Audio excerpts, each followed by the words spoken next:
Ninja School's body technique has led to the formation of the high-level secretariat in Konoha village, where one can engage in leisurely fishing, care for pets, shatter the barriers of a balanced world, and return to the past to alter the future. Chapter 1. Natsum. In the year 48 of Konoha, the Nine-Tails incident occurred. 3 years have since passed. Greetings, host. The binding of your character template has been successfully established. You will receive the following options for character template abilities. Based on the system's precise allocation, you may choose one from the following 3 character templates. First option, Level 5 Electromaster Misaka Mikoto, endowed with electromagnetic powers and computational abilities. Second option, Pirate King's Lightning Fruit, Enel, cursed by the sea with devilish powers. Third option, Hunter x Hunter's Nin user, Killua, possessing lightning-type nin abilities. Ding! Your choice has been recorded. Please check your inventory. Since my rebirth, I have discovered that I have traversed into the world of Naruto. In Konoha village, I am known locally as Natsum, with the surname Nara. As I aged, I finally welcomed my first benefit as a traveler today. Whether more will come in the future remains uncertain. At this moment, I find myself in a carefree and innocent age, leveraging my experiences from 2 lives. In such tender years, I can navigate Konoha village with ease. Konoha village, the Will of Fire. It has been less than 3 years since the last Nine-Tails incident, a time that coincided with my own birth. Why have I been transported to this particular period? Natsum mused. Yet life must continue. Fortunately, my family does not consist of ninjas, sparing me the concern of becoming one in the future. Regarding Electromaster Misaka Mikoto, she originally was the primary female supporting character in Toru Kagaka no Railgun, whose popularity eventually eclipsed that of the main heroine. Subsequently, she surged ahead to become the protagonist in another spin-off, chronicling the daily life of a middle school student on Bilibili. Thus, Natsum decisively opted for the first Electromaster. The superpowers were secondary. It was her formidable computational ability that truly captivated me, radiating with charm. As if possessed by the first Electromaster from Academy City, Natsum distinctly felt the molecular genes in his brain awaken vibrantly. In an instant, memories of my previous life flooded back, particularly the elementary graduation examination paper. I recalled several math problems that had not achieved full marks, and I realized there were various ways to solve them. Truly remarkable. What an ugly duckling. Everyone come look. There's an ugly duckling here. Haha, grotesque. At that moment, a cacophony of laughter broke Natsum's train of thought. It was evident that nearby rascals were bullying someone. Upon arrival, Natsum observed 5 children encircling a small girl, taunting her with cries of ugly duckling. Such rude behavior was hardly surprising in Konoha village. But you know how loud you are? You 5, come here and bow your heads in apology. If I'm in a good mood, I won't beat you, Natsum declared, approaching the group of children. Who are you? A ghost? What do you want? I'll tell you, today we're 5. 5 of us. We're not afraid of you. If you have guts, come at us. Natsum's sudden appearance caused the 5 children to jump aside, as though they had seen a ghost. Although they were a bit frightened, their numbers emboldened them. Oh, 5 of you? Then let's go together. Don't say I didn't give you a chance. You can attack first. With an air of indifference, Natsum casually gestured for them to start. In mere moments, the 5 little rascals were left bruised and tearful, scattering in all directions. What a collection of ill-mannered children. How can those of the same age find pleasure in bullying others? Is this the celebrated tradition of Konoha village? With the rascals dealt with, Natsum clapped his hands and prepared to head home for dinner. Just then, he locked eyes with the bullied girl. Her large, sparkling eyes were pure and beautiful, radiating an exceptionally clean whiteness. Natsum was startled. Could this be the legendary Byakugan of Konoha village? Hello, my name is Nara Natsum. This area is under my protection. If anyone dares to bully you again, just mention my name. They won't dare to trouble you again. Now you should head home too. Goodbye. It was quite a coincidence to meet one of Konoha's 12 guardians. However, for Natsum, this was merely a small interlude in life. What mattered was living his own life well. Nice to meet you. My name is Hyuga Hinata. Thank you for your help to... Natsum walked away. Hinata realized she had not introduced herself and hurriedly tried to respond. Yet, recalling that Natsum had already departed, her voice became fragmented and she failed to utter a complete sentence. After a while, a middle-aged man wearing a Konoha ninja forehead protector approached Hinata, respectfully escorting her home, also possessing the same white eyes. The next day, Having acquired the level 5 Electromaster Misaka Mikoto's abilities, Natsum awoke in particularly high spirits. After enjoying the breakfast prepared by his family, he casually picked up a fishing rod from the courtyard and made his way toward the river. Konoha village was established around the 4 Hokage's rock faces, with the Hokage's office building situated beneath them. The houses in the village radiated outward from the Hokage's office, resembling a fan opening, with homes standing like fish scales surrounded by mountains. Konoha village boasts vast land, yet there is only a single exit. To enter or leave the village, one must obtain approval from the Hokage's office. Thus, Natsum had never considered venturing outside the village. The locales within Konoha were ample for his leisurely explorations. In addition to inhabited areas, the wilderness and plains also fell under the jurisdiction of the Konoha ninja village. Time spent fishing was perpetually enchanting. Damn catfish, are you going to eat today or not? Just one question. Natsum gazed at the empty fish basket beside him, then at the large fish swimming nearby, taunting him. Since when had this fish begun to provoke him? Such behavior had persisted for over an hour. What was even more infuriating was that despite its impressive 2-meter length and half-meter width, the fish resisted temptation, ignoring the bait he had prepared and only consuming the smaller fish nearby.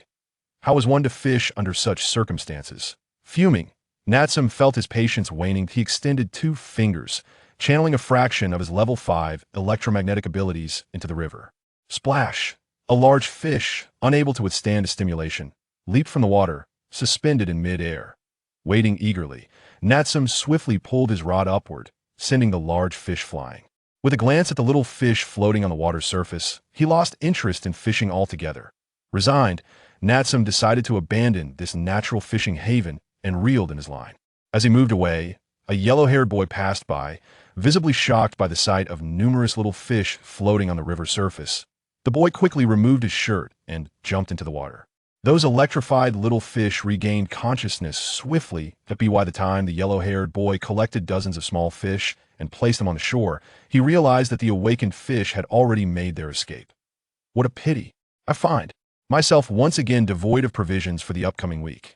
Just wait. Once I ascend to the position of Hokage, I shall ensure that you all rise once more. I, Uzumaki Naruto, am a man of my word. This golden-haired lad is none other than Uzumaki Naruto, possessing a protagonist spirit. When hunger strikes, he wanders the village in search of sustenance. Chapter 2. The encounter. Over a year had passed. A recruitment poster was prominently displayed on the village bulletin board. Enrollment criteria. Any child aged 5 or older can attend the Ninja Academy, regardless of gender.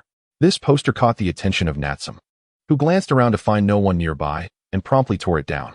It was time for him to enroll. Attending a regular school seemed pointless, offering little more than a few words to recognize, merely preparing him for a future of counting money for his employer. Natsum reflected on his past life, filled with hardship, and resolved that he would not endure a similarly bleak existence in this new life. Thus, he gritted his teeth and decided to attend the village-run Ninja Academy.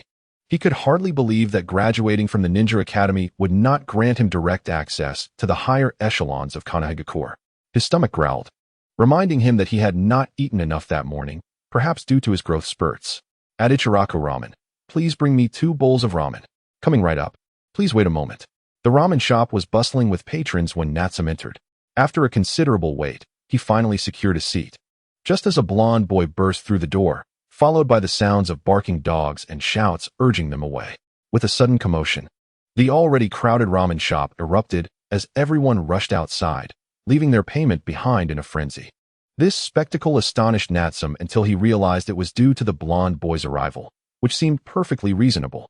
That boy was none other than Naruto Uzumaki, the very embodiment of the Nine Tails. Referring to him as the child of the Nine Tails was not unjust. Though not his biological father, the Nine Tails had witnessed his birth. Whenever the village's adults encountered Naruto, they were inevitably reminded of that fateful night when the Nine Tails attacked, resulting in numerous casualties and shattered families. Though the village was small, the rumor mill had ensured that everyone knew about Naruto being the vessel of the Nine Tails, and the villagers' collective animosity had been redirected towards him. Natsum had also been warned by his family to steer clear of the Nine Tails child for his own safety, to run as far as he could. But Natsum was no ordinary child. Having lived 2 lives, he was well aware of the future trajectory of Konoha. Should he ever choose to approach Naruto, It would be an impossibility. Thus, it was only now, after all these years, that he found himself face to face with Naruto Uzumaki. Why does everyone avoid me? He wondered. I haven't taken anything from you. Just wait until I become Hokage. You'll all have to watch me. Naruto, noticing the empty ramen shop, could sense the adult's hostility towards him, though he did not understand why. Initially, he hadn't intended to enter the ramen shop at all, being young and without money. He usually just gazed longingly at the food from afar. The typical places he frequented were where children gathered to spar. Engaging in playful fights with peers was common, rarely escalating beyond a few exchanged punches. Hey, where are you from? I've never seen you before. Want to fight? I'm Natsum, and I don't pick fights with nobodies. What? You haven't heard of me, Naruto Uzumaki? Remember my name. I'm going to be the Hokage. Huh, I'm starving. After I finish my ramen, I'll wait for you to show me a place. Don't even think about running away. Hey, boss, is my ramen ready? I'm starving. If I don't eat tonight, I'll be at your house for rice. Here it is. Your 2 bowls of ramen. Enjoy. Strange. Where did all the other customers go? They didn't even say goodbye. It would have been nice to collect the money. Is this your friend? New face. Care for a bowl of ramen? Amidst the bustling activity, the ramen shop owner was unaware of the drama unfolding outside. Naruto, accustomed to the disdain of adults, suddenly perceived a glimmer of hope upon entering Ichiraku Ramen. Boss, give me a large bowl, and add an egg, he cheerfully declared, taking a seat beside Natsum, his smile radiant. Natsum cast a sidelong glance at Naruto, noting that this was likely his first visit to the ramen shop. Perhaps he was truly hungry. Natsum quickly finished his first bowl, then eagerly followed with a second. After taking Naruto's order, the ramen shop owner collected the previous customer's payments and returned to the kitchen to prepare the next batch. As expected, Naruto, not having any money, suddenly realized he had never even touched currency before. Boss, bring me 2 more bowls, with extra eggs. Despite his worries, the delicious ramen was irresistible, leading him to order even more. Natsum, overhearing, felt a pang of indignation. If I eat 2 bowls, you can't eat 3. I can't let this slide. Boss, give me 1 more bowl, with extra meat. The peculiar scene unfolded, with the ramen shop owner, busy in the kitchen, seamlessly serving the bowls at just the right moment. Thus, the empty bowls beside Natsum and Naruto began to pile higher and higher until Naruto could no longer eat, bringing their extravagant comparison to an end. Huh. You're still 100 years behind me, Natsum. In the end, Natsum emerged victorious, having consumed 1 more bowl of ramen than Naruto. The sheer volume of ramen had left him feeling quite full.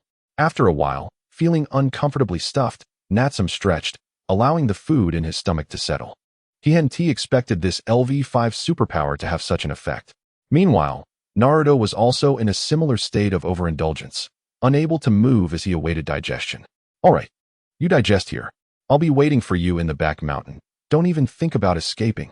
Feeling quite pleased after eating, Natsum pulled out a handful of bills from his pocket, not bothering to count, and placed them on the table. He then exited the shop, heading towards the back mountain. Back mountain groups of children often played here, even arranging fights. There was an unspoken rule in the village. When children fought, adults were not to intervene. Shikamaru, what are we playing today? Still the ninja game? So troublesome. I was just relaxing at home, but my mom kicked me out. I'm not playing games today. I'll just lie here and sunbathe. In this idle age, 2 young members of the Inuzuka clan, Shikamaru and Choji, often found themselves with nothing to do. Sometimes they played with peers, but more often than not, they simply lounged around. Oh, the troublemaker Natsum is coming. If anyone wants revenge, gather a team quickly, 5 members. This is unacceptable. The last team of 8 was also defeated. Now, let us quickly assemble a group of over 10 to defeat him and assert our pride for this new generation. Since everyone is here, why not join forces? My Shiranui, and Natsum are not ones to back down. Upon arriving at the back mountain, Natsum found a large group gathered to form teams. Most of them were familiar faces, though a few were new. Children always fight in the same monotonous manner, swinging their fists without any technique or relying on sheer numbers to overwhelm. In mere moments, another group of children was once again knocked to the ground by Natsum. Quite impressive. I suppose this will be my final showdown. You are all free now. I must attend school this year. If you need anything, feel free to call on me. And you 2 over there, would you care to join us? No, we'll just watch, right, Choji? Yes, that's right, Shikamaru. Besides, we have to attend school this year as well. After the brawl, Natsum casually approached Shikamaru and Choji, Reaching for the chips in Choji's hand and popping one into his mouth, it was quite tasty. Such provocation made Shikamaru's eyes twitch. But since it was happening right in front of him, he couldn't say anything. It was rare to see two children who appeared anything but ordinary. Previously, I was the one protecting this area, but today I'm stepping back. You may call me Natsum. Which school do you plan to attend? Oh, we are from the Inuzuka, Nara, and Akimichi clans. I am Shikamaru Nara, and this is Choji Akimichi. We occasionally come here to play. But today we were just kicked out by our families for being idle. Probably a ninja school, I suppose. School is such a hassle. Shikamaru spoke on behalf of the group, while Choji busied himself with snacks. Meanwhile, Natsum took another bag of snacks from Choji, in exchange for signing his name in this area. Chapter 3. An invitation to the festival. Hey, Natsum, I must tell you, I am quite strong. When I grow up, I will definitely become Hokage. Yes, the future Hokage Naruto-kun. So, can you start fighting now? I've just retired for less than an hour, and you're already forcing me back into the fray. In a sense, you really are quite formidable. Not long ago, a groggy Natsum was awakened by Naruto, who had come as planned. Likewise, Shikamaru was not spared, leaving only Choji munching on snacks. Natsum, unfazed by being woken up, agreed to a match with Naruto as per their arrangement, knowing it wouldn't take long. Now, becoming a child again, time was no longer of the essence. A carefree life truly suited childhood. Strangely, despite Naruto being the one to initiate the meeting, he hesitated to make the first move, instead filling the silence with motivational words. Oh Naruto, I believe you have misunderstood. These two are my friends, Shikamaru and Choji. Rest assured, they absolutely will not interfere. Feel free to strike, if I lose. I'll treat you to ramen 10 times. What nonsense are you spouting? Am I the type to fear numbers? You can relax. Even if the three of you team up, I will not be defeated. After all, I am destined to be Hokage. Naruto Uzumaki is the strongest. Yet, despite his declarations, Naruto showed no intention of striking first. In light of this, I shall take the initiative. Prepare yourself, Naruto. Wait a moment, look behind you. Someone seems to be calling you. Nanny? Who called me? Ah, that hurts. Who hit me? You scoundrel. Natsum, didn't you say to wait? How could you suddenly attack? This doesn't count.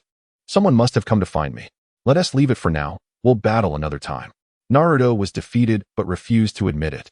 Natsum's tactics were rather cunning. This was simply because Natsum wished to avoid prolonging the encounter.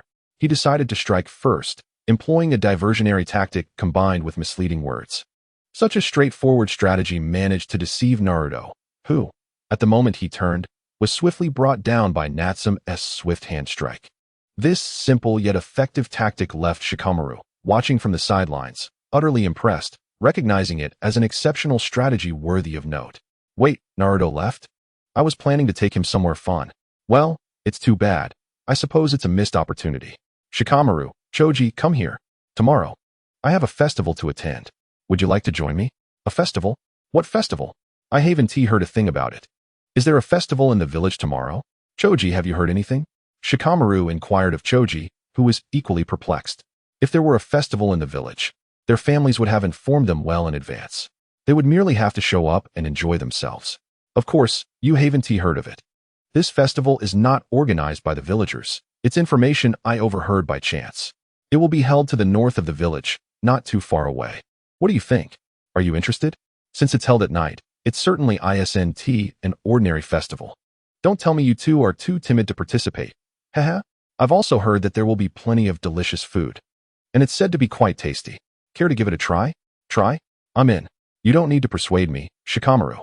I've always had a penchant for trying new foods. Are you sure you want to stop me? Upon hearing that the festival would have delicious food, Choji immediately became enthusiastic, affirming that his perfect physique was built on a foundation of good eating. What? Choji, do you even know what you're saying? Ah, forget it. Do as you please. This is such a hassle. By the way, Natsum, what time are we meeting tomorrow? Let us gather at noon tomorrow. If you know anyone else, feel free to invite them too. You never know what surprises might await at the festival. Once Natsum provided the specific time, they discussed some details, with Natsum emphasizing the importance of bringing extra money. That evening, during dinner at the Nara household, Shikamaru's father asked, "A festival? How come I haven't heard about it? Are you sure you're not being deceived?" "I don't think so." Natsum made a reasonable case. "I can't let fear of being misunderstood hold me back from attending." At Choji's home, he informed his father, Dad. Tomorrow evening, I'm going to a festival with tons of delicious food, and Shikamaru-s coming too. Go ahead, my dear son. Be brave, and don't let others look down on you. If you see any tasty treats, be sure to eat plenty. Understood, Dad.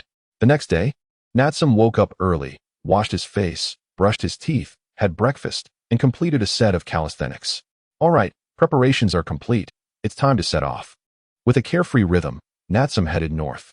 Upon encountering peers, he greeted them warmly with playful jabs. Natsum-kun, thank you for helping me last time. My name is Hinata Hyuga. It's a pleasure to meet you. Oh, it's Hinata. What are you doing here alone? Is Naruto nearby? By the way, I'm heading to a festival. Would you and Naruto like to join me? Naruto? Is he Natsum-kun's friend? Yeah, the blonde one who is always shouting about becoming Hokage. He should have helped you out too, right? No, Natsum-kun was the first to help me. After that, I mentioned Natsum-kun's name, and no one called me ugly anymore. Hinata's response momentarily left Natsum speechless. Had the future changed? Instantaneously, with his enhanced intellect, he began calculating various possibilities. The outcome left Natsum feeling utterly wronged. My acquaintance with Hinata predates her relationship with Naruto. Well, Naruto is also a friend of mine, but let us not dwell on him for now. I suspect Shikamaru and the others will arrive soon. Tonight marks a once-in-a-century festival, and we are fortunate to witness it. But this might not be the best idea. I have yet to formally accept Natsum's invitation, and my family forbids me from staying out overnight. Hinata, in the end, could not refuse Natsum's invitation.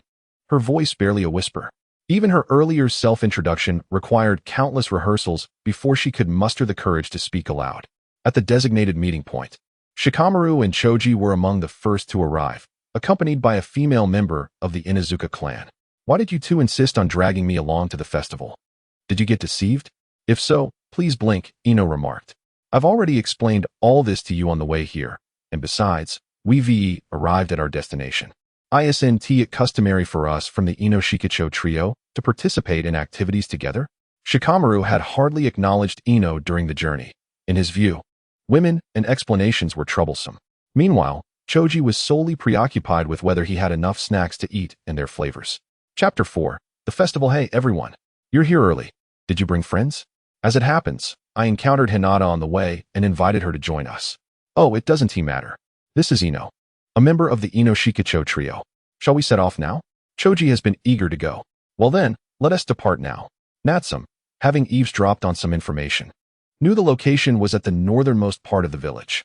He retrieved a simple compass from his backpack and followed the opposite direction, traversing mountains and rivers, circling around the ancient tree until they finally plunged into a cave, disappearing entirely. Oh no, the lady has gone missing. The Hyuga clan's guards, responsible for Hinata's safety, were now in a state of panic. Activating their Byakugan, they ignored all obstacles and peered into the depths of the cave, searching for any trace of the lady. This is a disaster. 1 lady, 3 from Ino Shikicho, and that troublesome little brat, 5 people in total. Is this a case of mysterious disappearance? After a long while, the guards had checked the cave entrance multiple times with no results. Confounded, they wondered how several living beings could simply vanish in this seemingly bottomless cave. Eventually, a guard pulled out a signal flare from his pocket and shot a green smoke into the sky. A single arrow pierces the clouds as 1,000 troops gather. What do you mean the lady is missing? How could this happen? Lady, where are you? Please respond. This unexpected incident drew a significant number of rescuers from the Hyuga clan, and time was of the essence, especially with the urgency of the lady's signal flare. The cave whirled once Natsum and his companions entered the cave. Everything around them transformed dramatically. From now on, you must heed my signals. Make sure to wear your masks.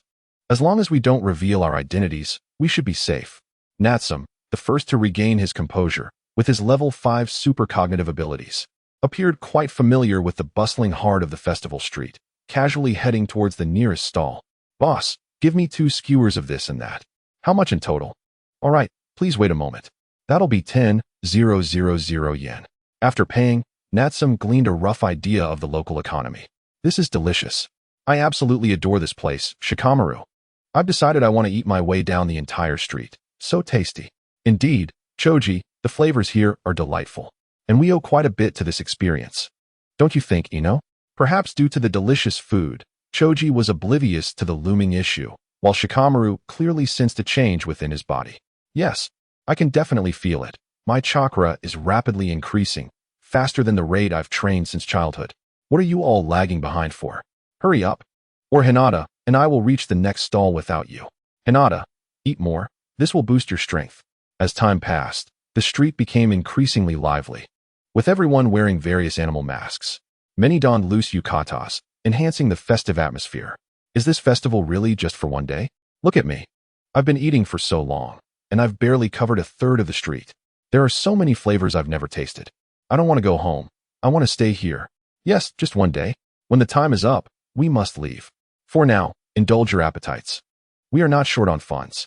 It would be ideal to eat our way down the entire street, but if we can't, that is fine too. There is still an important event coming up. Who is interested in joining me? Though the food was delightful, Natsum could only indulge so much before feeling overly full, and using his powers to digest felt wasteful. As a festival, it was customary for the organizers to host a demon-catching event to enhance the festivities, with enticing prizes as usual. Regrettably, the Ino Shikicho trio rarely separated, so Natsum had no choice but to leave with Hinata. Shikamaru, I can't eat anymore. What event are they planning to participate in? Is it something akin to a prize grab? I want to join too. What should I do? I doubt it. Let us stay put here. It's safe. I can't eat anymore either. How fortunate it is to have an appetite. This is the first time I envy Choji. He turns everything he eats into chakra, and it's all natural and harmless. Shikamaru and Ino kept Choji company, enjoying the food together. At every stall, they watched Choji eat, guessing how much he could consume. Each food stall had its own unique flavors, with hardly any repetition. Whether he could eat his way down the entire street depended on Choji's prowess. If he couldn't eat, it would likely be the biggest regret of his life, considering the festival occurred only once every 100 years. Bang, bang, bang. The sound of fireworks. Dear guests, welcome to the once-in-a-century Monster Festival. While you enjoy the food and drink, don't forget the main event of this festival, the grand prize announcement. The first prize, the legendary Natsum's Book of Friends, known for its ability to summon 100 demons. The second prize, a powerful fitness pill that enhances 100 years of demon strength.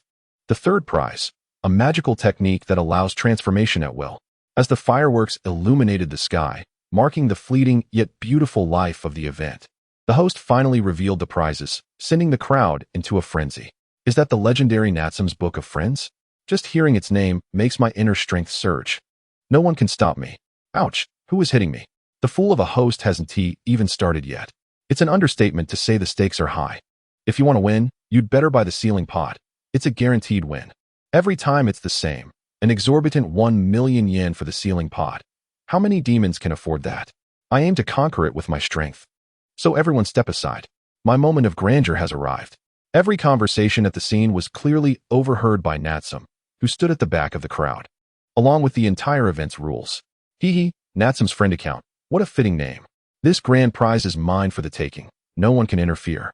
Are those creatures beside Natsum all Yukai? They certainly don't appear to be. Hinata, prepare yourself. When we act, stay close to me and remain hidden. Allow me to show you what a grand spectacle truly is. Natsum, I can be of assistance too. My Byakugan can track the enemy's movements. So I am certain I can aid you. The Byakugan you speak of, is it these pristine, luminous eyes?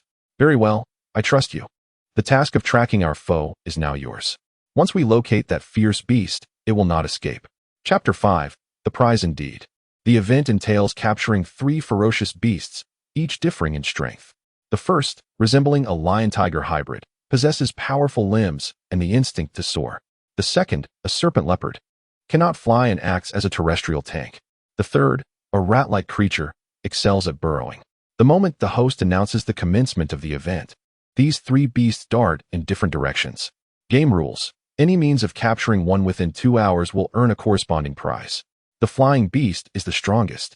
The land dweller is weaker, and the burrowing one is the weakest. Each beast has its strengths and weaknesses. After a quarter of an hour, the signal was given, and all present rushed toward their chosen directions.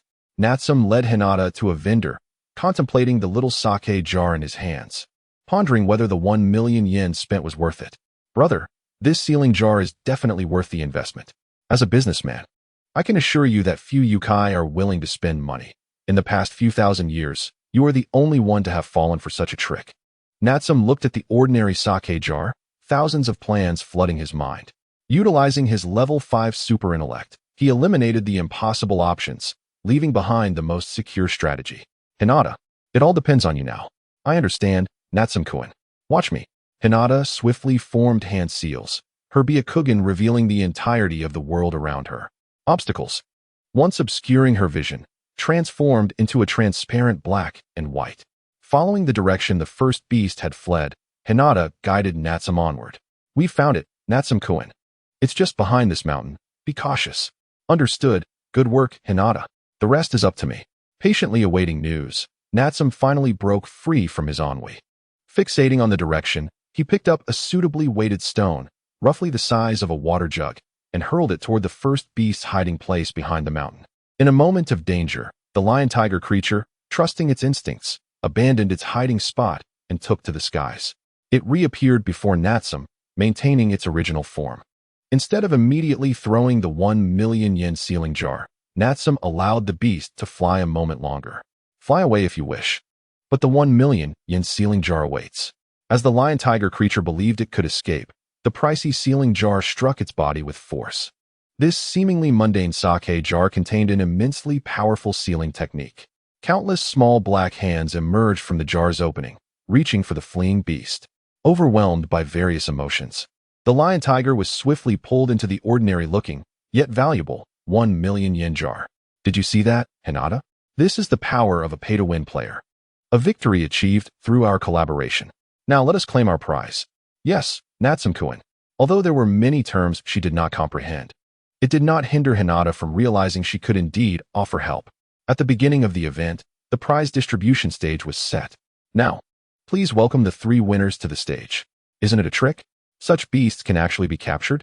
Everything proceeded smoothly, and Natsum, with an air of indifference, stepped forward, followed by Hinata. Of course, there were those who disapproved of Natsum, yet what could they do? Approaching the podium, he reached out to receive the legendary Natsum's friend account. As the mischievous spirit reached out to move the item, it was the moment when it submitted to him, relinquishing the Natsum's friend account. The instant Natsum grasped the Natsum's friend account, a disruptive figure emerged. Oh, you desire it so? Beg me for it, perhaps in a good mood. I might grant you a slap. How infuriating. You have succeeded in annoying me. I vow to shred you into pieces. Wait. No, your aura is haha. I understand now. You are human. I've decided. I shall devour you. Seeing the troublemaker leap forth, Natsum felt a surge of delight. He relished this sort of encounter. A naive individual unacquainted with the harshness of society. With a level 5 electromagnetic ability concentrated into his fist, he sent the troublemaker soaring into the sky with one powerful punch. Haha. Indeed, I am the one you all despise, a mere human. Are you all infuriated? You should be. Now, I am the master of the Natsum's friend account. Is there anyone here who dares to oppose me? Come forth, and I shall fight you until you submit. The audacity of the human further enraged every individual present. Indeed, not a single soul was exempt. Perhaps due to the constraints of the event's rules. At any time and in any circumstance, one could not reveal their true form. Otherwise, they risked expulsion for a millennium. Thus, every participant's strength was limited to a maximum of 78. Natsum, with his diminutive stature, wielded formidable powers. The battle lasted no more than 3 minutes before it concluded. Under Natsum's command, he dispatched one creature after another, until he stood triumphantly upon the last fallen foe. Is there anyone else? Who else dares to challenge me? Natsum's voice resonated powerfully, instilling fear in the hearts of his adversaries, quelling any thoughts of resistance. Chapter 6. Natsum's friend account. The temple fair drew near its conclusion as Natsum and Hinata sought out the trio of Inuzuka, Shika, and Cho. Once more, he retrieved a compass from his toolkit, following its direction. After several trials, they were ultimately obstructed by a large river. On the riverbank stood a massive stone, inscribed with the words Yomi River. Below those letters, several unfamiliar names were etched in small characters, easily visible to Natsum and his companions. Among them were 2 familiar names, Senju Hashirama and Uchiha Madara. Senju Hashirama? Isn't that the name of the first Hokage? And Uchiha Madara? What could this possibly mean? Shikamaru. I suspect that the previous participants of this temple fair must have been the first Hokage and his companions, given that such yukai fairs occur only once every 100 years. Choji, munching on snacks, astutely observed this time. Shikamaru analyzed the names on the stone, ultimately arriving at his conclusion. Are these signatures truly from Senju Hashirama and Uchiha Madara? I seem to have developed a rather audacious idea, inscribed upon stone. He, Natsum, who had been gazing at the stone for quite some time, recalled that names carved into stone could theoretically be imprinted. Thus, amidst the puzzled expressions of everyone present, he retrieved ink and a sheet of white paper from his toolkit. With a curious mindset, he smeared the ink over the carvings of Senju Hashirama and Uchiha Madara, then pressed the paper onto the stone. Stop it, you little brat. You cannot do that. No, hand over the Natsum's Book of Friends, or I shall devour you all. A cat? Whose cat could this be? Ino's? Or Hinata's? What are you saying? Do you little brats even know who I am? I am a yokai, a grand demon far nobler than you mere humans. Hand over the Natsum's Book of Friends. Just as Natsum was about to imprint the name on the monument, a plump cat resembling a fortune cat jumped out. It was evident that such a creature could not merely be an ordinary house cat. Upon realization, Natsum swiftly subdued the cat with a chop. Examining the paper in his hand, he found that the name Senju Hashirama had indeed been imprinted. Seeing this success, he repeated the action to imprint Uchiha Madara's name as well. When he brought these two sheets close to the Natsum's Book of Friends, they were instantly consumed. Thus, these two close comrades became prominent figures within the book. To show respect for these two legends, Natsum cleaned the ink from the stones with clear water. This bewildered his companions, yet none dared to inquire why. So, do you, fat cat, have any means of allowing us to depart? Impertinent humans.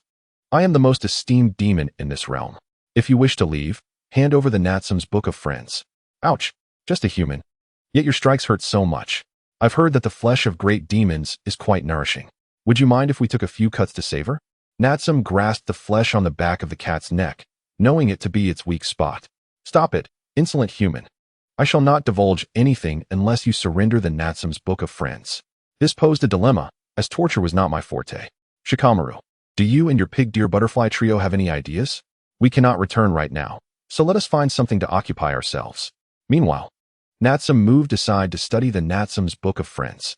The book existed as a ledger, each page inscribed with the names of yokai, who would obey absolutely when called upon. Such names were akin to celestial script, incomprehensible to ordinary humans. Natsum, too, had once found it indecipherable, let alone calling forth the names. However, upon touching the book, he instinctively knew how to read it. It was truly remarkable, as he could even visualize the appearance of those named. Moreover, it seemed possible to connect with the book through mere thought, without physical contact. In approximately 10 minutes, the pig deer butterfly trio managed to extract information on how to leave from the plump cat. Natsum, come quickly. The fat cat says we can jump into the river of Yomi to escape this realm. I see. Ino truly has the knack for such things, both beautiful and meticulous. Hearing that they could leave filled Natsum with joy, and he approached to investigate further. He saw Ino amusing the fat cat with a cat toy, spinning it around.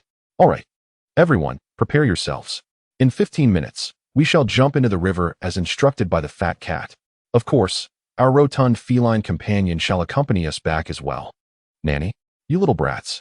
I never said I would leave with you. And you, little human girl, put away your cat toy. I am not a mere cat. 15 minutes later, reluctantly, the fat cat joined Natsum and the others in leaping into the river of Yomi. Chapter 7. Upon returning from the festival, the stone statues of the Hokage and Konoha have been erected since the village's establishment, commemorating the 4 Hokage who have led the village. Each generation is immortalized in stone for future villagers to revere, with the 3rd Hokage currently in power. As the figures fell from the air, a ripple appeared, and 5 shadows, along with 1 plump cat, tumbled down. That hurt. How did we fall from the sky? Is everyone all right? It seems we've returned to the village, saving us quite a bit of effort. Why did you little brats bring me here? How will I return now? And by the way, hand over the Natsum's Book of Friends. Ouch. The 5, caught off guard by their sudden descent, landed without serious harm, the height not being too great.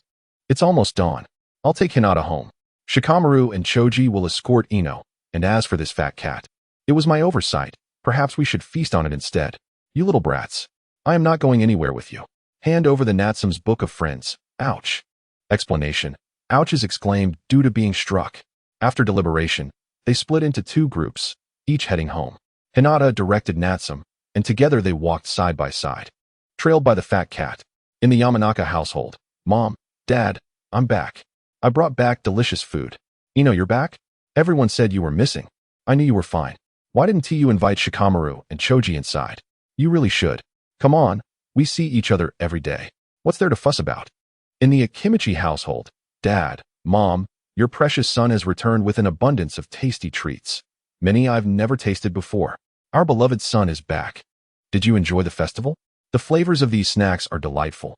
You are very thoughtful. Of course, if it weren't for the festival winding down, I wouldn't have wanted to leave. It was Shikamaru who suggested using space scrolls for packing, preventing any food wastage. In the Nara household, as I suspected, the snacks I brought do not enhance my chakra. Son, I've been reviewing the unofficial histories of the Hokage. It is recorded that there was a festival that could elevate one's chakra. If possible, I hope you invite friends over during your free time. Oh, that friend of mine. Although I cannot detect any chakra from him, I believe few of my age could rival him.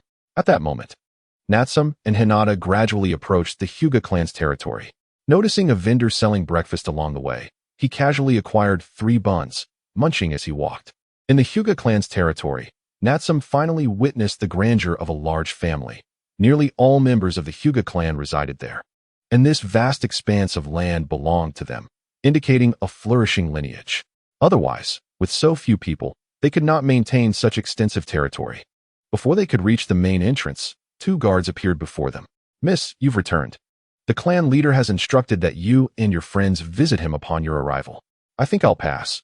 I'm utterly exhausted from a sleepless night. Hinata, please convey my regards to your father. Until next time. All right, Natsum-kun, travel safely. After bidding farewell to Hinata, Natsum sauntered away, appearing far from someone in need of rest. Much to the irritation of the Hyuga clan guards. Hey, fat cat, why are you still following me? Don't you have a home to return to? Want me to leave? Hand over the Natsum's book of friends, and I'll be gone in a flash. Ouch, ouch. You want to eat me? You don't seem like a yokai to me. More like someone in need of a good beating. TCH, ignorant little brat. Stop hitting me, or I shall become your enemy. Their banter continued, loud enough that passers-by paid no mind. After all, a talking cat was not an uncommon sight in Konoha. At the Hyuga household, Father, did you call for me? Though I am uncertain of your whereabouts, it is indeed inappropriate to cause concern among our kin. I hope there shall not be a next time. As for that child, I wish for you to maintain no further contact. I apologize, Father, for my inability to comply. Natsum is a good person. Hinata has never before contradicted her father, which has led the Hyuga clan leader to realize that his daughter is beginning to form her own thoughts. Such independence does not seem suitable for one destined to lead. It would be best to send her to the Ninja Academy and place that child on the Hyuga family blacklist. The following day, Natsum, feeling bored, picked up a fishing rod and found a promising fishing spot, spending the entire day there. On the next day, he continued his fishing endeavors, while the plump cat, having adapted to its new lair, felt the need to familiarize itself with the surroundings and followed suit. Upon learning that Natsum had spent an entire day in the air, the plump cat reveled in amusement throughout the night. Days passed one after another, and this year, Natsum intended to attend the Ninja Academy. So he sought a moment to discuss this with his parents in this lifetime. They expressed their support, stating that they were often busy with business but provided ample pocket money and never restrained their child. They remarked that their little one was finally growing up and, perhaps after graduation, could consider helping them. Amidst their hectic schedules, his parents took the time to accompany Natsum to the Ninja Academy, completing all necessary formalities. Your parents are truly unreliable, neglecting you, their own son, while busily making money. They clearly stated not to hit me again. They are human, yet they inflict pain when battling monsters. You, little rascal, deserve to have low emotional intelligence. They are my parents, thus your guardians. My parents are devoted to each other. And my birth was an accident. What do you understand? Now that the procedures are complete, let us look for formidable opponents in the village. Natsum had already bested most of the children in the village, so he sought a more challenging target, preferably one from a family with some standing. After all, due to village regulations, children were not permitted to interfere while others sparred, making this a rare opportunity for beginners. Chapter 8. The Challenge at the Kendo Dojo. Hey, is anyone there? I have come to issue a challenge. A boy and his cat stood boldly at the entrance of the Kendo Dojo, calling out loudly. Their voices eventually attracted attention from within. How peculiar. It seems there are still those who dare to challenge the dojo. What did you say? Are you unable to accept defeat? According to our agreement, if you lose, the plaque shall belong to me. What say you? You misunderstand. Just as you wished. Goena will come forth. Is it you, father? A girl? What do you mean by that? Aren't you here to compete with me? Do you look down upon me? That is also a misunderstanding. Goena is my strongest disciple, and the agreement remains valid. In accordance with the rules, the dojo dispatched its strongest master sister, Goena, the daughter of the dojo's head. The rules were as follows. The two would face off in a duel, and victory would be determined by either party conceding or facing death, as judged by the referee. Both parties arrived at the designated venue. Goena, holding a wooden sword, meticulously observed every movement of her opponent. His crude sword-handling technique and lack of even the most basic stance in kendo made her question whether this boy, who appeared only slightly younger than herself, was truly not here for amusement. As they prepared and bowed in greeting, their swords clashed. Goena, Natsum. With the formalities concluded, the match commenced under the referee's declaration.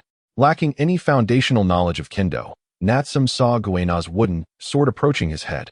In a moment of instinct, he raised his wooden sword, akin to a fishing rod he used during practice, to block her strike. A hush fell over the crowd. Is this boy truly a novice?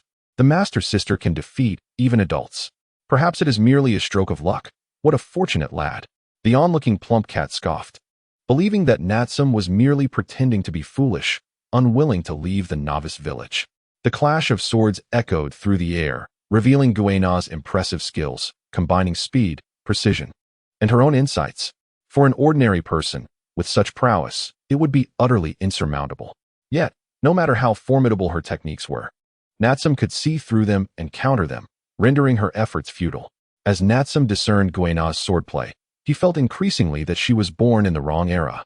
Talented, diligent, and supported by a small family, these three factors alone could elevate a person to realms unattainable by the average individual. You have lost.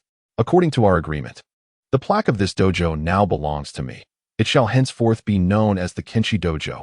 Before the eyes of all, Natsum seized his chance and, with a deft maneuver, disarmed Goena, placing his wooden sword against her neck. Both withdrew their swords and bowed to one another, marking the conclusion of the match. Winner, Natsum Noera. Natsum-kun. That was an excellent match. As agreed, the dojo shall henceforth heed your commands. Goena, you shall remain at Natsum's side and may not stray. Father, is that truly so? With the referee's declaration, Natsum emerged victorious, successfully challenging the dojo and claiming it as his own. Stepping out onto the bustling street, Natsum felt no elation from his victory, but rather a sense of astonishment. To issue a challenge and gain the loyalty of others? He turned back to confirm that indeed. Goena followed closely behind him, still struggling to grasp the situation. Goodness. Goena, do you think it would be prudent to return home? Young master, my father instructed me to remain ever at your side. Just call me Natsum. For now, let me gather my thoughts. As the trio, 2 humans and a cat, strolled through the vibrant streets, they bore an air of maturity and composure, undisturbed by the lively chaos surrounding them. Do you think this is some sort of artistic film? Natsum, I can finally speak, for I am suffocating. You promised me 10 servings of takoyaki, did you not? You annoying cat, you truly are insufferable. Let us go. I will ensure you eat your fill. Have you not grown quite portly? Perhaps it is time for a diet? What? You call this abuse? I have only just arrived, and already you plot my exploitation? The once poetic ambience was disrupted by the plump cat's incessant chatter. At that moment, Goena realized that this chubby cat was capable of speech, akin to the summoned beasts of the ninja masters. Let us go, Goena. We shall indulge in barbecue. After our recent battle, I find myself rather hungry. You must eat well to gain strength, understood? Eat more to gain strength? I do not believe so. It is merely a natural trait for boys to possess more strength than girls. What is this Panta you speak of? Panta? I am not named Panta. Nor am I a fat cat. Please refer to me as Mr. Cat, understood? I, a noble creature, possess the highest lineage, unmatched by mere humans. The plump cat leapt gracefully onto Natsum's head. Natsum, unfazed, entered a barbecue tavern. Boss, I would like to order from the menu, please. Certainly, young man. Please wait a moment while I arrange that. Following the server, they found a relatively quiet private room. As for beverages, the plump cat demanded 2 dozen, only to be declined due to Natsum's underage status. Come, Goena, do not stand on ceremony. Today is a rare occasion for indulgence, and I wish to extend a warm welcome to you. Please eat and drink to your heart's content as we celebrate your joining this team. It is not yet the time for battle. Let us relax. Another toast to this beverage, albeit, I must say, it seems rather suited for children. What do you mean? You are a cat, and we are but children ourselves. Can we not partake? Of course not. Let us drink to celebrate my impending enrollment in the Ninja Academy. How shameless of you. With someone like you attending school, it would be a lament for the entire institution. I feel sorrow for this generation of elementary students. Let us toast to that sorrow, and to our fresh start from the novice village. This drink is truly unpleasant. Once the three of us, 2 humans and a cat, have satisfied our appetites, we call for the waiter to settle the bill. The waiter, seeing the multitude of empty plates, is left in disbelief. Yet Natsum pays generously, striding out with an air of nonchalance. Chapter 9. The Flower Shop in the Mountains. Hey, Natsum. What are your plans for today? Fishing? Not today. The larger fish in the river have become quite clever. They guard my hooks without consuming the bait, preventing other fish from approaching. It's rather vexing. Perhaps we should just take a stroll for now. Naruto Street 101. Natsum glances up at the street sign, puzzled. When did Konoha gain a Street 101? Goena, have you ever heard of Konoha Street 101? No, I haven't heard of it either, Natsum replies. Well, that leaves it to you, fat cat. Your task is to gather as much information about this street as possible. It would be wise to scout it out first. But remember, if that street disappears one day, I shall throw you into the cat den. Nanny? Natsum, has our relationship developed to the point where you can command me so easily? Why don't you go investigate yourself? I was hoping to enjoy a fine bottle of wine at home, but it seems I must give it away. How is Shikamaru's family faring? Upon hearing of good wine, the fat cat's ears perk up, and it adopts a human-like demeanor, expressing a desire for at least 2 bottles. Very well, I shall add 2 bottles. I can afford a little loss, but if the task is not completed well, I shall not be jesting. Leave it to me, with my presence. The street will not elude us. After the fat cat ventures into Konoha Street 101, Natsum and Goena turn to leave. In the flower shop, Ino assists her mother in trimming the excess stems of various flowers. The fragrance wafts through the air, enticing passers-by to take a peek.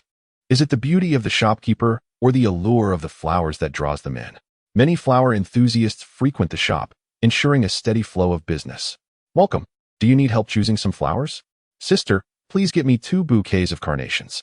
Thank you. Is your sister Ino? I wonder if she is home today. Natsum and Goena wander into the flower shop, recalling Ino's previous introduction, yet Ino is nowhere to be found. Ino? She just went to the back to fetch some flowers. Ah, you must be Natsum-kun, as Ino described. Thank you for your help last time. Have you encountered any interesting events lately? Please, do share. Interesting events? If you wish to hear, I can oblige. Have you heard of Konoha Street 101? Oh, Konoha Street 101? I have not. It seems you often find yourself amidst curious happenings. Please, I entrust Ino to you. Entrust? We are all friends. It is only natural we look out for one another. Besides, Ino may not even agree. That is not her decision to make. Ino, come out here. Natsum-kun is looking for you. You need not return home tonight. Just be careful. Ino is called out by her mother, surprised to see Natsum and another person. What brings you here with a companion? Afterward, Natsum, Goena, and Ino are urged to leave the flower shop. A gentle, melodic breeze caresses their hair. What was that about? Natsum, what did you say to my mother? I cannot believe I was just ushered out. Oh, that sister? I mentioned I wanted to take you out for some fun. And she agreed. And can you reach Shikamaru and Choji? You must be joking. My mother, truly? And me? That is my mother, not just a sister. Everything is quite muddled. You want to find Shikamaru and Choji? You can visit their homes directly. I hope it isn't another incident with a monster, by the way. Who is this beside you? A monster? Surely not. Oh, this is Goena, a disciple of the Kenjutsu Dojo, an extraordinarily skilled swordswoman. Though sadly caught in the era of ninjas. Natsum introduces Goena to Ino, noting that without some prowess, the likes of Shikamaru and Choji might treat them as ordinary folk. Wow, that is impressive. Hello, Goena, I'm Yamanaka Ino. I look forward to working with you. Hello, Ino. I am a follower of Natsum. Today, I was just defeated by him, but I shall certainly elevate the art of swordsmanship in the future. Their brief introductions bring them closer. Along the way, Goena speaks little, allowing Ino and Natsum to chat about mundane matters or the more entertaining spots in the village. Ino rarely ventures out alone, so her knowledge is limited. Yet, with Natsum, she can hear many fresh tales about the village. You mean the family at the village entrance? Aren't they quite wealthy? Indeed, that's the one. Last week, it seems they were robbed. Their pots and pans were all taken. And what became of it? Did they catch the thief? Yes, they did. It turned out to be a mix-up with the moving company. They mistakenly went to their house while moving a neighbor. Coincidentally, they were not home that day, leading to everything being cleared out. And that fool from Street 22, running around with a raw egg, claiming it to be his own.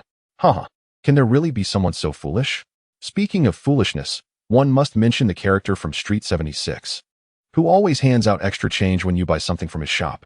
Their conversation flows effortlessly, with Goena content to listen, not minding whether she fits into Natsum's circle, instead reflecting on her own defeats throughout the day. Fortunately, Choji and Shikamaru's homes are not too far from Ino's flower shop. With Ino's assistance, the matter becomes considerably simpler. Before long, the trio of Shikamaru, Choji, and Ino gather, joined by Natsum and Goena, making a total of 5. Chapter 10. Entering Konoha Street 101. Konoha Street 101? Is Natsum suggesting we investigate? If I recall, Hinata's Byakugan would be quite advantageous. Indeed, Shikamaru, with such information, we could devise a strategy, though getting near Hinata's home may prove challenging. I sought you all out to gauge your interest. I suspect this street may soon vanish. Are we not going to explore?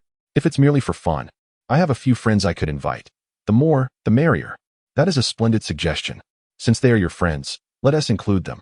As Shikamaru contacts his friends, Natsum requests a snack from Choji, who generously offers some treats he had saved from the last festival.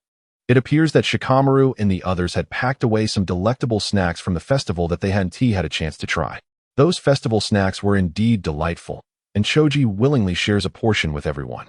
After all, Natsum participated in an event organized by a temple fair and reportedly won the grand prize. What enviable fortune. Goena, you should indulge a bit more. This snack is said to bolster one's strength. Given your slender arms and legs, it's essential for you to partake in Dingji's offerings. You don't mind, do you? If there are more delicious treats in the future, I will be sure to bring you along. Really? Natsum, I've always had a penchant for delightful food. As long as there is something to eat, I'm satisfied. This time, Goena genuinely believed it. She noticed a remarkable change after taking the snack from Dingji. Can eating actually enhance strength? Inoue was somewhat skeptical. After all, during their feast at the fair, her chakra surged to a point where she could hardly manage. The leftovers she brought home were given to her family.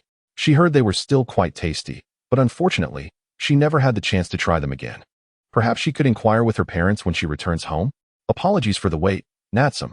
Allow me to introduce my companions, Inuzuka Kiba and Aburame Shino. Both adept in reconnaissance. Let me take a guess. You all seem to be around my age. Did you enroll in this year's Ninja Academy? If so, we might very well be classmates. Yes, we all enrolled and are now just awaiting the start of school. While it's uncertain whether we will be in the same class, we are definitely fellow students of the same cohort. Since it appears we may be classmates, let us celebrate our acquaintance in advance at Street 101 in Konoha. What a delightful fate. As for Konoha South newly mentioned Street 101, none of them had heard of it before. However, the thought of celebrating in an unknown place was quite thrilling. Is this indeed Street 101 in Konoha? It feels strange that the people around seem oblivious to its existence, suggesting that we alone can perceive it. Natsum, what is your take on this? Is that so? I hadn't noticed either. It seems to be directed at me. In that case, let us disperse for now. Once school starts, I'll treat everyone to barbecue as an apology. Upon hearing Shikamaru's analytical conclusion, Natsum realized the gravity of the situation. Nanny, Natsum, do you look down on us? Though our acquaintance is brief, do you think I, Inuzuka Kiba, am the type to flee from danger? Indeed, don't forget about me, Aburame Shino. Exactly, Natsum, the Inuzuka, Akamichi, and Nara clans would flee upon recognizing danger directed at you, would we? Well then, thank you all. Let us head inside together. Since it is a street, there must be food and drinks, right? I'll treat you all, let us go. As Natsum and his companions entered Konoha's Street 101, the surroundings remained unchanged, with everything appearing so natural.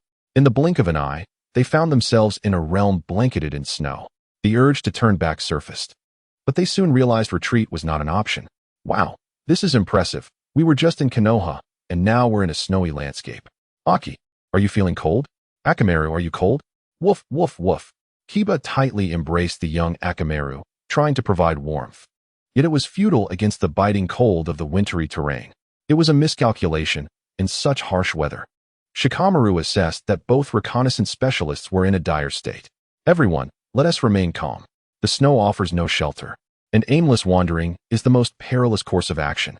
Our best option now is to dig a hole in the ground to collectively fend off the cold and devise a rescue plan.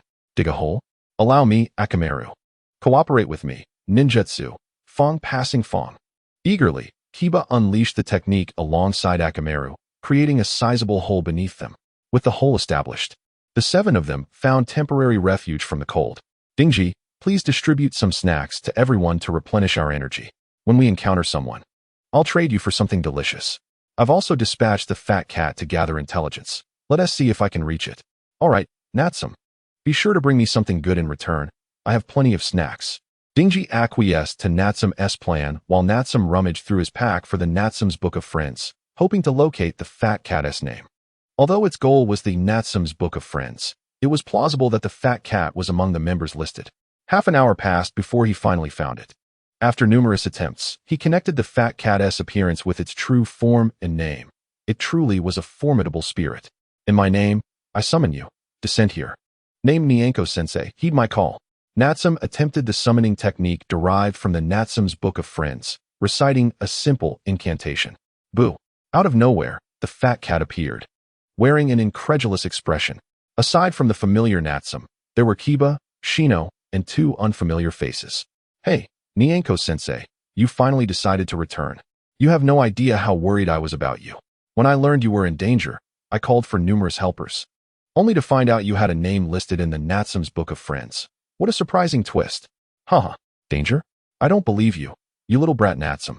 I was just enjoying a hot spring and even sipping fine wine. But now that you've uncovered my secret, I'll reluctantly have to devour you. Hand over the Natsum's Book of Friends. Ouch, that hurts. The cry of pain was due to being hit. The fact that the Natsum's Book of Friends could summon the fat cat indicated that their safety was assured.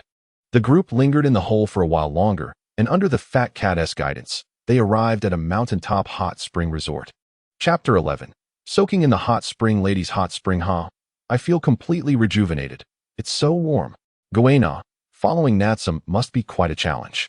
He certainly doesn't seem like an ordinary person. Indeed, only such a powerful individual is worth my allegiance. Inoue and Goena soaked in an outdoor hot spring. The water's temperature was just right. The moment they entered, their chilled bodies began to warm considerably. After an unknown duration, a striking woman entered, draped in a towel, and joined them in the spring. However, when her delicate foot touched the water, it froze in a small area, yet did not hinder her from enjoying the icy warmth. She casually untied her towel, relishing the contrasting sensations of heat and cold. The sight left Inoue and Goena speechless. It was Goena's first encounter with such an otherworldly event, while Inoue wore a knowing expression. Are you 2 sisters feeling a bit out of place? Would you mind if I joined you in the hot spring? Sister, are you a yokai? Oh dear, you figured it out. I'm probably what humans refer to as a Yukiana. Currently, I serve the young master. I intended only to meet him, but inadvertently involved you as well. My sincere apologies. By the way, what is your relationship with the young master? Young master? You mean Natsum? Although our time together has been brief, Natsum is quite a principled person who takes care of others. When danger arises, he is the first to charge forward, exuding a fearless aura. He also enjoys teasing the troublemakers in the village. To our peers, he acts like a little demon king. Haha, sometimes I think he can be rather foolish. Inoue's words amused the Yukiana. As the master of the Natsum's Book of Friends, a bit of arrogance was not a flaw. His mischievous spirit marked a stark contrast to the previous master. The former owner of the Natsum's Book of Friends was very keen on returning the names inscribed within. Many spirits were thus compelled to sever their contracts. Some even hid to avoid being summoned by the Natsum's Book of Friends. The Snow Woman shared tales of the yokai world and its various factions with Ino, even discussing the contempt yokai hold for humans, attributing it to the brevity of human life. In the men's open-air hot spring, Natsum and 4 other men leaped into the hot water with the ferocity of hungry wolves upon seeing the spring. The chill within them was expelled by the warm water, leaving them considerably relaxed. Water release, cold repelling technique. Natsum, that mischievous rascal, attempted a sneak attack. That S not even ninjutsu.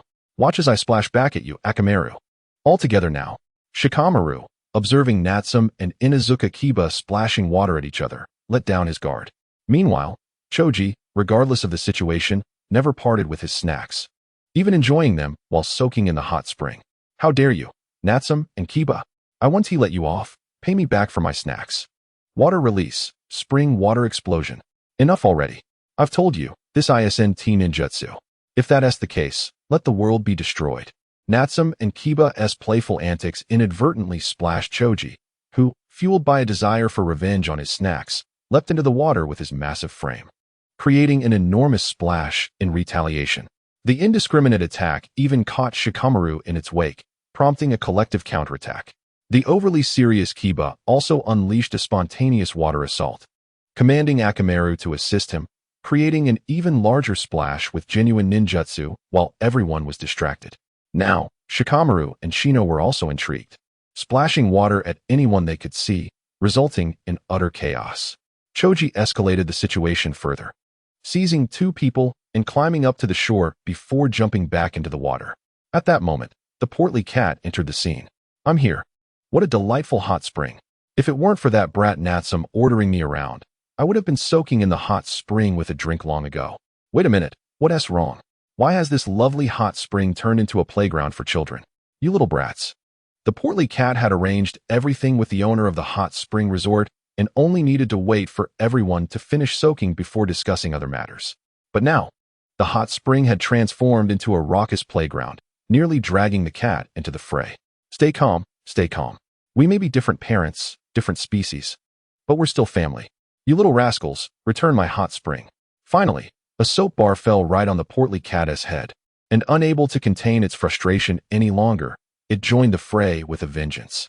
In the women's open-air hot spring, the group of boys was truly annoying. Their raucous noise could be heard from a distance. Oh really? Ino, perhaps you envy their camaraderie? Haha, dear sister, you jest. Boys are always this boisterous. I fail to see what I'm using. ISNT that all the more entertaining? There's never a shortage of fun. By the way, Kagaya-chan, you're a female swordsman, right? What's your relationship with the young master? Yes, I am Natsume's follower, and I shall surely promote the way of the sword in the future. Follower? Such a nostalgic term. From a distance in the women's hot spring, they could still hear the carefree laughter of Natsum and the others, leaving the girls baffled. What was the purpose of splashing water? Joyous moments are fleeting, and Natsum and his companions received the highest level of hospitality from the hot spring resort's owner. During this time, Natsum managed to meet the Snow Woman. The Snow Woman, the sovereign of this snowy realm, had long heard of the transfer of the Natsum's Book of Friends and had orchestrated this meeting to allow Natsum to find her and also witness the current master. Young master, it is a pleasure to meet you. I am Yukiana, and I was the previous follower. Are you a contract holder from Natsum's Book of Friends? I wonder why you summoned me. Young master, you misunderstand. My intentions differ from that cat. Everything is in service to you. Of course, I wish to introduce my daughter, Yukiri, to you, but upon seeing Kagaya, I abandoned that idea. Portly cat, what? Your family is all cats, you cold-blooded ice block. I see. I now have a newfound understanding of the abilities pertaining to Natsum's Book of Friends. It is indeed a formidable, yet intricate matter, which makes it all the more intriguing. Since it benefits everyone, I shan't hold back. Ha ha, young master, you are truly fascinating. 100 years may be long for humans, but for yokai, it is but a fleeting moment. I entrust you with matters concerning Yukiri. As the conversation drew to a close, the Snow Woman's daughter possessed the foremost summoning rights of the Snow Clan. Natsum welcomed this, recognizing that having followers indicated his considerable charm, something he had lacked in his previous life. Receiving the highest honors, Natsum and his 7 companions decided to stay overnight. Without the constraints of adults, they frolicked freely, reveling in their play. Even after tiring from their antics in the snow, they returned promptly to the hot spring to unwind. Chapter 12. Late for school in Konoha village. Natsum pondered. I see now why my whereabouts are so well known to outsiders. It appears we have a traitor among us. Haha, Natsum, the other side offered too much. Unlike some people who won't even let me drink. Besides, as the holder of Natsum's Book of Friends, isn't it normal to meet those inexperienced subordinates? Who can I blame? With the aid of the portly cat, Natsum and his companions returned to Konoha village smoothly. It was during this return that the portly cat's abilities were revealed, the capacity to traverse different worlds at will, which left Natsum envious. After bidding farewell to everyone, Natsum returned home with Kaguya and a cat in tow. He arranged Kaguya's daily life and picked up the fishing rod in the courtyard, continuing his search for a good fishing spot. With only a few days left before the ninja school commenced, time flew by swiftly. One day, Natsum, Kaguya, and the cat sought out a prime fishing location again, but the large fish in the river seemed to have gained sentience, and they returned empty-handed each time. Natsum, it's been so many days, and you still haven't caught a single fish. Is this acceptable? Just look at Kaguya when she is focused. She catches big fish effortlessly. Cut it out. Did you see that big fish near my hook? It has guarded me all day. It will surely bite when it gets hungry. The portly cat teased Natsum, remarking that whether or not he caught fish was inconsequential. Suddenly, a series of thuds echoed from a distance, as if someone were striking wood. Natsum looked over and spotted one of the Konoha 12, Lee. This was Natsum's first encounter with Lee. Is that Lee? Why have I never seen him before? He used to be invincible in childhood battles. It's strange to only now meet characters from the plot. The ninja school mandated enrollment at 6 and graduation at 12, with 6 years of compulsory education. Kaguya, go test that kid's skills and offer some guidance if necessary. Understood, Natsum. Without hesitation, Kaguya dropped her fishing rod and picked up a wooden sword, approaching Lee. Compared to fishing, she preferred sword practice. As Kaguya reached Lee, it was unclear what they discussed, but Lee, invigorated, performed a set of punches in front of her. Such attacks were feeble and lacked force. Even if struck, they wouldn't qualify as painful. Kaguya ultimately refrained from retaliating, effortlessly dodging all of his assaults. When she deemed the time right, she delivered a chop that knocked Lee out. How was the kid's strength? Well, Natsum, I wouldn't say he is strong. He is merely average. After I knocked him down, I sensed a gaze upon me, so I left without further ado. Very well then. Let us withdraw and head back early. Also, give that big fish near my hook a beating. Natsum retracted his fishing rod and prepared to head back after securing it. The large fish that had lingered beside the fishing hook cast a defiant glance at Natsum before sinking into the river. What a peculiar maneuver. Fat Cat, momentarily taken aback, observed as Goena swiftly retrieved her fishing rod and forcefully cast the hook. With a splash, a sizable fish was yanked from the water, and Goena swiftly reeled in the line, delivering another strike upon the fish's body. You dared to look at Natsum with such provocation. You've been guarding Natsum's fishing hook all day, yet you refused to bite the bait. To Fat Cat's astonishment, the fish transformed into a shooting star, streaking across the sky and reaching the ocean's edge. What a remarkable feat. Goena, this little girl, had elevated her obedience to an entirely new level. Fat Cat, trailing behind Natsum, murmured in disbelief. Soon after, a middle-aged man appeared at the spot where Xiaomu had fainted. These brats have no manners. They strike someone and then simply walk away.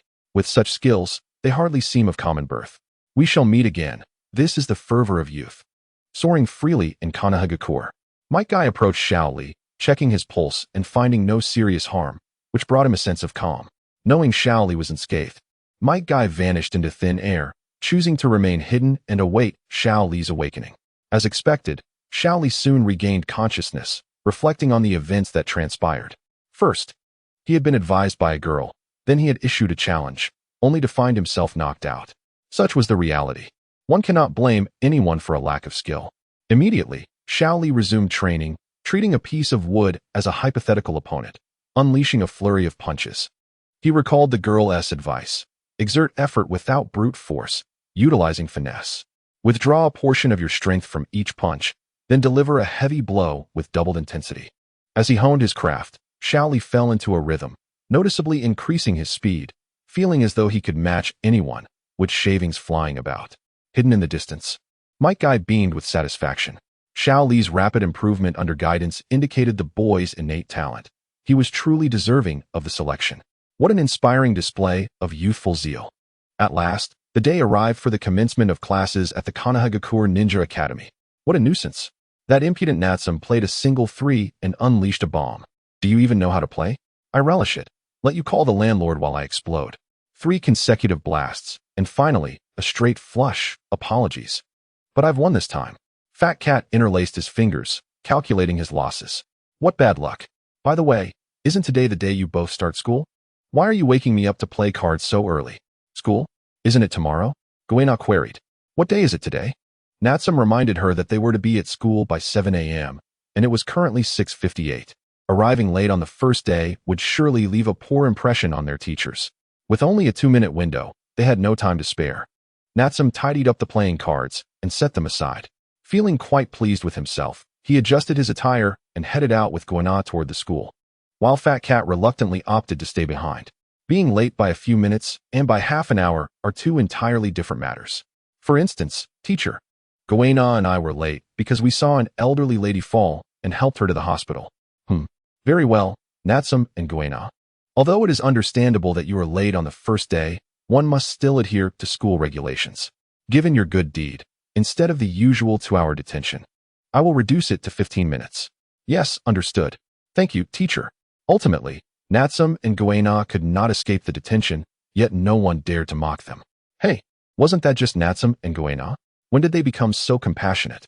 Late on the first day of school, only Natsum could pull that off. However, helping an elderly lady to the hospital? That seems implausible. Carrying her would be more believable. In the classroom, those acquainted with Natsum included only Shikamaru and a few others. True friendship isn't measured by the length of time known. Thus, in the presence of his friends, Natsum set a remarkable record for the earliest detention in the Academy's history. Chapter 13. Class. As the detention concluded, Natsum and Goena entered the classroom with composure, surveying their surroundings. Noticing 2 empty seats beside Shikamaru, they realized they had just been vacated.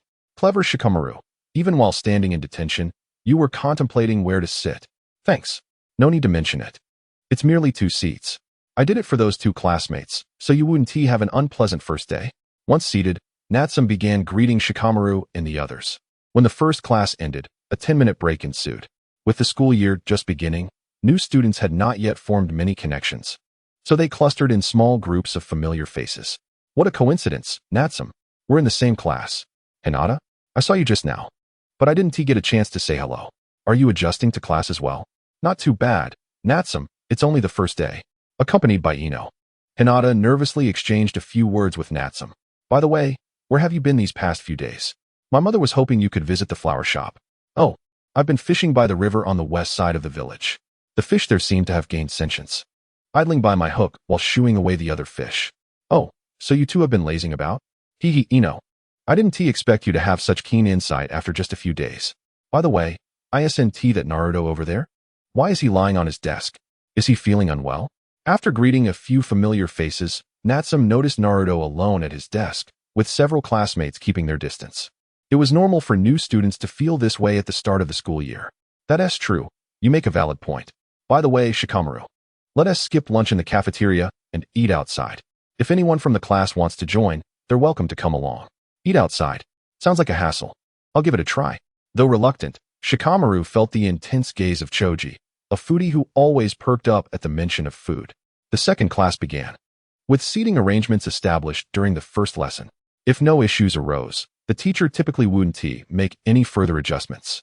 Natsum, Goena, Shikamaru, and Choji formed a group. Seated at the far left in the back row, Inuzuka Kiba, Yamanaka Ino, and 2 civilians occupied the row in front of Natsum. Hinata, Ino, Haruno Sakura, and a civilian sat in the third row from the back on the right. The final 4, Naruto and Sasuke, were seated in the 4th row from the back. The classroom consisted of 5 rows, divided into left and right sections, with 2 aisles in between. Class time always felt dreadfully dull. As Natsum began to doze off, the bell finally rang, signaling the conclusion of the morning session. He immediately perked up. Let us go, Shikamaru. Have we all arranged it? Yes, it's all set. As soon as school was out, Natsum's first order of business was to gather everyone and head towards the food stalls outside. Barbecue Pub gathered a familiar group of 12 classmates, though Sasuke was absent, accompanied by a couple of ordinary folks. With ample time before class commenced, everyone was encouraged to indulge in the feast. Shikamaru, ever the attentive host, suggested that if anyone had any cravings, they should not hesitate to summon the waiter. As today marked the beginning of their journey as classmates, he reminded everyone to be understanding of one another. With Natsum treating them, he insisted they should enjoy themselves without reservation, but also advised against overindulgence since there was a class to attend later. Soon after, The waiter arrived with an array of meats, as per the menu. Once the waiter departed, the attendees eagerly placed the meats on the grill, patiently waiting for them to cook, ready to savor them with sauces. Naruto, what was wrong with you this morning? Shikamaru inquired. You seemed so lackluster when we were not in class. Now is the time to eat to your heart's content. After all, did you not say you aspire to become Hokage? You cannot let something trivial bring you down. Of course, I aim to be Hokage, Naruto replied. But I was restless last night and couldn't sleep due to excitement, which is why I ended up dozing off during class. Isn't dozing off a sign of not comprehending the lessons? Shikamaru teased, to which Naruto admitted he struggled to grasp the morning's content. Perhaps it wasn't just you. Many in the class seemed lost. The morning lecture was merely an introduction to the will of fire, Shikamaru remarked. I only caught that phrase about self-sacrifice for the sake of others, reminiscent of the fourth Hokage. That means I need to become Hokage, right? Then I'll ensure every household in the village has a ninja dog, Naruto declared enthusiastically. As they continued eating, the conversation shifted to their aspirations post-graduation. With Naruto and Kiba jokingly vying for the title of Hokage, though no one took them seriously. Once everyone was satiated, Natsume called the waiter to settle the bill, and the scene transitioned to the tedious afternoon class. Even someone as dedicated as Konoha found it hard to stay focused. Are you planning to skip class, Shikamaru? She asked. Not yet. It's only the first day, and I'd prefer not to create a poor impression on the teacher, he replied, expressing his fatigue about the upcoming 6 years at the Ninja Academy. Could you help me compile some materials from the upper grades? Ideally, those who are exceptionally talented, Natsume requested. Are you jesting, Natsume? Fine, it might be bothersome, but I can manage, Shikamaru acquiesced. Hearing their exchange, Konoha perked up, abandoning her drowsiness. Are we preparing for some mischief? She asked. The afternoon class proved even more monotonous, focusing on reading and writing. Eventually, the school day came to an end. Natsume exchanged glances with Shikamaru, signaling him to wait for the others to leave before departing. Ino, are you heading home with us? Sakura asked. Oh, not today. Perhaps next time, Ino replied apologetically. As they continued chatting, Ino inquired, by the way, which boy in our class do you think is the most handsome? Most handsome? I don't see any, Ino responded, seemingly taken aback. Surely it's Sasuke. He's the epitome of charm. Sakura exclaimed, blushing. Oh, Sasuke? Is he actually in our class? It's quite romantic that you like someone so dashing, Ino teased. Stop it, Ino. You're too loud. Others will hear you, Sakura retorted. Embarrassed. As the classroom emptied, Ino and Sakura remained engrossed in their conversation, weaving a tale reminiscent of youthful romance. Why are you all staring at me? What does it mean? I'm not that self-absorbed, Shikamaru quipped, noticing the attention. Is that so? You and Shikamaru seem rather cozy. You can't hide it from us. Someone chimed in. The focus shifted to Shikamaru, while Choji, oblivious, continued munching on snacks. During class, Natsume asked me to gather materials from the upper grades. But it's not as exciting as you might think, Shikamaru said. Is Natsume trying to reach out to the upper grades? Someone speculated. Count me in as well, Kiba added eagerly. Faced with their fervor, Natsume reluctantly nodded, but soon regretted the decision, realizing the boldness of their intentions. Is this too conspicuous? The Ninja Academy is like the backyard of the third Hokage and the roots. If we proceed recklessly, could we end up in trouble or subjected to experiments? Natsume pondered, shivering at the thought. Unbeknownst to him, the others were oblivious to his unease, mistaking it for shared excitement. Since Natsume has agreed, I'll assign tasks. Just ensure the teachers don't catch us. If we can't complete them, it's no big deal, Shikamaru instructed, designating teams for reconnaissance and support. What? You're leaving me out? Natsume exclaimed, surprised at being excluded. Exiting the school, they encountered a hefty cat, oblivious to their presence. Hey, Naruto. Why are you sitting here alone? Want to come over to my place? A voice called out. Upon seeing Natsume and Konoha, Naruto wondered why they looked at him with such expressions. What's with them? Did I eat their rice or something? He mused. They're just parents picking up their kids. Don't mind them. When you become Hokage, they'll admire you, someone reassured him. Really? If I become Hokage, they won't say anything bad about me? Naruto asked, excitement bubbling within him. Just a few polite remarks, his friend replied, igniting Naruto's enthusiasm, as if his Hokage aspirations were within reach. Nearby, 3 swings caught Natsume and Kuina's attention, and they each took a seat, joining Naruto in conversation, drawing the gaze of onlookers. Look over there. The one on the swing resembles that infamous troublemaker. How is he still in the village? A parent commented. I can't believe my son is in the same class as such a person. What bad luck. Another lamented. Had I known this troublemaker was attending the ninja academy, I would have sent my son to a regular school, someone else added. Parents waiting to pick up their children occasionally glanced toward Natsum, whispering unkind words. For Natsum, it was a new experience, and he felt the weight of their judgment. Kuina, if you faced off against these adults, how many could you take down? Natsum asked, curious. I estimate I could handle them all, Kuina confidently replied, wielding her wooden sword nonchalantly. Natsum glanced at her, intrigued by her unwavering confidence. Natsum, are you jesting? I cannot allow such behavior. Striking others is unequivocally wrong. Oh, no. I shall prevent you from doing so. I aspire to be the Hokage. After all, words must be followed by actions. Oh, I was merely jesting. Naruto, do not get overly excited. By the way, this is my plump cat. Here to escort me home. Would you care to join us? The plump cat leaped gracefully onto Natsum's head once more. Natsum, unfazed, continued to gaze at Naruto with an inquisitive expression. What is it? Ah, so it is this nine-tailed fox. The plump cat immediately discerned the seal within Naruto and, having uttered this, settled down on Natsum's head as if to sleep. In the depths of Naruto's sealed prison, the plump cat's consciousness swaggered towards the trapped nine-tailed fox. The watery confinement mirrored the fox's size, with a formidable seal inscribed on the door. Kurama, do you now regret your decision? Had you returned to the demon realm with me back then, you would not have fallen to such a lowly state. Whose voice is that? Ah, it is you, Madara. What jest do you have for me? Have you not also been sealed? Ha, you crack me up, sealed as a mere plump cat. What can I say? You remain as stubborn as ever.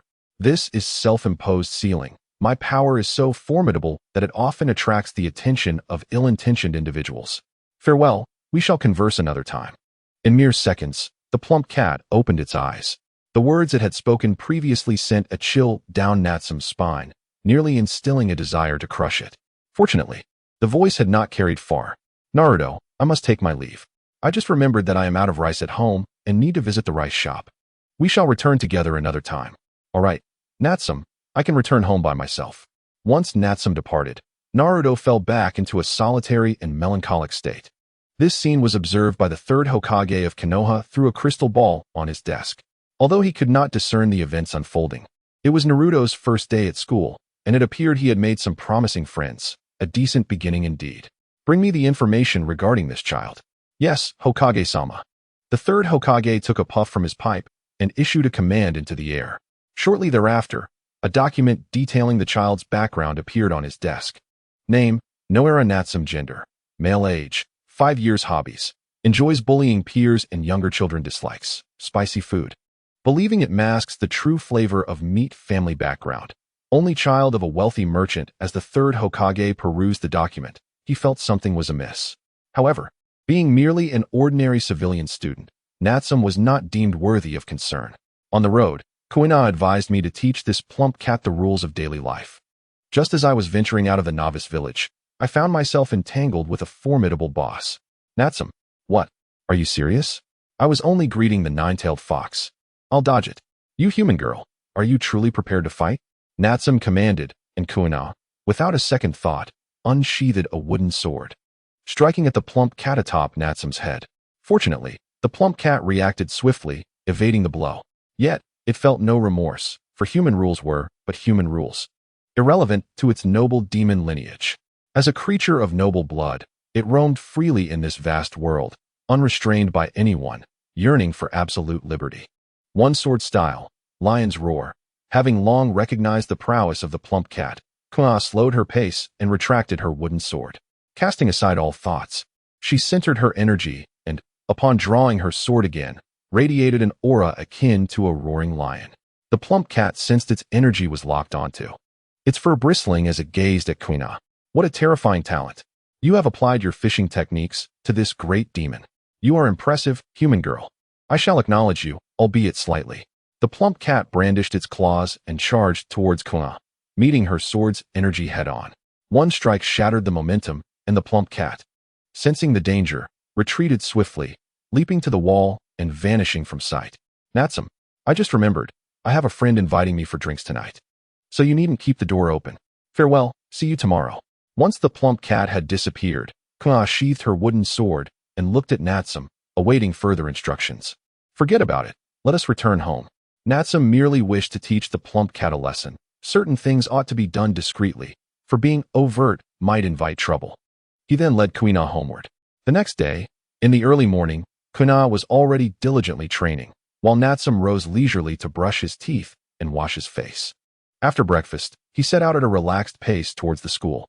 Typically, elementary students are accompanied by their parents to school. Good morning, Natsum. Morning, Konoha. Upon arriving in class, Natsum received a file from Shikamaru, expressing surprise. Having lived 2 lives, he found it quite simple to self-learn the local language. Yet, the children from prominent families were already brimming with knowledge at such a tender age. Conversely, Shikamaru pondered what Natsum's family background might be, as his demeanor rivaled that of the adults he was familiar with. After a while, Natsum asked, Shikamaru, if we directly challenge the upperclassmen geniuses, what kind of repercussions might we face? Most likely, it would attract the attention of Konoha's higher-ups and earn us the title of geniuses. Is there a way to avoid drawing attention? Being a genius is no easy feat. A plan? Let me think. Perhaps we could issue challenges to each class periodically. Winning would simply imply good fortune. Shikamaru did not hastily propose a solution or act on impulse, but instead suggested forming a team to issue the challenges. Winning would divert the attention of Konoha's higher-ups. Natsum considered this approach prudent and casually wrote a challenge on paper. Challenge notice. Konoha Ninja School, 1st grade Class A versus 1st grade Class B. If you dare, do not leave after the 2nd period. No limit on participants. Shikamaru, this is our class's challenge notice. Take a look. If it seems fine, I will leave it to you. Isn't this a bit too arrogant? Receiving the challenge notice from Natsum, Shikamaru opened it, and a wave of provocation washed over him. How about altering it to read? Since my birth, I have never faced defeat. I challenge Class B to prevail against Class A, so that I may experience this defeat. Such flowery language. They are all freshly minted students. How could anyone possibly comprehend that? I shall rewrite it. Shikamaru dismissed Natsum's challenge and composed a simpler version. Now that the challenge notice is complete, who shall deliver it to Class B? No need for such formality. We can simply storm in. If they accept the challenge, splendid. If not, we shall write defeated on the blackboard. If we go in directly, will it not undermine the purpose of the challenge? Then how about I go alone? Those 2 in the 2nd row, are they childhood friends? Perhaps I have a bold idea. First, let Ino distract the girls in the class. Then, oh, you are referring to Yoshii Akihisa and Shimada Minami? I have heard they have been friends since childhood, and their interactions do resemble a couple. Upon hearing Natsum's audacious plan, Shikamaru did not hesitate. He called for Ino and relayed a few instructions. He then gathered the boys who were close in the class, forming an impromptu group named the FFF Squad. Chapter 15. Action. This morning, during the 1st class, our teacher announced a self-study session, granting the FFF group its inaugural opportunity to convene. With a mere glance, I signaled to Ino to proceed. Clever Ino concocted an impeccable excuse to usher all the girls out of the classroom, leaving only the boys behind. A splendid chance for the FFF group to embark on their clandestine mission. To enhance the air of mystery, we drew the curtains in the classroom, blocking out every ray of light. In the enveloping darkness, we lit a solitary candle and bound the unconscious Akihisa Yoshii to a chair. As the FFF group consisted of only a few members, we resorted to minor tactics to silence any potential interruptions. What do you intend to do, you rascals? Just because the teacher is absent does not grant you license to act recklessly. To this classmate Sasuke, I, Natsum, must express my apologies. We merely require a favor from Yoshii Akihisa. Please, allow us this convenience. And if I refuse? We are not many, and I shall deal with you myself, Shikamaru. You may commence. I had not anticipated Sasuke's interruption, yet time was of the essence, and I had no leisure to entertain his heroic aspirations. Thus, we split our forces. I confronted Sasuke alone while Shikamaru and the others prepared all necessary tools for our escapade, striving to make the FFF group's act convincingly theatrical. Dressed in Grim Reaper attire, my fellow members awaited Yoshii's awakening, candles flickering ominously. We hereby pronounce your sentence, death penalty. Indeed, for openly displaying affection in class, you shall be burned alive. All those with girlfriends deserve the same fate. Yoshii Akihisa, do you confess? The FFF group possesses the authority to decree your execution. Dazed, Yoshii opened his eyes to a dismal sight, his arms and legs bound, surrounded by an inexplicable crowd. Esteemed adults, I am innocent. It was merely childhood friendship. He confesses. Burn him, for the unforgivable crime of having a girlfriend. The scenario unfolded smoothly. It was fortunate that Yoshii was somewhat dim-witted. Well, Yoshii Akihisa, since you have confessed, the FFF group shall decree. Yoshii Akihisa, your crimes are unforgivable, and execution shall commence immediately. However, considering this is your first offense, our class has entrusted us with an important task for you. If you succeed, your death sentence may be commuted. Are you willing to contribute to our class? I am willing. With that, we handed him the task, and the FFF group disbanded. As Yoshii caught the challenge letter thrown his way, the candle before him was extinguished, plunging the classroom back into darkness. Moments later, the curtains were drawn open, flooding the room with light once more. At that moment, Natsume and Sasuke began to move. Trained and astute, Sasuke adeptly utilized the interplay of light and shadow in an attempt to deliver a lethal strike. However, he underestimated me. Even without supernatural abilities, I was a formidable presence among my peers, never having faced defeat. Before engaging in any confrontation, I was notorious for either preparing for a fight or being in the midst of one, my reputation well known among mischievous youths. No matter how intricate Sasuke's physical attacks were, I deftly countered each one, ultimately producing a shuriken and resting it against Sasuke's throat. When did this happen? You have lost. Do not presume your prestigious lineage grants you the right to look down upon others. Do not seek me out again. You are too weak. My words struck a severe blow to Sasuke's fragile pride. They echoed relentlessly in his mind, leaving him bewildered as he returned to his seat. After securing victory, I approached Yoshii, giving his shoulder a reassuring pat, my expression one of encouragement. Yoshii, do not feel overwhelmed. It is merely a challenge letter. Remember to protect yourself when delivering it. I have faith in you. After sharing a few inconsequential words, I returned to my seat. At that moment, the girls from our class returned, oblivious to any unusual occurrences. When class ended, Yoshii, as agreed, delivered the challenge letter to Class B, though he took longer than anticipated. Fortunately, just as the next class was about to begin, Yoshii appeared at the door, limping. I rushed over to steady him. What happened, Yoshii? Did you get beaten up? The Class B students are utterly despicable, lacking any sense of honor. Fear not, Yoshii. Our class will seek vengeance for you. Rest and recover.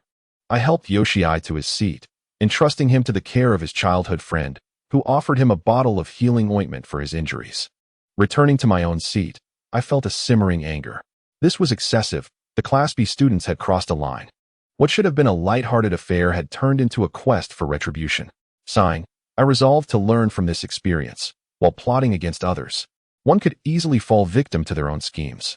Indeed, it was far better to act decisively while one had the chance, for overthinking could lead to unsatisfactory outcomes. During class, when the teacher finally arrived, we endured another tedious and drawn-out session, merely reading and writing. As the bell rang, signaling the end of class, I observed the teacher leave the room. Come on, Guena. Class B's lack of integrity cannot be overlooked, and we must not indulge them. Natsume was still simmering with resentment from earlier, feeling increasingly agitated as we approached Class B. Following behind were Shikamaru, Choji, Hinata, Ino, Kiba, Shino, Naruto, and a few other classmates. Hey, I say, this isn't a gathering. Everyone should disperse. Are we going to fight? We all know that. I, Naruto Uzumaki, fear nothing. Exactly. They from Class B have no regard for rules, and we shall teach them a lesson. As we reached the entrance to Class B, we spotted a teacher standing at the podium. Is it you who issued the challenge letter to Class B? You are from Class A, correct? It has only been 2 days since school started. Your actions are inappropriate. Return to your class and pretend this never happened. Pretend it never happened? Dear teacher, yes. We are indeed students of Class A.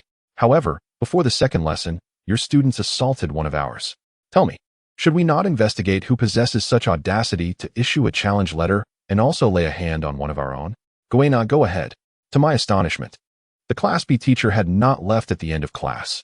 This revelation struck me as I realized my anger had clouded my judgment, causing me to overlook the presence of a teacher in Class B. It indicated that Class B had someone wise among them, subtly informing their teacher about the challenge letter, perhaps hoping to use them to handle Class A. Yet, that was of little concern. While my friends may have felt trepidation, I could not afford to show fear. Goena had already drawn her wooden sword, aiming its tip at the Class B teacher, charging forward. Before anyone could react, the wooden sword pierced the teacher's body. In the next moment, the sensation was wrong. It did not feel like I had struck flesh. The Class B teacher had transformed into a wooden substitute. This is a substitution technique, Goena. Do not be alarmed.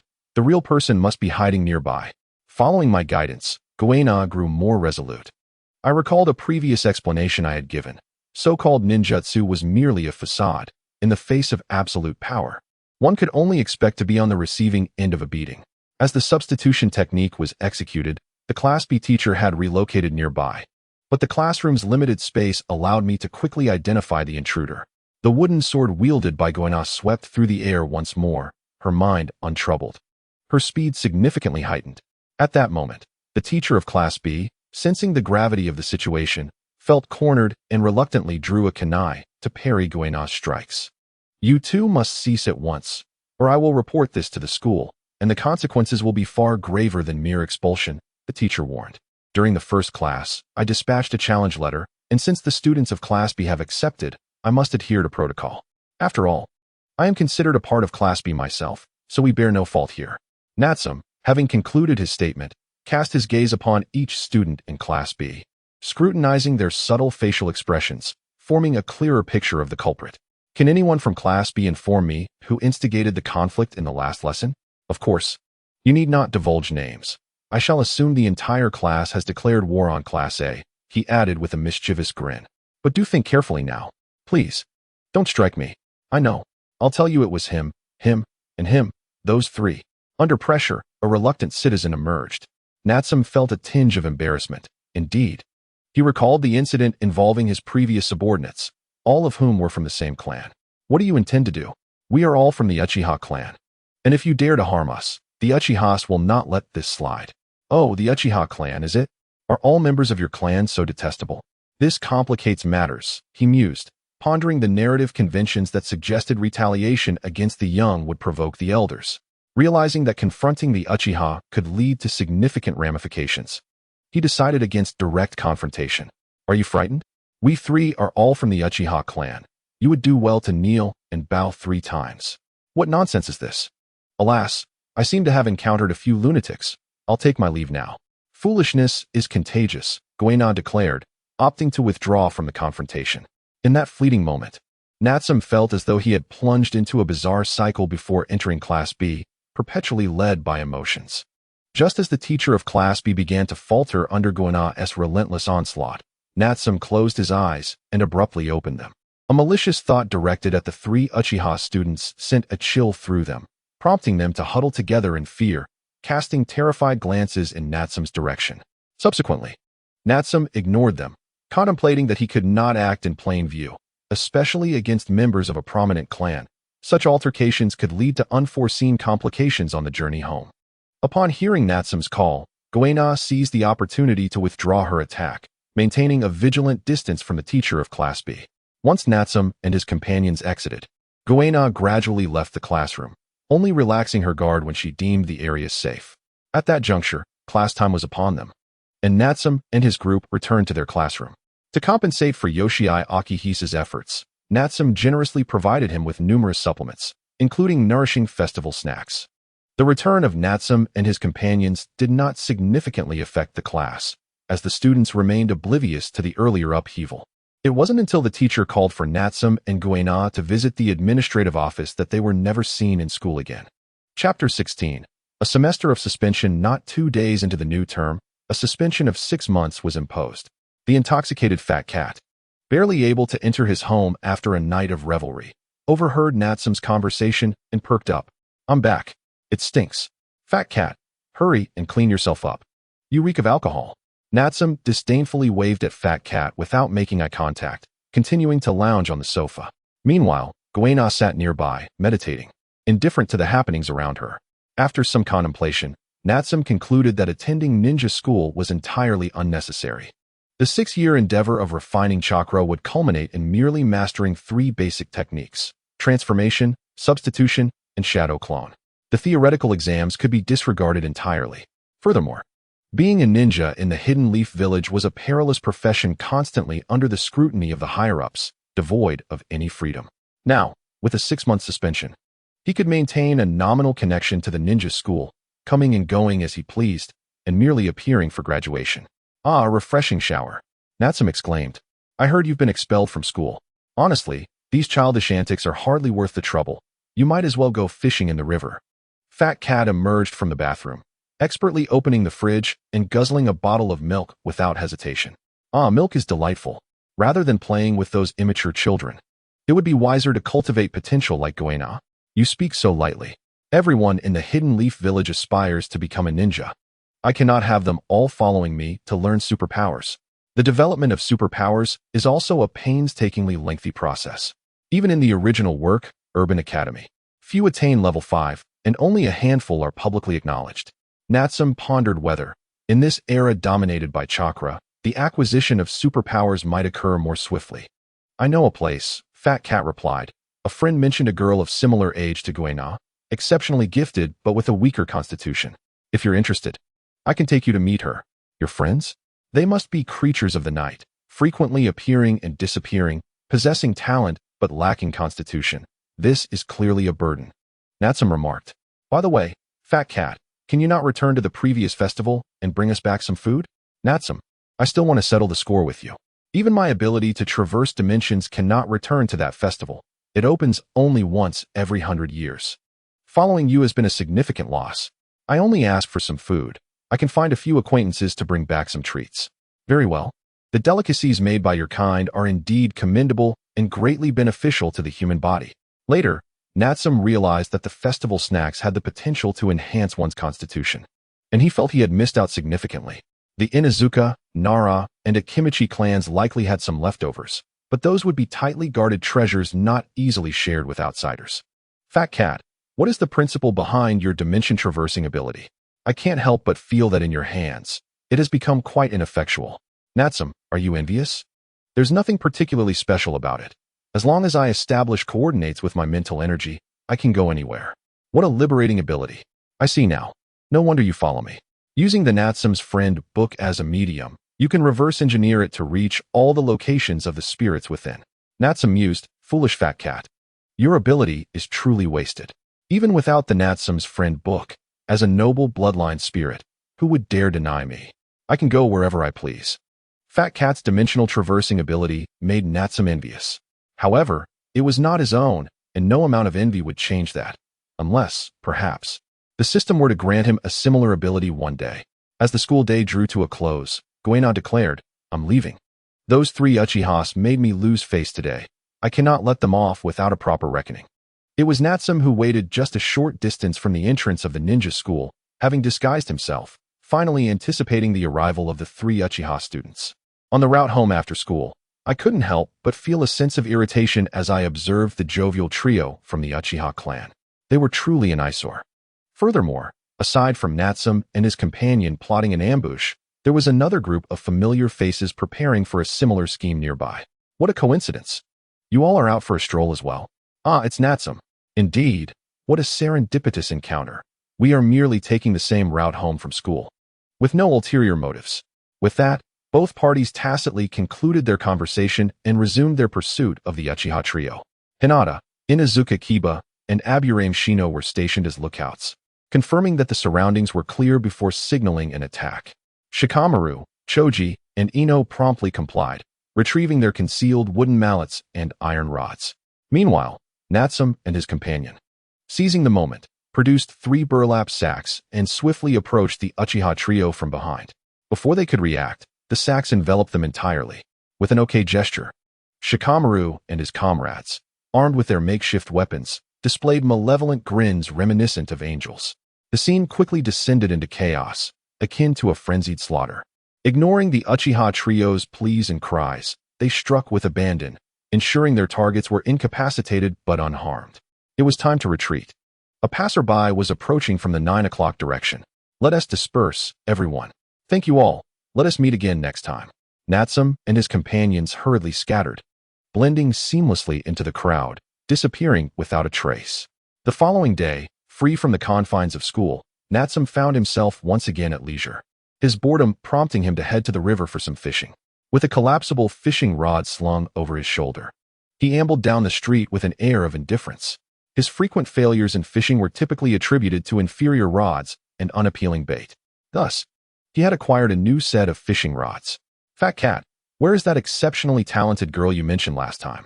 Perhaps I might pay her a visit along the way. Oh, I only know her general location. I've never seen her in person. Natsum deemed it convenient to explore the village of Konoha and discover this individual of remarkable talent. At the territory of the Kurama clan, a young girl lamented, "Father, mother, do you not love your daughter anymore? I wish to become a ninja and attend school. Why can you not grant me this small request? My daughter, do you not recall? Last year, you fainted in the classroom. Listen to your mother. First, regain your health, and then we shall pursue your dream of becoming a ninja. All right? Mother, father, you no longer care for me. I want to go to school. I want to become a ninja." As the young girl cried out her aspirations, an unusual surge of chakra coursed through her. Unconsciously, her hand grasped a paintbrush, and she began to doodle on a canvas. The resulting artwork eerily mirrored the environment around her, giving the impression of a live depiction. Oh no, this is a chakra overload. We must stop her. It's too late. Our clan experiences a prodigious child every few generations, and it is clear that our daughter is that gifted one. Once this ability awakens, we will be unwittingly drawn into her illusion, losing control of our senses. What do we do? Our daughter's health has always been fragile. If this continues, her body cannot withstand it. Hurry, think of a way to stop her. She is our only child. The girl's parents, in a state of panic, urged her to cease her actions. Once again, she added another stroke to her canvas. The house around her visibly crumbled, as if by some unseen force. A moment later, flames erupted from the partially collapsed structure, igniting all surrounding flammable materials. Upon witnessing the inferno, the girl's mother was filled with dread, fearing for her daughter's safety. Though her feet moved towards the girl, she could not draw closer. Observing this scene, the girl's father felt a sense of solace. Perhaps the Kurama clan had finally found hope.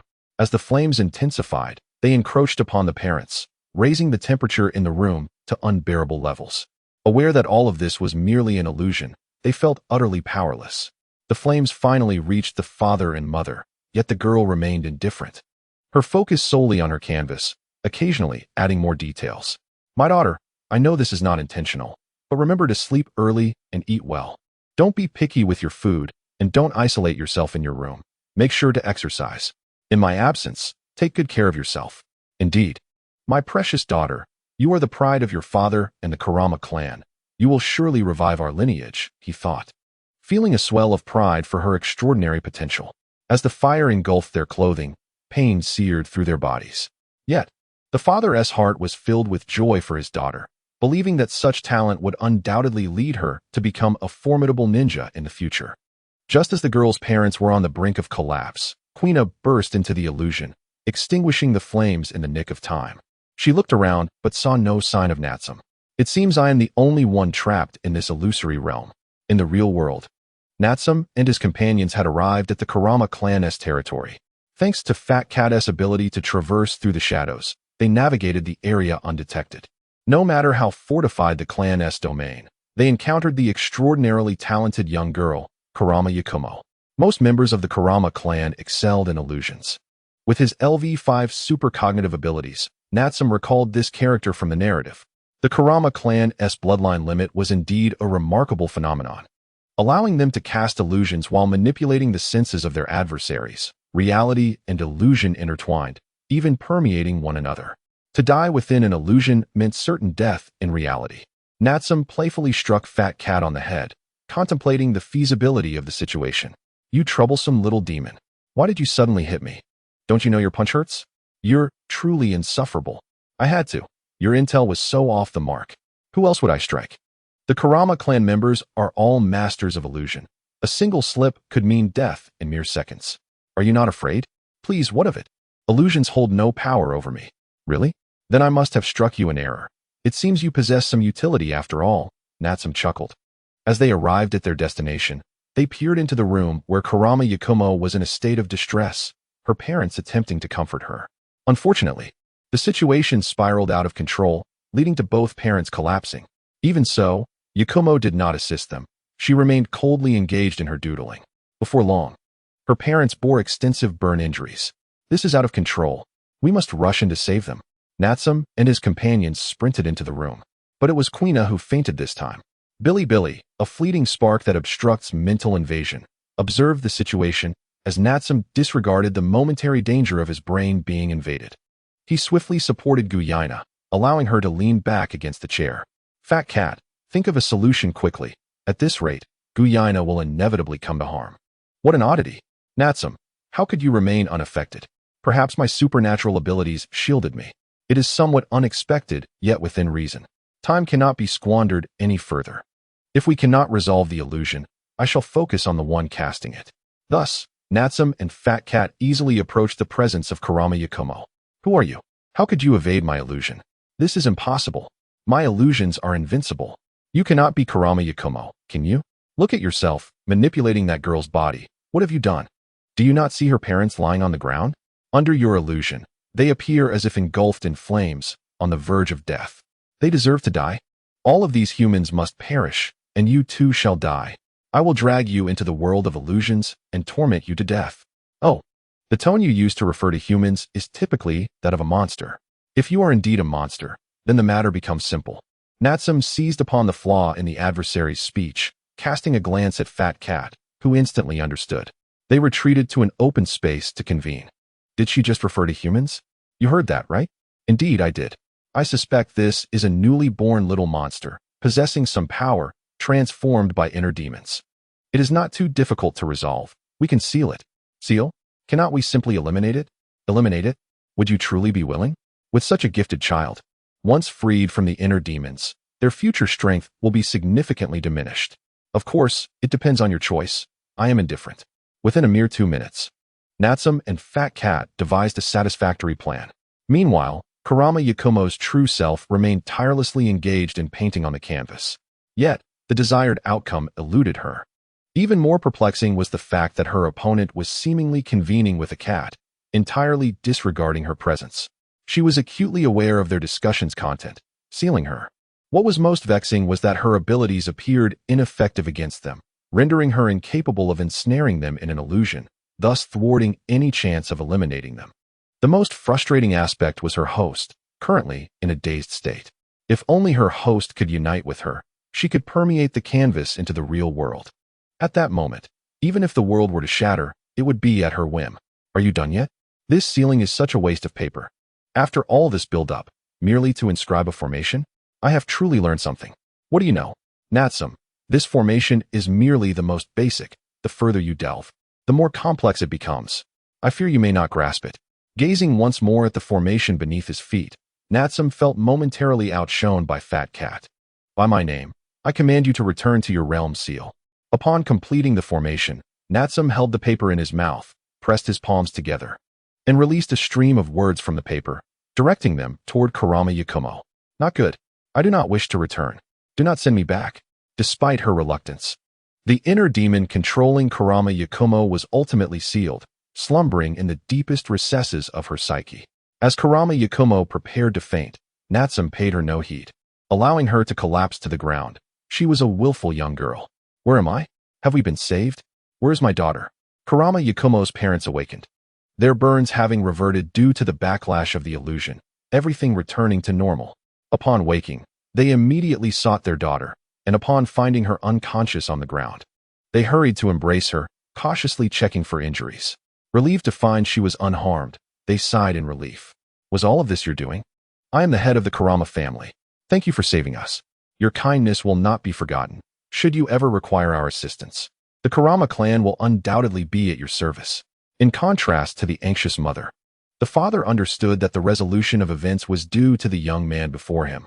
Thus he expressed his gratitude with greater respect. I happened to pass by today and heard there was a gifted peer in the village. I came to see for myself. Indeed, her talents are remarkable, though she is somewhat willful, and her physique hinders her. If she were to be trained properly, it would take no less than 35 years to cultivate her. Natsum, I told you, rather than playing house at the ninja school, it would be better to keep this human girl by your side for 35 years. Her strength would reach astonishing heights. Natsum disregarded Fat Cat's remarks, instead walking over to the newly awakened Guyaina, relieved to see she was fine. It's all right. Each person has their own talents. Temporary setbacks mean little. If you wish to win, continue to strive and learn from experience. Encouraged by Natsum's words, Guyina felt an intensified resolve. She even cast a determined glance towards Kurama Yakumo. This scene did not escape the notice of the head of the Kurama family, who, after a moment of contemplation, made a bold decision. Young sir, I apologize for my rudeness. Once my daughter awakens, I shall ensure she personally apologizes to you for her offense. I will also instruct my servants to prepare lunch for you. There's no need for that. Since everyone is safe, we should go fishing now. Come on, Guyina, fat cat. Natsum interrupted the head of the Kurama family's invitation. Initially, he merely intended to stop by and take a look. Having seen for himself, it was time to attend to more pressing matters. The head of the Kurama family personally escorted them out of the family estate, bestowing the highest honors upon them. Chapter 18. The Crimson Sunset arriving by the riverside. Natsum cast his new fishing rod into the water, its adjustable length extending to 3 meters. The baited hook sank to the river's center, suspended neither above nor below the water's surface. Oh, a big fish is coming. Fat cat, hurry and prepare the net. Letting it escape would be a grave loss.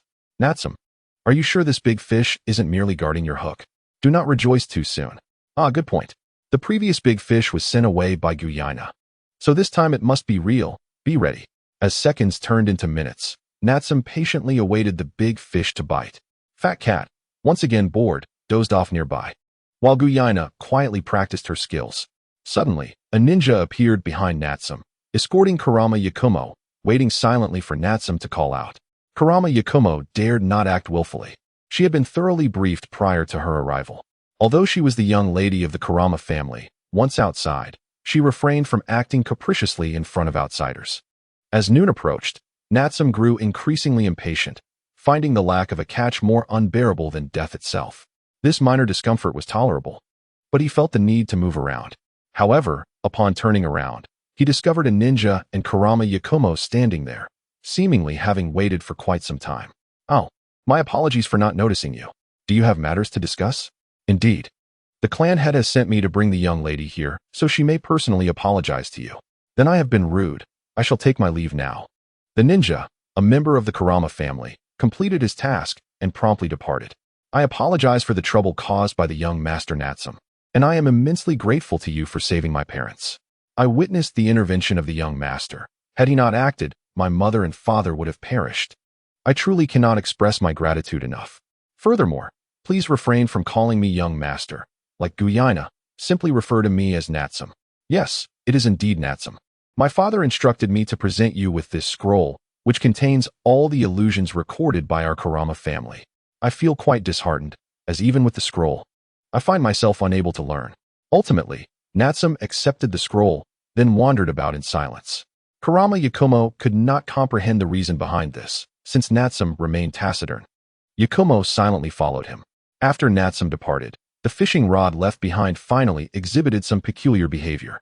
The nearby plump cat, perhaps aware of the situation, flicked its small ears but remained indifferent, allowing the fishing rod to be dragged away. Some time passed, and Natsum eventually returned to the original spot, feeling vexed by the day's misfortunes. Who could have stolen my fishing rod? Plump cat, where is my fishing rod? How should I know? Perhaps it was taken by a large fish.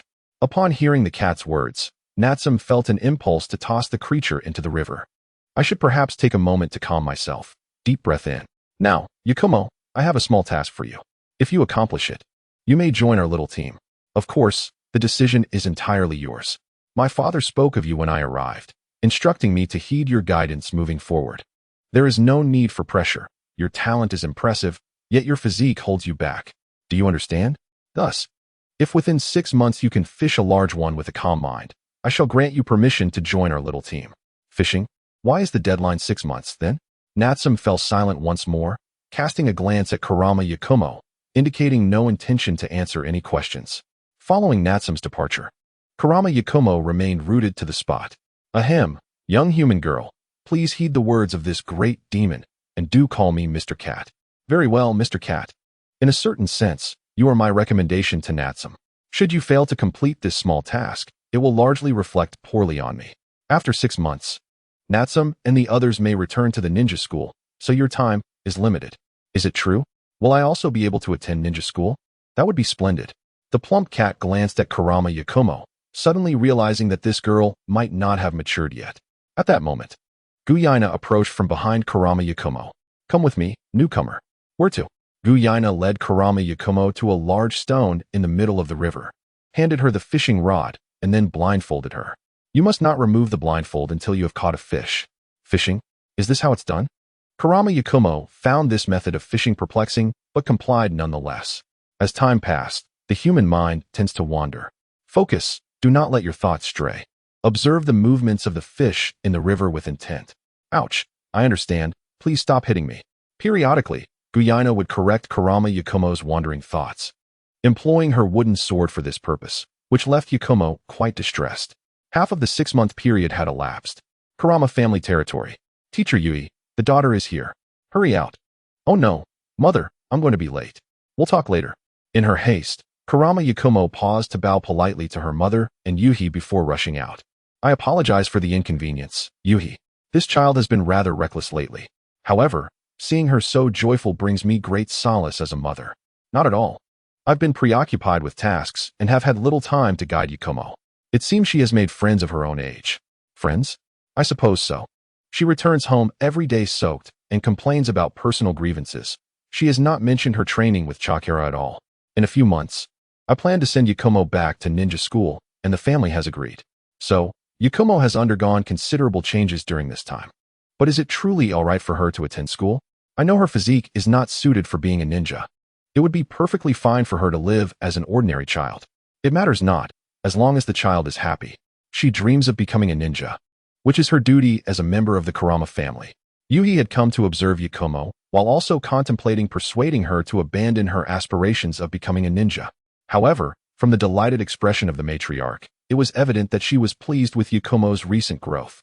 Has anything significant transpired during this time? Yuhi resolved to learn more about Kurama Yakumo and observe the friends she had made. Chapter 19. Fishing by the River. Once again reprimanded by Guyaina, Kurama Yakumo declared her challenge. Let us see if you can catch a fish today first, Guyaina stated, while Yakumo remained obstinate. Didn't you take 3 days to catch a large fish?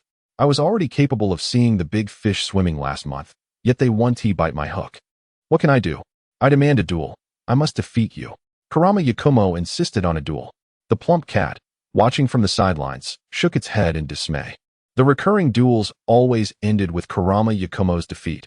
Why could she not learn from her experiences? How infuriating. What is wrong with the fish in this river? They swim right up to my hook and yet refuse to bite. Guyaina, I challenge you to a duel. What did you call me? Very well. I shall grant you another opportunity. Should you lose, you must chase away the large fish guarding Natsum. The outcome is not yet determined. Illusion technique. 5 senses manipulation. As Kurama Yakumo held the drawing board in her left hand and a brush in her right, she loudly proclaimed her ninjutsu. At that same moment, Guyaina swiftly unleashed a blade of sword energy, its blue luminescence crescent-shaped as it struck Yakumo's brush, splitting it in half, the tip falling to the ground. Enough. The loser must chase the fish away. Ah, how cunning. You destroyed my brush. Guyaina is the most devious. I will not accept this. Let us face off fairly. Guyaina versus Kurama Yakumo. KO. The outcome was swift, leaving Kurama Yakumo visibly frustrated. Accepting her defeat, she approached Natsum. Picking up a small stone, she tossed it into the river, casting a glance at Natsum. He said nothing in response, with the large fish present. Catching one was exceedingly difficult. It was unclear when fishing had become such a formidable challenge for Natsum. Surprisingly, the small stone did not strike the large fish, but instead rebounded off the surface when the fish leapt out of the water. Ouch! Now even you dare to bully me, fish? Just wait. After being struck by the rebounding stone, Kurama Yakumo seized her fishing rod and cast it into the river, attempting to hook the large fish directly, but it evaded capture. Illusion technique. 5 senses manipulation, once more. Kurama Yakumo held the drawing board in her left hand and the remaining segment of her brush in her right, casually sketching on the board. In no time, the drawing vividly illustrated the large fish swimming in the river. With a swift stroke, the image transformed into that of the large fish being pulled from the water onto the shore. Then, as if foreseeing the future, Kurama Yakumo grasped her fishing rod and drew it skyward. At that very moment, a large fish leaped out of the river, drawn to the fishing rod. Thus, A magnificent home run was born. Onma Yakumo secretly summoned chakra, exerting double the strength to send it soaring like a meteor, crossing the sky to reach the distant shore of the sea. Upon witnessing this, Natsum felt an involuntary twitch at the corner of his eye. This bad habit, he wondered, who had instilled it in him? Not far away, a certain Akatsuki Hinata, who was covertly observing from a high vantage point, was equally astonished. Is this the bloodline limit of the Onma clan? Such impressive illusion techniques. Does this mean Yakumo can now train? This is indeed splendid news. But who are the other two children? They bore no traces of chakra, suggesting that Yakumo would have to heed their guidance. Hinata felt that after returning from a mission, the village seemed somewhat unfamiliar to her. This piqued her interest in Yakumo's two friends, prompting her to reveal herself. Oh, Yakumo, what a coincidence. Are these two your friends? May I have the pleasure of making their acquaintance? I hope I'm not interrupting. Oh, it's Akatsuki-sensei. My apologies for the earlier rudeness. This is my leader, Natsum. And that over there is my lifelong rival, Goina. This one is Mr. Cat. At this moment, Hinata noticed a plump cat nearby, noticeably different from an ordinary house cat. Whose summoning beast could this be? Greetings, everyone. I am Akatsuki Hinata, a jonin of Konoha, skilled in illusion techniques. I wonder if you would be interested in learning ninjutsu? I would be happy to guide you. Previously, I was Yakumo's tutor, but I have been on missions and have only just returned to the village. Wait, Akatsuki-sensei. How can you do this? I'm still in my assessment period, and you come rushing in to poach my students. Natsum will not agree to that. Onma Yakumo expressed his dissent, recalling how his previous instructors had often discouraged his dreams with half-hearted efforts. Such a tutor was the last thing he desired. Oh, is that so?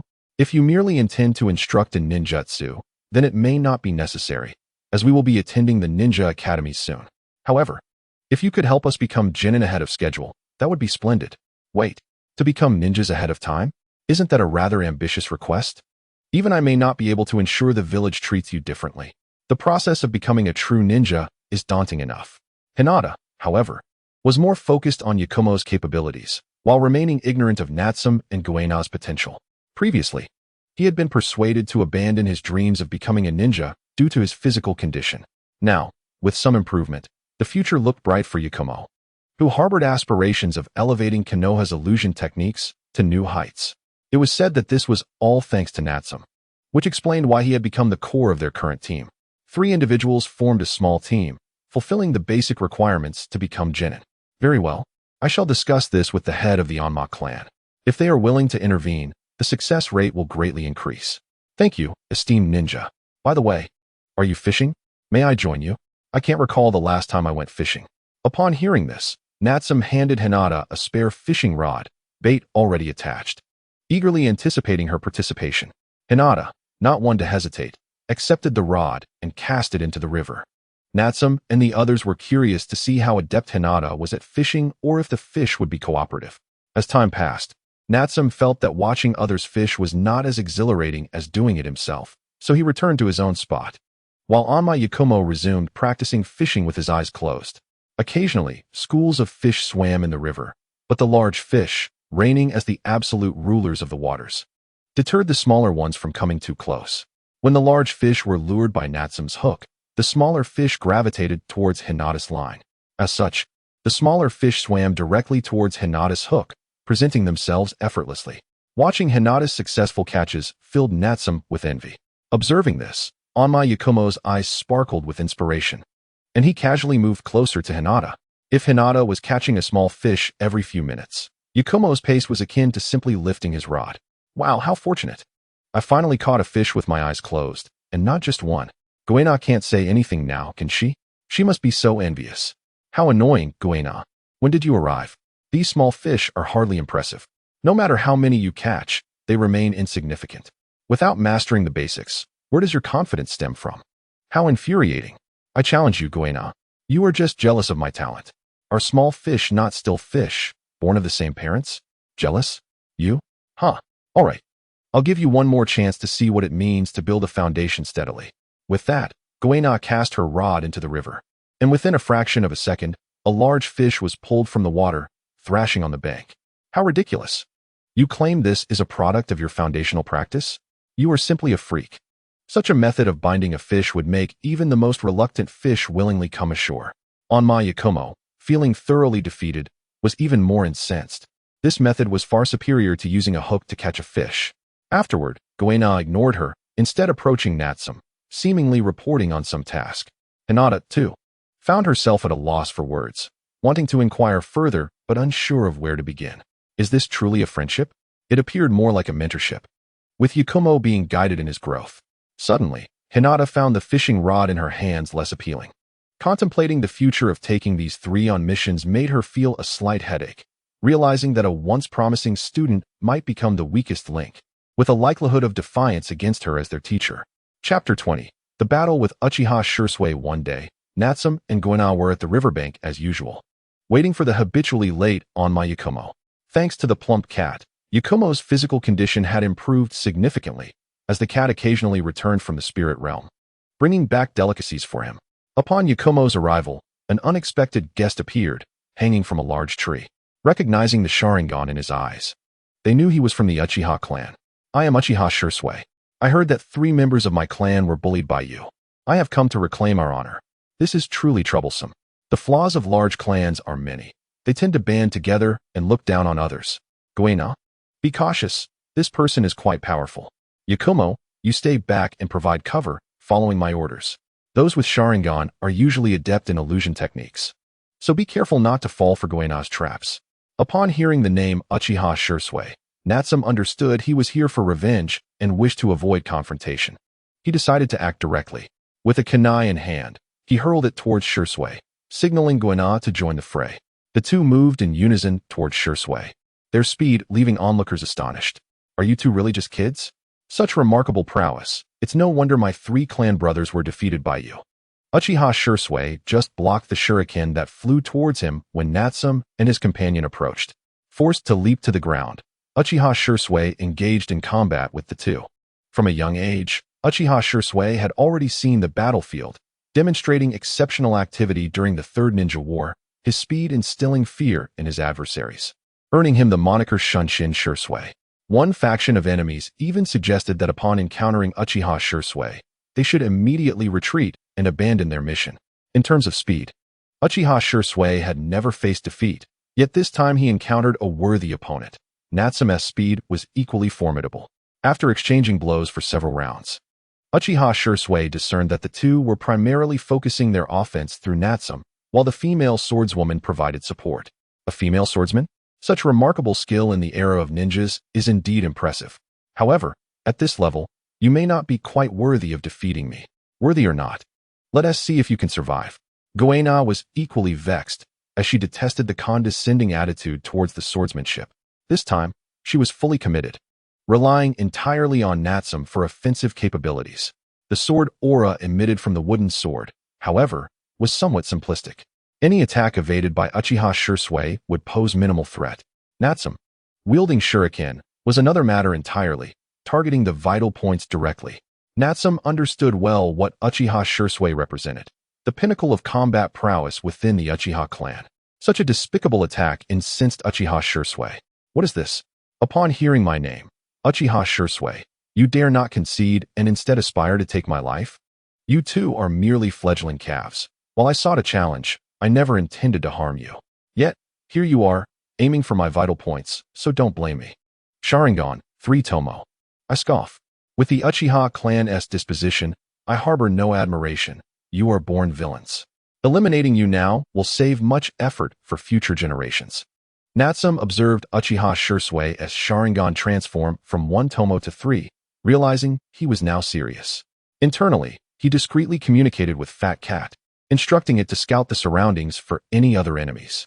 After a while, upon receiving a report from Fat Cat confirming the absence of additional threats, Natsum unleashed all his attacks with electric properties. The electric current inherently paralyzed, making it inevitable for even Uchiha Shursui to be affected. What is happening? Why do your attacks carry electricity?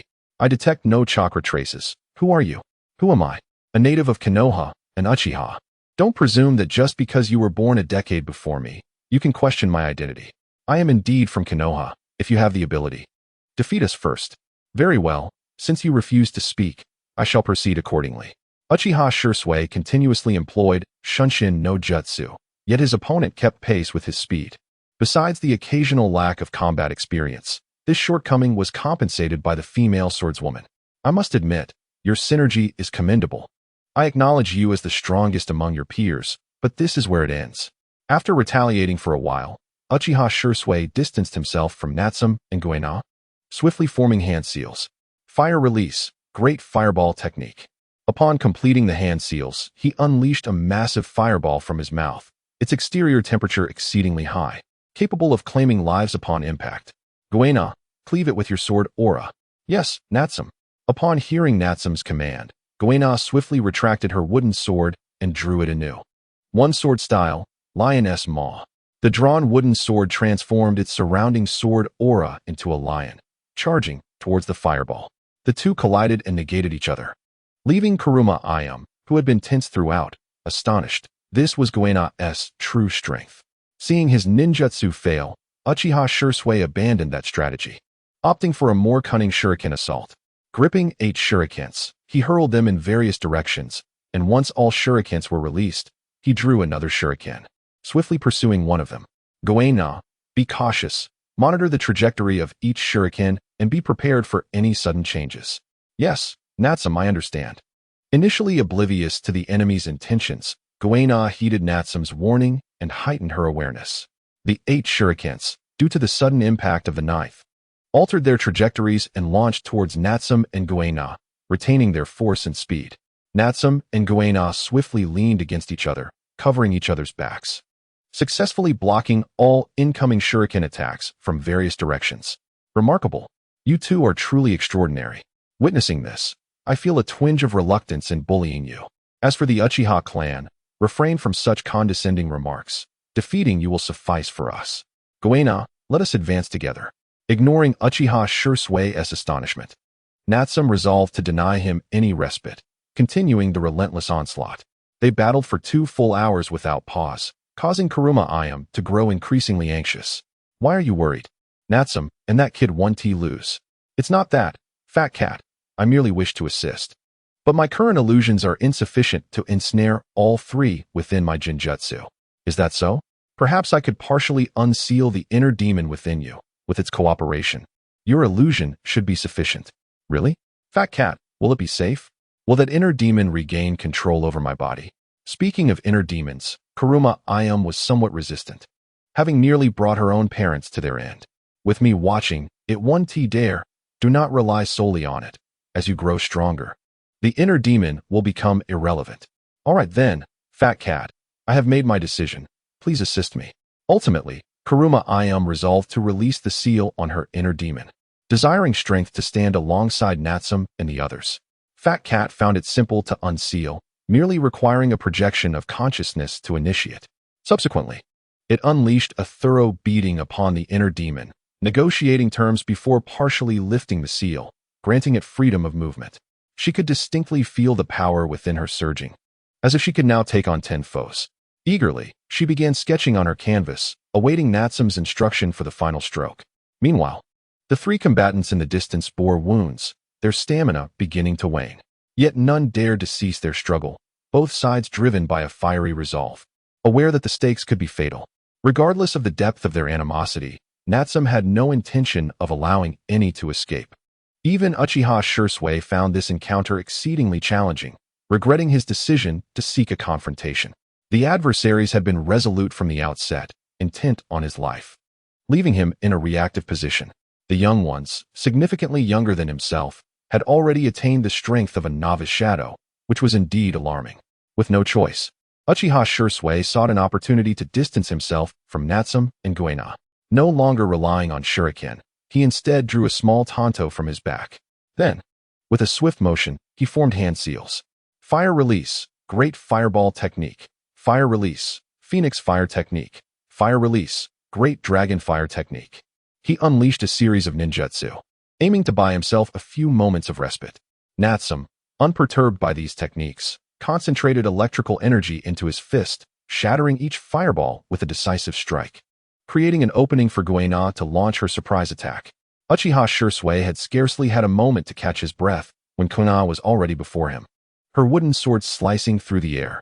Reluctantly, he resorted to the family's secret technique, channeling fire chakra into his short blade to create a flaming edge. He had anticipated that her wooden sword would shatter upon impact. However, it withstood the blow. What kind of wooden sword is this? Uchiha Shisui could not help but voice his incredulity. With a swift motion, he executed the Uchiha-style Gale sword technique in conjunction with body flicker technique, appearing behind Konoha at a speed so rapid that she struggled to keep pace. Yet, at that moment, Natsum had also arrived behind Shisui, unhesitatingly poised to take his life. What animosity is this? They aim to end me. Shisui abandoned his attack on Konoha and turned to parry Natsum's kunai with his short blade. Fire and electricity clashing and neutralizing each other. In a quick withdrawal, he prepared to cast an illusion, summoning his spirit beast. Yayoi, stop him from casting that illusion. Natsum shouted upon seeing Shisui summon a crow. Chapter 21. Susanoo. Finally, Akuma Yayoi executed the final stroke, drawing everyone into the illusion, taking advantage of Natsum's and the fat cat's lack of resistance. Ultimately, Uchiha Shisui was a moment too late. Yayoi's bloodline limit possessed a characteristic that even the Mangekyo Sharingan could not counter. The sudden turn of events left Shisui flustered. The crow remained the same. Yet the illusion could not be unleashed. What is this? Am I trapped in an illusion? When did I fall under your spell? Apart from the two of you, there's only that girl over there. Damn it, who are you? I feel as though you know all my secrets. In regard to your reputation, we dare not underestimate you. Battling in an illusion ensures that the villagers remain unaware, Yayoi replied. I merely sought a venue for confrontation. It seems I've offended you gravely. As if I had devoured your family's rice, and now you come for my life, ganging up 3-1. How shameless. Shisui felt a sense of grievance. When did commoners become so formidable? I refuse to believe my Sharingan cannot break your illusion. Sharingan, Mangekyo mode, he declared, but to his dismay, what a cursed illusion. Even the Mangekyo Sharingan proves ineffective. If I told you this is the Akuma clan's bloodline limit, designed specifically to counter your Sharingan's illusions, would you believe me? Yayoi taunted. Did you not bother to gather intelligence before seeking a fight? You underestimate us. Huh. You brats who haven't even graduated from the Ninja Academy. Do you really think I need to gather intelligence? If you truly possessed such strength, you'd be renowned by now. Is that so? Compared to your esteemed clans. Which commoner does not know me? How many of my peers have I taught a lesson to? You are simply accustomed to looking down upon others. Natsum charged forward, once again using an electrically charged kunai to clash with Shisui's fiery short blade. After several exchanges, Shisui was compelled to form a single-handed seal, creating a tangible shadow clone to contend with Konoha, establishing a 2-on-2 scenario. You two should know when to back off. When have I, Uchiha Shisui, offended you? Must it come to life and death? It is not you who has wronged us, but rather our displeasure at your Uchiha clan who persistently irritate us. If we do not strike you down now, we risk facing an even greater threat later. You little brats think you can best me? I refuse to play your games. Shisui roared in anger, his 3-tomo Sharingan shifting once more. Sharingan, Mangekyo mode. Susanoo. With all conventional ninjutsu rendered ineffective, he unleashed his most potent technique. Surrounded by his own chakra, Shisui transformed into a Susanoo of colossal stature, its verdant form towering over all. He stood at the center of this formidable being, visible to Natsum and the others. This is bad, Natsum.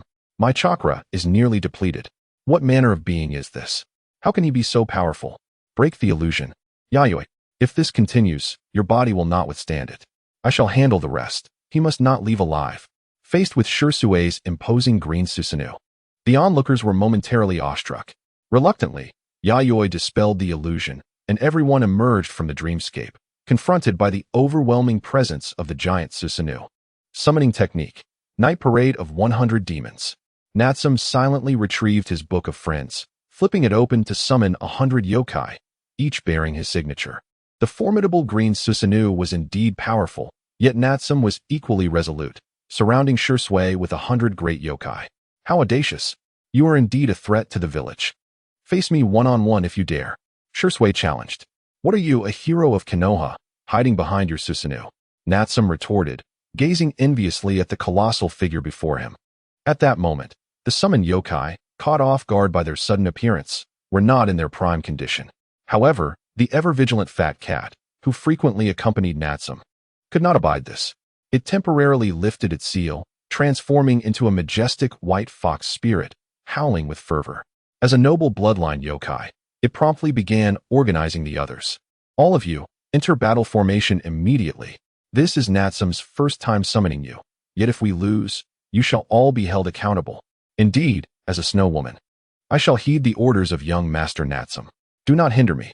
So, the Book of Friends has found a new master? This is splendid news. Let us fight. Is this the night parade of 100 demons? Truly marvelous. Indeed, is my foe this towering giant before me? My yokai power stirs with excitement. Under the leadership of the Fat Cat and the Snow Woman, the multitude of yokai finally entered battle mode. The night parade of 100 demons feared neither exhaustion nor death, unless they could annihilate Shursui in a single strike.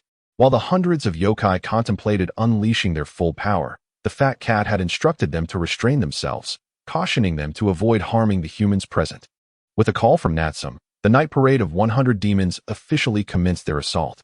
Hundreds of yokai, some as large as Susanoo, and others no bigger than a human, surged forward. The yokai, unafraid to confront the giant Susanoo, recognized that humans were inherently fragile beings. Even so, Uchiha Shursui had never encountered such a scene before. The sheer number of opponents was staggering. Among them was a white fox yokai, comparable in size to his Susanoo, which diminished his advantage. With keen eyes, he recognized the leader of the yokai, the fox spirit, commanding the horde. Who are you?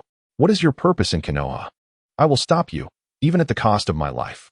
In a fit of desperation, he exclaimed, this human possesses considerable strength, but alas, he has crossed paths with the unpredictable young Master Natsum. Indeed, young Master Natsum's strategy is wise. 100 yokai confronting a single human is a great honor for him. Within the confines of Susanoo, Shursui focused his will, guiding his right hand to draw forth a massive green spiraled sword from his chest. With a single swing, he felled several large yokai, their demise granting him a modicum of confidence, igniting a belief that he might yet prevail. While Susanoo moved with relative agility, the yokai were not to be underestimated. They threw themselves recklessly at Susanoo, disregarding their own safety. Uchiha Shursui would undoubtedly not permit his Susanoo to be toppled to the ground. The verdant, spiraling great sword was wielded with fervor, and as half of the monstrous adversaries vanished, his spirits soared with delight. However, in an unexpected moment, Uchiha Shursui found himself momentarily disoriented. The throng of demons appeared to merge into one, yet simultaneously remained distinct. By the time clarity returned, the number of foes had multiplied. You wretched beings! If you possess the audacity, face me one-on-one. How infuriating! I shall slay you all. The chakra coursing within Uchiha Shursui was depleting rapidly. For this green Susanoo was in its complete form. Under his mental command, the emerald Susanoo retracted the great sword, assuming a stance reminiscent of launching missiles. Ignoring the demons that had overwhelmed him, he resolutely unleashed 99 spiraling flying swords. The night parade of 100 demons nearly crumbled, leaving only the Fat Cat and the Snow Woman to continue the fight, while the remaining 98 demons were obliterated. This was a significant loss of face. It appeared that this human had considerable strength. Fortunately, I was able to freeze one of the flying swords, or else I would have been humiliated before Natsum. Unable to hold my head high. There's no need to take this too seriously. It's merely a game, he mused. Yet, the night parade of 100 demons was no simple matter. One could only say that this opponent was rather formidable. In an instant, a dense fog of demon energy enveloped the area, obscuring the sight of the Fat Cat and the Snow Woman as they seemed to merge. When clarity returned, Shursui was dismayed to witness the revival of hundreds of demons. His earlier joy was swiftly replaced by despair. Even the chakra sustaining the green Susanoo began to falter, teetering on the brink of collapse. Who are you? Are you truly demons? I shall ensure this information reaches my village. Ultimately, the green Susanoo disintegrated completely, and Uchiha Shursui found himself struggling to maintain his footing amidst the encirclement of demons. In his diminutive form, he stood powerless and despondent, awaiting the inevitable fate that loomed before him. At that moment, a pathway opened among the demons, and accompanied by Kogai and Kuruma Yakumo, Natsum approached with an indifferent gait and a smile. How does it feel to taste defeat? Care to share your thoughts? Bah, if you intend to kill me, do it quickly. Do not presume that my demise will grant you peace. Is this the spirit of a ninja, unafraid of death? You are indeed powerful, fearfully so, but you have also underestimated my capabilities. You take great pride in your Sharingan, do you not? Leave your right eye with me, and I shall grant you another chance at vengeance. What say you? You may kill me, but I will not fall into your trap." Just as Uchiha Shursui prepared to cast Kotoame Tsukumi, Kuruma Yakumo acted first, ensnaring him in an illusion. As he gazed blankly, Natsum executed an operation through one of the demons in the night parade, removing Shursui's right eye. The procedure was remarkably successful. A demon was able to replicate a brand new Sharingan, which was then installed in his eye socket. The new Sharingan bore no distinction from an ordinary eye, adorned with various tomo and kaleidoscopic patterns, yet it lacked the original's unique capability, Kotoame Tsukumi. At long last, Uchiha Shursui managed to escape the illusion after much effort, only to find Natsum holding a kaleidoscopic Sharingan, recently placed in a glass vial and immersed in a potion. His vision darkened, and he fainted. Chapter 22. Becoming Special Genin. Half a year had passed. Illusion Technique. 5 Senses Manipulation. Reality as Illusion. Kuruma Yakumo, with a drawing board in her left hand and a brush in her right, casually sketched on the board. As the scene on the board gradually seeped into the real world, her eyes sparkled with an overwhelming brilliance, as if all things were mere insects beneath her. Ninjutsu, Wind Release. A sturdy tree cracked and felled by a sudden gust of wind. Ninjutsu, Fire Release. Another tree ignited spontaneously, engulfed in flames. Ninjutsu, Thunderstorm. Stop. Pause. This is too much, Yakumo. You are pushing yourself too hard. Yuhi Kurenai called out, just as Yakumo prepared to execute her third ninjutsu. Watching Yakumo sway precariously, Kurenai felt a pang of concern. She wished to persuade Yakumo to abandon her aspirations of becoming a ninja, but Yakumo would not heed her words. How pathetic. Merely simulating 2 or 3 ninjutsu, and you already look as if you might collapse. Perhaps you should reconsider your path as a ninja. What did you say? You despicable Kogai. I challenge you to a duel. Today, I have brought 50 brushes, and I shall defeat you. Observing the renewed rivalry between Kuruma Yakumo and Kogai, Yuhi Kurenai felt utterly exasperated. Their frequent duels always ended with Yakumo's defeat, yet she never seemed to learn from her mistakes, consistently losing to Kogai in the same manner. During this period of inactivity, Kurenai had come to understand that this small team was driven by a single individual. Natsum, akin to a squad leader, was an enigma in terms of strength. His words commanded absolute obedience from his teammates, more effectively than any directive. Thankfully, Natsum held great respect for her. Kogai hailed from a prestigious family of swordsmen, viewing the sword as the essence of her existence. Currently, she was closely following Natsum, having reached the level of a chunin. Though she lacked chakra, Kuruma Yakumo, the heiress of the Kuruma clan, was an awakener of a bloodline limit. Her illusion technique, 5 Senses Manipulation, was exceedingly formidable, yet her physical constitution hindered her. After mingling with Natsum and the others for a while, her physique had improved somewhat. As for the fat cat in Natsum's household, it resembled a summoning beast, yet bore no signs of having cultivated chakra. Its strength was likely negligible, appearing harmless and often indulging in alcohol. Who are you calling a beast? I am a great demon, a being of noble blood. All right, both of you calm down. Today, I have an announcement to make. From this day forth, congratulations on becoming Special Genin. I shall be your instructor. Special Genin? Natsum, who had been fishing, was puzzled by the announcement. Indeed, you are now Special Genin. This was discussed with the head of the Kuruma clan, and due to Yakumo possessing a bloodline limit, we received approval from the Hokage. Natsum and Kogai were included merely to meet the numbers, as the Hokage had been considering your performance in school until recently. I see. So, we owe this to Yakumo. Well done, Yakumo. Suddenly praised by Natsum, Kuruma Yakumo shot a triumphant glance at Kogai, who turned away in indifference, only fueling Yakumo's enthusiasm further. Special Genin possess unique abilities, yet rank just below freshly graduated ninjas. They may only undertake D-rank missions until they have resided in the village for 6 years before officially becoming Genin. However, the foremost requirement to become a Genin is the cultivation of chakra. Must we really cultivate chakra? That means, Kurenai-sensei, you will have to accompany us on missions often, right? Isn't that only natural? As your instructor, I have a duty to guide your growth. Additionally, I fear you may lead Yakumo astray. Her talent is something I envy greatly. Very well, if that is the case, we should celebrate today. It has been a while since our last gathering. Upon hearing this, Yuhi Kurenai waved her hand, indicating for them to handle it themselves. She had never witnessed a gathering where an entire menu was ordered. What a wasteful indulgence. How can you not tire of eating? The barbecue pub, with familiar recipes and ordering methods, awaits the arrival of dear friends to celebrate the early achievement of becoming a special lower ninja. Hinata, Ino, over here. Let us not sit next to that detestable Konoha. I brought 50 paintbrushes with me to defeat her. If you were here too, the three of us could team up and surely make her regret it. Haha, Yakumo, you're such a jokester. We're all friends here. It's just a friendly spar, right? By the way, is there any good news today? Just minor details. Ino has devised a strategy. First, you'll use your family's ninjutsu to confuse Konoha. Then Hinata will seal her path with acupuncture, and I'll handle the rest. Once I trap Konoha in my illusion, she'll taste defeat for the 101st time. It sounds feasible, doesn't it? As Kuruma Yakumo envisioned the scenario of defeating Konoha, her excitement grew. But, Yakumo, Natsum won't allow us to do that. Indeed, that wretched Konoha always monopolizes Natsum. When will it be our turn?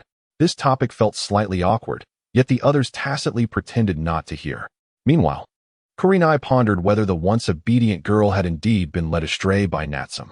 With everyone present, the gathering officially commenced. Becoming a special lower ninja was indeed a cause for celebration. After sharing the good news with Shikamaru and others, they offered their congratulations. Though a bit disappointed, the prevailing sentiment was happiness for their friend. Cheers! Cheers! After several rounds of meat, even the most voracious appetites began to wane. Noticing the time, Natsum called the waiter to settle the bill, agreeing to meet again next time. The following day, Natsum and the others arrived at the appointed place at the agreed time. Hey, Natsum, what do you three have to do with the D-class mission? I'm heading back. Mr. Cat, you can't leave. I've heard from Kurenai-sensei that you've also been classified as a summoning beast ninja. What? Summoning beasts are those creatures that hide in their little corner of another world, calling themselves sages. This is an insult, utterly unforgivable. Calm down, Mr. Cat. I have some fine wine I secretly brought from home. I'll share it with you, but don't tell anyone. Ah, not bad. You're quite clever. In that case, I'll accompany you for the day. Kuruma Yakumo cast a discreet glance at the hefty cat, feeling relieved. With the fat cat around, she felt emboldened to confront Kuina. After all, this cat commanded 100 demons. It was a creature of the most noble lineage. Once everyone gathered, Kurenai didn't keep them waiting long and announced the D-class mission. However, upon arriving at the destination, they were left dumbfounded. Wait, why didn't I see Naruto yesterday? So that's what happened. Could it be? Did Naruto do this? The graffiti on the Hokage statues is his work? This is just too ugly. I could paint better with my eyes closed. Naruto is such a fool, staring at the messy and chaotic 4 Hokage statues. Natsum and the others were about to embark on their first mission as ninjas. Kurenai-sensei, does this D-class mission require 3 people to complete? Under normal circumstances, all tasks should be completed as a team. It's essential for fostering camaraderie among ninjas. Natsum, do you have something in mind? Well, Kurenai-sensei mentioned teaching us chakra refinement yesterday. I was wondering if we could start learning today. Yakumo can handle this small task while we study. I refuse. This seemingly reasonable, yet unreasonable request was swiftly rejected by Kurenai without a moment's thought. Kurenai-sensei, I have valid reasoning. This task is perfectly suited for Yakumo. Right, Yakumo? You just need to cover up the colors on the statues. Isn't this the kind of task only you can excel at? That does seem to be the case. Compared to the clumsy Kuina, this task is indeed my forte. Let us get to work. This task is fantastic. Even better than Kuina. Seeing Kuruma Yakumo agree with delight, Kurenai actually wanted to advise her not to always follow Natsume's lead, but to develop her own opinions. Working together could help her integrate better into the team. However, Kurenai decided not to dwell on it. After all, it was just a D-class mission. Then, during this time, Natsum and Kuina will learn chakra refinement from me. If you encounter any problems, notify me immediately. Understood? Yes, Kurenai-sensei. Chapter 23, D-class mission chakra refinement is a fundamental aspect of training. Kurenai patiently explained it to Natsum and Kuina, demonstrating the process to deepen their understanding. That's the essence of chakra refinement. You two can begin now. Remember not to rush through the steps. If any issues arise, stop immediately. Finally, Natsum was the first to refine chakra, managing to do so in under 2 hours, feeling a wisp of chakra within him. Soon after, Kuina also succeeded in manifesting a trace of chakra from the initial chakra refinement. The remaining task would be to gradually increase the amount of chakra for future mastery of various ninjutsu. So this is chakra? It feels incredible. But the amount is too small. Is there a way to recharge it? Natsum focused on the changes within, feeling an overwhelming sense of invincibility from the spiritual energy refined from millions of cells. Natsum, you're overthinking it. Relying on external power is always misguided. Only by strengthening oneself can true strength be achieved. Once your chakra accumulates sufficiently, I will teach you ninjutsu. Make sure to refine diligently every day. Kurenai swiftly extinguished Natsum's unrealistic fantasies while secretly being astonished. It was unprecedented to refine chakra in under 2 hours. Meanwhile, Kuruma Yakumo stood in front of a large canvas, meticulously applying color. With each stroke, the historical Hokage statues were adorned with new hues, conveniently covering the previous graffiti. These unique members of the special lower ninja team truly were eccentric. One could only hope they wouldn't cause any trouble in the future. Seeing her students excel filled Kurenai with joy.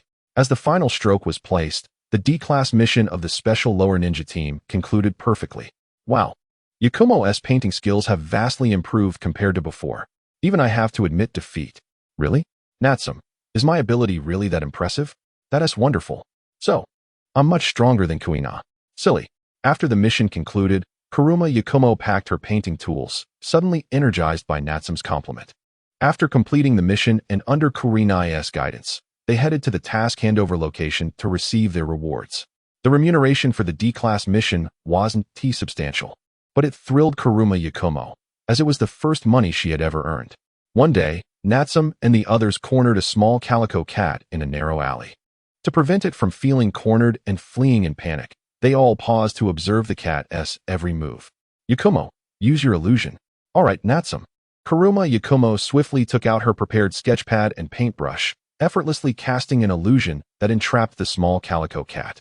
Natsum seized the opportunity to toss the little cat into a small cage before allowing Akira to dispel the illusion.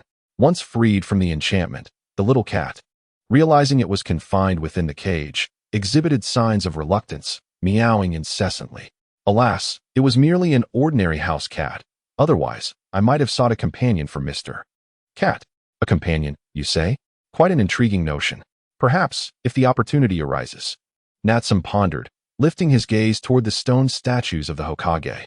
At that moment, a commotion erupted. Help! There's a thief. Quickly, apprehend him. He is a thief.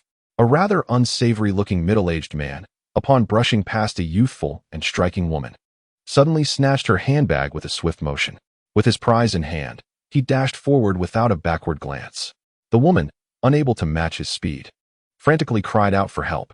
Natsum and his companions heard her distress and turned to see the impending collision. With a swift maneuver, Natsum tackled the middle-aged man, sending him sprawling, while the handbag was flung aside. Curse it, what bad luck! Perhaps noticing the Leaf Village forehead protector on Natsum's arm, the man seemed momentarily flustered, abandoning his stolen goods and cursing as he fled in any direction he could find. The turn of events was remarkably swift. The woman regained her composure and hurried to retrieve her handbag. This young ninja, I am truly grateful. My handbag contains many valuable items. To express my gratitude, may I treat you all to a cold drink? No, thank you, miss, Natsum replied politely. We have tasks to attend to. Farewell, and I apologize for the inconvenience. Oh, I did not expect this young ninja to be so popular. She chuckled, slightly surprised by Akira's rejection. However, she reasoned that someone capable of becoming a ninja would not concern themselves with such trivial courtesies. Nevertheless, she handed Natsum a business card. He accepted it without much thought, and under Akira's urging, the trio vanished from her sight. I hope we meet again, she mused, her gratitude undiminished as she turned to continue on her path. At the task exchange point, after completing their D-rank mission, they encountered Yuhi Kurenai. You lot, could you spare a moment when taking on missions? I've received complaints about your efficiency being too high. You need to slow down a bit. Hi, that's quite strange. Is completing one D-rank mission in a day considered excessive? So, how many days would be deemed normal? Typically, one D-rank mission should be completed within 3 days.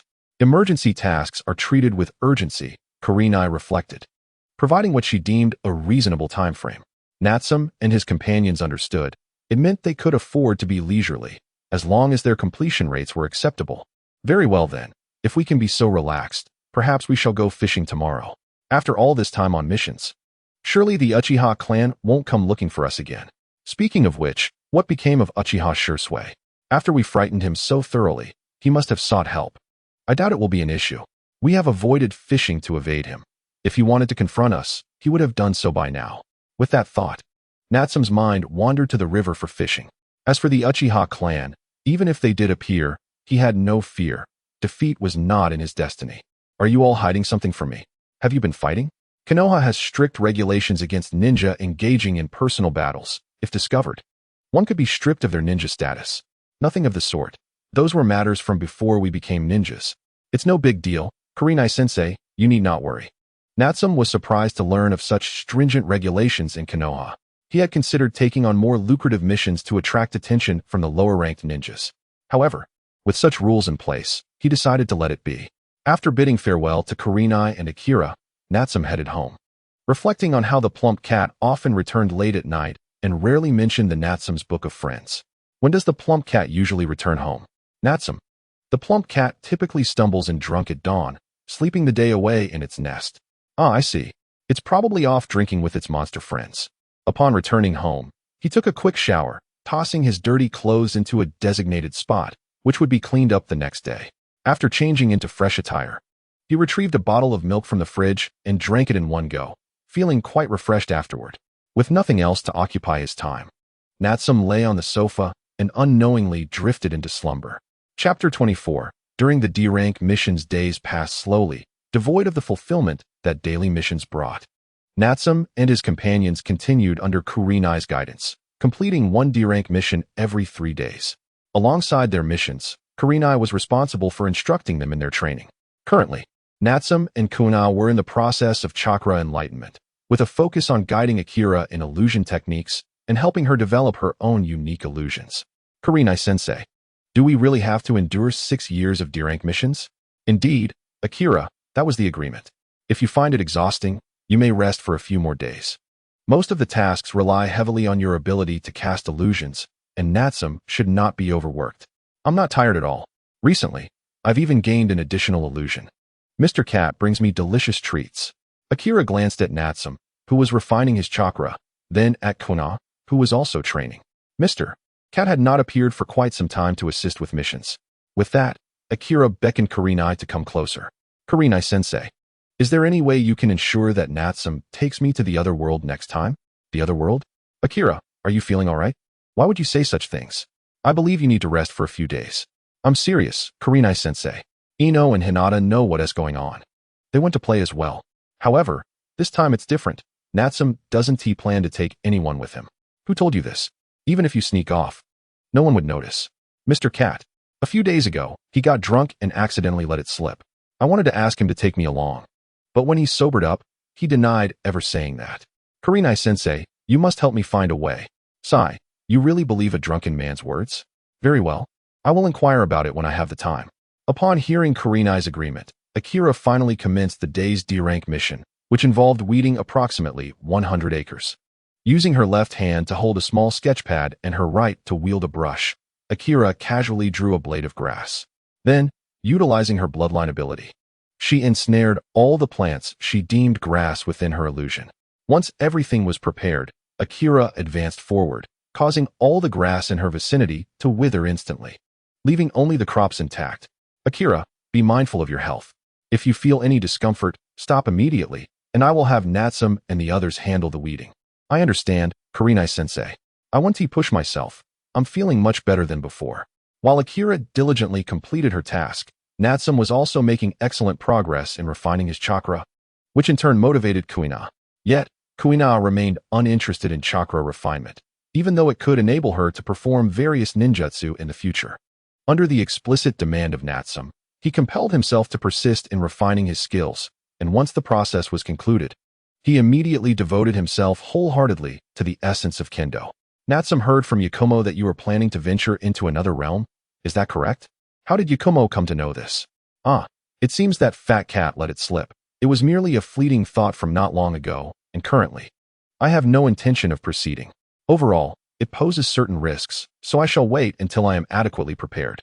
How about this? When the time comes, I shall accompany you all, In case of danger, I will be able to protect you at the first moment. What do you think? Natsum did not respond immediately, but contemplated the feasibility of the matter.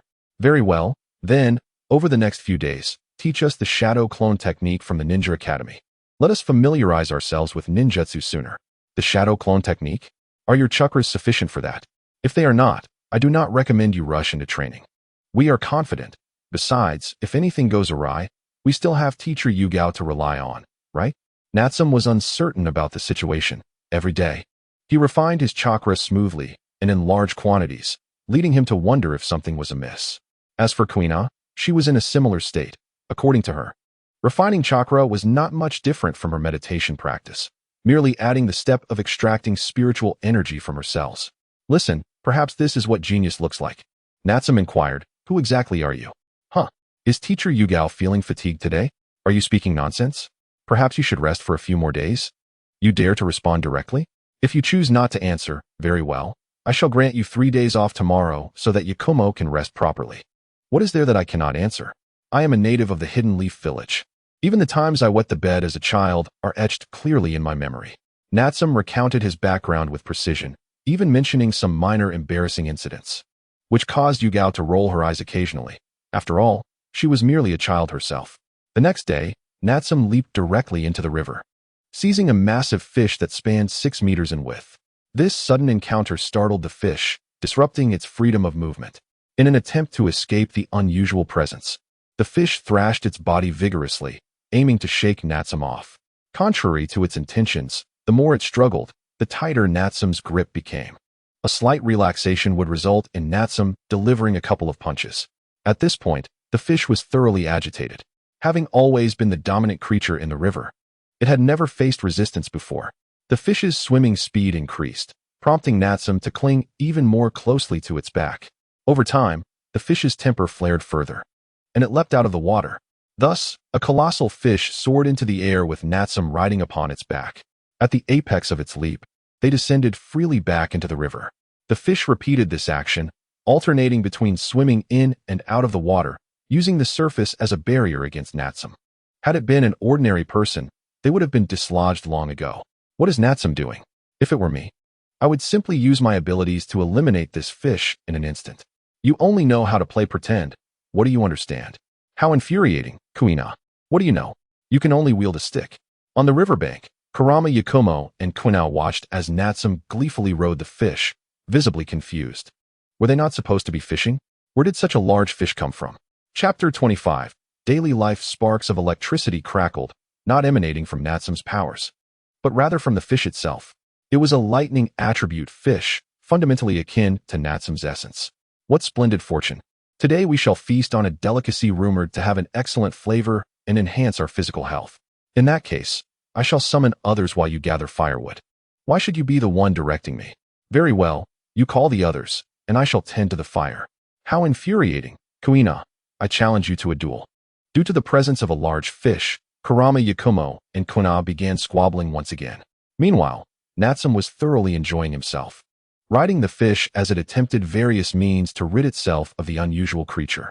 Even its reliable electrical abilities proved ineffective against Natsum. They were akin to mere tickles, serving only to recharge him. The fish's vitality was exceptionally robust, able to keep up with him for 2 hours without tiring. Natsum decided it was time to eat. All right, everyone step aside. I will bring this fish ashore. Upon hearing Kurama Yakumo's call, Natsum felt he had played enough and released an electric current to synchronize with the fish's own. Due to the fish's limited capacity to withstand such energy, it could not endure for long. Natsum's current directly impaired its brain's nerves, rendering it a fish ripe for the slaughter. Such a precious ingredient, following conventional cooking methods, would result in a significant loss of nutrients. That would indeed be a pity. Gazing at the colossal fish before him, Natsum was momentarily at a loss as to how to proceed. What is the matter? Is something wrong with the fish, Natsum? The fish is splendid, a rare find. However, the challenge lies in locating a skilled chef to prepare it. How about taking it to the barbecue tavern in the Hidden Leaf Village? However, that would not suffice. They would only assist in preparing sashimi, and the rest would still require our effort. Now it was Kurama Yakumo's turn to feel a headache. Natsum, who usually was not picky about anything, was suddenly taking this matter very seriously. Nevertheless, This fish truly was an extraordinary ingredient. Natsum, I believe Cat Taro might have some connections in this area. In that case, let us utilize the Snow Woman's domain for a culinary experience, and invite familiar friends to join for a festive occasion. Without further ado, Natsum summoned Fat Cat and explained the situation. The astute Fat Cat promptly transported them to the Snow Woman's territory, subsequently bringing over Shikamaru and others, ensuring that fine wine was not overlooked. These esteemed families had long-term supplies of drinks, making it a profitable venture for Fat Cat, while Shikamaru and his companions had previously visited the Snow Woman's domain. Yugao was rather astonished to discover that Fat Cat from Natsum's household was, in fact, a yokai. How absurd is your world? Do ordinary people mingle with such illogical entities? Teacher Yugao, let us soak in a hot spring first. I have never seen snow in my life. Kurama Yakumo, upon seeing Yugao's arrival, immediately pulled her to the outdoor hot spring for a soak. Gradually, Ino and Hinata also arrived, adding to the merriment. The boys had little to attend to, as Natsum had entrusted all matters to Fat Cat, and after everything was settled, Natsum would express his gratitude. Natsum, let us engage in a snowball fight. Today, I shall avenge the humiliation from the last snow encounter. Come on, all of you, witness my energetic snowball barrage. Natsum utilized the terrain of the snowy ground to roll a colossal snowball, disregarding the smaller snowballs that struck him, effortlessly lifting the 6-meter-wide snowball. He hurled it toward the crowd. How infuriating. Natsum, you possess an inhuman physique. Surely, you must be a yokai? Inazuka Kiba, look at how Shikamaru and the others have dodged. You were the only one struck. Doesn't that indicate you need to train harder? I trust you about as far as I can throw you. You aimed directly at me. In that case, I shall unleash my ultimate technique. Having finally extricated himself from the snow pile, Inazuka Kiba was somewhat displeased and decided to consume a special soldier food pill along with his ninja hound Akamaru, transforming them into identical copies of himself. Ninjutsu, Fong Passing Fong. Inazuka Kiba employed his family's signature technique, digging wildly in the snow. The area of effect was vast, prompting Natsum and the others to hurriedly flee from their positions, lest they inadvertently fall into a pit. Do not assume that hiding in the snow will spare you. Look at my snowball. Something is amiss. Ah, Shikamaru, so it was you who orchestrated this. This jutsu can even bind me. The real spectacle is yet to come. Prepare to take action, Choji. Shikamaru used the shadow possession jutsu to immobilize Natsum for a brief moment, while Choji had already employed the partial expansion jutsu, lifting a massive snowball 10 meters wide to hurl at Natsum.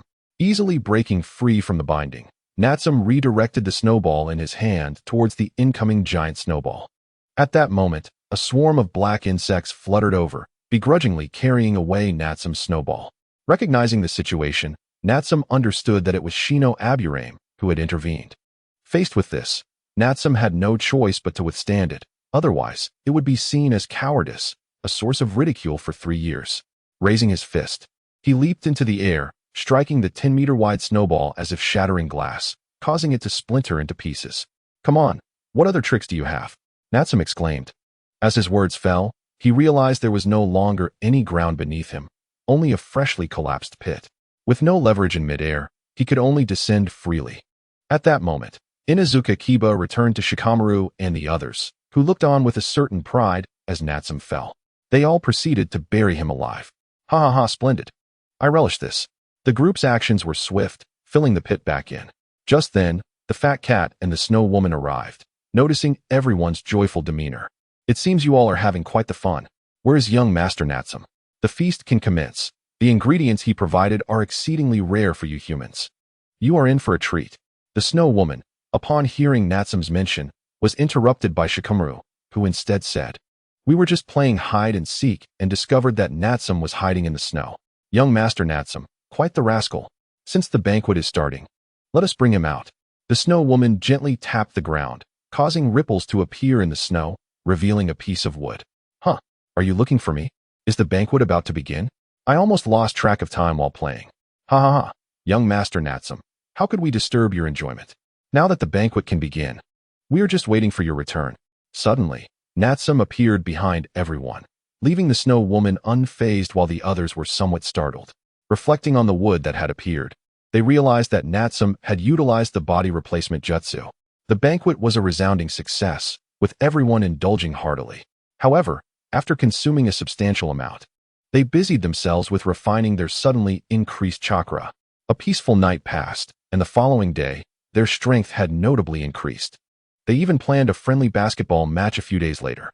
At the Konoha village basketball court, Shikamaru, Choji, Ino, Hinata, Kiba, and Natsum made a total of 9 players. Still one short, while Naruto was off causing mischief. Still one person missing? What about Sakura? Is she uninterested? Sakura? We invited her yesterday, but she mentioned she had matters to attend to at home. Then I suppose we must call in an external aid. Natsum pondered briefly. The 9 present were all blossoming ninjas of Konoha, so it seemed necessary to summon a capable external ally. In my name, I bestow upon you my oath of strength. Manifesting in this realm, joining his hands, he connected with the Natsum's friend book, seeking a suitable spirit. Boo, the sound of summoning. A girl resembling the snow woman appeared. Where am I? Ah, it is young master. It is my first meeting. I am Yuki, the daughter of the snow woman. Mother will surely be delighted to know. Before the gathered crowd, Natsum summoned the snow woman's daughter.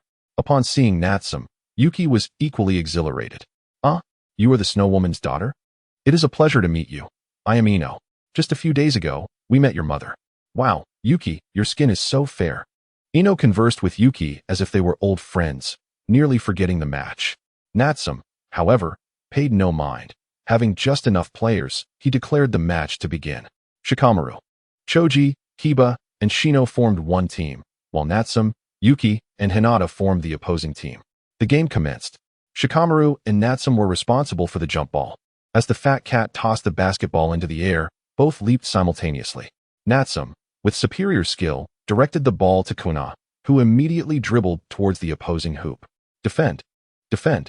Shikamaru shouted, and the first team members quickly located their targets for one-on-one defense. Natsum disregarded them, sprinting beneath the hoop and leaping. Konoha, in perfect sync, threw the ball towards the hoop. With their teamwork, Natsum executed a spectacular two-handed slam dunk. Score: Team 1 versus opposing team, 0-2. The ball was in Team 1's possession. After their inbound pass, Shikamaru received the basketball, naturally dribbling it back and forth. Once he reached the half-court, he accelerated towards the hoop. When he could no longer approach, he leaped, feigning a shot, prompting Natsum and others to believe he was attempting a basket. However, Shikamaru disregarded Natsum, quickly changing direction to pass the ball to the unguarded Shino at the three-point line. Nanny, when did Shino get outside? Shino leaped into the air, extending the basketball toward the hoop. Clang. The three-pointer was successful. Score: Team 1 versus opposing team, 3-2. Team 1 temporarily led. The ball returned to Natsum's team. After the inbound, they advanced orderly towards the opposing hoop. Facing Shikamaru's tight defense, Natsum passed the ball to Hinata. With a seal formed, Hinata assumed an offensive stance, transforming her palm into a fist and striking the basketball that Natsum had passed. This ball is mine. Watch my move. Kiba transformed into his canine state, sprinting towards the basketball, which had been knocked into the air by Hinata. The ball reached its apex just as Kiba struck it down. Don't dwell on it, Hinata. Quickly retrieve the ball. Prompted, Hinata rushed to catch the fallen basketball, no longer concerning herself with the earlier incident. She handed the ball to Yuki, who dashed beneath the hoop. Freeze the ground. Yuki exhaled, and a thin layer of ice spread from her, covering the entire basketball court. Those nearby were forced to retreat from the icy area, helplessly watching as Yuki easily tossed the ball into the hoop. Score: 3-4. The opposing team led by 1 point. Chapter 26. 5 years later, the Ninja Academy finally held its graduation exams. Natsum and his companions officially became Genin of Konoha, eligible for C-rank missions, no longer confined to D-rank tasks. During this time, the Uchiha clan was still unable to escape their tragic fate. Natsum held no fondness for the Uchihas and would not intentionally interfere with the unfolding events. Remarkably, before the clan's demise, Uchiha Shursui approached Natsum, gifting him one of his eyes, completing a pair. If it is you, you will surely cherish this pair of eyes. With those words, Uchiha Shursui departed, leaving Natsum bewildered, especially since the green Susanoo was not to his taste. All the young ninjas of Konoha graduated this year, including Naruto, who still needed to steal the Hokage's forbidden scroll before he could finally graduate. Natsum, what do you think our first C-rank mission will entail? Surely, we can leave the village now. Yakumo, do you still require a drawing board to cast your illusions? No longer. Ever since Mr. Cat released my inner demon, I have been exceptionally obedient. Every time I cast an illusion, my inner demon appears to aid me in the realm of illusion. Over the years, as Yakumo Kurama's physical condition has improved, she has been able to perform illusions at will, yet she still falls short against Konoha. From the outset, Konoha never grants Yakumo the opportunity to cast her illusions, promptly destroying all of her artistic tools. This time, I am certain I can defeat Konoha. Not today. Teacher Akatsuki is leading us to a particularly perilous location. This was a matter you reported years ago, but due to your health concerns, it has been postponed until now. If we encounter danger, do not falter. I would never. Yakumo Kurama defiantly waved her brush, confident that as long as it was in her hand, no creature could evade her sensory manipulation of illusions, merging the ethereal with the tangible. Finally, they awaited the tardy Akatsuki. Given that their destination was a parallel world, she needed to coordinate with acquaintances. Once everyone was present, the hefty cat established the coordinates, resonating with his past self to engage in a profound conversation. After negotiating various conditions, the hefty cat nodded in resignation and signaled to Natsum that they could depart. At that moment, a rift opened in the space-time tunnel. Under the hefty cat's guidance, Natsum and the others stepped in, moving in unison. As soon as they entered, the rift closed behind them, leaving no trace. Konoha, year 48. The night before the Ninetales attacked the village. In a safe location within Konoha, someone asked, "Where is Natsum?" Natsum is absent. What about Konoha? Oh, Konoha is here too. That's splendid. Ouch. Teacher Akatsuki, why did you hit me? You still feel pain? Don't you worry about Natsum? Besides, we don't even know where we are. Upon arriving at their destination, the first-time travelers to the parallel world experienced a slight disorientation. Fortunately, Yakumo Kurama, Konoha, and Akatsuki remained together, though Natsum and the hefty cat were nowhere to be found. Do not fret about Natsum. He just mentioned he had important matters to attend to. We should currently be in the past of Konoha, precisely in the year 48, the night before the Ninetales attack. Natsum also said that anyone wishing to alter fate could attempt to do so, provided they possessed the strength, without fear of affecting our future. As this is an alternate timeline, rarely did Konoha speak so much, and after sharing her thoughts, she found a spot to meditate. For Akatsuki, the memories of the Ninetales attack were particularly vivid. That night, Konoha suffered immense losses, with many villagers perishing and numerous ninjas sacrificing themselves to protect the village, including Akatsuki's father. Yakumo, Konoha, if tomorrow is indeed the day of the Ninetales attack, be prepared to help me evacuate the villagers. Understood, Teacher Akatsuki. While Akatsuki was not entirely clear on the details of the Ninetales incident, she could speculate some aspects as she grew older. At that moment, regardless of the truth or fiction of events, having encountered a similar tragedy, Akatsuki resolved never to witness such occurrences again. Therefore, she stealthily guided Yakumo Kurama and Konoha towards their homes. They quickly found Akatsuki's father, Akatsuki Shinhong, and spotted her 10-year-old self. She promptly explained her purpose, hoping her father would take it seriously. Since you claim to be my future daughter, I assume you have mastered quite a bit of our family's ninjutsu? Indeed, father. The two behind me are my exceptional disciples. Please evaluate them. So, this is a child from the Kurama family. Her talent is remarkable. From the moment you appeared, she understood that everything here is an illusion. As for this female swordsman disciple, her mental fortitude is quite strong, yet she lacks any indication of having practiced illusions. Akatsuki, it seems that your future without your father must be quite challenging. At that moment, Akatsuki was momentarily taken aback, glancing at her younger self and then at her father, choosing to remain silent. How about this, Akatsuki? After this matter concludes, I hope you can stay and study with me for a while, as a chance for me to make amends. Yes, father. Ultimately, Akatsuki agreed, considering the potential of Yakumo Kurama. With her talent, continuing to teach her would likely hinder her progress. Akatsuki's father was recognized as the strongest illusion master in the village, capable of evading even the most formidable Sharingan Jinjutsu. During the Third Ninja War, he earned a notorious reputation through his unique illusions, known as Crimson Sunset. As for Konoha, Akatsuki had lost all hope, as she was entirely obsessed with the sword. After mastering the body flicker technique, she had not been seen refining chakra with Natsum. Recalling her first-hand experience of the Ninetales attack and the information she had gathered over the years, Akatsuki spent hours detailing the events to Akatsuki Shinhong. Upon learning the exact timing of the attack, Akatsuki Shinhong decided to personally report to the fourth Hokage. While Akatsuki was on her way to the Hokage building, the others began to chat. Sister, are you truly me from the future? I can grow this tall. Sister, who will be my future husband?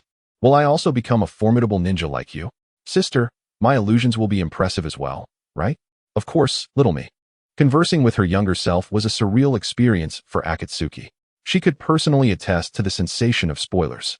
Even Yakumo Kurama found it fascinating to witness teacher Akatsuki interacting with her younger self, prompting thoughts about her own childhood, likely when she had just learned to walk. Suddenly, Yakumo's eyes shifted, and she discreetly pulled out her brush, attempting to casually sketch. With a swift motion, a brush was cleaved in two, the tip falling to the ground while the other half remained in Yakumo's grasp. That wretched Konoha has destroyed another beloved brush of mine. I shall not forgive you. Behold my latest technique. 50 interconnected brushes unleashed. Fool. The silent sword aura had been honed to perfection by Konoha. Even with 50 brushes, they were swiftly obliterated by 50 streams of sword energy. Wow, that sword energy is incredible. Did you teach her that, sister? Oh haha, I suppose so. Akatsuki did not deny it. The truth was that she herself was bewildered, unable to comprehend how Konoha had cultivated abilities that differed from the traditional ninja system. Based on her observations over the years, she noted that Yakumo Kurama's illusions had grown increasingly potent. Yet, regardless, Konoha could still pinpoint Yakumo's vulnerabilities. Without her brushes, Yakumo's bloodline limits would wane. Ultimately, the ordinary illusions produced through hand seals would fail to affect the mentally formidable Konoha. There was even a living example before them. For instance, Natsum possessed an exceptionally powerful mental capacity, strong enough to disregard all illusions and maintain absolute dominance. Chapter 27, an alternate timeline the following day. Konoha Village hosted a marathon event for all citizens, with the finish line set at a vast natural lake located to the south of the Hokage building. As time flows inexorably, the Ninetales unexpectedly materializes in the Hidden Leaf Village, wreaking havoc without warning. The long-awaiting Leaf Ninja Barrier team swiftly arrives near the Ninetales to isolate it, preventing its escape and minimizing potential damage.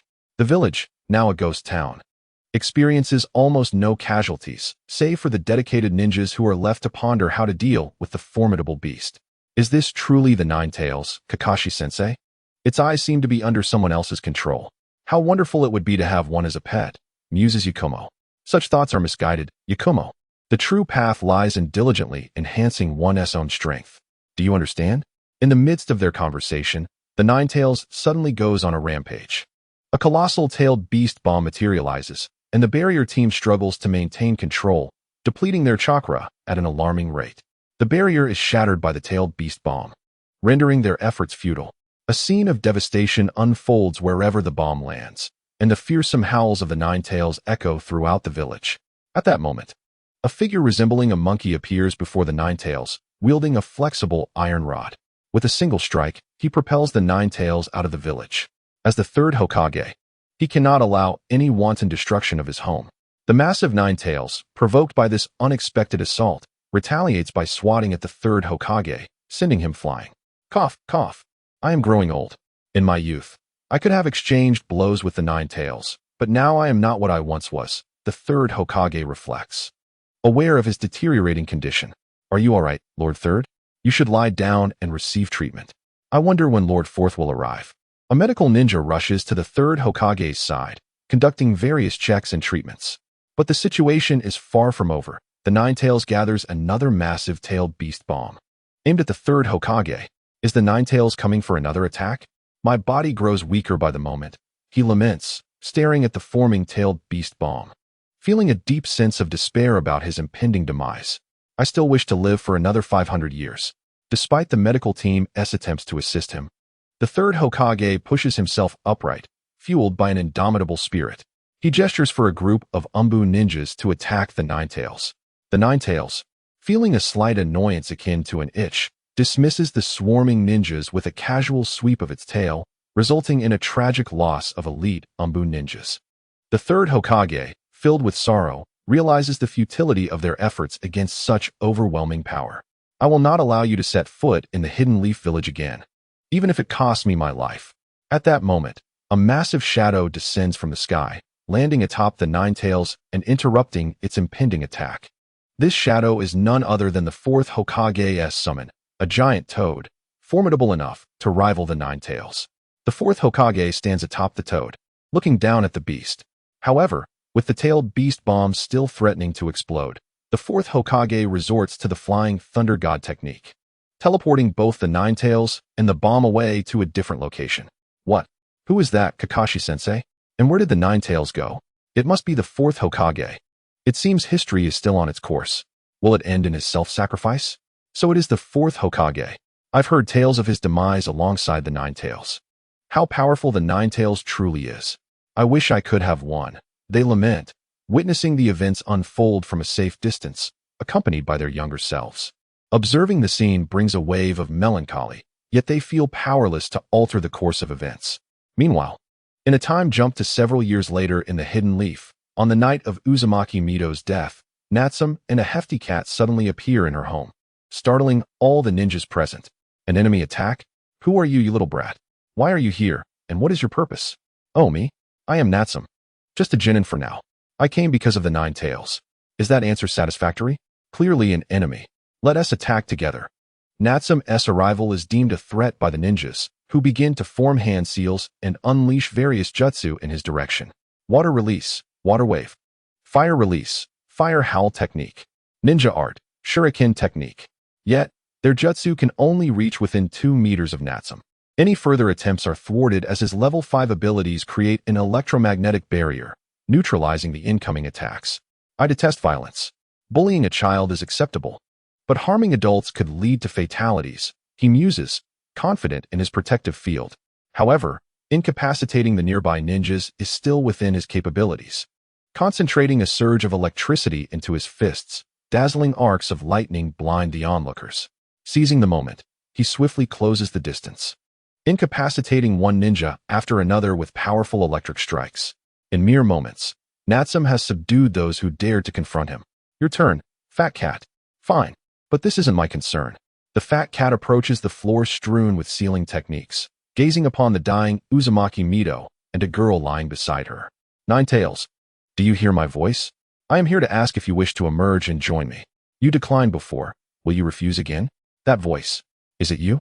Weren't you sealed away? Mind your own business. As the fat cat calls for the Nine Tails, Uzumaki Mito wishes to intervene, but her body betrays her, leaving her too weak to move, her consciousness poised to depart this world. Though reluctant, she acknowledges that the sealing ninjas have been defeated by Natsume. This is the perfect moment to transfer the Nine Tails, yet it is interrupted. I am truly sorry, Hashirama and the Hidden Leaf Village. As the first Jinchuriki of the Nine Tails, she understands its tremendous power. Boundless chakra equates to endless possibilities. With the interruption, she fears the Nine Tails may be lost. Beside her lies Uzumaki Kushina, the soon-to-be second Jinchuriki, also rendered immobile and prepared to accept the Nine Tails, only to be thwarted at this critical juncture. Are you Madara? I am the wife of Senju Hashirama. I was fortunate to hear Hashirama speak of you, recounting how your care during the 100-year festival allowed him to thrive. Who are you? I should have introduced myself. I am Uzumaki Mito. If you are Madara, then I entrust the Nine Tails to you. I also ask you to look after Kushina. In the end, Uzumaki Mito leaves this world peacefully. The fat cat, inheriting her final wishes, must now take on the responsibility of caring for both the Nine Tails and Uzumaki Kushina. Nine Tails, emerge. Continuing to hide will only lead to your dissolution. Enough is enough. If you do not show yourself, I shall seal you just as I am sealed. The plump cat, initially wishing for a peaceful resolution to help an old friend, found no gratitude from the other party and thus resorted to more forceful measures. Subsequently, amidst a myriad of sealing techniques, the plump cat dashed about, altering the seals chaotically. After a glance at Natsume, it signaled that the time had come to seal the Nine Tails. In the name of the king, I command you to obey and transform into what you are meant to be, seal. Natsume's movements were decisively prompt. His hands came together, holding a slip of paper inscribed with sealing words. Chanting the incantation, he completed the process, releasing the sealing words which flew into the deceased Whirlpool Mito's body. Boo! The Nine Tails, ensnared by the sealing words, appeared bewildered before Natsume. It was no longer the colossal fox with 9 tails, but rather a common, single-tailed, fiery red fox. Ha ha ha. Ninetales, look at you now. Just moments ago, you were mocking me, and now you are but an ordinary little fox. How dare you, fat cat? I shall not let this stand. Feel my claw. Unable to accept its ceiling, the Ninetales lunged at the plump cat, wishing to rend it in two. However, the plump cat, a seasoned veteran well acquainted with sealing, easily subdued the Ninetales, pinning it beneath its foot while allowing it to thrash about. Who are you? Where's the Ninetales? Granny Mito. Granny, what has happened to you? Without the sealing array and the Ninetales suppression, Kushina Uzumaki broke free. Previously, the Ninetales had resisted entering Kushina's body, causing her to be immobilized. Now liberated, she rushed to Mito's side to assess her condition. Even Kushina understood Granny Mito had departed. Peacefully so. The words spoken before her passing echoed in her ears. Granny, please don't go. I promise to be obedient and good. What is there to cry about? Girl, death is irreversible. Do you wish to accompany us? If not, speak up soon. The plump cat, unable to bear the scene, offered a lecture to Kushina. It was not that it desired to see her suffer. After all, the woman was the wife of an old acquaintance. How can you say such things? I cannot follow you. What will happen to Granny Mito? Rest assured, you need not worry about her. The people who have fainted here will soon awaken and will handle her affairs. Now, let us proceed. The plump cat managed everything, and once the matter was resolved, it led Natsum, the Ninetales, and Kushina into the time-space tunnel. After Natsum and the others departed, the Konoha sealing team ninjas gradually regained consciousness. They beheld the sealing techniques originally prepared for the Ninetales, now activated. Given the recent passing of the first Hokage's wife, the only conclusion was that the Ninetales had been transferred to the next Jinchuriki. However, the problem was that the Jinchuriki was also missing, raising suspicions that the boy named Natsum had abducted them. Recognizing the gravity of the situation, the sealing team leader promptly dispatched someone to seek out the third Hokage while sealing the area to prevent anyone from moving about freely. Chapter 28. Night of 100 Demons. Time returned to the night the Ninetales attacked Konoha, 48 years ago. Natsum and Kushina appeared in the village just as the fourth Hokage and his wife were suppressing the Ninetales. With their sudden arrival, silence enveloped the scene. Hello, everyone. Please do not mind us. We are merely passing by. Oh, it seems that even the Grim Reaper has been summoned at this moment. You must be Natsum. Your companion has mentioned you. The ability to travel from the future to the past must surely serve a purpose. Indeed, it is merely to adopt the Ninetales for some amusement, nothing more. You may continue your battle. We shall not interfere. Despite the Ninetales being suppressed, it was evident that the fourth Hokage and his wife were struggling to protect young Naruto Uzumaki, who was also in a precarious situation. As the Ninetales made a desperate final attempt to strike down Naruto before being sealed, the couple was horrified and instinctively shielded Naruto with their bodies. In that moment, the Ninetales struck, nearly piercing through them both before halting its attack at the last second. Amidst this tense moment, Natsum and his companions felt a sense of awkwardness. Allowing you to continue your battle should not lead to such a life-and-death struggle immediately afterward. Do you need assistance? Your situation appears dire, and we cannot simply stand by. It is futile. My wife has lost the Ninetales from within her, and her life is short. I too have used the Reaper Death Seal, and have little time left. If I am not mistaken, that fox beside you is the Ninetales, a clever tactic indeed. Long ago, Natsum had thought the fourth Hokage's sacrifice necessary, yet at this moment, he felt a twinge of compassion. He wished to help, but was gently turned down by the fourth Hokage. Indeed, I am quite familiar with your son. He is a bright young man who dreams of becoming Hokage. He is currently a newly appointed Genin, much like myself. Is that so? I look forward to seeing Naruto become Hokage. However, some rumors are not entirely accurate. For instance, while your wife may die after the beast is extracted, if it is resealed, she may still live. Natsum's heart softened. Seeing the situation compelled him to alter the narrative. Is what you say true? Indeed. This is a tale passed among the tailed beasts. Such secrets remain unknown until one becomes the perfect Jinchuriki. However, I have a condition. The Ninetales must be sealed within Kushina, and I will handle the Grim Reaper myself. I see. If you truly are my son's friend, I can trust you, but I must consult my wife. The fourth Hokage did not rush to agree, but instead turned to his wife. Though they were pierced through, there were various methods to mend their wounds before death. It seemed like ages passed, but in reality, it was but a nod that granted them their answer. The fourth Hokage nodded in agreement. They had decided to live together as a family. A wise decision. You may now seal the young nine-tails within your wife. The rest shall require some sacrifice on your part. That is acceptable. Besides, the Grim Reaper is not to be trifled with. With idle chatter concluded, the fourth Hokage proceeded as per the narrative. However, the target of the nine-tails sealing had changed to his wife. The fourth Hokage, meanwhile, had his soul claimed by the Grim Reaper. The nine-tails was also divided by the Reaper death seal into yin and yang halves. The yin nine-tails was taken by the Grim Reaper, while the yang nine-tails was sealed within the fourth Hokage's wife, maintaining a state of life. Furthermore, due to the Uzumaki clan's unique physiology, the wound was gradually healing. Kushina, please tend to your future self. Do you know any medical ninjutsu? Natsum had already undergone some training and was now ready to begin treatment. There was no need to rush. Everything could proceed at a leisurely pace. After exchanging a few words with Kushina, he shifted his gaze to the Shinigami, who was preparing to leave. Hold on, Shinigami. Leave the yin QB behind. At that moment, a copy of Natsum's Book of Friends appeared in his hands, its pages flipping rapidly until it halted at the 100th page. The Shinigami's aura was locked in that instant, halting his departure. Where's this? Ah, the young master and the fat cat. Today is indeed a splendid day. The young master? The Book of Friends has changed hands again. I had been avoiding it. After all, I encountered a foolish master who had a penchant for my name. The night parade of 100 demons. How delightful. It brings back fond memories of youth. So the opponent this time is the Shinigami, a rather formidable foe. A multitude of great yokai materialized behind Natsum, their terrifying presence saturating the area, rendering it off-limits to all living beings. Natsum's Book of Friends? You insolent human. Do you think summoning this motley crew will allow you to snatch something from me? The Shinigami's words seemed to carry some weight, but the night parade was not having it. Nanny? Shinigami, do not attempt to deceive my young master. You are merely an intern, lacking even a formal designation. Indeed, with just a single blade, you can only collect souls one by one. Do you think that scythe in your hands makes you formidable? Ha ha, you crack me up. The Shinigami's ghastly visage grew darker with their mockery. Of course, Natsum, who almost believed the Shinigami for a moment, maintained an air of composure.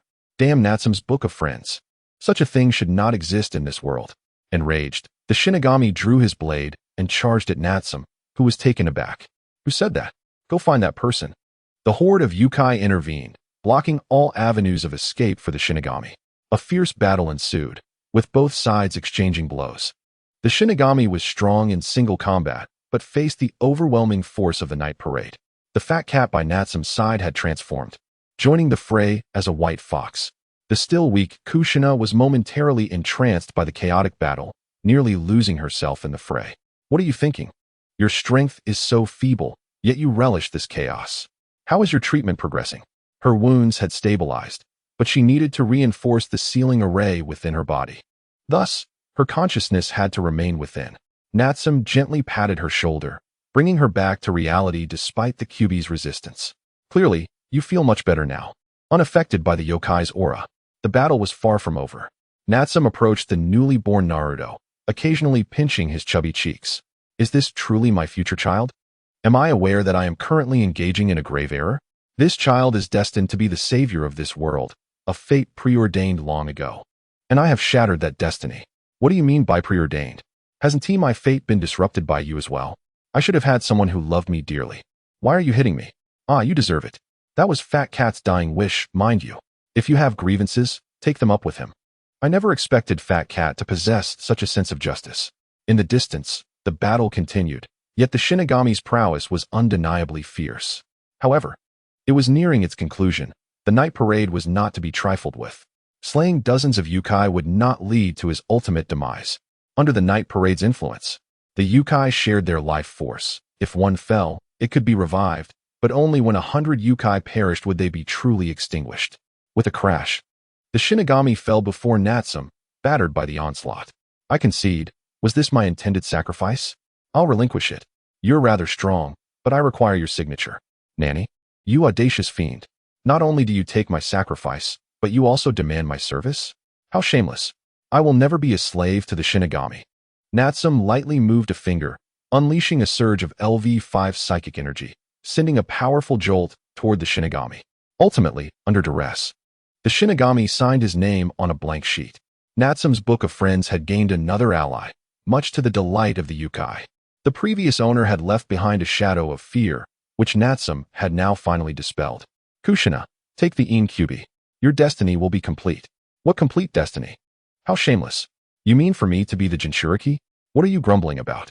If you don't want it, I'll absorb the QB into myself to restore my power. I will not relinquish what is rightfully mine. As tensions rose, Kushina began to form a seal, channeling her chakra to unleash countless chains that ensnared the in-QB released by the Shinigami. Before it could resist, it was sealed again within Kushina. Natsum, you truly managed to retrieve me from the Shinigami? By the way, how is Kushina? Alongside the in-QB, the spirit of the fourth Hokage also emerged. Observing the scene, he realized Natsum's plan had succeeded. The in-QB was sealed within a young Kushina, and he had nothing more to add. Yet, what was Natsum's true purpose for collecting the QB? One is not enough. I'll take another. Your wife is fine. You should return to your body. I've treated your wounds, but if you die, your wife will surely come after me. Natsum gestured toward the body lying on the ground, urging the fourth Hokage to revive himself. Upon hearing this, the fourth Hokage glanced at the newly born Naruto, then at his wife, who was reinforcing the seal on the young QB, and sighed softly. Very well. He formed seals with his hands, his spirit transforming into a beam of light, merging back into his physical form until he vanished from sight, awaiting the awakening of his consciousness. Such influential figures possess myriad techniques. Now, everyone can disperse. I appreciate your assistance. Let us gather again when the opportunity arises. Is it over now? Very well. If the young master has spoken, we shall disperse. Are we really parting ways? I thought we were uniting the human realm. What a pity. With Natsum's pronouncement, the night parade of 100 demons officially disbanded. The fat cat returned to its sealed form, remaining by Natsum's side. The events were not concluded until the fourth Hokage regained consciousness. After exchanging brief greetings with him, Natsum vanished as soon as a ninja from the Hidden Leaf approached. In the aftermath, a curious tale circulated throughout Hidden Leaf Village, claiming that the night parade had once escorted the fourth Hokage. 1 month later, Natsum and the others returned to their original world. With the addition of the QB and Kushina, due to the QB's sealed powers, it was cradled by Kushina to prevent any chance of escape. The most pressing concern remained Kushina's identity, as she was an outsider and could not be seen by the higher-ups in the Hidden Leaf Village. Especially the fiery red hair of Kushina, which is impossible to overlook, a hallmark of the Uzumaki clan. I do not concern myself with your affairs, but should you inadvertently jeopardize the Hidden Leaf Village, rest assured that I will not spare you. Indeed, Natsum is engaged in such perilous endeavors. Yet he does not include us. Where is your conscience? Has the Nine Tails been consumed? What happened to our promised team spirit? I, too, yearn to nurture a Nine Tails. Why should the newcomer Kushina possess one while I do not? Natsum, next time there is danger, I must accompany you. After all, we have only just turned a new leaf, having committed to numerous peculiar agreements. Just when we returned to the Hidden Leaf Village, trouble reared its head once more. However, Natsum merely nodded in response. As for Kushina, she is a relative of the fat cat, who is currently staying at Natsum's residence. Thus, it is only natural for Kushina to reside with Natsum as well. This displeased Kuruma Yakumo greatly, who insisted on cohabiting with Natsum. Yet, his request was sternly thwarted by Yugao, for should that occur, Yakumo would be utterly led astray, forever unable to find his way back. Reluctantly, Kuruma Yakumo settled for the next best option, determined to at least make a formal introduction. The group arrived at Natsum's abode, which, apart from the rather ordinary main entrance, revealed a spacious courtyard upon entering, complete with a pond adorned by a pavilion, rock formations, and blooming lotus flowers. The exterior of the house was rather unremarkable, yet it boasted 3 floors, forming a wide inverted U shape before the eyes of all. The first floor comprised a grand hall. The second floor featured a gym, game room, KTV, restaurant, beauty salon, sauna, meditation room, kendo club, and weaponry department. The third floor was designated for living quarters, with rooms lavishly decorated and furnished. Every piece of furniture and appliance meticulously arranged. The household employed approximately 23 servants to attend to daily needs. Is this truly the life of commoners? Even my own clan has never indulged in such opulence. I have resolved that, for the sake of frequent visits, I shall claim a room of my own and establish an art studio on the second floor. After touring Natsum's residence, Kuruma Yakumo felt an increasing envy towards Konoha. pondering if she had squandered years in vain. Growing more incensed by the moment, she decided to summon Hinata and Ino's ninja teams for introductions. Natsum had hidden his residence quite well. Had Yakumo not mentioned it, we would have remained oblivious to its location. Perhaps Natsum simply does not care for such matters. He mentioned that he seldom stays at home and prefers to venture outdoors. Hinata, Ino, come over. This is quite the crisis. Let us ascend to the 3rd floor to select our rooms, one for each of us. As for Shikamaru and the others, they can occupy the 2nd floor for recreational activities. Without granting the 2 girls a chance to escape, Kuruma Yakumo seized them and dashed up to the 3rd floor. There, she selected 3 adjoining rooms, inscribing their names on each door as a declaration of ownership for the 3 of them. Listen closely.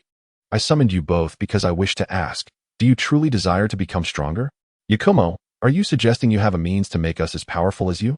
We have returned to the past, having only just returned from a month of personal instruction under Yugao's father, where both Konoha and I experienced significant growth in our abilities. Yet, this means that our alliance against Konoha will face a considerable disparity in strength. To defeat Konoha, we must all grow stronger together. Now, with the addition of Kushina, who treats the Ninetales as a pet, I am filled with envy. I also wish to nurture a Ninetales. I digress. Let us unite to strengthen ourselves. Kuruma Yakumo, acknowledging the current situation, provided Ino and Hinata with a thorough analysis of what she knew, including the illusions taught by their master and methods to counter them.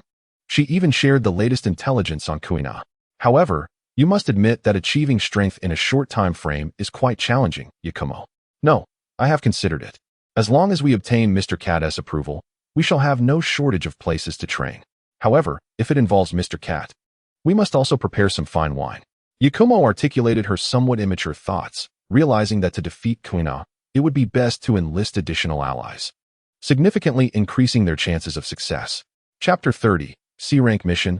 Leaving the village with Kushina's help, I can offer you specialized training as well. At that moment, the ordinary fox-shaped Ninetales appeared at the window, addressing the trio of Kuruma Yakumo, Hinata, and Ino. Wow, is this the Ninetales? So beautiful, quite adorable. I want to have one, right? I told you I wanted to raise the Ninetales. But Kushina insists it is a relic of her grandmother and will not part with it. How disheartening. Hey, can you all let me speak? The Ninetales felt slighted, sensing it was being ignored, and waved its paw in annoyance, unintentionally appearing rather endearing. Seeing this, Hinata, who was closest, seized the opportunity to embrace the Ninetales, inhaling deeply, her eyes sparkling with joy. Wow, such an adorable Ninetales. I love it. Ino and Yakumo quickly joined in, reveling in the whimsical charm of the Ninetales. Bang! The room's door was kicked open, revealing the fiery-haired Kushina, creating an awkward moment. I'm here to join you. The Ninetales said you all want to become stronger, and I wish to grow stronger too. Oh, haha, of course. The Ninetales just came to discuss this matter with us. Right, Hinata? Oh yes. Seizing the opportunity, the Ninetales finally broke free from the grasp of the 3 girls, scampering to Kushina's side and perching on her shoulder. Ever vigilant of its surroundings, it seemed to find Kushina, with her fiery temperament, far more endearing than the 3 girls in the room. Oh, greetings. I am Uzumaki Kushina, the caretaker of the Ninetales. Hello, Kushina. I am Yamanaka Ino. So, you are the caretaker of the Ninetales? How do you manage to command its obedience? I envy your ability to raise one. Pleased to meet you. I am Hyuga Hinata. I, too, wish to nurture one. Kushina was pleasantly surprised by the warm welcome from the trio, far exceeding her expectations. Like good sisters, they were drawn into the room, eagerly discussing the Ninetales. They exchanged tales of how to care for the Ninetales, its hobbies, and whether it tends to be fierce. The conversation flowed effortlessly, and they lost track of time, as if they had known each other for ages. The bored Ninetales found a comfortable spot midway through the discussion and reclined contentedly with its eyes closed. Meanwhile, on the 2nd floor, Natsum was enjoying leisure time with Shikamaru and the others, partaking in various activities such as sauna, karaoke, gym sessions, card games, and chess. Who is currently leading your teams? I assume you have completed several D-rank missions? The Ino Shikicho trio is led by Asuma Sarutobi, the son of the 3rd Hokage, while Kiba, Shino, and Hinata are under the guidance of Yuzuki Yugao. Indeed, it has been a while since I last saw you. Have you begun accepting C-rank missions? Not yet. We have not started on C-rank missions. Recently, The fat cat has taken us to bid farewell to an old friend and brought her granddaughter to stay with us for an extended period. Looks like this round is mine. While conversing with Shikamaru, Natsum inadvertently fell into a tactical trap, and despite his best efforts, he was unable to recover the situation, yielding minimal results. Days later, under the guidance of Hinata, they arrived at the Hokage Tower for the first time, where the third Hokage graciously received them amidst his busy schedule. If it were other commoners being received, they would surely feel an exhilarating rush of emotions. This was how Natsum felt. Among the three genin led by Hinata, only Kuruma Yakumo was deemed worthy of an audience with the third Hokage. Today marked Yakumo's first undertaking of a C-rank mission, and the Hokage personally entrusted a task scroll, which he believed to be quite safe, to Hinata's care. The third Hokage exchanged a few casual words with Yakumo, imparting some essential rules about prioritizing missions as a ninja, and elaborated on the will of fire in detail. By the time Natsum exited the Hokage Tower, his mind was entirely consumed with thoughts of the will of fire. Indeed, it was marked as a C-rank mission on the scroll, yet he found it peculiar that his mind was so preoccupied with the will of fire. Be more polite, Natsum. I truly am at a loss with you. I've encouraged you to study more, yet you never listen. You cannot even comprehend the will of fire. What am I to say to you? Hinata expressed her exasperation, reluctantly acknowledging her failure in imparting the teachings of the will of fire over the years. This C-rank mission involved escorting an important item into the land of waves. It was a straightforward task. Simply delivering the item to the recipient would suffice for completion.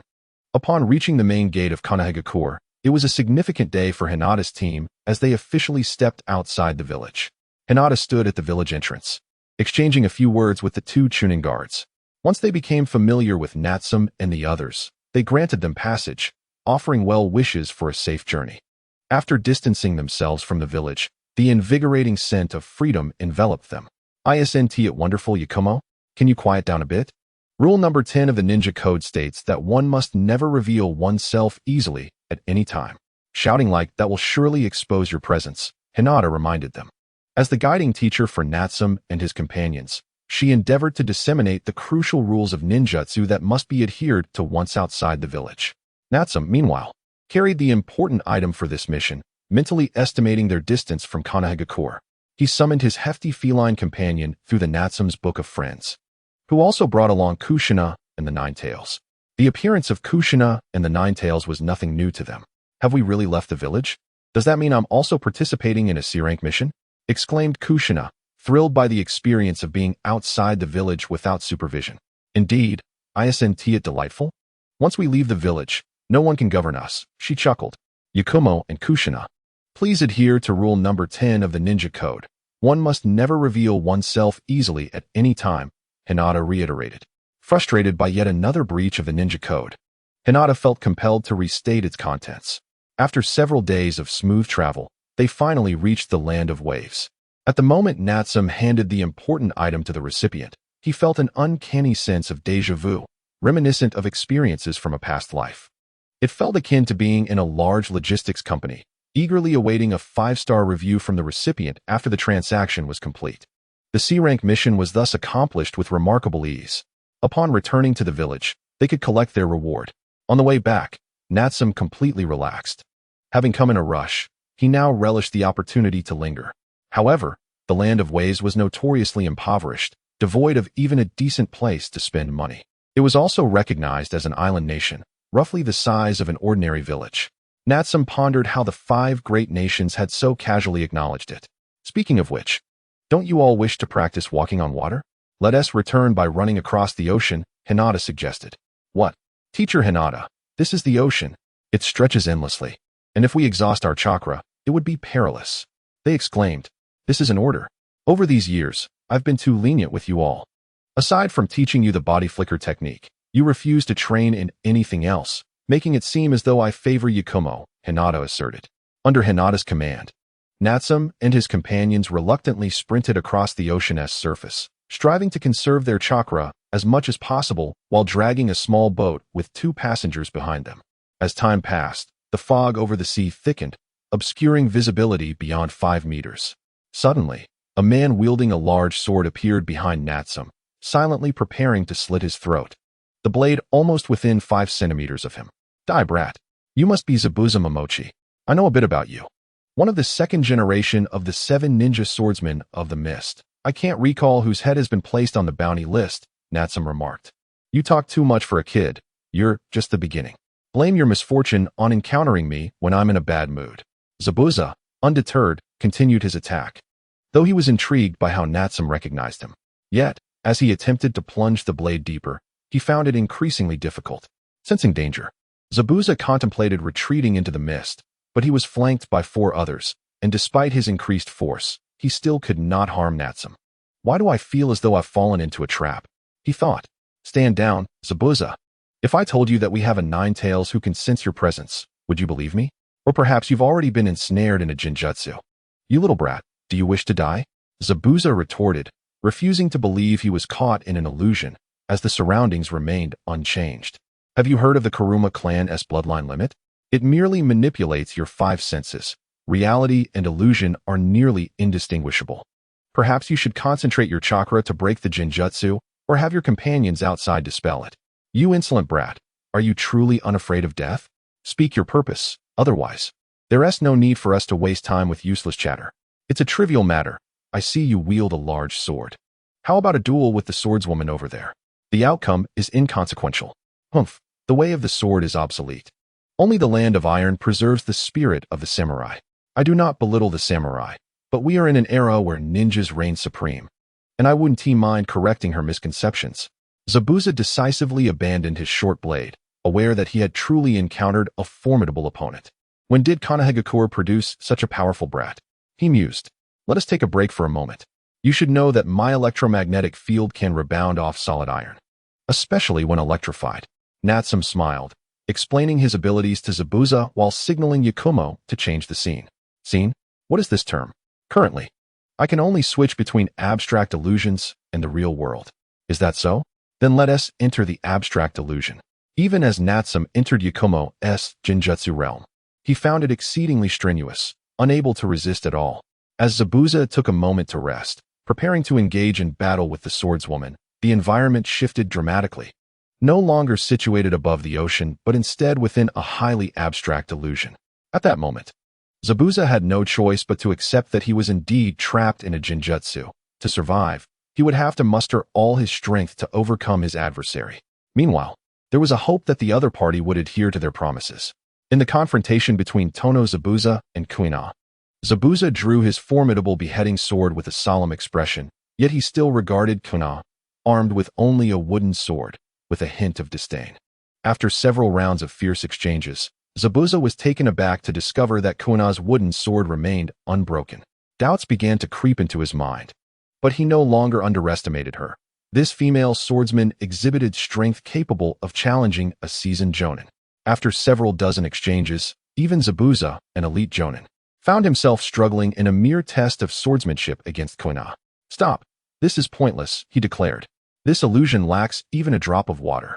I am a ninja, not a samurai. Engaging in a simple sword duel holds no significance. Zabuza ceased his relentless attacks, recognizing that his opponent had even begun to unleash sword energy. While he was unable to utilize ninjutsu, what kind of ninja was that? There was some truth to his words. Very well, you may leave. I hope to see you again next time. Upon hearing this, Natsum instructed Kuruma Yakumo to dispel the illusion, acknowledging that there was still considerable room for improvement in Yakumo's techniques. Once Zabuza departed, Natsum and the others reconvened to reflect on their experiences from the battle against their adversary. Ultimately, they concluded there was little to say. They had not truly clashed in earnest. Given Zabuza's cunning, had he been allowed to fight freely, he would have likely fled midway. With no clear resolution, Natsum and his companions, under the directive of Yuhi Kurenai, resumed their water training. As their chakra continued to deplete, even the resilient Natsum began to feel the strain, especially when compared to Kuruma Yakumo, who had trained in ninjutsu since childhood, and Konoha, who focused solely on swordsmanship. Today is your lucky day, kids. We've encountered some fat sheep. Oh, Captain. The cannon fired from a large ship adorned with a pirate flag depicting a skull. The cannonball's trajectory was rather poor, as Natsum and his companions stood unharmed, though the power was still enough to intimidate. Yui-sensei, what is that? Exclaimed one, as the ship erupted in chaos. I've heard tales of a group that thrives on plundering, committing heinous acts worse than mountain bandits. They are openly called pirates. I've never seen pirates flaunt their flags so brazenly. Without hesitation, Kurenai dashed forward. She had previously been seated on the small boat alongside Kushina, and her chakra reserves were still intact. Will Natsum-sensei be alright? He'll be fine. They are just a bunch of small-time thieves. If anyone wishes to assist Kurenai-sensei, feel free. I'm tired and will rest for a while. Natsum detested violence and bloodshed. Hearing this, Kuina, Yakumo, and Kushina rushed toward the pirate ship. The vessel was estimated to host dozens of pirates and over 50 cannons. Cries of terror echoed from the pirate ship, with some forced to leap into the sea. The mischievous fat cat and Nine Tails reveled in the chaos, leaving Natsum alone on the small boat. Row faster, kid. If you don't want to die, do it now. I've come this far following the treasure map. I can't afford to die here, Natsum urged, wielding the oar as a pirate stood beside him, brandishing a blade intent on ending Natsum's life. The pirate muttered incessantly about not wanting to die, hastening Natsum's pace. Did we get robbed? Was Natsum's initial thought. After Kurenai and the others dealt with the pirates, they found Natsum had vanished. Did he sneak away? Kurenai pondered. Does this count as treason against the village? That hurt. That sudden attack would surely hurt. Stop your nonsense. Let us search for him. He could be in danger.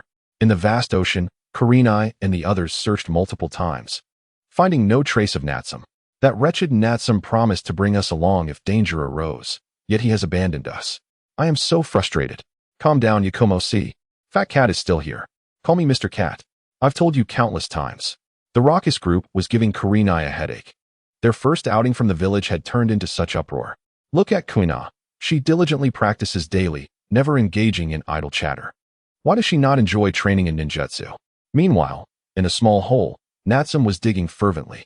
The likelihood of finding land from the sea was a mere 0.002%, yet he had stumbled upon it, suggesting the pirate's treasure map held some truth.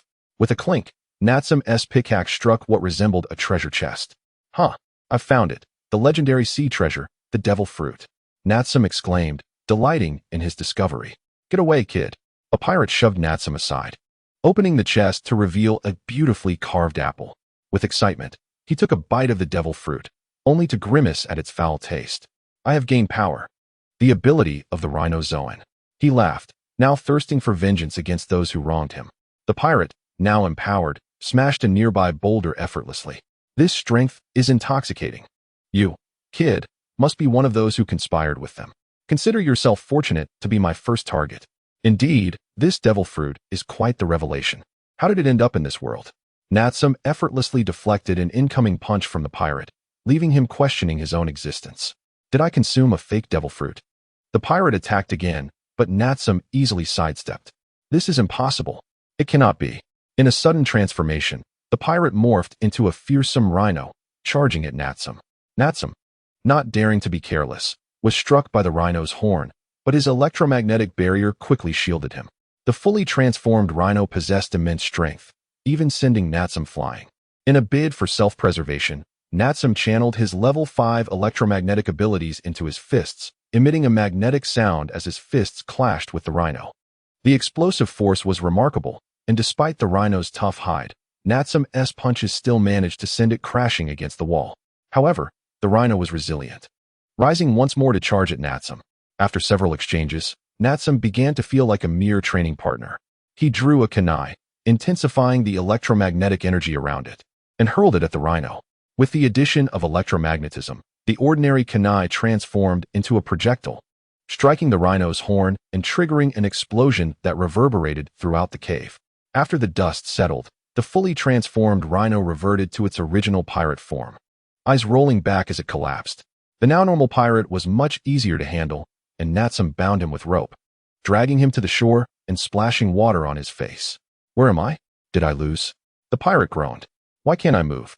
Natsum realized the truth. No matter where a devil fruit was, it would be cursed by the sea. Fortunately, he had chosen the level 5 electromagnetic ability as his starter gift. Losing interest, Natsum left the pirate to float in the seawater, allowing him just enough breath to survive. The curse of the devil fruit indeed weighed heavily on the pirate Lei, who shouted in disbelief and soon descended into madness. Natsum felt the time was ripe, and, through his Natsum's book of friends, located the fat cat. performing a reverse summoning to instantly transport to its location. Shortly after Natsum vanished, the island was once again shrouded in mist. Having departed alone, Natsum had no choice but to endure the ideological education from Yuhi Kurenai and her companions. Even after returning to Konoha village, Natsum faced punishment for his solitary departure. Mandated to transcribe the ninja code 300,000 times before undertaking the next C-rank mission, although he could enlist fellow ninjas for assistance. How tedious. How long must this continue? Perhaps fishing would be a more pleasant diversion? Have you heard? Someone from Yakumo village dared to invite our teacher, Yuhi Kurenai, for a shopping trip. Who on earth had the audacity to approach our beloved teacher? We absolutely cannot permit her to engage in romantic affairs. If she must, it should be within our circle first.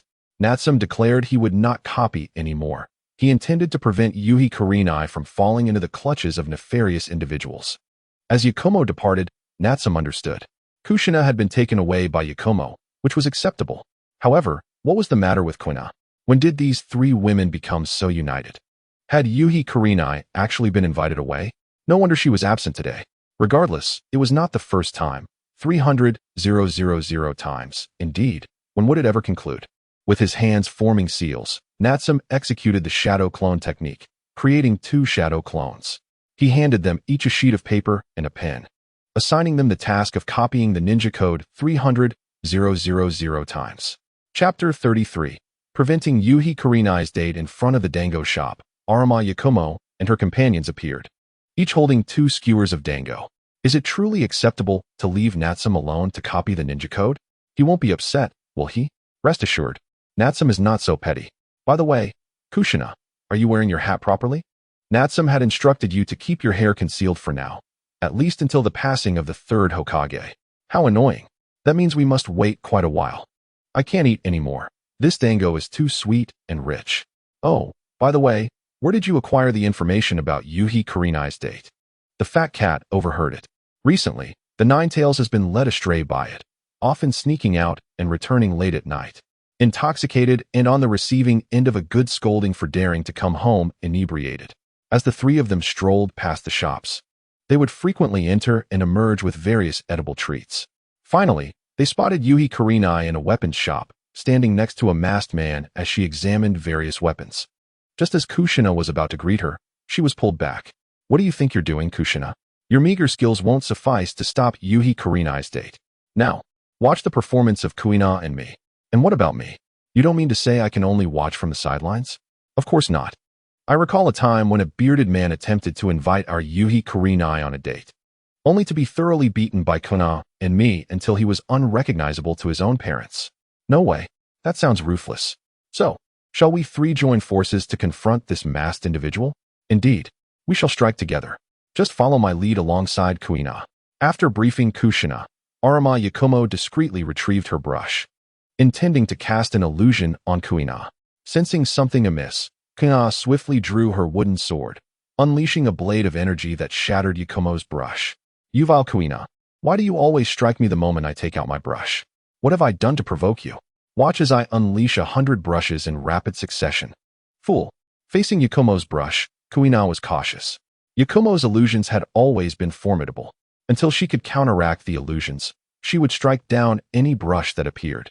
Furthermore, after receiving guidance from her mentor, Yakumo could conjure illusions the moment the brush touched the ground, rendering it nearly impossible to defend against.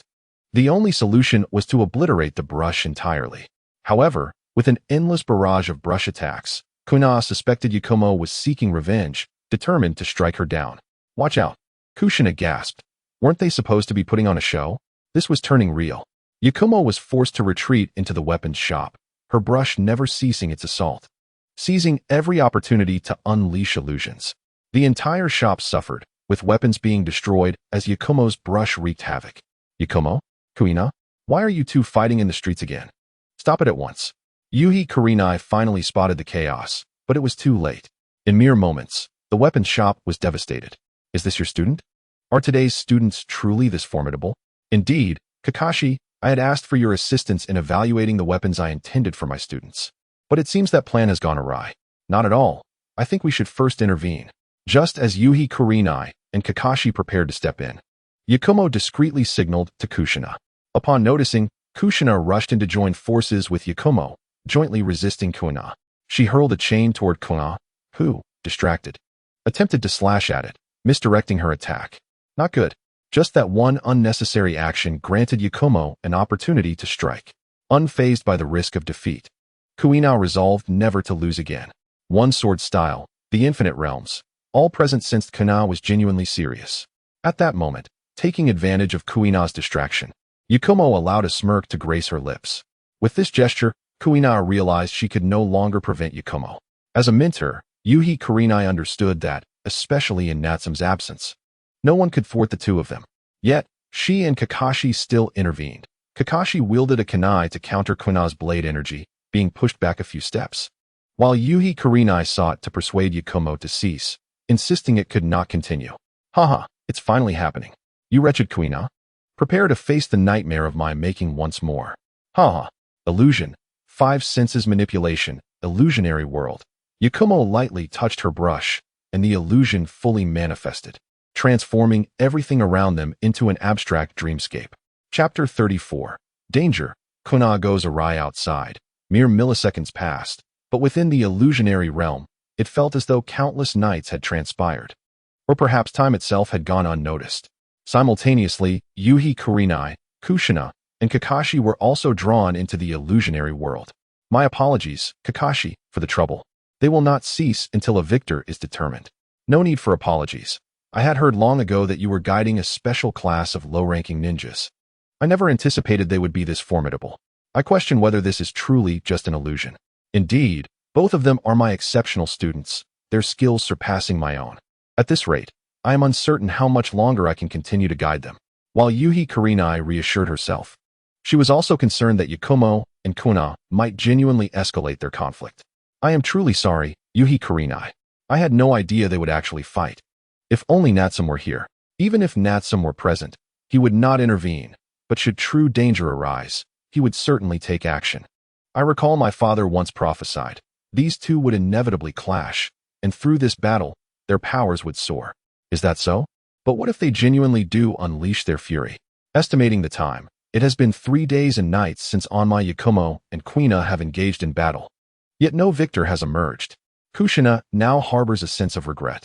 Had she refrained from intervening initially, Yakumo would not have seized the opportunity to ensnare everyone within the realm of illusion, thereby eliminating any possibility of summoning aid promptly.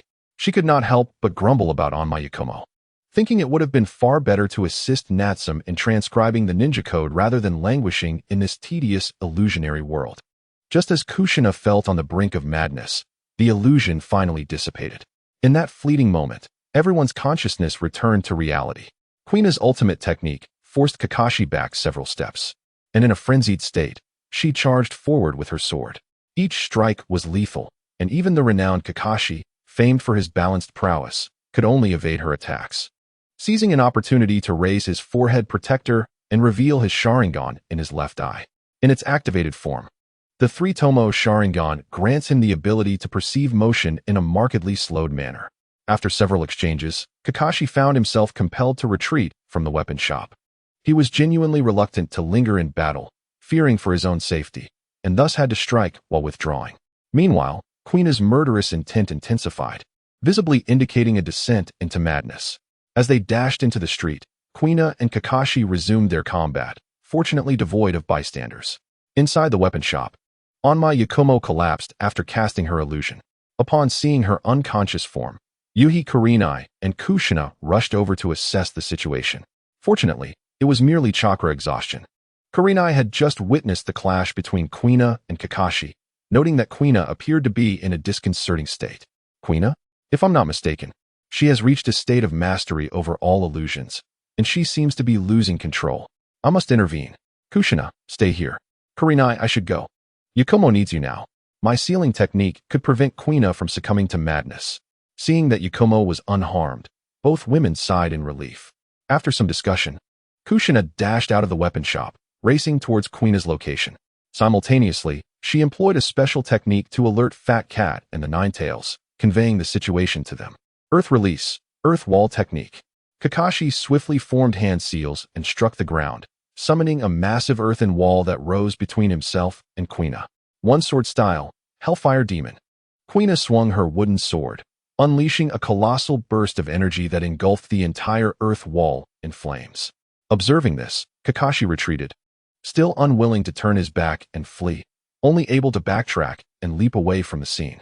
Moreover, his chakra was locked on, rendering any escape futile and merely expanding the area of devastation. This was indeed troublesome. Quina's madness was evidently more formidable than in the illusionary realm. Has the special genin from 6 years ago truly grown to such an incredible extent? Kakashi, assist me in blocking Quina's attack just once, and I will seal her away. Just as Kakashi prepared to form hand seals, Kushina arrived. At that moment, she disregarded the risk of revealing her identity and removed her hat, unveiling her fiery red hair. Ready to perform the sealing technique. Sensei, how could this be? Hurry, Kakashi. Just protect me from Quina's attack once. The rest is up to me. All right, Kakashi acquiesced. Becoming serious, he swiftly retrieved a kunai, infused it with lightning chakra, and charged towards Quina. Focused, Kushina awaited her moment as Quina's swordsmanship grew increasingly deadly. Even Kakashi's close-quarters combat could not breach her defenses, forcing him to rely on ninjutsu. Not yet. The moment has not arrived. Patience, Kushina, you can do this. Nine Tails. It's time to pay your rent, or you'll be nothing more than fodder. Bolstering her resolve, Kushina shouted as her chakra surged to an elevated state.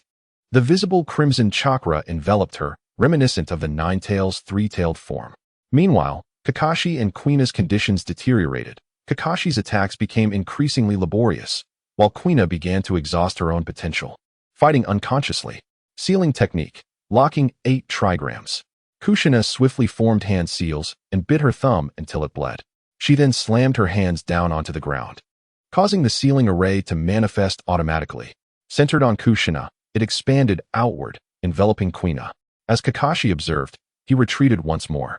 Seeing Kakashi retreat, Quina instinctively attempted to pursue, but was hindered by the sealing array on the ground. This only restricted her movements, allowing her to turn her gaze toward Kushina, shifting her lethal intent towards her. Kushina felt a surge of pressure, while Kakashi exhaled in relief. You, Nine Tails, are you feigning death? Just pay this trifling rent, or I will add more layers to your seal.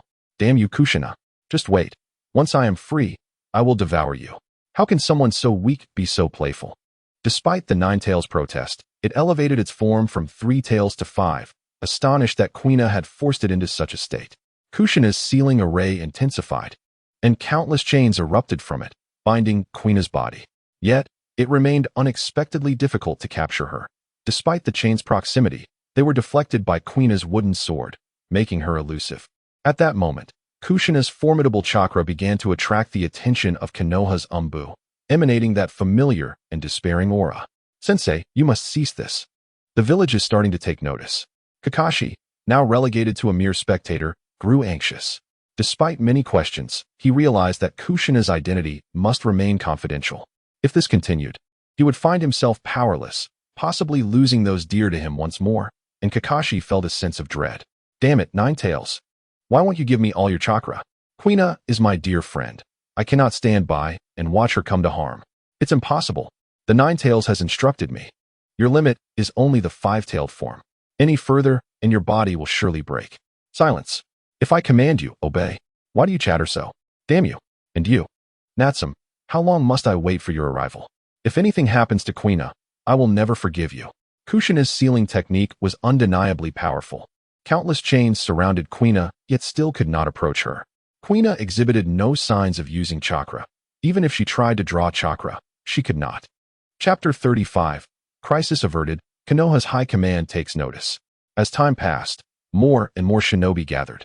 Thankfully, with Kakashi stalling, the situation did not escalate, though it was observed from a distance. What is happening, Kakashi? Why is there a surge of Nine Tails chakra in the village? Is it Naruto? Lord 3rd Hokage. It is Yuhi Kurinai's disciple. She has fallen into madness while training her swordsmanship, and someone is attempting to intervene. I am unsure why the Nine Tails chakra is going berserk. And where is Yuhi Kurinai? If it were anyone else, Kakashi could concoct an excuse, yet he did not anticipate the 3rd Hokage's swift arrival. On the other side, Kushina stood in confrontation with Konoha, but it was evident that Konoha could not endure much longer. If this continued, Kuina would be rendered incapable in the future. Damn it. Natsum, where are you? You can't even protect those close to you. What kind of man are you? Yes, I'm here. Release the sealing technique.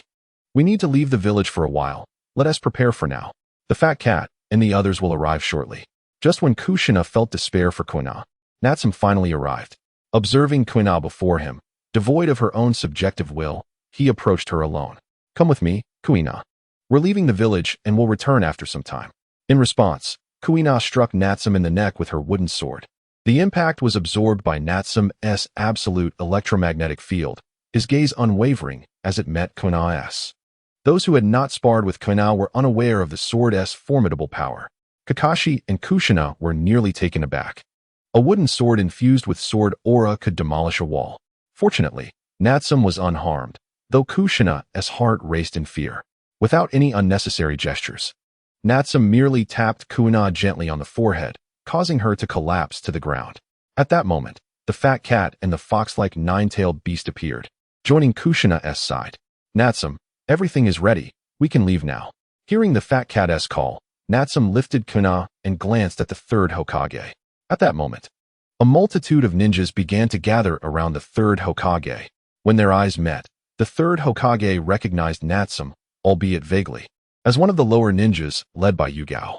Seeing that the situation had concluded, the third Hokage began directing the ninjas to rush over.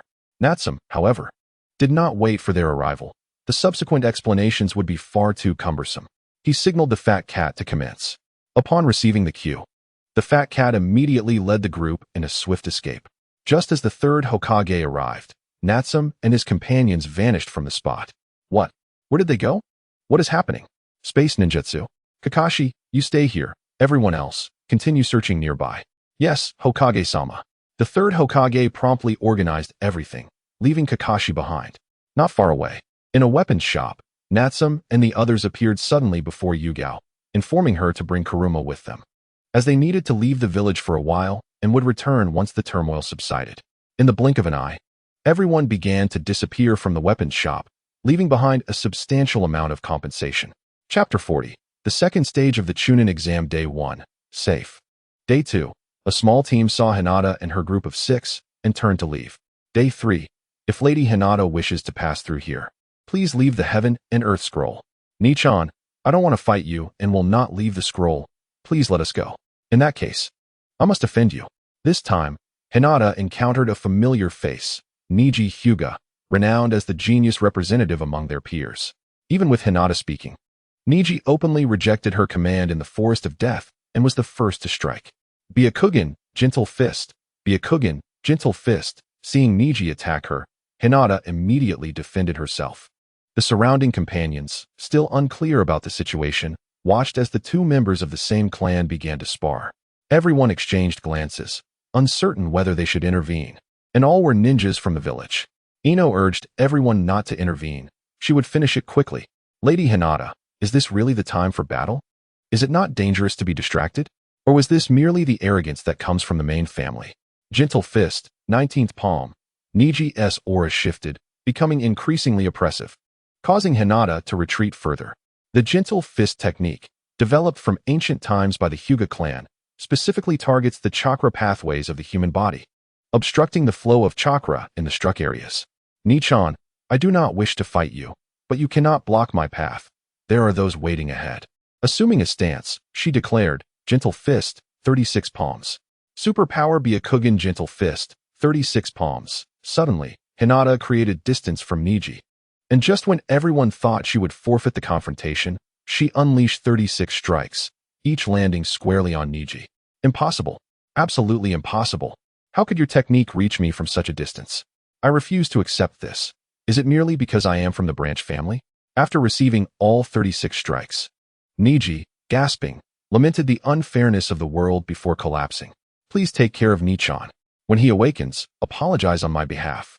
There are those I cannot surpass ahead of me, and I must become stronger. With that, she signaled Ino and the others to depart. Observing Hinata and her group leave, Niji's companions hurried over to check on him, relieved to find that he had merely fainted. Lee, why didn't you intervene first? With your taijutsu, they couldn't possibly hurt you. Hey, it's not my fault. This is a sibling rivalry. How could I interfere? Victory and defeat must be decided honorably. That is the way of a man. If it weren't for you, Niji wouldn't have been defeated. Poor Niji. To them, he is worthless. Niji is a genius. Yet he was struck so hard. Lee and Tintin scrambled to help Niji, leading him to a secluded area, waiting for him to awaken before deciding their next move. Day 4. Choji, in a frenzy, sought food everywhere, and reluctantly, everyone had to accompany him in his frantic search. Meat, snacks, hand over all your food. What did you say? Fatty. Ninja art, partial expansion technique. Upon hearing himself called a fatty, Choji's expression turned serious, and he immediately unleashed his special move. Enlarging his right hand to an enormous size, he swung his colossal fist, sending his foe soaring into the sky like a meteor. Witnessing Choji's brutality, the remaining teammates obediently surrendered their food, including the heaven and earth scrolls. I only want food, humph. Finally finding food. Shikamaru and the others decided to enter the Death Tower early to secure their promotion qualifications. Day 5. Having already secured their promotion qualifications, Hinata and her companions spent an entire day idly waiting for the time to arrive. When the time came, the 5-day examination in the Forest of Death concluded, and a significant portion of the candidates who successfully advanced had diminished. The next stage was personal elimination matches, where opponents would be randomly drawn for combat, and victors would advance to the final showdown. Hinata received a bye and advanced directly. Ino versus Sakura. Sakura, you should concede. You are not my opponent now. Hey, Ino. What are you saying? I can't understand you. In that case, don't blame me for being ruthless. Initially intending to persuade Sakura to forfeit, Ino resigned herself to the match. Ino gripped a kunai with one hand and threw several shuriken with the other. The simple techniques served merely as an appetizer, easily countered by Sakura. Subsequently, Ino charged at Sakura, and the two engaged in a kunai duel. After several exchanges, realizing neither had the upper hand, they resorted to throwing shuriken again. Sakura, stop playing around. If all you know are the basics from ninja school, then just concede. What did you say? Ino, who would simply concede. Let us see how you defeat me. The two continued their relentless duel, their movements resembling a textbook example of combat, captivating the onlookers. Illusionary tree binding technique. The moment has arrived. Ino sensed that the time was right. She distanced herself from Sakura, swiftly forming hand seals before casting an illusion upon her. In a mere round, Sakura found herself ensnared in the illusion, unable to escape. Within just 12 seconds, Ino stood before Sakura, kunai poised at her neck. Turning to the referee. Once the referee declared Ino the victor, Sakura was finally released from the illusion. Awakening in disbelief, Sakura gazed at Ino, unable to comprehend how, after 6 years of the same ninja education, such a vast disparity had emerged between them. As the match concluded, participants dispersed. Ino, are you planning to leave the team? Shut up, you glutton. Do you think I'm unaware of my family's ninjutsu weaknesses? Just wait until I show you the sound of an explosive tag. Victorious, Ino returned to her team, only to be met with an unexpected remark from Choji. The joy of her recent triumph was quickly overshadowed by annoyance. Oh, I was just joking. It's always beneficial to learn more ninjutsu. It not only serves as self-defense, but can also be passed down to the next generation. This snack is delicious. Ino, your illusion technique must have been taught by Yakumo, right? Yes, it was.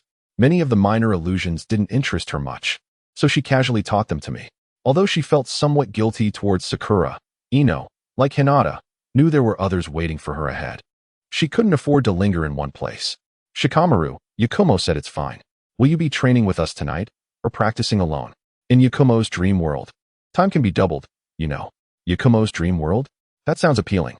I certainly don't want to follow a tedious routine, spending years trying to grasp these complex formulas. So, I'll leave it to you all. Shikamaru finally received news, and excitement stirred within him. Learning is undoubtedly accelerated through mutual exchange. The second round of the Chunin exams concluded, and everyone aspired to earn the promotion to Chunin. In the upcoming individual elimination matches, there would be a month to prepare and practice. Those who had already advanced would inevitably learn new ninjutsu to fortify their skills and address their shortcomings. Chapter 41. The branches of the Noera clan. Meanwhile, Natsum, enjoying a vacation in the land of fire, spent his days waking up, eating, and occasionally fishing by the river. To his delight, in this new location, he finally caught some small fish, while the larger ones would flee at his approach. Young master, there you are. The bosses behind the casinos a few streets over wish to meet you. Would you be able to oblige? What is the matter? Have the management fees for our street been collected? No, absolutely not. We have always adhered to your management policies and dared not overreach. The casino owners merely wish for your assistance in collecting a debt. A large target has recently arrived in our vicinity, and they have come to you for help. A debt? As long as they don't cause trouble on our street, I have no objections. However, I am curious about this large target you mentioned. Lead the way. As you wish, young master. As the decision-maker of the street, Natsum would refrain from meddling in such trivial matters. However, he was intrigued to learn about the large target that had come to their area. The legendary big fish, Tsunade, granddaughter of Hashirama Senju, the founder of Konoha. Known as the princess. Her medical prowess was exceptional, yet her luck in gambling was notoriously poor. She would invariably lose every bet, yet took pride in her gambling. Many in the Land of Fire were aware of the tales surrounding the big fish. Nearly every casino had once lent her money at exorbitant interest rates. But when the time came to repay, she was always nowhere to be found. Inside the casino, the atmosphere was lively, the winners were numerous, and everyone seemed to be on a winning streak. The only loser was one who could not accept defeat. Princess, perhaps you should stop. We've lost enough already. Stop? That's out of the question. If I win this round, I can recover all my losses. Upon entering the casino, Natsum encountered several familiar faces from his past life. They possessed devilish figures and substantial wealth, enough for the next generation to squander at will. Young master, you've arrived. Are you here to play a few hands? I have no interest in the petty sums of your casino. I heard a distinguished guest has arrived, and I'm here to make her acquaintance. Of course, young master. I will attend to it immediately. Upon seeing Natsum, the casino owner rushed to greet him. Upon learning that Natsum was there for the big fish, he quickly cleared the room. Losing a little was a small price to pay. The gamblers, abruptly ejected, felt as if they had lost a fortune, bewildered by the sudden turn of events. Natsum took a seat across from Tsunade and gestured for those behind him to open several briefcases, filling the entire table with promissory notes. You too should recognize these. They were sent by those from a few streets over to seek my assistance in collecting debts. This amount isn't excessive. How about we wager it in a game? Oh, you're quite audacious, little one. What are we betting on?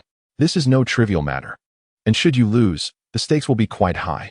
It's just a minor detail. You'll owe me a favor, and I'll have the debts cleared. Tsunade, unable to resist the allure of such enticing stakes laid before her, would not easily back down. The prospect of turning her fortunes around was far too tempting. With a decisive wave of her hand, she agreed. Let the dealer begin. We'll use a die to determine the outcome. 1 to 3 for small, 4 to 6 for large. How does that sound? That's perfectly fine. I'll stick with betting large. If I win, all the debts on the table will be erased. Tsunade was unconcerned with the details. The thought of winning and clearing all her previous debts filled her with joy. The dealer glanced at Natsum and then at Tsunade, confirming before placing her hand on the die cup and tossing a die inside. Typically, the dealer would casually shake it, but this time was different. There were higher-ups watching, and a wealthy patron present. After a few simple shakes, she confirmed everything was in order before tossing the cup into the air, allowing it to fall freely. It landed elegantly, and the dealer caught it with one hand, swiftly flipping it onto the table, firmly placing the cup down. Once the cup stabilized, she withdrew her hand, refraining from touching anything else. The stakes were set. This round would determine victory or defeat. Let us begin. My opponent can hardly wait. Indeed, let us proceed. I'm betting large. Give me a big win. The dealer, having received permission from both parties, carefully placed her hand on the die cup, not daring to make any unnecessary movements. Standing beside Tsunade was Shizune, cradling a small pig in her arms. Upon seeing the die reveal a 1, she fainted, causing the little pig to panic. What will you have me do if I lose? Surely, you don't mean to double the debt? It's nothing serious. You simply owe me a favor, and I'll ensure the debts are settled. If you feel dissatisfied afterward, you can always find me. I am Natsum Noera. Noera? What is your connection to the Noera clan? Surely, the nobility of the Land of Fire wouldn't be swayed by such a trivial sum. Just as Natsum was about to leave, Tsunade called out to him. The Noera surname must not be spoken lightly. It has been passed down since ancient times. I apologize for any offense. My ancestors were but a minor branch of the Noera clan, reputedly adopted. Ordinary matters seldom warrant the bestowal of surnames. It is only through the martial achievements of ancestors that one might gain such an honor. Consequently, that Kazama, Surname has been handed down as a collateral branch. Are you truly unconcerned about your ostentation? The Kazama family has always placed great importance on the legacy of their name. Exercise caution, for someone may come knocking soon. As a granddaughter of the first Hokage and a princess appointed by the feudal lord of the Land of Fire, Tsunade possesses some knowledge of the nobility within this realm. This is not the first occurrence of such an incident, and even if it were, it would merely entail a friendly spar between the younger generations. The Kazama family has contributed significantly, after all. Haha, young one, you impress me greatly, and I suspect it won't be long before someone seeks you out. When that time comes, do not forget to summon me. I wish to witness the spectacle. Tsunade mischievously glanced at Natsum, who chose to remain silent, understanding the implication and quietly departing. Meanwhile, the previously fainted Shizune had vanished, and Tsunade paid her no mind, instead signaling the dealer at the gambling table to commence the next round of bets. The IOUs that had been on the gambling table were indeed set ablaze by the staff, just as Natsum had predicted. With the IOUs gone, no one could impede Tsunade's entrance into any casino. The more she pondered, the more delight surged within her. She cast aside the previous slight and mused whether she could once again reap the profits from all the casinos within the Land of Fire. Ha, this wager is splendid. It is but a trivial condition. Fear not, my boss. Arrange the game for me at once, for tonight, I shall gamble extravagantly. Thus, a new round of gambling was about to commence, attracting numerous bettors eager to place their wagers and reap substantial rewards. Chapter 42. Old Acquaintances on the Street. Natsum found himself being followed. Come out. Do you have business with me? If you continue to shadow me, I shall not show mercy. Young one, though I know not who you are or your intentions, should you dare to scheme against the princess, I shall not let you off easily. A handful of shurikens were hurled directly at Natsum's face. At that moment, Kuina intervened, brandishing a wooden sword to deflect all the shurikens. The assailant was none other than Shizune, who, upon regaining consciousness, sensed something amiss, suspecting that the princess had been ensnared in Natsum's ploy. Consequently, Shizune sought out Natsum, intent on delivering a proper reprimand. Aware that Natsum likely had formidable allies, she was surprised to discover it was a female swordsman. Kuina, engage her first. Let her cool off a bit, Natsum instructed. Upon receiving the command, Kuina beamed with excitement. Ever since Akira had devoted himself to training potential rivals, they had yet to spar. Perhaps she was holding back a powerful move. Once Kuina felt pent up, she took the initiative after Natsum distanced himself. After several exchanges, Kuina gauged Shizune's skill level. Armed with kunai, Shizune occasionally unleashed hidden weapons, including a lethal chakra scalpel, which was elusive and intangible. Kuina narrowly avoided several strikes, her evasive maneuvers timely. How can you, a swordsman, perceive my chakra scalpel? That is none of your concern. The two exchanged blows, neither willing to strike with full force, exercising caution. At that moment, wow, is Kuina an enemy? Let me take over. Step aside, you illusionist fool. If you dare to intervene, I shall report you to Natsum. You insufferable Kuina, you are truly intolerable. Do you believe I won't retaliate? Just as Akira and Kushina returned from shopping, they noticed Kuina engaged in a duel with another. They considered offering assistance, but were met with resistance. Kushina, surely there are more foes than one. If we draw them out, we could each have a turn. Sigh, Akira. I now understand why you are devoid of supernatural abilities. You fail to perceive even the slightest complexities. You should just give up. Without Natsum's orders, Kuina would rather train alone than act recklessly. Why is it only she who can have an enemy? Is that not unfair? Meanwhile, Shizune, engaged with Kuina, overheard Akira's words and felt a pang of frustration, realizing that to them, her predicament was merely entertainment. Regret washed over her for having ventured out, contemplating. Are the younger generations truly this formidable? I wonder if Tun has returned to relay the news. Princess, I apologize for the embarrassment. Oh dear, Kushina, look. Kuina has bullied her into submission. How shameless of Kuina to impose her strength upon others. You wretched Akira, if you seek death, I shall oblige. Come, who fears whom? Witness my new technique, the illusion of reality. As Akira saw Kuina charge toward her, she stood her ground, forming hand signs. Illusion technique. 5 senses manipulation. Reality of the ethereal. Wind, unleash the great wind destruction. Fire, unleash the roar of the great fire. As Akira shouted her incantations, Kuina found herself enveloped in wind and flames. With a swift stroke of her sword, She shattered the assault, aiming to strike true. I've been waiting for you, Kuina. Earth release, great pitfall, fall into the dirt. Before Akira could relish her victory, a wave of sword energy surged toward her.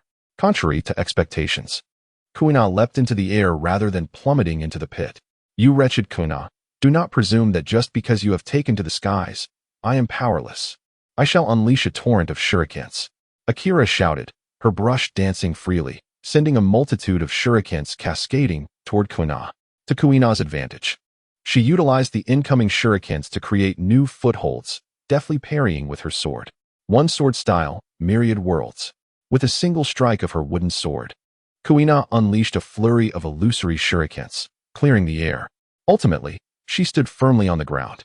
It was then that the trio sensed an approaching presence, exuding an overwhelming aura.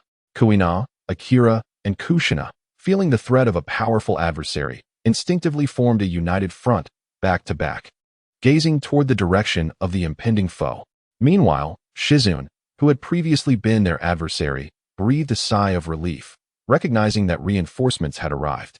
The two young ones had merely exchanged a few blows, yet their strength was apparent. The female swordsman was formidable, and the newcomer was equally impressive. Though it was merely an illusion, it manifested tangibly before them, and yet they could not best the swordswoman. Just then, Tsunade arrived, her presence formidable. Upon hearing that Shizune had been bullied, she rushed to the scene. From afar, the fierce battle could be seen, with flashes of blades and surges of wind and fire. And Shizune was at the heart of it. Filled with concern for Shizune's well-being, Tsunade's chakra surged within her. She sprinted at extraordinary speed, reaching the scene in no time. Quickly, Kushina, activate the Ninetales mode for support. We are facing a foe with shadow-level strength. We must engage before discussing strategy. Akira, you fool. Why do I feel you are the first to incite discord? The external threat is far from daunting. What if it turns out to be someone familiar? Familiar? Surely not. It has been 2 or 3 decades. Who would still recognize you? Let us strike first and discuss later. I cannot be certain. They bear a striking resemblance. Yet judging by their appearance, the timeline does not align. As Kuina and her companions observed Tsunade, too, scrutinized the 3 young ones before her. Tsunade was eager to inquire of Shizune whether she had indeed been bullied by those 3 little imps. Is it true that the younger generation has become so formidable? One of them was indeed trailing behind Natsum, while another bore an uncanny resemblance to Kushina. As for the last one, Tsunade had yet to encounter her. My apologies. Your Highness, this is entirely my fault for acting impulsively. Allow me to discipline them first. Are you certain, Your Highness? One is a female swordsman. Another is adept in illusionary techniques, and the last has yet to reveal her abilities. Shizune approached Tsunade, feeling a sense of embarrassment, yet opposing the idea of her engaging in combat with them. If victory could be secured swiftly, it would be acceptable. However, if not, the consequences were too daunting to contemplate. At that moment, a voice piped up, Are you Tsunade? I'm Kushina. Granny Mito just left, and I didn't get a chance to properly send her off.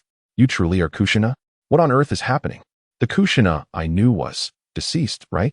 I witnessed it. Her and her husband's near sacrifice to save Naruto was a dire event. As a condition, Natsum rescued them, and the Ninetales were sealed within me. Natsum mentioned that this Konoha village is not particularly welcoming to my existence, which is why we fled. Hold on, Kushina, what is going on? This is not the time or place for discussions. Come with me. The following day, Tsunade rushed to Natsum's residence, her fists ready for a fierce confrontation, demolishing any door in her path. Look at the mischief you've caused, you little rascal from the Nara clan. Can the Ninetales simply be whisked away from Konoha? Hurry and return it. Do you hear? Who is it? So early in the morning, disturbing my sweet dreams? Kuina, throw her out. Natsum, still groggy, was abruptly lifted by Tsunade, who shouted loudly. Instinctively, Natsum called for Kuina, and in the next moment, a menacing aura surged behind Tsunade. Have you lost your mind, Kuina? How could you possibly act? I don't want you to engage. Natsum is still half asleep. Step aside, Kushina. This is Natsum's command. Otherwise, I shall strike you too. I won't allow it unless you pass over my body. Kushina blocked Kuina, and in the next instant, they began to duel. The battle between Kushina in her Ninetales form and Kuina was nothing short of spectacular, with Kushina employing sealing techniques to counter Kuina's swordsmanship. Observers, including Kurama Ayam, watched the intense clash, instinctively turning their heads toward Shizune. Ayam's gaze sent shivers down Shizune's spine. She had come to fully comprehend Ayam's prowess, which was akin to that of a legendary master of illusions. Engaging in combat with someone of such caliber required a careful assessment of their mood to minimize suffering. Calm down, Your Highness. Natsum has yet to awaken. Perhaps we should let him rise first? Ah, indeed. Shizune, ensure Natsum gets up promptly. I will intervene to stop them. They seem to relish fighting, and I wonder who instilled such tendencies in them. Tsunade, frazzled by the unexpected skirmish, launched a punch towards Konoha and Kushina. Tsunade is one of us. Taking advantage of Kushina's moment of inattention, Tsunade sent her flying. Kuina, however, managed to defend herself, bracing with her wooden sword. Chapter 43. A return to the past with a resounding crack. Kuina's wooden sword finally shattered, unable to withstand Tsunade's immense strength, breaking into two pieces. Oh no, Katsur. The Ninetales Konoha has been wronged. Her wooden sword is broken. Kurama Ayam, ever the instigator, immediately called for help upon witnessing the broken sword. Fat Cat and the Ninetales, roused from their drunken stupor, swiftly appeared beside Ayam, their gazes fixed on Konoha. Break the seal, Ninetales. Those who dare bully us shall face dire consequences. Stop it. Fat Cat, the Ninetales are allies. We mustn't escalate this. Kuina's wooden sword was merely a casualty. I will compensate her. Please, we mustn't resort to violence. Kushina, just awakened, felt a surge of panic, well aware of Fat Cat and the Ninetales' formidable strength. Against one, sealing techniques might suffice, but against two, the destruction would be catastrophic. Oh, Kuina. I truly apologize. I lost control for a moment. I will forge you a katana shortly. Tsunade, realizing her fault, felt increasingly uneasy since encountering Natsum. Nothing had gone smoothly since then. Kuina remained silent. The wooden sword had been her companion since childhood, its material unknown, yet capable of withstanding Real blades. Its destruction left her feeling somewhat despondent. Meanwhile, what? Tsunade destroyed Kuina's wooden sword? It wasn't destroyed. It was an accidental break due to excessive force. Shizune explained the situation to Natsum and expressed her willingness to compensate. Did I misjudge? I thought Kuina's wooden sword was akin to the Dongting Lord from Gintama. Perhaps it's for the best.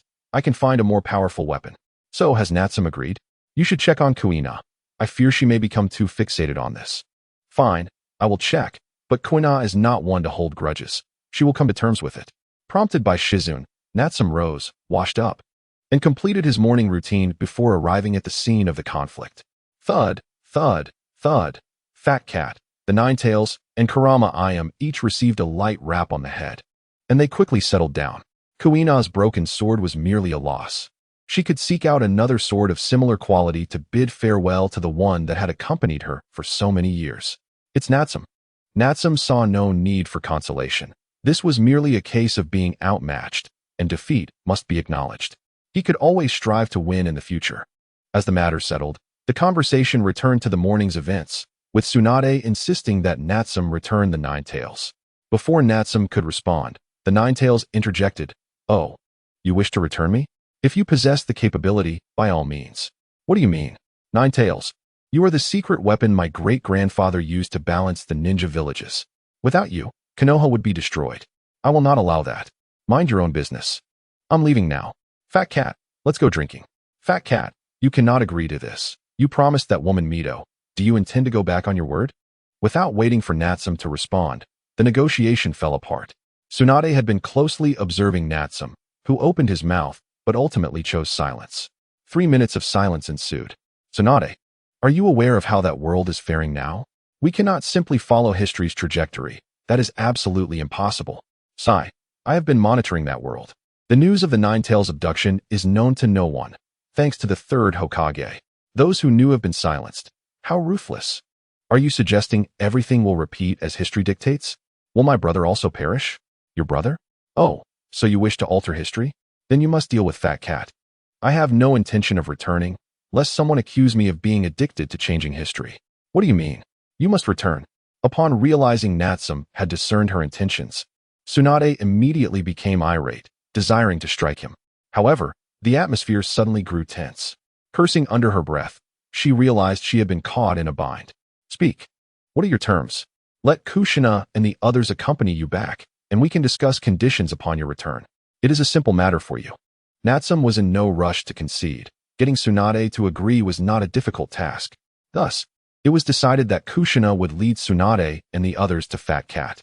Upon hearing this, the Ninetales erupted in fury, declaring it unacceptable. Fat Cat was equally unyielding. Without a barrel of fine wine, there was no hope of persuading him.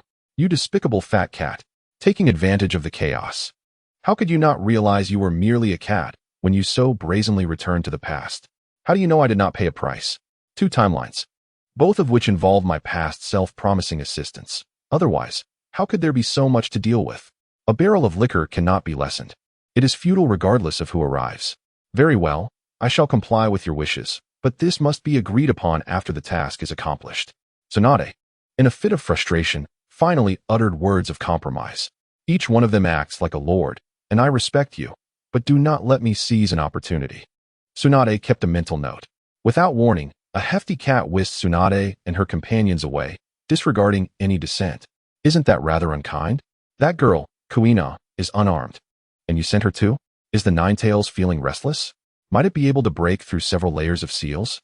If not, why not give it a try? A mere fat cat. Am I to be intimidated? Upon their return to the past, the hefty cat was in a foul mood, tormenting the Ninetales. The Ninetales, equally displeased, found itself covered in cat fur. However, Tsunade's return to the past was not without complications. She had forgotten her phobia of blood. The timeline was situated in the era of the Second Ninja War. The location where Tsunade and her companions materialized was on the battlefield, and it wasn't long before they were discovered by the ninjas of the Leaf Village. Just when they needed Tsunade to negotiate, she suddenly succumbed to her illness upon seeing the bloodstains everywhere. Only Kushina was a native of this world, yet no one recognized her. With no one to communicate, they were immediately regarded as spies by the Leaf Ninjas, who launched a full-scale pursuit. Tsunade suddenly incapacitated, Shizune needed to care for her. While Kushina struggled to restrain Kuina and Kuruma Yakumo from unleashing a massacre, it became increasingly difficult, and everyone had no choice but to flee. Thankfully, with Kuruma Yakumo's masterful Jinjutsu, they were able to render themselves invisible to their pursuers. Yet, this could not continue indefinitely. In returning to the past, they were entirely in the dark regarding both time and place. Thus, they began to gather intelligence, seeking to ascertain the time and location. Shizune, what is happening with Tsunade? If she does not regain her composure soon, all will be in vain. Princess Kushina's condition stemmed from her inability to accept the death of her brother, Nawaki, leading to her blood phobia. Only Shizune understood the root of Tsunade's fear. Is it because of her brother? If so, we should bring him here. We are currently unaware of the trajectory of history, making it impossible to alter it directly. But does anyone know her brother? Very well, Kuruma Yakumo, with your bloodline limit. You should be able to summon him directly, should you not? This time, everyone's opinions were in perfect accord. Chapter 44. Nawaki utilizing her extraordinary Jinjutsu. Kuruma Yakumo infiltrated the Leaf Ninja encampment as if it were a mere playground, until she encountered her ancestor in the rear camp. Old man, when I return, I shall have my father disband the entire Kuruma clan, ensuring your legacy ceases. You, child, are far too boisterous. Where is the grace of the Kuruma family? She quipped. Whom shall I capture? Nawaki of the Senju clan.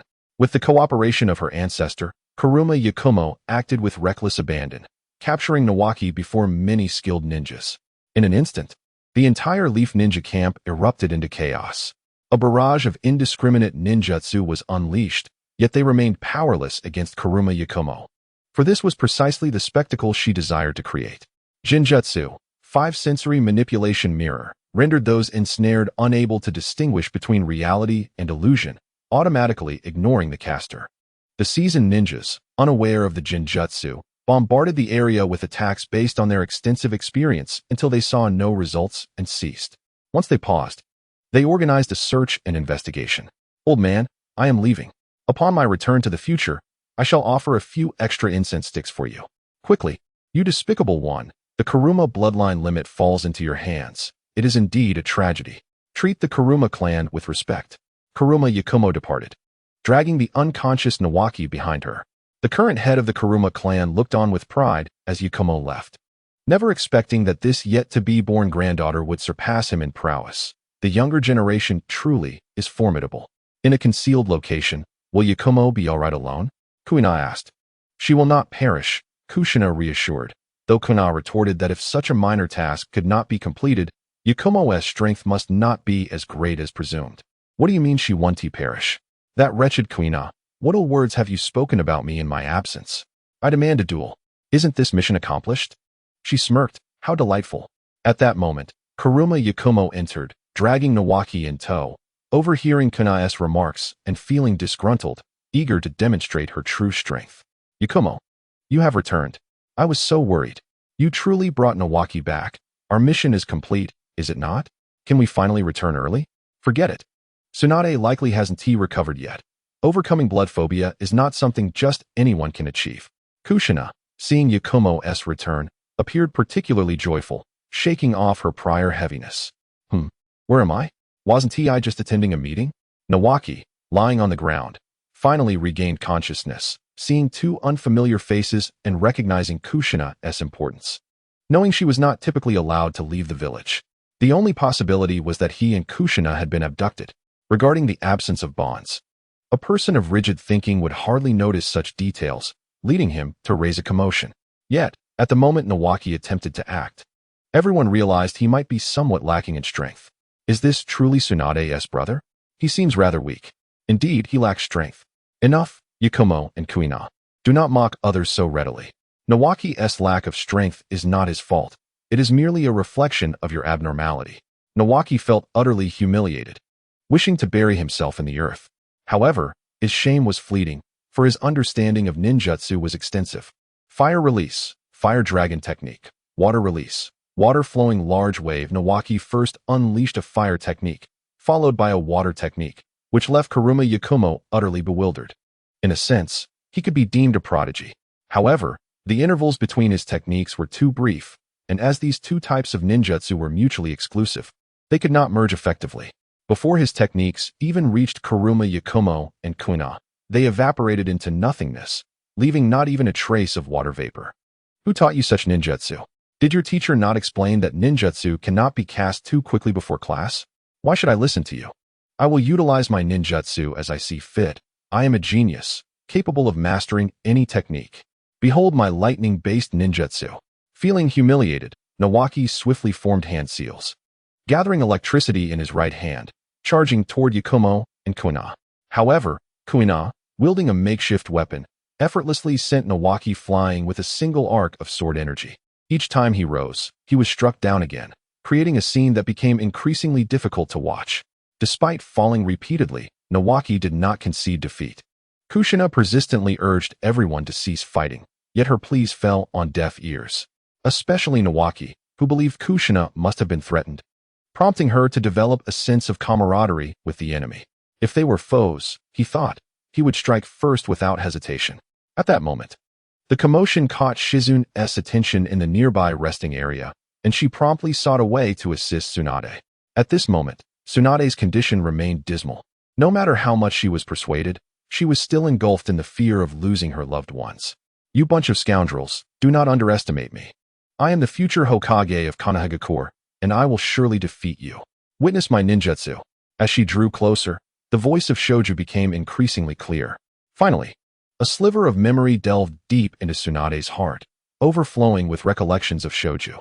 Sister Tsunade, I will definitely become Hokage, just like great-grandpa. Sister Tsunade, where is Shoju? Who dares to bully my brother? In the next moment, Tsunade rose to her feet, no longer needing to be supported by Shizune. She then caught sight of Shoju, and at that instant, all symptoms of her blood phobia vanished. However, her mind was slightly disoriented, leading her to engage in a fierce confrontation with Kuina and Arima Yakumo. Damn it, I've long found you insufferable, always resorting to sneak attacks, you rascal. Let us battle for 300 rounds.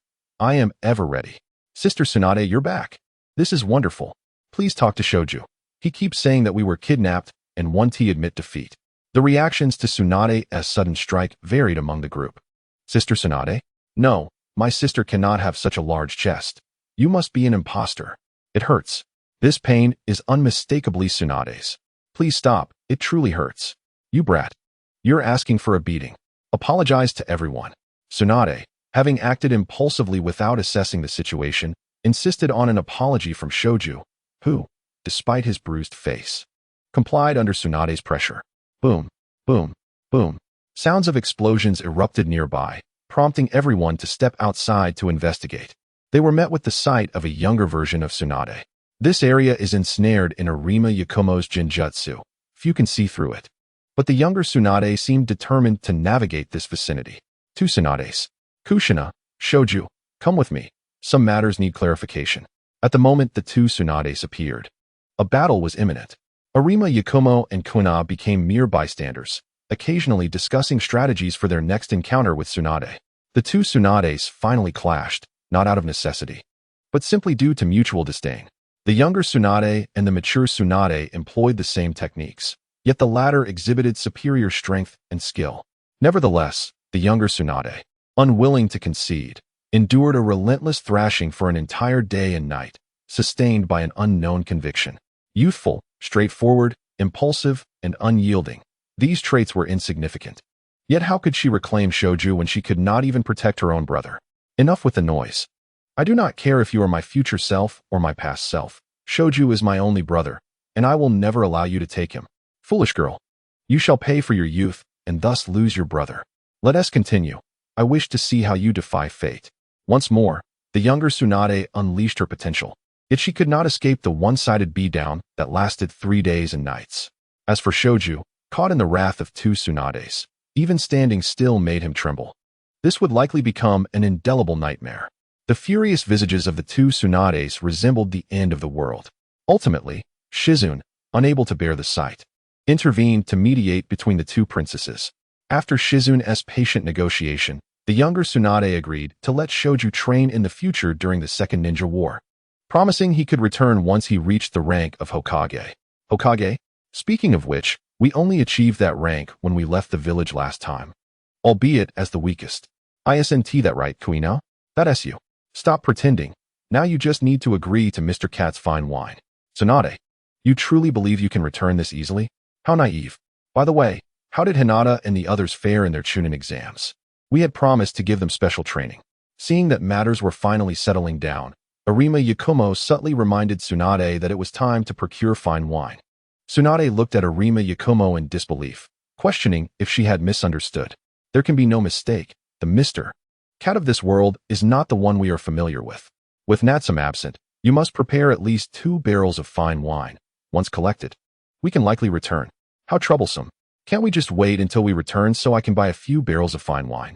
It's currently the Second Ninja War. Finding good wine will require some effort. Tsunade was not one to dally.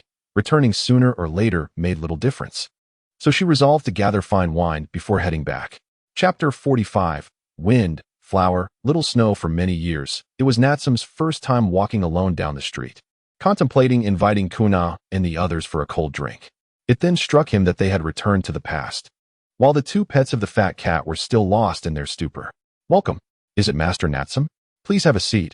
I'll arrange everything shortly. I'll have a few premium cold drinks, nothing too sweet. Certainly, Master Natsum. Please hold on a moment. Upon entering the cold drink shop, Natsum casually ordered a few drinks and found a seat by the window. A newspaper lay on the table, containing a poster. Movie title, The Princess of Wind and Cloud starring Fuji Kazuki. Synopsis. A small princess of a nation, forced to flee due to a coup instigated by her own uncle, lives a life of wanderlust abroad, periodically facing assassination attempts from her homeland. At last of age, it is time to reclaim everything. Natsum glanced at the release date on the poster, confirming it was set for the next few days. After a moment of contemplation, he decided to book a screening. I apologize for the interruption. Would you mind sharing a table? Could I also borrow your newspaper? Huh. The person's speed was astonishing, seemingly breaking human limitations, preventing even Natsum from stopping them. It was only later that he realized this person had been followed by 3 others, each bearing a faint scent of blood. Miss, are you being followed by bad people? Perhaps I can assist you. I wonder what you would offer as a reward? Shoo, keep your voice down. We mustn't draw attention. Remaining silent is already a tremendous help. I'll cover the bill here. Oh, really? Look at the person printed on my poster. Doesn't she resemble you quite a bit? This is my first encounter with a celebrity. Could you sign for me later? At first glance, Natsum recognized her. Her stage name was Fuji Kazuki. Although her face was obscured by the newspaper, he still compared his memories with the poster. Be quiet. I told you not to make a sound. Do you wish to endanger my life? It's not that I want to speak. Those thugs have already seen through your disguise. They're merely refraining from acting due to the presence of outsiders. Since you are here in Shortbook Street, you should be protected. Natsum recalled the original storyline, realizing this was part of the first film's plot. Her real name was Fenghua Xiaoxue. She was indeed the princess of the Land of Snow, starring in the movie The Princess of Wind and Cloud, essentially playing herself. No wonder this film had gained popularity recently. A sequel was likely in the works. With a clap of his hands, Natsum summoned a dozen burly men who promptly approached him. Natsum merely gestured with his eyes, and the three individuals were immediately surrounded. You three are assassins, are you not? Did you not inquire upon entering? Disorder is never tolerated in our Shortbook Street, he stated. Indeed, we are assassins, yet we have not taken any action. Why must we adhere to your rules? Typically, I might have turned a blind eye, but not today. Miss Fuji Wind Snow is a public figure and deserves the utmost protection within Shortbook Street. If you voluntarily surrender, I might feel benevolent enough to grant you an intact corpse. Natsum was not in a hurry to take action. He found the strength of these three assassins unimpressive. Moreover, Shortbook Street security was quite formidable, with disturbances being a rarity. The surrounded assassins were taken aback to find that the one calling the shots was merely a young lad. Everyone present cleared a path, allowing this boy to converse with them. The three assassins exchanged glances, realizing they were doomed, and abandoned thoughts of their mission. Their primary concern now was survival. Resolute gazes were exchanged, and they instinctively chose the same direction to break free. The seasoned men were no slouches. Suddenly, they produced spiked clubs from who knows where and relentlessly assaulted the three assassins. Natsum found it quite entertaining as the assassins initially managed to hold their own for a few rounds. Eventually, they found themselves fleeing through the streets, their hearts growing cold with the realization of their dire situation. Just as one of the large men was about to be dealt with, dozens more surged in, leaving the assassins stunned. Seeing no hope of survival, the three assassins exchanged glances once more and surrendered to their fate. Suddenly, with gritted teeth, they turned upon one another. Each struck a fatal blow, leaving no chance for survival. Young Master Natsum, these three have drawn their last breath. There is no saving them. Well done. Disperse. And remember to be discreet, Natsum commanded. With that, everyone retraced their steps, nonchalantly cleaning up the remnants of the skirmish, leaving no trace of the recent conflict. Natsum was quite pleased, turning to Fenghua Xiaoxue, whose composure was remarkably resilient. Are you the one in charge here? I must admit, I have never heard of you, he remarked. These are trivial matters. Now that I have resolved your predicament, shall we begin with your signature? It should be a simple task for you. Remember, it must be your real name, not your stage name. Huh. Oh, all right, Fenghua Xiaoxue replied, finally grasping the situation, and dreamily inscribed her name upon the poster. After writing Fenghua Xiaoxue, she felt a twinge of regret, realizing it was too late to change her mind. So your name is Fenghua Xiaoxue. I shall remember that. You may call me Natsum. I shall refrain from disclosing my surname for now, as I need to maintain a low profile for the time being. Should you remain in Shortbook Street in the coming days, feel free to mention my name. Amused, Natsum took the poster from Fenghua Xiaoxue and found no falsehood in her name, promptly storing it away. At that moment, a server approached, requesting Natsum to return to his seat, where an exquisite array of cold drinks awaited, each boasting a variety of flavors. I shall take this one. You have no objections. I hope. Of course not. It is my honor to be in the company of a major star. Please, indulge yourself. If this is insufficient, feel free to order more. Natsum responded, a bit surprised by Fenghua Xiaoxue's return. He assumed she was still in a state of shock and offered her a cold drink to calm her nerves. Upon hearing Natsum's light-hearted remark, Fenghua Xiaoxue became more at ease. With a sip of her cold drink, her earlier discontent evaporated. I have always had a fondness for icy treats since childhood, she confessed. Pray tell, why is that? I was raised in a land perpetually encased in ice and snow, leading a carefree life surrounded by loving parents and kind-hearted acquaintances who spoke sweetly. But one fateful day, my father's own brother, in a bid for our family fortune, turned against us, and my parents fell before my eyes. In a desperate attempt to ensure my survival, I was forced to flee my homeland, living a life of uncertainty ever since. As Fenghua Xiaoxue recounted her harrowing tale while savoring her cold drink, her expression remained largely unchanged, as if she were narrating a story rather than reliving her own experiences. So, you have been evading your past? Or perhaps you immerse yourself in a fictional world, portraying various roles to express your emotions to the world? If that is the case, I might consider investing in your film company. You wish to invest in us? Surely. You jest. Our director has been exhausting every avenue to persuade investors for the sequel to Princess Feng Yun, only to face unreasonable demands that nearly led to a fallout. It matters not. It is but a trifling sum to me. I have never worried over such matters. However, I can empathize with the agony of financial woes. Have the director contact the person in charge here and simply state that I have agreed to invest. I cannot thank you enough. With this, I have exceeded my mission parameters. You have assisted me tremendously today. Fenghua Xiaoxue beamed with joy, her cold drink morphing into various flavors, some of which she had never tasted before, likely special editions. Finding herself bored, Natsum inquired about the current filming equipment, discovering they were still in the era of black and white film. The profit model was straightforward. They sold directly to local theaters upon arriving at each location, receiving no share of the profits. It was no wonder investors were hesitant about a sequel. Even if the film were a success, the earnings were meager, making it more profitable for the lead actors to engage in various events instead. Chapter 46. Fenghua Xiaoxue, 2. Hey, that extra over there, put in a bit more effort. Can you act at all? And you, Xiaoxue, is it true that the investor you mentioned yesterday is genuinely interested in funding us? Indeed, they are well off. And our production crew always exceeds the budget. What do you mean by exceeding the budget? I call it striving for excellence. As long as there is an investor, I would go so far as to sell the entire crew if necessary, huh? The director, who had been in high spirits since hearing about the potential investment yesterday, was particularly elated to learn that the investor was the one in charge of Short Book Street, a rare gem indeed. They even decided to revise the script overnight to incorporate the unique characteristics of Short Book Street. The street's reputation for indulgence and gambling was well known. One word from the authority could compel the behind-the-scenes moguls to graciously offer filming locations. They hurriedly completed a brief scene and summoned Fenghua Xiaoxue to the Short Book Street Affairs Management Office. Pray tell, which shop are you here to pay management fees for? Or is there an inconvenience we can assist you with? You jest. Young Master Natsum sent us to seek his investment in a film. Oh, now I remember. My young master instructed me yesterday that all matters should proceed according to the star's wishes. However, regarding the amount for the film investment, my master did not specify, so feel free to proceed as needed.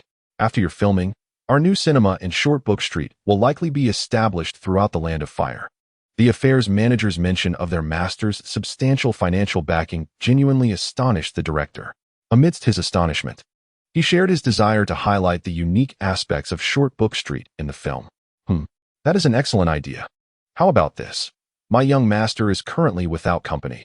Let your star accompany him in a few scenes to pass the time, shall we? In that case, how about having young Master Natsum play the knight in Princess Feng Yun? With formidable abilities, I guard Princess Feng Yun as she boldly navigates through tumultuous situations. Yet, how can such violence truly reflect the noble status of my young master? A touch of romance is essential. After all, it is often said that throughout history, beautiful women have adored heroes who rescue them, is it not? As for how the script should be altered, that is your concern. Once the task is completed, we may continue our collaboration. These past few days, managing affairs has been quite distressing. I have been perplexed as to why the ladies accompanying young Master Natsum have vanished. I inquired with his personal servant, yet she too was oblivious to the situation, only stating that they had disappeared suddenly. Were it not for young Master Natsum's calm demeanor, I would have already dispatched hundreds to search for them, and we wouldn't be left seeing him alone. I understand now. This is my production's calling card. And young Master Natsum is always welcome. Our recent discussions have left both parties exceedingly satisfied. When the director departed from the management office, he seemed to float on air. So, director, have you sold me out? What do you mean by sold out? In our film industry, we refer to it as contributing to the arts, understand? Xiaoxue, your life is long, and you need someone to guide you forward. When you look back, you will realize that many others have faced similar fates. I wonder who gave you the audacity to preach such lofty ideals. I suspect you have miscalculated this time. Young Master Natsum is far more of a gentleman than you brutish men. Fenghua Xiaoxue, as an important member of the crew, does not indulge the director's bad habits. She speaks her mind. Indeed, you are a great asset to our production. We cannot do without you. When young Master Natsum arrives to film, remember to immerse yourself fully. It matters not if you become truly invested in the role. You are insufferable, I shan't engage further. I just remembered that my stomach is uneasy today, and I must take a break. The director, consumed by his thoughts of the script, seemed oblivious to her departure. Having left alone, she soon realized she had nowhere to go. Recalling her conversation with Natsum from the previous day, she remembered him mentioning his habit of fishing by the river. Upon arriving at the riverbank, she found Natsum in a dispute with a plump cat, seemingly arguing over the size of the fish. I told you, these small fish are for nurturing, Natsum asserted. Release them? That merely gives you a chance to catch them again. If this were a bucket of large fish, would you consider releasing them? My companion and I just ran out of snacks. We shall take these small fish. With that, the plump cat swiftly absconded with a bucket of small fish, vanishing in the blink of an eye. At that moment, Fenghua Xiaoxue realized that Natsum, like those lofty ninjas, was no ordinary person. Xiaoxue, you've arrived. Did you not go to film today? Let me tell you, since coming here, my fishing skills have improved remarkably. I always catch some small fish. Is that so? Natsum, that is quite impressive. By the way, my director asked me to invite you for a cameo in our ongoing film, and he wanted me to thank you for your investment in his production. The investment paperwork is all settled. You merely need to await your payment. Fenghua Xiaoxue casually sat beside Natsum, tossing small stones into the river, relishing the sound they made. A cameo in a film? Haha, your director is quite resourceful. No problem. Just call me when you're ready. All right. I'll wait for when you are free to begin filming your scenes. Such trivial matters can be settled directly. It was already agreed upon. Chapter 47. Fenghua Xiaoxue 3. In moments of despair, one often yearns for a brief disappearance, waiting for the storm to pass and for clear skies to return. I understand this is not your fault. It is merely fate's design. My father, my mother, and even you are all ensnared by this destiny. As a woman who brings misfortune, perhaps you should forget me. It was you who relentlessly pursued my heart in the beginning, but now it is too late. Natsum, rather dominantly, wrapped his arm around Fenghua Xiaoxue's waist, drawing her closer to his chest, a hint of affection in his gaze as he leaned in to kiss her. Stop. Director, what is happening? Why didn't you call cut? You're about to kiss. As Natsum drew near, Fenghua Xiaoxue, still clinging to her consciousness, forced herself to shout. Internally, she scolded Natsum. Was this truly his first time acting? She nearly became lost in the moment. What is your problem? Xiaoxue needs to be professional. The key scene depends on just the two of us sharing this kiss. Once we do, the audience will resonate with the emotions. Trust me, let us do it again. But I'm exhausted today. Director, you can arrange the next scene. After signaling to Natsum to release her, she maintained her composure and walked toward the Xiaomu restroom. The director, left with no recourse, could only apologize to Natsum and acknowledge his professionalism, which was hard to believe given it was his first acting endeavor. Without a role, Natsum suddenly felt out of character, bewildered at how he had memorized the lines when he initially thought reciting 888,888 would suffice. No worries, director. Please arrange the next scene. I am also tired and need a break. Indeed, young Master Natsum, your sure happens to be shared with Xiaoxue. I want to intrude on your rest. That shot could have become a classic. What a pity. During their conversation, the director expressed interest in Natsum entering the entertainment industry. With his financial backing and natural acting ability, he would undoubtedly become a prominent figure in the industry, akin to the renowned actors from the Let Him Win series. Upon arriving at the Shushur, having declined the director's kind offer, Natsum accepted a towel and beverage from his assistant. Sipping the drink, he proceeded to the dressing room, casually discarding his clothes into the laundry basket. As he prepared to wash up, he discovered someone already showering inside. A mist enveloped the scene, and though only a silhouette was visible, Natsum instinctively realized that the bathroom was co-ed. Hey, Xiaoxue, would you believe me if I said this was an accident? Who? Oh. You lecher. Why didn't you announce your presence before entering? Get out and turn your eyes away. All right, honestly, I didn't expect anyone to be here. Now that we've both been seen, no one is at a loss. I'm leaving. Natsum casually turned to exit the bathroom, opting to put on his old clothes and wait for Fenghua Xiaoxue to emerge. Authoress note, did everyone see that? With a resounding slap, Fenghua Xiaoxue emerged from the bathroom, but Natsum was not one to indulge her. He caught her hand, pushing her back against the wall as he lifted her chin with one hand. There's no need to be so angry. It was only a glimpse of your body.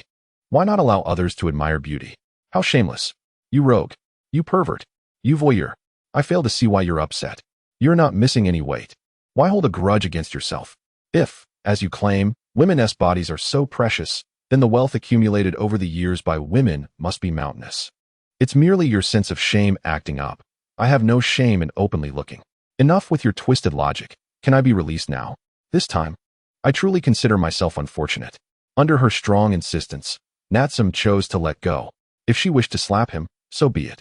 To his surprise, the anticipated slap never came, and Fenghua Xiaoxua seemed to calm down, turning away without uttering another word. Natsum could only sigh and relax his shoulders, feeling powerless in the situation. Once again shedding his clothing, he stepped into the bathroom for a thorough wash. Bathing moments are always fleeting, and when Natsum emerged, he was surprised to find that Kazahana Sho was still there. This indicated a certain resilience within her. Oh, Sho, were you waiting for me? Let us head out together. I heard a new beef noodle shop has opened nearby. We should sample its flavors. Your audacity is commendable. Fine, you shall cover today's shopping expenses. And while you're at it, please help me carry some items. Kazahana Sho was left speechless by Natsum's words. Despite her rehearsing lines, she was accused of waiting for him. Shopping seemed like a better option anyway. After all, even if Natsum was the talkative one in the market, he still needed to pay. After they finished their beef noodles, they ventured into the most bustling commercial street of the market. Natsum had visited a few times, but still could not comprehend the exhilarating shopping experience that these women spoke of. As the number of bags in his hands increased, he suggested to the shopkeeper that they be delivered, only to be firmly rebuffed by Kazahana Sho. When we girls go shopping, it's for you boys to carry our burdens and to gauge our haul for the day. If a boy can still manage to hold things, it means we haven't shopped enough. Good heavens, look at these bags I'm carrying. It signifies you haven't finished shopping yet. Perhaps you need not haggle with the shop staff. Just buy what you see. Buy outright. Are you jesting? Just a short while ago, at a jewelry store, there was a beautiful gold necklace that, had it not been for my keen eyesight spotting a minor flaw, I might have been swindled. And as for another store, they claim to have this year's latest clothing styles. I already have 56 sets of last year's in my wardrobe. When it came to shopping, Kazahana Sho was invigorated. The amount of money was not an issue, but quality was paramount. If one attempted to pass off inferior goods as premium, then haggling became even more essential. Suddenly, 3 Senbon needles flew towards Kazahana Sho's position. Without a moment to react, Natsum instinctively shoved her aside, causing some of their belongings to scatter on the floor. What happened? Are you all right, Natsum? It's nothing serious, but this is not a place for conversation. We must leave at once. After instructing the shopkeeper to deliver their items, Natsum tugged Kazahana Sho towards a less crowded area. It was unclear how many adversaries they faced. Unless he had the 9 tails by his side, they were at a disadvantage. Slow down, Natsum. I can hardly keep up. All right, let us settle it here. Just remember not to expose yourself too much. Try to stay behind me and avoid showing your face. Your troubles are far from over. Natsum shielded Kazahana Sho behind him, his gaze fixed on the direction from which enemies might emerge. Unpleasant memories surged within Kazahana Sho as she regarded Natsum's back, feeling a complex mix of emotions. Though he appeared younger, he exuded a maturity that was striking. In truth, I do have bodyguards. However, the number of foes this time is rather overwhelming. They were dispatched to divert the attention of the villains. I see. It seems you have a sage by your side. Allow me to personally deal with them. You simply need to call out 6666. Understood? Natsum produced a retractable iron rod from his pocket, releasing a spark of electricity. The crackling energy was somewhat intimidating, especially as a group of masked assassins clad in black appeared before them. A leader stood behind, wearing a Snow Country ninja headband, directing the actions of all the black-clad figures. Ninjas from the Snow Country? How brazen to appear in the land of fire. Kid, I advise you to be sensible and hand over the person behind you. We might consider letting you leave. The Snow Country ninja was supremely confident in his abilities and had everything meticulously arranged, surrounding Natsum and Kazahana Sho, poised to strike. Truth be told, I am not fond of violence. I prefer to avoid one-on-one confrontations. However, if I must engage, few are aware that I possess the power of the Super Shadow. Super Shadow? Huh. You amuse me, little brat. Perhaps I shall spare your life. Then I must thank you for your generosity. Come at me all at once. I shall show you what the Super Shadow truly entails. Natsum bent down, signaling Kazahana Sho to cling to his back. With the enemy numbers overwhelming, he needed to ensure no allies were harmed. Kazahana Sho had no intention of being a burden. She felt an unexplainable sense of safety being carried by Natsum. In that moment, she even contemplated that if she were to perish, it would be worth it. The enemy surged forward, and so did Natsum. He wielded the iron rod as a weapon, intensifying the electric current, leaving the foes unprepared. Natsum's speed was not particularly swift, primarily because one hand was occupied supporting Kazuhana's show, preventing her from slipping. With the other hand, he engaged the enemies, who were swiftly incapacitated by the electric charge. Have any of you seen a 40-meter-long sword? Observe mine. I have developed it for quite some time. A seemingly infinite stream of violet electricity manifested into a sword over 40 meters long, the hilt being the iron rod he wielded. This display astonished all the adversaries. Such a transformation of lightning attributes was unprecedented. What technique is this? Kid, I must say, you are quite remarkable. Why not join us? With your current strength, you might surpass me soon. You certainly have confidence in yourself. How about this? If you can defeat me, I will join your ranks. What do you say? One must admire the audacity of youth. I shall oblige.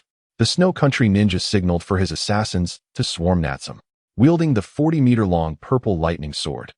Natsum swung down with force, and despite his youthful appearance, he was not to be underestimated. In one swift motion, 1/3 of the enemies fell, incapacitated and unable to rise again, a feat that was undeniably impressive. What is happening? How can this lightning attribute be sustained? This kid is troublesome. Charge. That's the leader's command. Even for ninjas, this level of ninjutsu consumes considerable chakra. The assassins hesitated momentarily, but pressed on toward Natsum.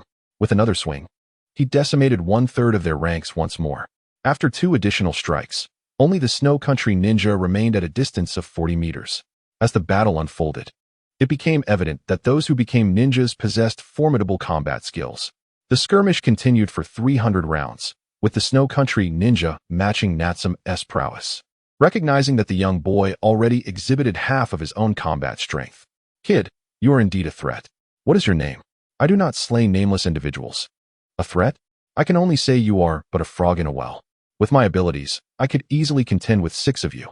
As for my name, save your breath. I must remain low-key for now. Humph, you lack any sense of responsibility.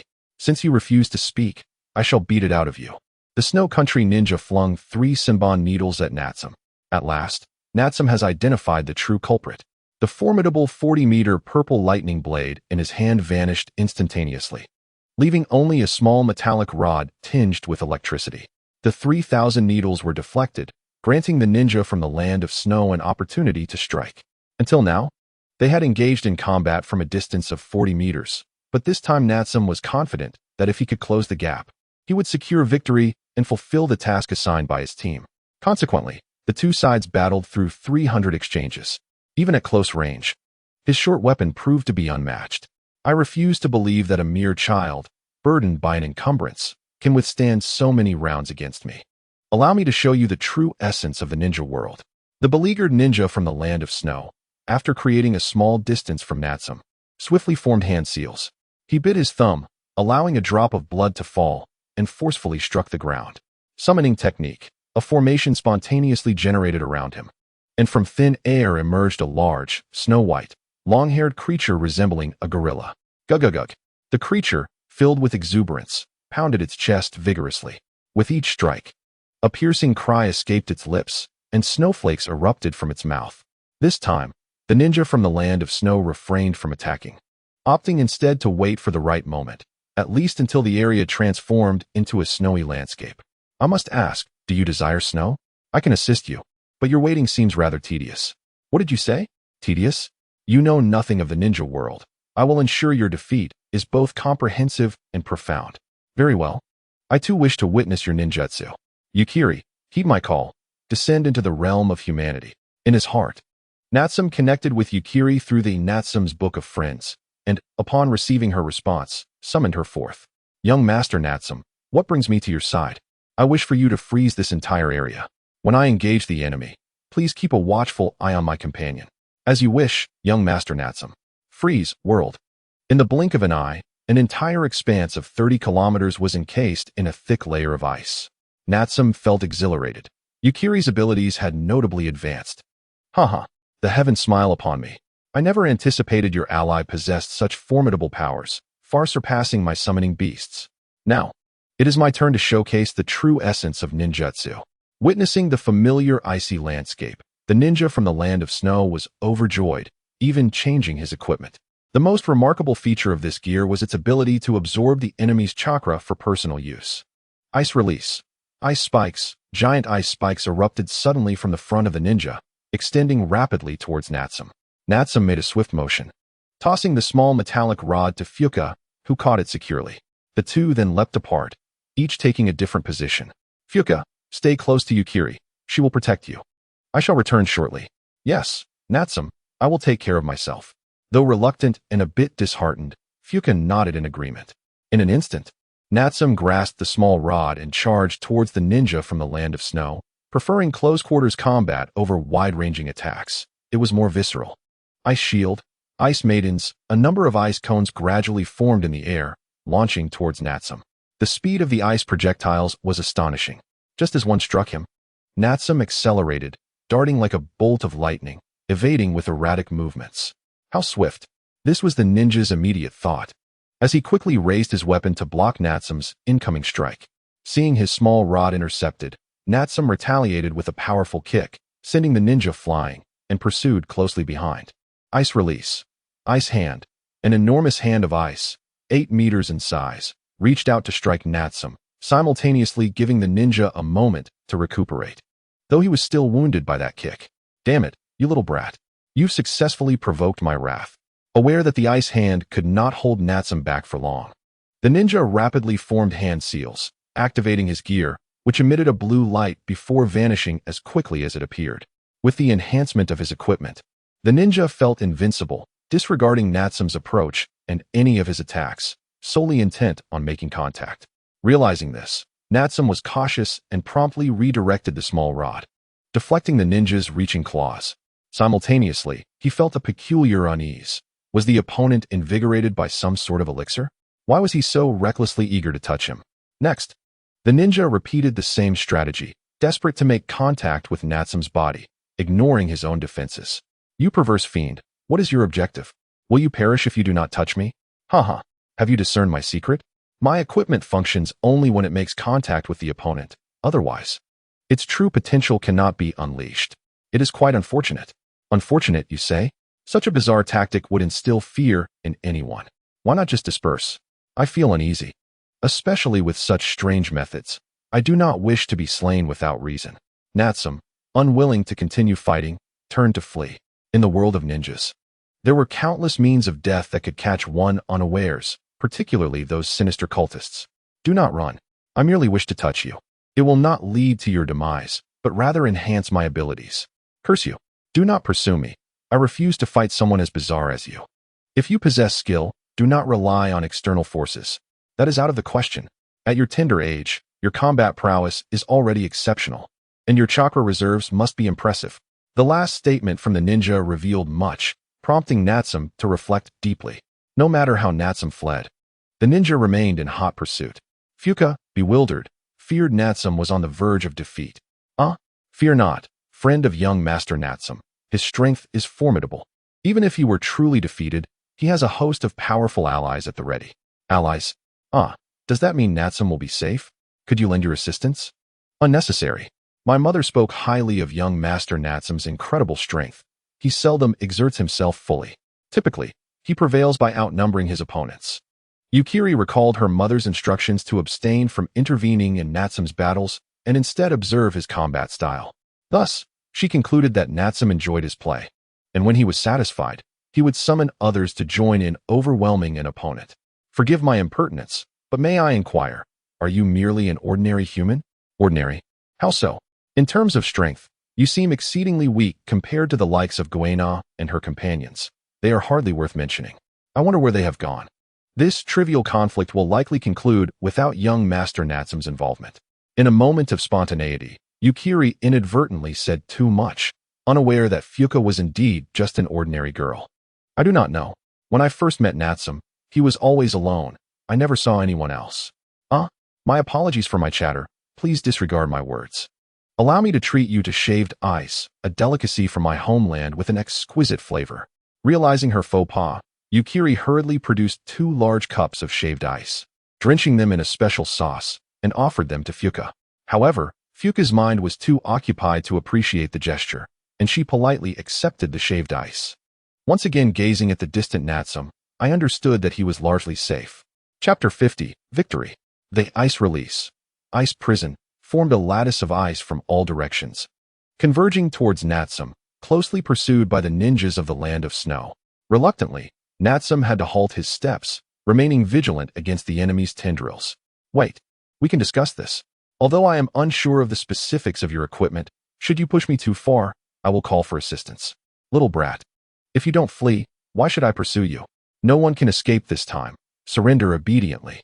The ice prison was fully formed, encasing both Natsum and his companion, with only the sky above left uncovered. I'm not boasting. I have yet to taste defeat, and any losses I have suffered are due to insufficient numbers on my side. You, little brat, I find myself growing fond of you. Yet you are destined to cease your growth, or else you pose a threat to everyone. The ninjas of the Land of Snow had a profound understanding of Natsum's potential. A genius with lightning attributes, yet born in the Land of Fire. Such talent should be sent to a pure land early on. All right, you've pushed me to this point. This time, I am genuinely curious about the nature of your equipment. Natsum ceased his retreat, turning to strike at the opponent with a small iron rod, mindful of his movements to avoid serious harm. After taking several hits from Natsum, the ninja from the Land of Snow learned to adapt. Sheer force would not suffice, and it was necessary to engage strategically. After 300 exchanges in combat, the cramped confines of the ice prison left little room for movement, forcing them into close-quarters combat. Ice release. Ice clone technique. 4 identical ninjas from the Land of Snow emerged, surrounding Natsum from all angles. Endless, is it? Watch as I dismantle you. Natsum transformed his small iron rod into a 40-meter-long purple lightning blade, sweeping it across unexpectedly. None of the 4 ninjas escaped unscathed. One merely transformed into an ice block, collapsing to the ground. This was a substitution technique. Natsum realized he had fallen into a trap. Having shattered the ice prison, where could he possibly flee? Suddenly, a human hand reached from beneath, grasping Natsum's right foot. Startled, Natsum struggled to break free, but inevitably felt a sensation akin to something being siphoned from him. A sinking feeling crept into his heart. Could it be a blood sacrifice to the malevolent deity? Ha ha ha, little brat. I shall accept your chakra. It is remarkably pure. Let me see how the chakra of your 40-meter blade is formed. The true form of the ninja from the Land of Snow emerged from underground, gleefully displaying his weapon, which transformed into a 4-meter-long ice blade. 4 meters? The ninja could hardly believe it as he compared his ice blade with Natsum's purple lightning blade, clearly undernourished in comparison. So your equipment merely absorbs chakra? Had I known earlier, I would have gifted it to you, sparing me the anxiety. Unjustly. My equipment claims the chakra of others for its own use, allowing me to wield it at will, while you, drained of chakra, seem unaffected. That paltry chakra is beneath my notice. I ceased its extraction long ago. As for how my 40-meter blade was forged, it is the result of cerebral calculations, complemented by a sprinkle of chakra to confound others. Natsum refrained from labeling it as superpower, for chakra remained the prevailing force in this world, abundant in varied abilities. He gazed mischievously at the ninja from the Land of Snow. Between a 4-meter blade and a 40-meter blade, who would emerge victorious? Ice release. Great whale crash. The ninja from the Land of Snow, disheartened by the 4-meter blade, relinquished it. Instead, he formed hand seals rapidly, summoning a massive whale over 100 meters long, allowing its enormous form to plummet. Little brat, witness the might of a colossal beast. Huh, deceitful trickery. Snowy, bring it down. With Natsum's command, a snowball the size of a cannonball was hurled by Snowy, shattering the massive whale upon impact. Little brat, can you not handle this? Am I unaware? Shall we instead clash our blades? I'll allow you some distance. If you can run 40 meters away, you win. You insolent brat. Who do you look down upon? Ice release. 40-meter ice blade. The ninja from the Land of Snow hastily formed hand seals again, now wielding a 40-meter-long ice blade. He lamented that it was a one-time use, unfit for a direct confrontation. Yet, even as a disposable weapon, he dared to swing it against Natsum, signaling his summoning beast to confront Snowy in the distance. Shut up, long-haired beast. Speak again, and I shall turn you into an ice sculpture. The seemingly demure Snowy displayed unexpected dominance, merely waving her hand, instantly freezing the long-haired beast into an ice statue. Meanwhile, Natsum's insatiable 40-meter purple lightning blade had shattered his opponent's ice blade and continued its descent. There was no chance for escape or close engagement. If he could truly flee 40 meters away in a short span, Natsum would concede. The ninja from the land of snow opted not to retreat, instead employing the same tactic, launching several Sunban needles in an attempt to compel Natsum to relent. Unexpectedly, Natsum ignored them. As the Sunban needles approached, a cold wind surged, forming several small ice sticks that fell to the ground. "You insolent brat! I have never encountered such audacity. I shall not die in peace." With that final cry, the ninja from the land of snow was struck by the 40-meter purple lightning blade, leaving him paralyzed, consciousness fading as he collapsed to the ground. KO. Natsum emerges victorious. Chapter 51. The final examination of the Chunin exams in Konoha. On this day, the third round of the Chunin exams commenced in the village of Konoha. Following the conclusion of the opening ceremony, the participants were matched with their opponents. The first battle commenced with the entrance of Naruto Uzumaki, who made a dramatic appearance. Naruto Uzumaki vs. Niji Hyuga, with Naruto emerging victorious. Hinata vs. Rain Ninja, Hinata victorious. Ino vs. Sound Ninja, Ino victorious. vs. Sasuke Uchiha vs. Gaara. The matches in the Chunin exams grew increasingly thrilling, but the final match was interrupted due to Sasuke Uchiha's absence, leading to a temporary recess. Hinata, this is wonderful. Once the exam concludes, we will have successfully advanced to Chunin, right? Natsum remarked. They are still Jinin, haha. Would you say we've overtaken them on a shortcut? Yes, indeed. If all goes well, we shall be Chunin. But have you noticed the atmosphere feels off? Really? It is the final match now. Why hasn't Sasuke Uchiha arrived yet? If it were me, I would declare him disqualified. As the time dragged on, an hour passed with still no sign of Sasuke Uchiha, causing some attendees to grow restless. However, the higher-ups in the village had spoken. They would wait for another half-hour before declaring disqualification. After 30 minutes, just as everyone believed they could announce the results, Sasuke Uchiha finally appeared in the public eye.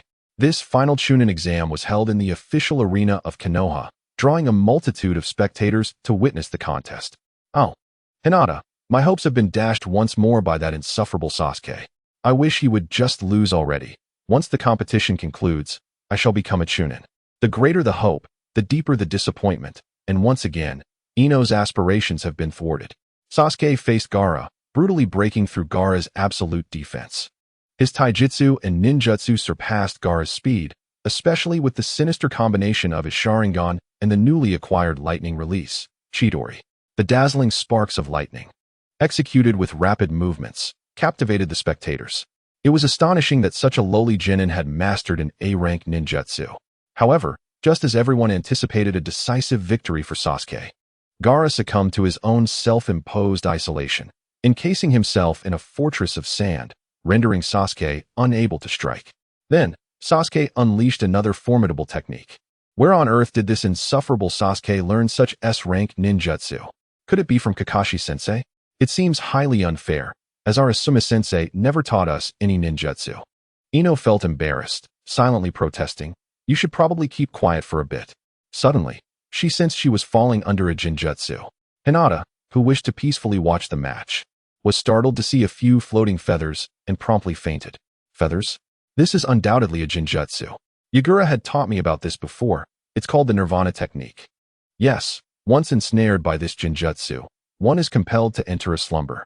Aware and alert, Ino quickly feigned being caught in the jinjutsu, lying down in the audience seats and pretending to be asleep. In truth, all the spectators were lulled into a slumber by the illusion.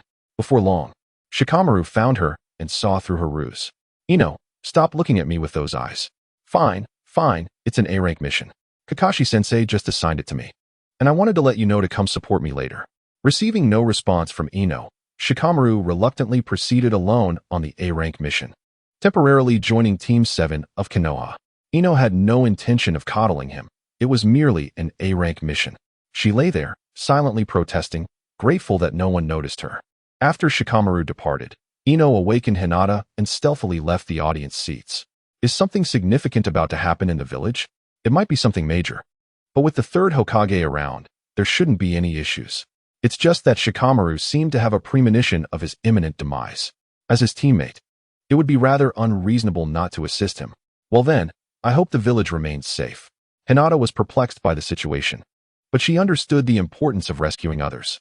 With her Byakugan activated, she swiftly located Shikamaru's figure. She witnessed Shikamaru facing 8 enemies, with one more lurking in the shadows.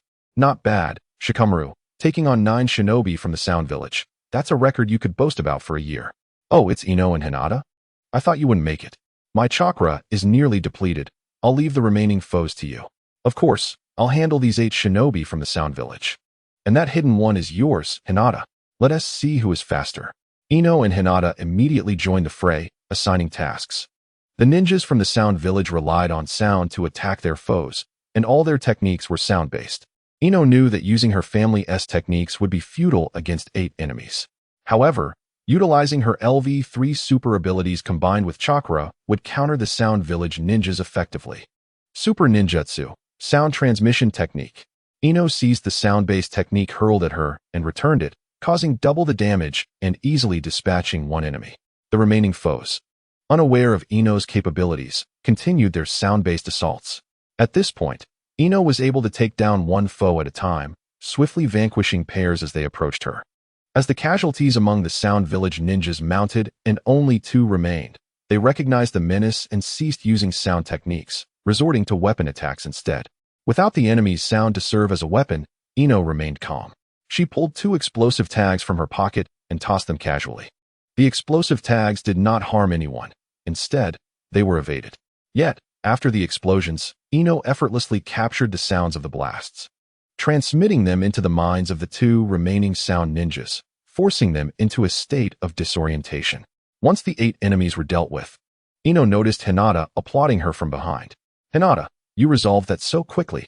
It seems that hidden enemy was a mere trifle for you. Truly impressive. Just 1 enemy? Compared to your 8, mine hardly measures up. Are we preparing to return to the village? Let us stay put for now. Returning to the village won't aid much. We must trust our third Hokage. With him here, there will undoubtedly be no issues. Ino was reluctant to return to the village, even dismissing the importance of the A-rank mission, and instead began discussing how to best utilize their super abilities with Hinata. After a brief respite, Shikamaru joined their conversation about super abilities. With his high intelligence and analytical skills, he quickly grasped many formulas, albeit having only recently begun learning them. Soon, Asuma Sarutobi arrived. Having heard from Kakashi that Shikamaru had undertaken an A-rank mission alone, and he felt compelled to check on him. Observing that everything seemed fine, especially with Ino and Hinata present, he felt reassured. Ino continued discussing super abilities with no regard for Asuma's arrival, particularly focusing on how to elevate their powers to LV4. Shikamaru exchanged greetings with Asuma before returning to the topic at hand, ultimately concluding that to rapidly enhance their super abilities, they must do so within Yagura's dreamscape. Suddenly, 2 colossal creatures attracted their attention. A massive toad and a large tanuki were locked in combat. Whose summoning beast is that toad? The individual atop it resembles Naruto. Has his strength increased again? Look, that final move used a Jinjutsu. Otherwise, how could the Ninetales appear here? I've heard Yagura mention that Naruto is sealed with the young Ninetales inside him. If we estimate his power, Kushina also mentioned that once he earns the Ninetales' approval and becomes a perfect Jinchuriki, he could easily overpower shadow-level ninjas. Is he truly that powerful? Once Yagura returns, I must dedicate myself to training, otherwise, I'll be the weakest among us. Although the distant battle did not affect Ino and her friends, Asuma soon departed for an unknown destination. With Naruto's battle concluded, Shikamaru's A-rank mission was considered a success, and it was rumored that the village had successfully captured Gaara and his 2 siblings. Chapter 52, The Fall of the Third Hokage. Meanwhile, in Konoha Village, the third Hokage was utilizing the forbidden technique, the Reaper Death Seal, summoning the Shinigami itself, sacrificing his own soul to seal away the mastermind behind the planned attack on Konoha. Master Sarutobi Hiruzen, you have aged significantly, and now you find yourself unable to defeat me, your disciple. In your desperation, you resort to forbidden techniques to seal me away. How tragically lamentable. Orochimaru, you are my most exceptional pupil, Yet it is unthinkable for you to conspire with the sand and sound villages to assault Konoha during this Chunin exam. Even I, your teacher, shall not spare you. Come, let us descend together and rekindle our master-disciple bond. Shiki Fujin, from behind the third Hokage, a chilling and fearsome Shinigami appeared, wielding a single blade, with ghastly hands extending from its belly, reaching for Orochimaru. Witnessing this life-threatening technique, even Orochimaru dared not wager his life. Desperate to evade the grasp of the Shinigami, Orochimaru found himself ensnared by the third Hokage's relentless counterattack, which seized his hands at the opportune moment. In that very instant, the Shinigami's ghastly hands captured Orochimaru's soul, preparing to drag it into its belly. The agonizing sensation of his soul being torn asunder left Orochimaru in unbearable torment, wishing for death.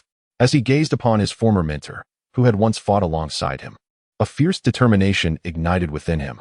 He gritted his teeth, resolved to live on in order to see his teacher's end. Orochimaru summoned his legendary Kusanagi sword and severed his own arms. Thus, the Shinigami's ghastly hands ultimately returned empty-handed, taking only the abandoned limbs of Orochimaru. Realizing the futility of the situation, the third Hokage closed his eyes in tears, awaiting the Shinigami's call, for the opportunity for the Shinigami to act was singular. And whether he succeeded or failed, he would have to offer himself as a sacrifice. At that moment, the Shinigami, wielding its blade, struck at the soul of the third Hokage and devoured it. Henceforth, the illustrious third Hokage of Konoha met his demise. Master Sarutobi Hiruzen, may your journey be smooth. As your disciple, I am most suited to see you off, though the price I pay is my own hands. In time, I shall await the revival of my soul to reclaim my former glory. As events unfolded to this extent, Orochimaru found little inclination to attack Konoha any longer. It was far more pressing to tend to his severed arms, and the image of Tsunade flashed in his mind. With her medical ninjutsu, there was a substantial chance of restoring his limbs. With this thought, Orochimaru swiftly issued a retreat order. Days later, the citizens of Konoha observed 3 minutes of silence in honor of the third Hokage, expressing their profound respect for his self-sacrifice to protect the village. The will of fire shall continue to be passed down. In the land of fire, in the short book street, a letter arrived in Natsume's hands. Penned by his parents, the third Hokage has fallen. Has the third Hokage truly perished? That lecherous and power-hungry Hokage has finally met his end? Why do I feel an impulse to both weep and laugh? Haha, summon the people.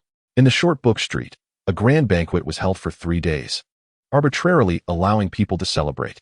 Haha, as long as the 3 Hokages do not die, I shall remain vigilant.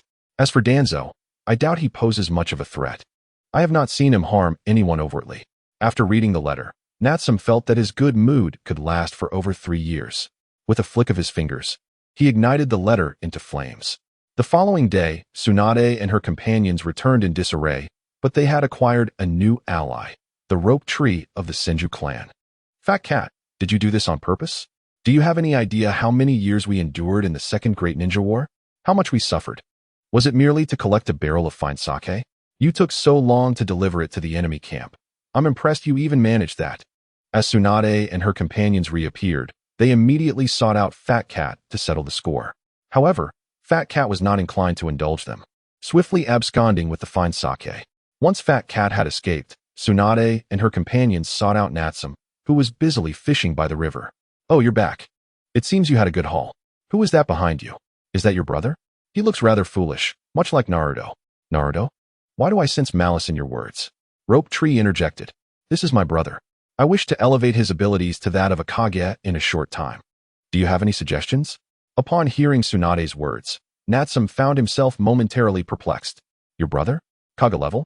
Those two concepts are distinctly different, and yet you wish to merge them in such a brief time? Are you seeking the devil fruit or something of the like? Perhaps there is a way. I recall encountering something called the devil fruit during my first C-rank mission. Consuming it grants ordinary individuals the capabilities of a Jonin, albeit with a curse from the sea. The devil fruit? I wish to have you accompany my brother for a time. The previous world was devoid of the 9 tails, and I desire my brother to become the destined child of that realm. Tsunade gazed earnestly at Natsume, the atmosphere growing tense. Ah, Yakumo, come here for a moment. Yes, I'm here. Natsume, how may I assist you? I am far more capable than Kuina. Perhaps it had been too long since Yakumo had seen Natsum, for she missed him dearly. After all, time moves differently in other worlds, and they had never been apart for such an extended period. Once Yakumo approached, Natsum inquired about her current Jinjutsu abilities. Recently, I acquired a new ability that allows me to modify your dream realm and adjust the flow of time within it. Training there would be equivalent to tenfold the training in the outside world. A new ability? Natsum, you are quite cunning. Have you been secretly training while we were away? Is it something we can learn? Regarding Yakumo's question, Natsum was at a loss for words. This new ability had only manifested after receiving news of the third Hokage's death, not long after which the long-lost system had sent him a notification. The ability to modify Jinjutsu was somewhat lackluster for him, as he had never studied any Jinjutsu techniques. Chapter 53. New abilities. As Natsum entered Yakumo's dream realm, he found himself surrounded by chaotic and abstract spatial barriers. Staying in such an environment for too long could lead to discomfort. My dream realm is remarkable, isn't it? Here, everything can change at my whim. Time, space. All things included, it is all my creation. Yakumo inquired, what are you trying to say? Natsum replied, let me express this differently. I wish to fully open this dream realm, allowing like-minded friends to enter at any time, to play, train, and forge friendships together. Do you understand? Since receiving his new ability yesterday, Natsum had been contemplating how to utilize it. After a sleepless night, he was still at a loss. Upon seeing Yakumo, a fresh idea struck him, and he decided to explore the possibility of turning this idea into reality. Leveling up and fighting monsters? That sounds quite appealing. I have no objections. This dream realm is primarily for training anyway. With Yakumo's cooperation, Natsum estimated that the process of transforming the dream realm would significantly shorten the time required. Once he had a rough outline in mind, he informed Tsunade that he could not elevate Rope Tree, but could provide an effective training ground for him, with guaranteed impressive results. At that moment, Yakumo and Kuina finally returned. You two have much to answer for. I must reprimand you for your negligence in leaving Natsum alone for so many days. We're sorry. We didn't intend to, but Mr. Cat didn't play fair and sent everyone away without warning. By the time we realized, it was already too late. Who is this by your side? Oh, this is Koyuki. Her real name is Fuka Koyuki, and she is a rising star. Not long ago, Natsum shared the stage with her, so the screen kiss you two longed for has vanished. A significant revelation left Onma Bayun utterly astounded, rendering both Guyaina and Kushina equally tense, as the trio cast their gazes toward Fenghua Xiaoxue. Stop! Stop! Cease your probing. Xiaoxue is merely an ordinary girl who cannot withstand your pressure. I shall step forth to address this. It is not her fault. Had you been present at the scene, you would have witnessed the remarkable acting skills of Natsum. Xiueli, I am indifferent to Natsum's performance. Were it not for our long-standing acquaintance, I might suspect you of colluding with outsiders to deceive us. Especially today, you have spoken the most. If she truly is an ordinary person, I shall escort her away tonight. Onma Bayun, quick to adapt, adjusted her demeanor, though the irritation in her tone remained palpable. Oh, Bayun, do you wish for me to reveal the secret photographs you have stashed away to Natsum? All right, no more jesting. Xiaoxue is the princess of the snow country. Yet she has been under the tyrannical rule of her uncle for over a decade, hunted relentlessly during that time. It was Master Natsum who saved her. Is this a classic hero saves the damsel narrative? Why not say so sooner? Xiueli, I believe you are in dire need of a lesson. It seems we have never truly fought. Shall we engage now? I would rather not. It took great effort for Master Natsum to enjoy a fishing trip, and I shall not interrupt her. If you wish to fight, come to my territory. I hold the advantage of an unyielding landscape. If we lock gazes for 3 seconds, I shall not be at a disadvantage either. Bayun, confidence is commendable, yet our demonic resilience diverges from human logic. One cannot comprehend it through conventional reasoning. The illusionary techniques I currently employ reveal no flaws. Your so-called ninjutsu is merely child's play. You are the child. As their quarrel escalated, Natsum, who was discussing details with Tsunade, approached and interjected, delivering a light reprimand to each. Once Onma Bayun and Xiueli settled down, he directed them to gather firewood for roasting the small fish they had caught earlier. Xiaoxue, do not take it to heart. This is merely our everyday banter, devoid of malice. Also, prepare yourself. In the coming days, I shall have Guyaina and the others escort you back to the snow country. It is best to confront what lies ahead sooner rather than later. Do not refuse, simply follow my lead. Very well, but what of you, Natsum? I shall be occupied with the development of an illusionary project, remaining immersed within it. I cannot ascertain when I shall complete it. Should you require anything, you may reach me through Bayun.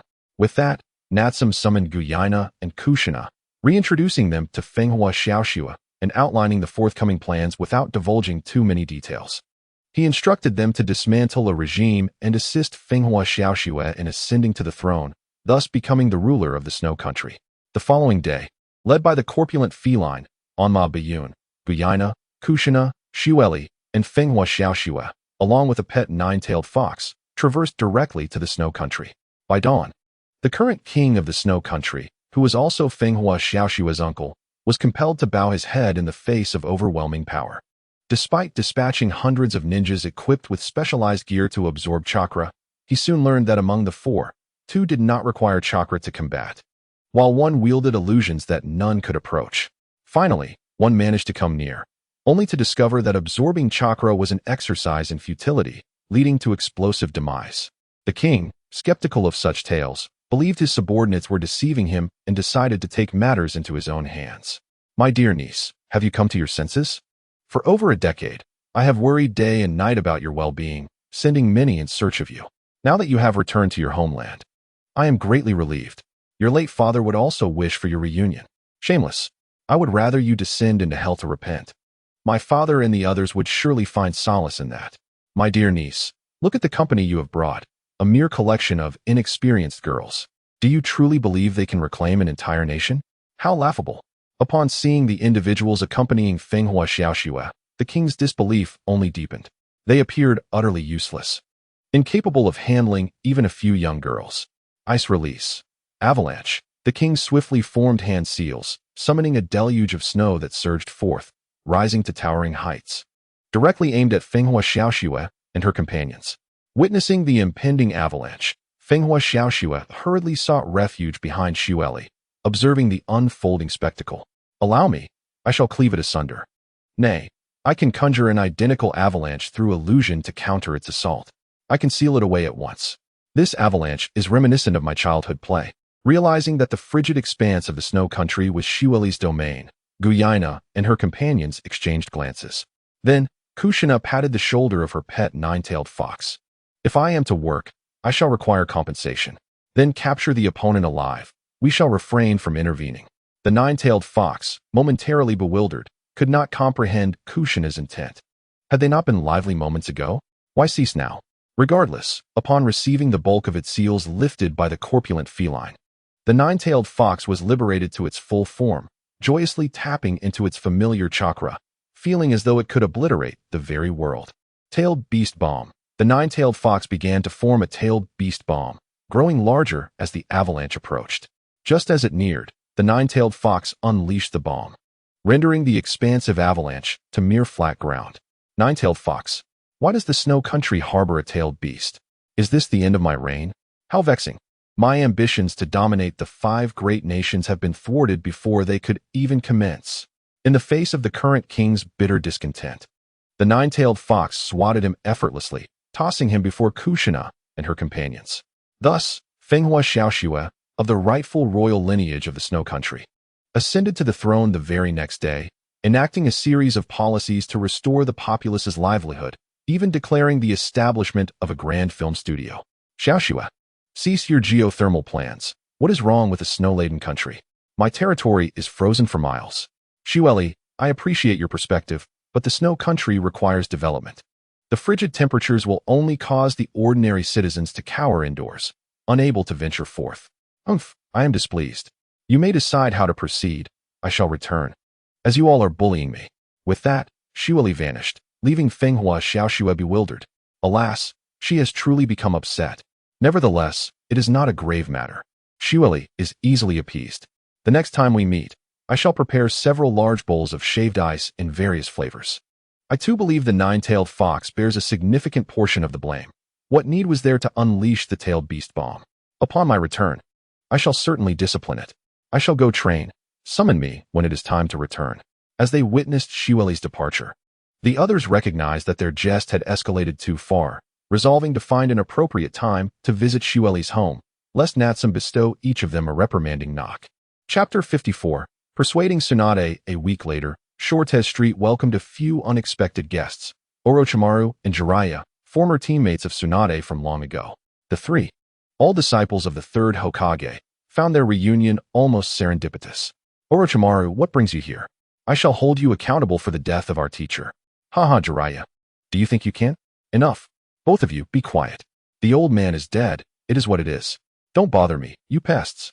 Tsunade expressed her annoyance towards her two former classmates, leaving them with harsh words before walking away. Orochimaru and Jiraiya exchanged disdainful glances, equally displeased, knowing they needed to devise a plan since their mission had failed. Orochimaru had not forgotten his objective. He required Tsunade's medical ninjutsu to heal his arms. Jiraiya, on the other hand, aimed to persuade her to return to Konoha as the fifth Hokage. At that moment, Naruto arrived at the bustling street, brought along by Jiraiya, and was currently regarded as his unofficial apprentice. With nothing to occupy his time, Naruto wandered aimlessly until he found himself in the commercial district after Jiraiya had left him to his own devices. Isn't that your son, Kushina? What brings Naruto to this street? Could he be on a mission? Oh, Yagura, you truly speak nonsense. I am an unmarried young lady. How could I possibly have a son? So he is Uzumaki Naruto. This is the first time I've seen him grown up. Why not go say hello? Come on. Let me introduce you. This fool is easy to talk to. Let us find out what new mission he is on. Yagura naturally took Kushina to Naruto, and after a casual greeting, they learned that Naruto was seeking Tsunade to convince her to return to the village as the fifth Hokage. Naruto, your timing is impeccable. Is it just you here? No, Jiraiya-sensei came with me. By the way, Yagura, listen. I've recently mastered an incredible new jutsu called the Railgun, said to be unique to the fourth Hokage. Aren't you envious? Oh, have you learned it yet? By the way, let me introduce you to your godmother. From now on, you can call Kushina godmother. Godmother? Oh, have we met before? I feel like I've found a family member. What is going on? I am also from the Uzumaki clan. And since I am of a higher generation, it's only fitting you call me godmother. Henceforth, you shall be my beloved son. If anyone dares to bully you, come to me, and I shall gather my allies to defend you. Kushina readily accepted Naruto as her godson, casting a subtle glare at the nine tails within him, nearly causing it to retreat in embarrassment. When Natsum caught wind of the situation, he glanced at Naruto, then at Kushina and Yagura. Your family hierarchy is quite chaotic. Should I call you aunt? Oh dear, I hadn't anticipated this layer. Kushina, Naruto, let us just pretend that what was said earlier was merely a jest. The unreliable Yagura quickly realized that Natsum and Naruto had known each other since they were children, even before Yagura himself. Godmother is godmother. You cannot change what is said. I, Uzumaki Naruto, am no fickle ninja. I stand by my words. However, Naruto immediately protested. What is wrong with that? Having never felt familial affection, I refuse to let go of this bond. He instinctively overlooked the age difference. Seeing Naruto's stubbornness, the others felt it best not to argue further, solidifying their relationship while agreeing to keep their generational titles separate. They then began discussing how to persuade Tsunade to return to the village as the fifth Hokage. Tsunade might not agree. Although the village was significant to her, she prioritized Shinsuke's opinion. The position of Hokage could always be reserved for her brother. Then it seems we must rely on Shinsuke to persuade her, but he is no longer in this world. Surely, there must be someone who desires to be Hokage. As the discussion progressed, they realized Tsunade had no interest in the Hokage position, even if offered freely. This revelation infuriated Naruto, prompting him to confront Tsunade directly.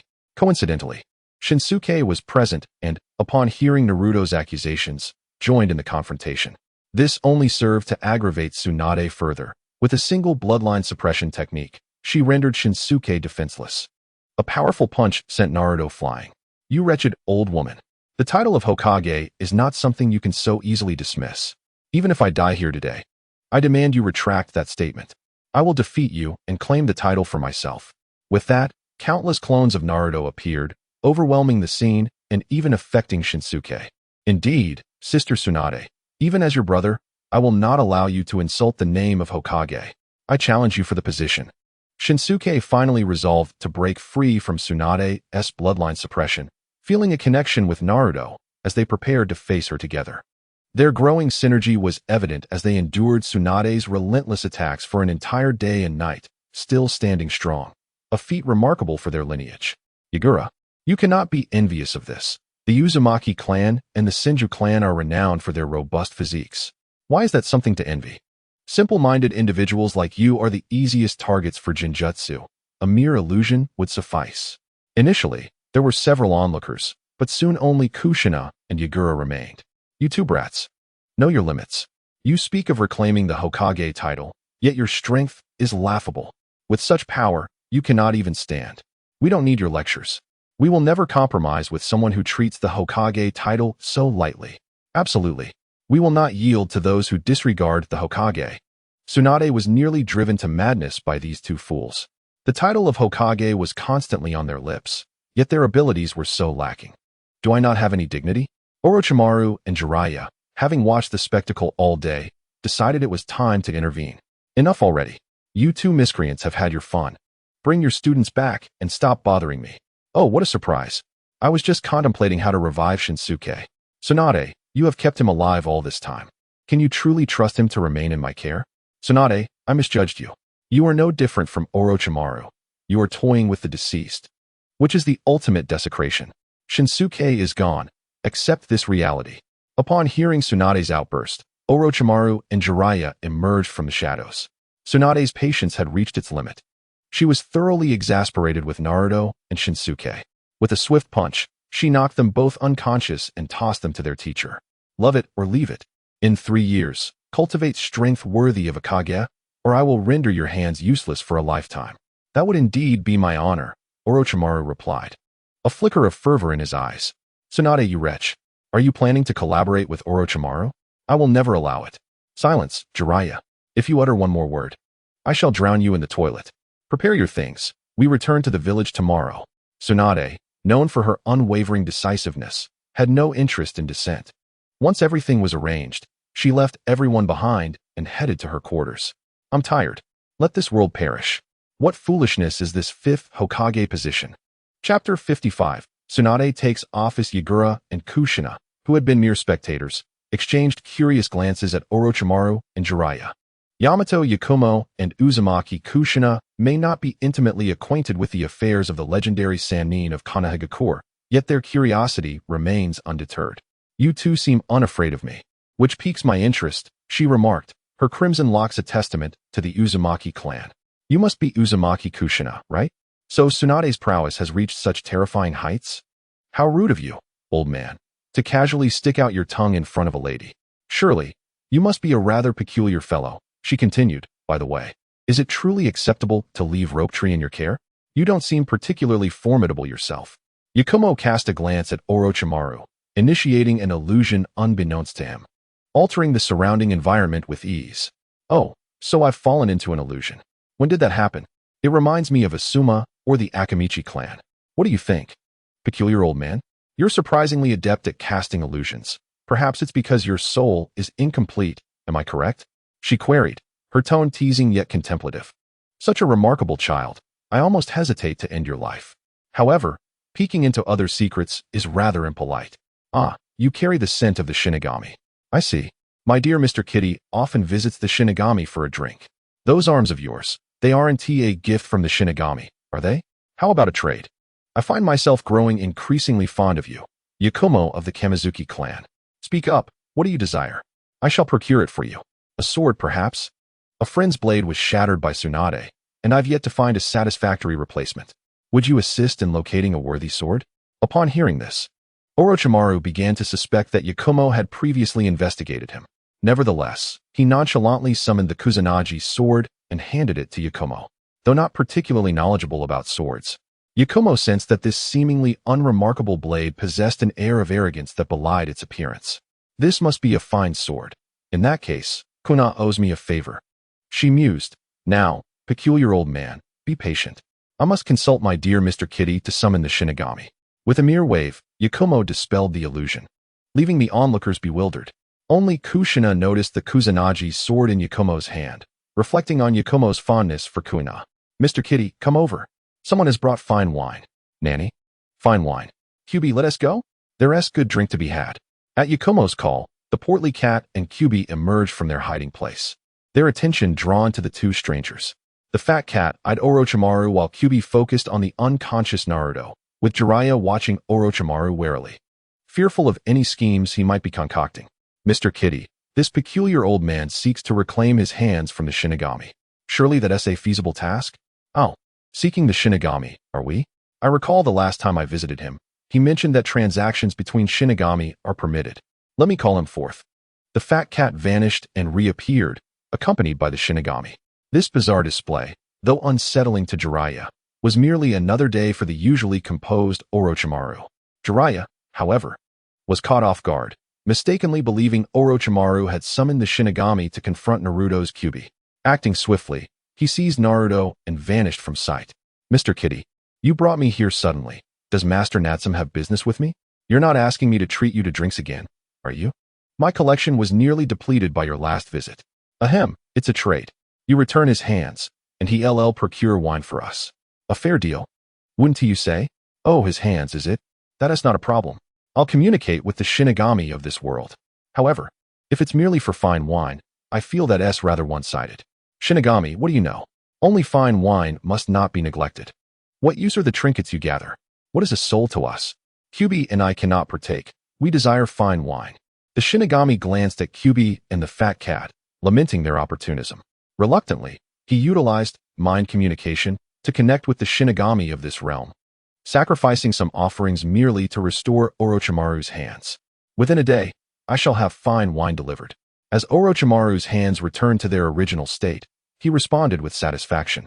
Flexing his arms to ensure everything was in order, not intending to linger, he seized Rope Tree and vanished once more. The day's revelations had illuminated the true extent of Tsunade's power, surpassing all prior intelligence he possessed. The following day, Asuma returned, and upon seeing Tsunade, was taken aback. The first to rush forward for a hug was Yakumo, eager to embrace their beloved teacher after such a long separation. However, mid-run, Yakumo halted and veered in another direction, enveloping Asuma in an embrace. Wow, Asuma-sensei, how mischievous. You employed an illusion upon your return. I recognize this technique. It's a signature move of our master. Asuma-sensei, how I've missed you. This is the scent of Asuma-sensei. Indeed, I have returned, Yakumo. Your illusion skills are impressive. Had I not received my father's teachings, I might have doubted my ability to continue instructing you. Not at all. Asuma-sensei, we are a special Genin class, and we will never part ways. Even in marriage and family. Observing the affectionate exchange, Tsunade's expression darkened. So this is the source of the mischief. These little monsters are all products of Asuma's influence. What a revelation. Having tidied up the chaos, they set forth on the journey back to the village, buoyed by the joy of their reunion. Tsunade, Shizune, Asuma, Yakumo, Kina, Kushina, Jiraiya, and Naruto made their way, though Natsum was still busy transforming the dream world. The group of 8 traversed mountains and rivers for an uncertain number of days, finally arriving at the grand gates of Konoha. As they neared the village, Natsum was called forth. Upon entering the village, they were greeted with a grand welcome ceremony. Natsum and the others were compelled to accompany Tsunade through the entire reception process. They were also informed they would be by Tsunade's side for the following days until her official inauguration as the 5th Hokage. Days later, Tsunade was inaugurated as the 5th Hokage, standing high before the villagers to declare her vows. As she concluded, the village erupted in cheers, marking the end of the 3rd Hokage's reign and ushering in a new era under the 5th Hokage. A few days later, the results of the Chunin exams were finally announced.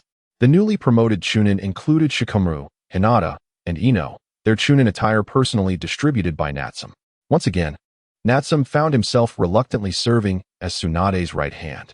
Ah, Natsum, you're quite the schemer. We've barely become Chunin, and you've effortlessly ascended to become Tsunade-sama's secretary. Not at all. I congratulate you on your promotion to Chunin. You've advanced far beyond us, and that attire suits you splendidly. By the way, I heard you defeated 9 ninjas during the exams. Quite impressive. Oh, spare me your flattery. I'm hardly pleased. Compared to you peculiar individuals, we are woefully inadequate, Ino remarked, eyeing Natsum with a desire to give him a good shake. Yakumo mentioned that the true illusion known as the City in the Sky was preparing for a full unveiling. In the original dreamlike world of Onma Bayun, after Natsum's transformation, it has instead become a realm of genuine illusions.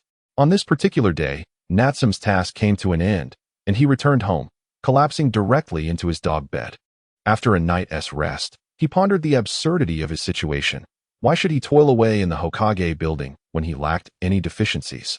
Why was he relegated to a mere clerical role as Goena?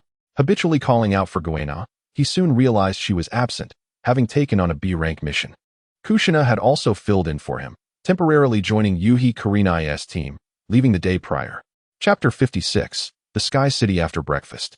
Natsum arrived at the Hokage building to voice his grievances. Tsunade, you've cast me into the Hokage building to work, yet you deny me even a few subordinates? Such a failure for a Hokage, he exclaimed. Do you truly think I desire this role? It is not as if I am not being coerced into it by all of you. I've only just taken office. How can I provide you with assistance? Busy with her duties, Tsunade was far from pleased, and as if to add insult to injury, Natsum shouted again, prompting her irritation to rise. Find your own help and pay for it yourself. I have barely begun my term, and many authorities have yet to be transferred. I am overwhelmed. Fine. I'll recruit Shikamaru, Hinata, and Ino. They will be assigned to my team, and I apologize to Choji for this arrangement. He can team up with Kiba and Shino for the time being. With only 3 chunin, Tsunade agreed, but warned, I must emphasize the importance of diligence in your work. If mistakes arise, you will be held accountable. Tsunade approved, knowing that in her absence from Konoha, she had little support from the direct lineage. She relied heavily on the legacy of the previous generation and the achievements of the Second Great Ninja War to uphold her reputation as the 5th Hokage. With a swift command, the Umbu operatives promptly summoned Shikamaru, Ino, and Hinata. They were given a brief overview of their tasks and immediately set to work. The interim period without a Hokage had left an overwhelming backlog of duties, far too extensive to be completed in a short time, necessitating additional manpower. Thankfully, Shikamaru and the others were loyal, diving into the work without complaint. Days passed, and finally, Kurenai's team returned, having completed a mere B-rank mission.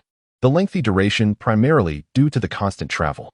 However, no sooner had they returned than Tsunade assigned them another task, still a B-rank mission, leaving no respite for them. Natsum began to suspect he was a target for retribution, but looking at the pile of work before him, he found little time to dwell on vengeance. An application form was presented to him regarding Lee's injuries, personally submitted by the elite Jonin, Guy. The essence of the request was for the 5th Hokage, Tsunade, to personally perform surgery and heal his disciple's wounds. Is it Lee? I remember him. He is quite the diligent individual. In that case, Guy, please prepare yourself. I will now address the Hokage about Lee's significance. Thank you so much, Natsum. I will prepare immediately. Natsum felt a pang of annoyance at the title Secretary Natsum. Why could they not simply use his name? This was a matter he vowed to rectify in the future.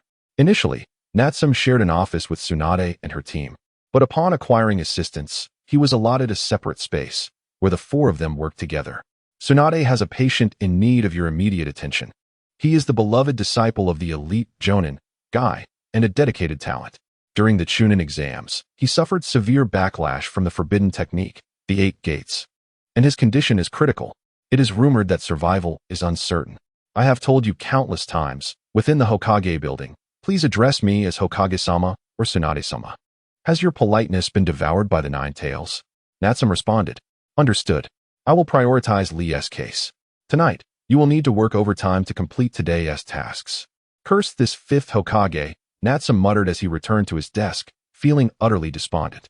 At that moment, he finally snapped, drawing the attention of Ino and the others, who wondered what was troubling him now. Alas, I had hoped to select an auspicious day, but let us proceed to the Sky City. We shall strive to complete our work there and, upon finishing, enjoy some freedom. Is this for real, Natsum? That is wonderful. I am utterly weary of this relentless clerical work. Ino was the first to express her joy, with Shikamaru and Hinata echoing her sentiments. The backlog of work was staggering, and Natsum could hardly fathom how the late 3rd Hokage managed to complete such a workload over 3 years. The Sky City floated in the heavens, an island suspended between the depths below and the heights above, surrounded by azure skies and billowing clouds. The island comprised 102 layers, while the exterior displayed 102 levels. The interior revealed only the vast expanse of blue sky, obscuring the visibility of the layers above. One had to use designated teleportation arrays to reach the next or previous layer. from their position on the 102nd layer. A replica of the Hokage building appeared before them with a mere wave of Natsume's hand.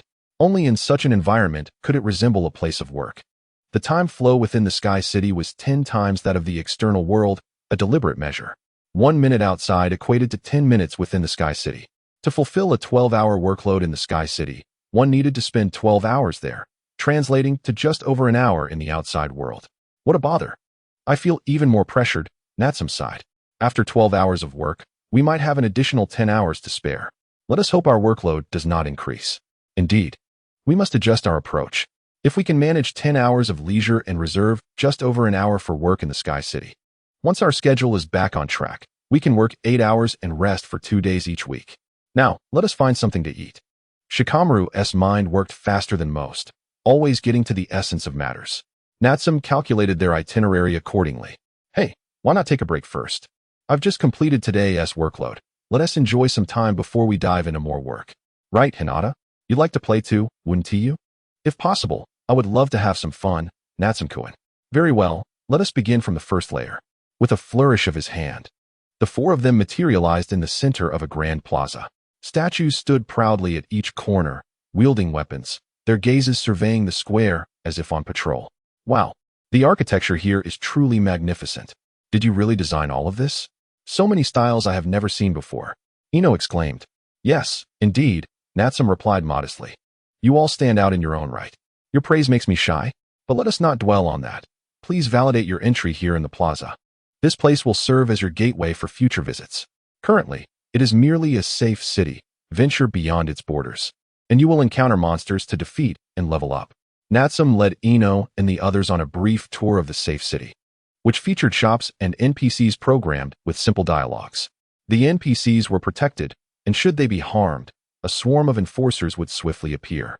Exiting the confines of the safe city revealed a vast expanse of grassland teeming with small slimes, ideal for novice trials. These diminutive creatures are remarkably easy to handle. Once you vanquish one, the amount of experience gained will be displayed on the objects you have verified. With sufficient experience, one can return to the safe city to exchange it for gold coins, which can then be used to purchase items or weapons. Oh, Natsume, these little monsters are simply too adorable. How could one bear to defeat them? Wouldn't it cause them harm? Rest assured, these creatures are not real. After you finish this batch, this Sky City will automatically refresh, bringing forth the same assortment of monsters. Natsume first uses a shuriken to knock a slime into the air. Upon reaching a certain threshold of damage, the slime's form shatters and transforms into sparkling stardust. A mere flick of a finger reveals a virtual screen, exposing various statistics. Ino, Hinata, and Shikamaru also attempt to defeat their first slime using their unique attacks and are met with a display screen, which they briefly examine, grasping its meaning. Among the monsters present are slimes, wild boars, and goblins. The creatures of the first level are relatively weak.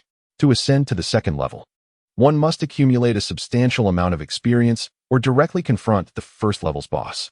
Chapter 57. Sasuke's Defection. There exists a peculiar rule in Sky City. Players may engage in combat with others of the same level outside the city. Upon sustaining a certain amount of damage, they will be forcibly teleported back to the safe city to recuperate. After approximately 34 hours of play, Natsume called for a halt, indicating it was time for them to exit Sky City. Tsunade's surgeries had been remarkably successful, keeping her busy until the late hours. Lee's life was preserved, though his progress had diminished by over half. Once his body heals, he can return to training. Upon returning to the Hokage building, they found Shizune working late while Natsume and the others had already left. Not so, Your Highness. Natsume and the others completed their tasks before leaving. Only I have unfinished work, Shizune said. What a clever bunch of youngsters, Tsunade mused. As long as the tasks are done, that is what matters. My position as Hokage is already a failure in this regard. It is infuriating that after all these years, the third Hokage has managed to accumulate such a mountain of work. It is truly deplorable that even in his absence, I am left to tidy up after him. Exhausted, Tsunade decided against working late and took Shizune to a barbecue pub for a few drinks. The next day, Natsume continued to lounge at work, finishing all his tasks an hour before closing. Poor Tsunade and Shizune were still contemplating additional work to complete their daily quota. For several days, Tsunade directly visited Natsume's office to check on him, failing to uncover any issues. only noting that Natsum and his companions would occasionally be absent for a time. That wretched Natsum must be concealing something from me, though I cannot ascertain what it is. How infuriating, Tsunade thought. Your Highness, you should finish your work promptly, otherwise you will be working late again tonight. Tsunade felt it was unfair that only she and Shizune were required to work overtime while the others left on time. Why not redistribute some of our workload to them? Tsunade suggested, only to be swiftly countered by Shizune, who could easily envision Natsum's loud protests, fearing she would be embarrassed as well. Days later, the Genin class led by Yugao completed several A-rank missions. However, Kuruma Yakumo had grown weary of the constant travel. With no time for rest, why should we be subjected to this? Even if you are the 5th Hokage, we deserve to sit in the office and enjoy air conditioning. Are you certain? I, as Hokage, must work late into the night. Are you sure you wish to assist me? Kuruma scoffed. You two are simply inept. I am aware that Natsum and the others can leave early while one of you remains oblivious to the need for adaptability. What do you mean by oblivious? Kuruma demanded. Are you implying that you are hiding something from me, the 5th Hokage? Faced with Tsunade's inquiry, Kuruma remained tight-lipped, further aggravating Tsunade's emotions, prompting Yugao to intervene diplomatically. Suddenly, the door to the Hokage office burst open, and Naruto and Sakura rushed in, panic evident in their voices. This is terrible. Granny Tsunade, Sasuke has been kidnapped, Naruto exclaimed, shouting without a shred of decorum, which only fueled Tsunade's irritation. In a swift motion, she retaliated, leaving Naruto bruised and battered. This brought Tsunade a sense of satisfaction, and she cast a smug glance at Kuruma, who deemed her behavior childish. You must be Haruno Sakura. Please explain what happened to Uchiha Sasuke. Yes, 5th Hokage. This morning, I awaited Sasuke's arrival. He informed me that he intended to leave the village. And then he knocked me unconscious. Upon waking, I found no trace of him. I implore you, 5th Hokage, please bring Sasuke back. Sakura recounted, her anxiety palpable as she summarized the day's events. Essentially, it appeared that Sasuke had indeed defected from the village. Defected? What a chaotic situation this has become. Tsunade exclaimed. Do not look at us like that. The 5th Hokage must understand that our team had just returned from a mission. It is merely a matter of an Uchiha leaving the village. We have dealt with such matters before. Very well, I shall not pursue you further. Natsum can handle it. After all, it is just a matter of finding someone and bringing them back. Tsunade merely glanced at the members of Yugao's team, but Kuruma interjected with his objections. Meanwhile, Natsum had just received Tsunade's orders, feeling perplexed. Wasn't it said that Orochimaru's hands were healed? Why the urgency in soul transfer? If it were up to me, I would simply let them be, let the defector go, and we could consider his return later. Let us treat this as an A-rank mission. Shikamaru, you will personally oversee it. A-rank mission? Is it truly that dangerous? It is merely a matter of locating an individual. How troublesome. Shikamaru lamented. Then I will select Niji, Shino, Kiba, and Choji as the initial team, and Natsum, please arrange for additional support. Indeed, I recall that some ninjas from the Sand Village were captured and left behind. I will ensure they provide assistance.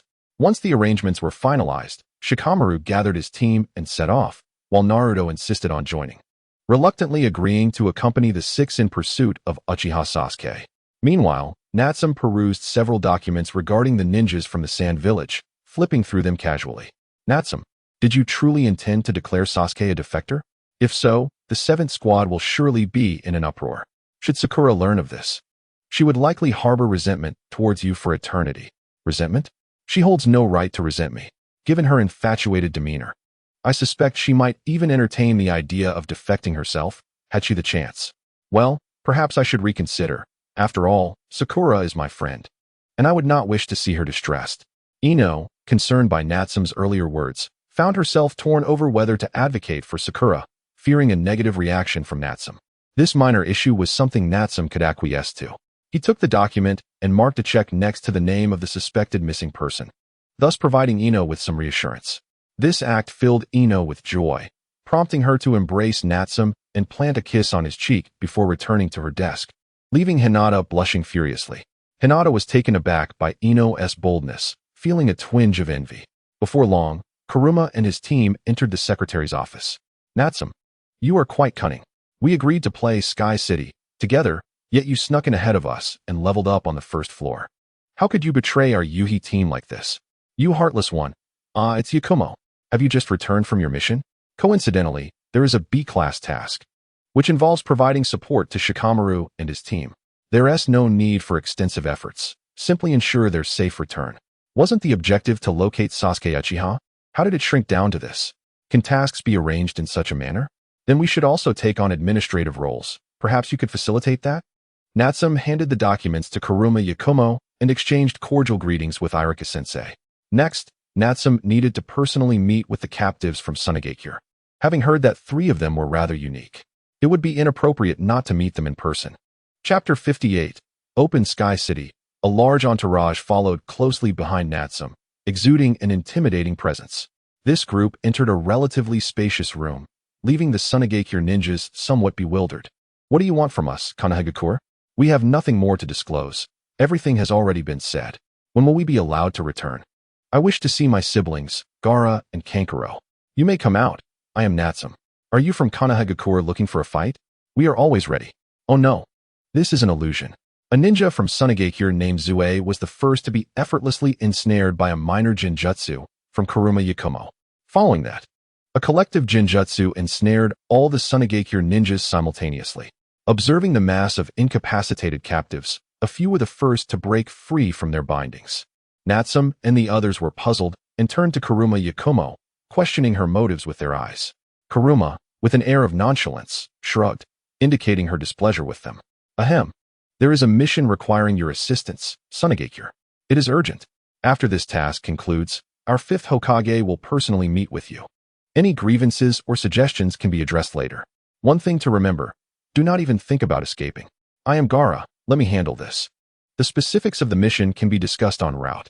Unlike the more wary Sunagakure ninjas, Gaara stepped forward nonchalantly, prompting his 2 siblings to support him with their actions.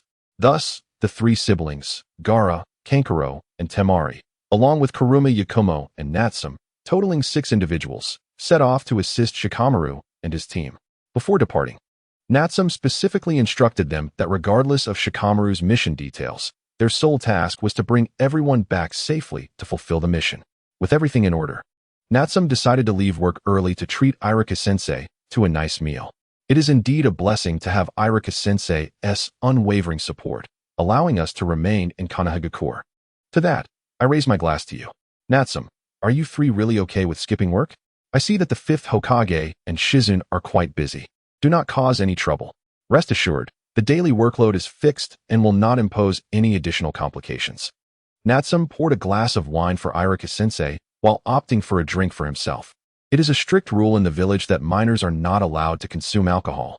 Irika-sensei, our secretarial team typically operates from the office building in Sky City. And we are currently keeping this from the 5th Hokage, as there has been an overwhelming backlog of work since the 3rd Hokage's tenure. Sky City. I have heard Yakumo elaborate on it, but I have been busy completing tasks and haven't had the time to explore it myself. Irika-sensei, let us make a plan.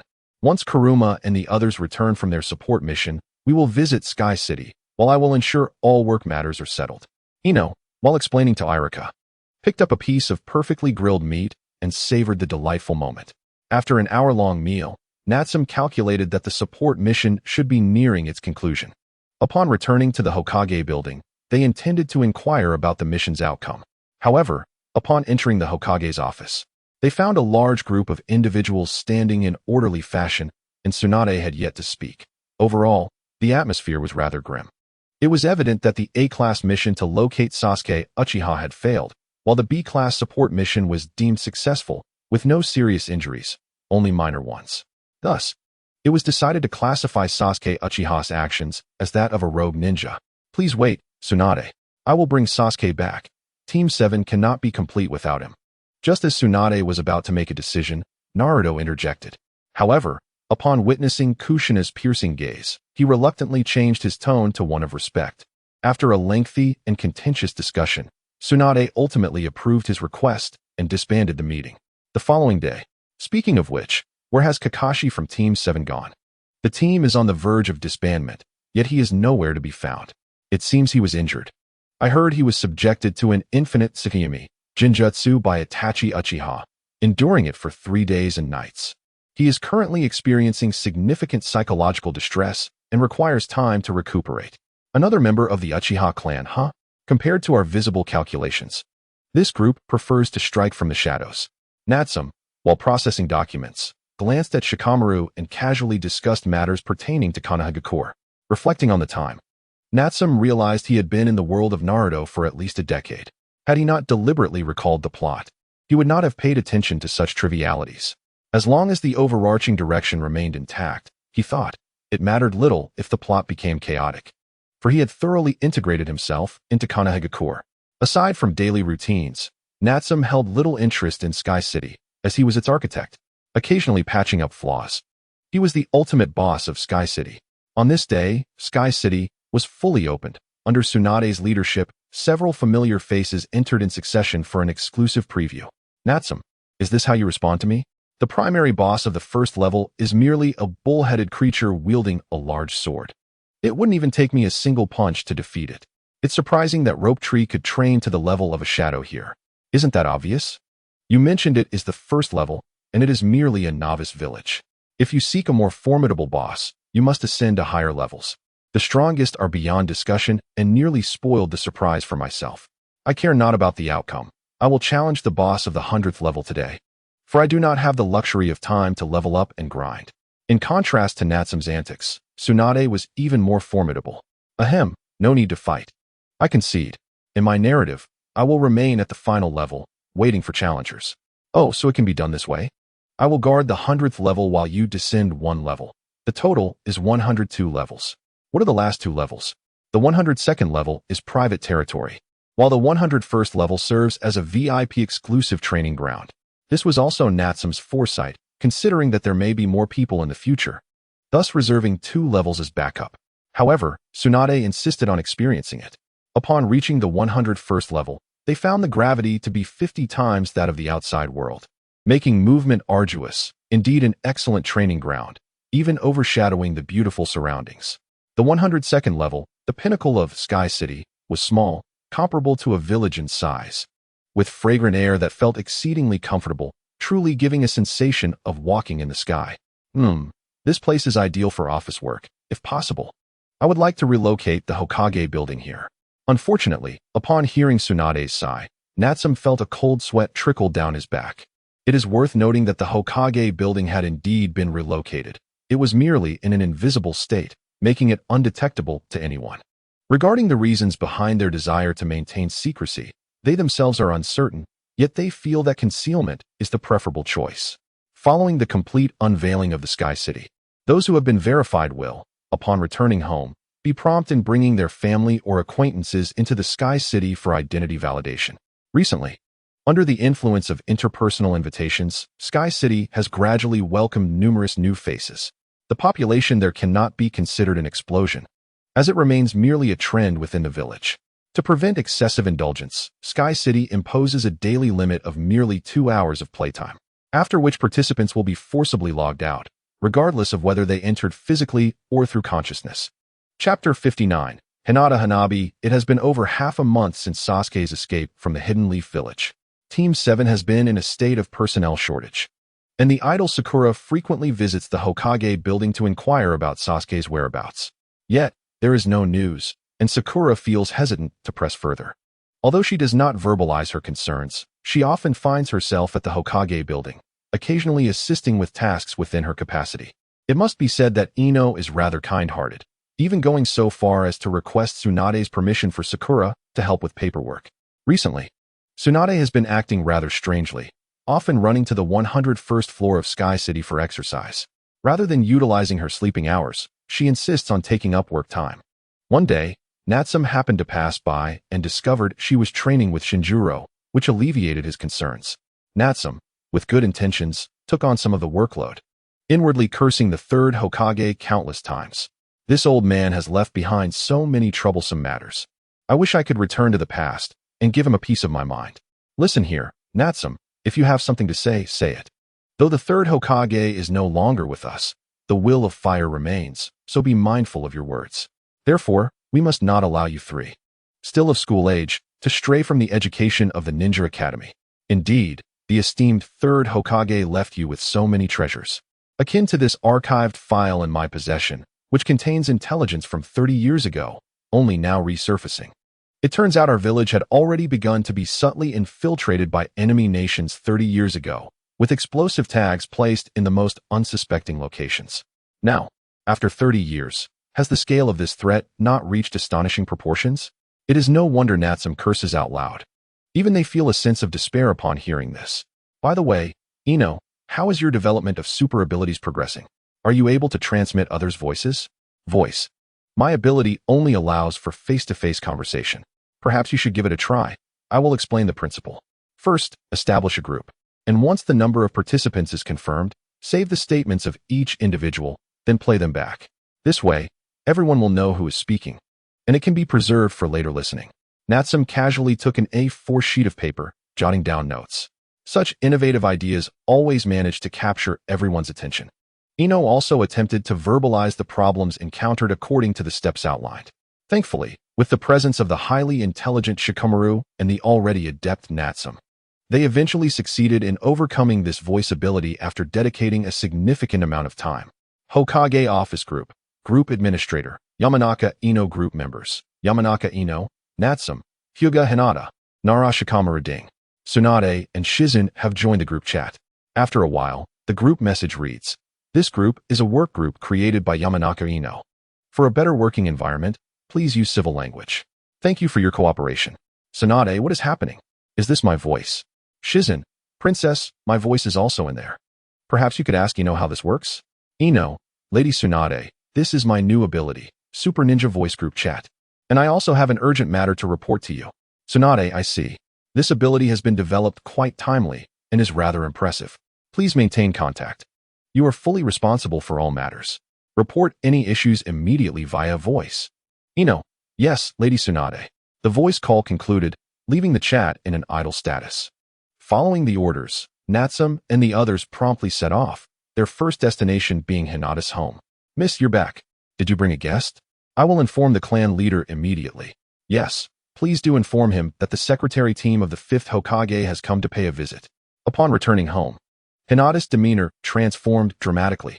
Typically soft-spoken, in this moment, she exuded the grace befitting a distinguished family.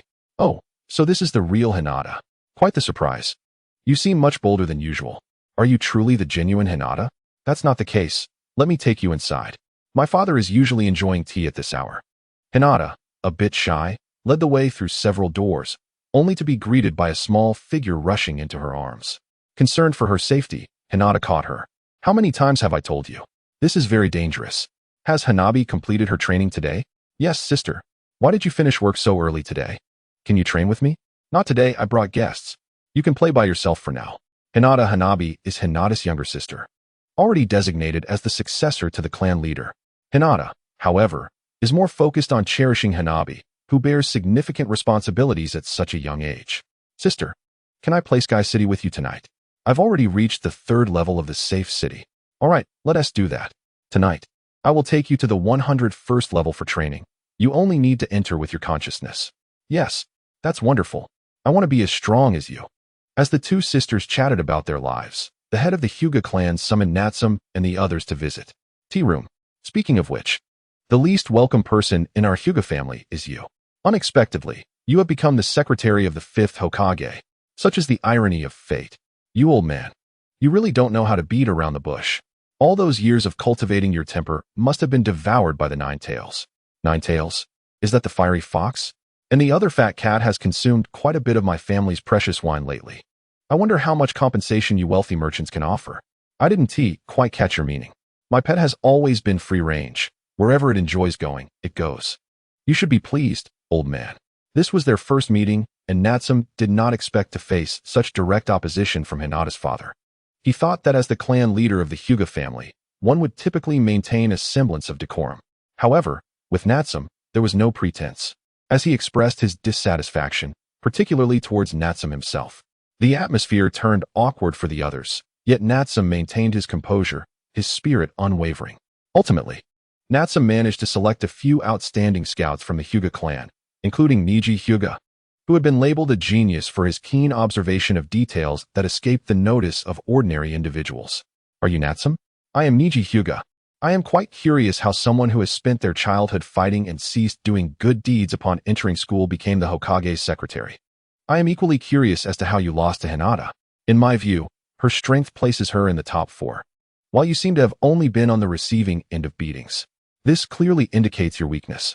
At this point, Natsum no longer doubted it. Clearly, he had been categorized as the least welcome individual in the Hyuga clan. Hinata Hanabi, come here. Your sister said she wants to take you along on a mission. Hurry up, we'll take you with us.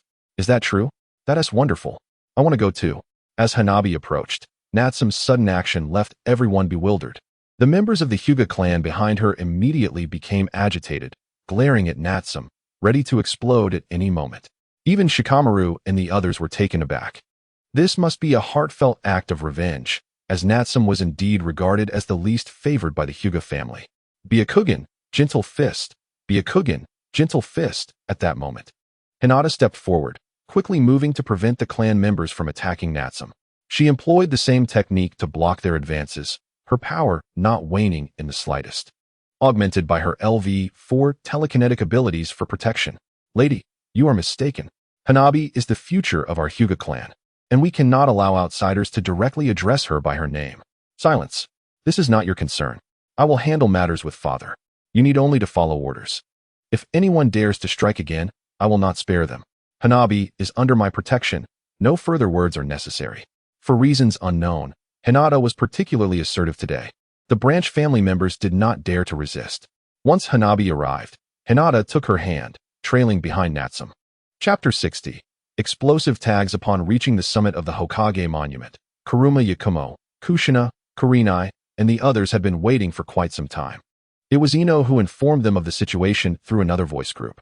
Currently undergoing special training with Kurenai, they rushed to assemble upon hearing the news. You are all so slow. What is the plan? Each of you must take one member of the Hyuga clan with you.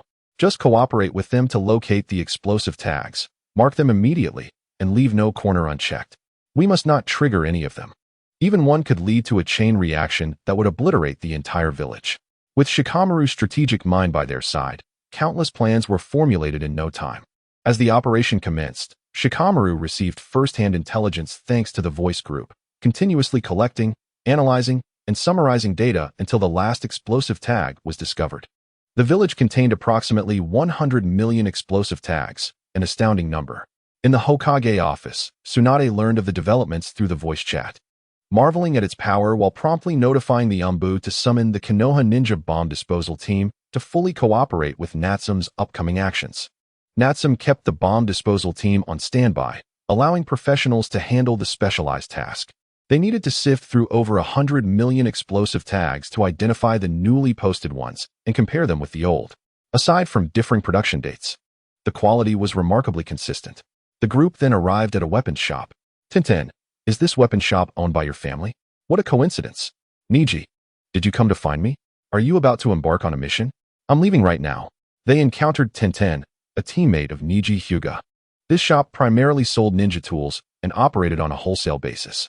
Acting as the representative, Natsum pulled out several explosive tags that the bomb disposal team had dismantled and handed them to Tintin. Tintin, bold as she was, reached out to accept them. Albeit confused about who Natsum was, even with Niji standing behind her. Niji, who is this? Is he here to purchase explosive tags? Tintin, I suspect your weapon shop is connected to a case. Please allow us to inspect your store. What? Oh, I see you're not here to buy weapons, but rather to disrupt our shop?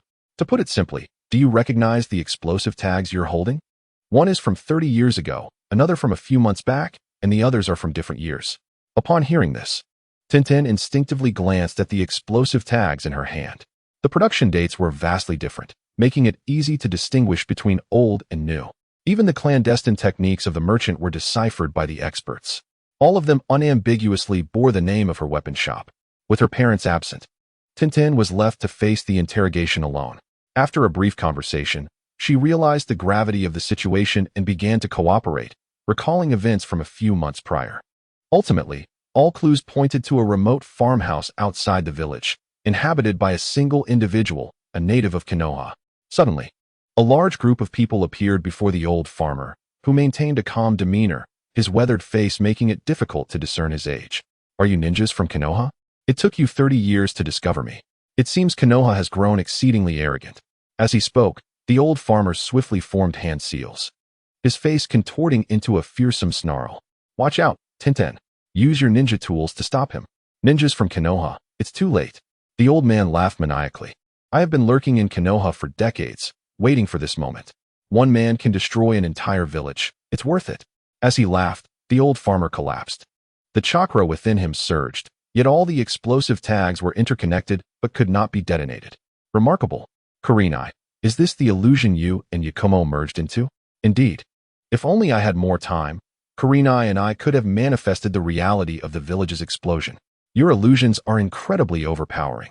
Thanks to Kuruma Yakumo's remark, everyone realized they had unknowingly fallen into a large-scale illusion. Cold sweats broke out, but thankfully, they were all allies. Especially Niji Hyuga's gaze towards Natsume grew increasingly unfriendly. What did it mean that the young lady could rank among the top 4? Niji resolved to become stronger, even more so than Natsume, to protect the young lady and the future of the Hyuga clan. The explosive tag incident was ultimately resolved perfectly, with the perpetrator apprehended by Konoha. The final outcome? A stay in prison awaited him. Days passed. Rumors spread of a prison riot, reportedly organized by a former teacher of the Konoha Ninja Academy. Is it Mizuki? That name sounds familiar.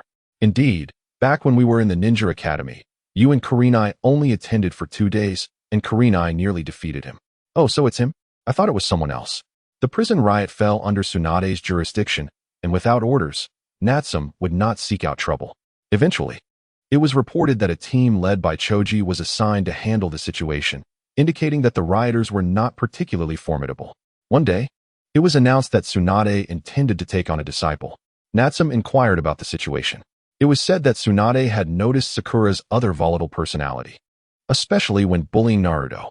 After much deliberation, Tsunade decided to accept Sakura as her apprentice. Natsume did not obstruct Tsunade's decision, but when Sakura bullied Naruto once more, she promptly summoned Kushina.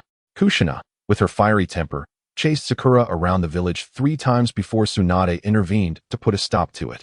However, Kushina issued a stern warning. Anyone who dared to bully Naruto would be placed on her blacklist. As a result, Kushina garnered significant attention, even drawing interest from various factions within Konoha's roots, who had compiled considerable information on her. Chapter 61. The Roots on another day. The Roots finally made contact with Kushina, requesting her presence at a location in the name of the Hokage. You aren't Tiumbu, are you? I recently inquired of Tsunade about your true identities and intentions. What do you mean, Kushina? Should you persist in resisting our mission, we will have no choice but to arrest you. The group chat erupted upon hearing that Kushina was to be apprehended.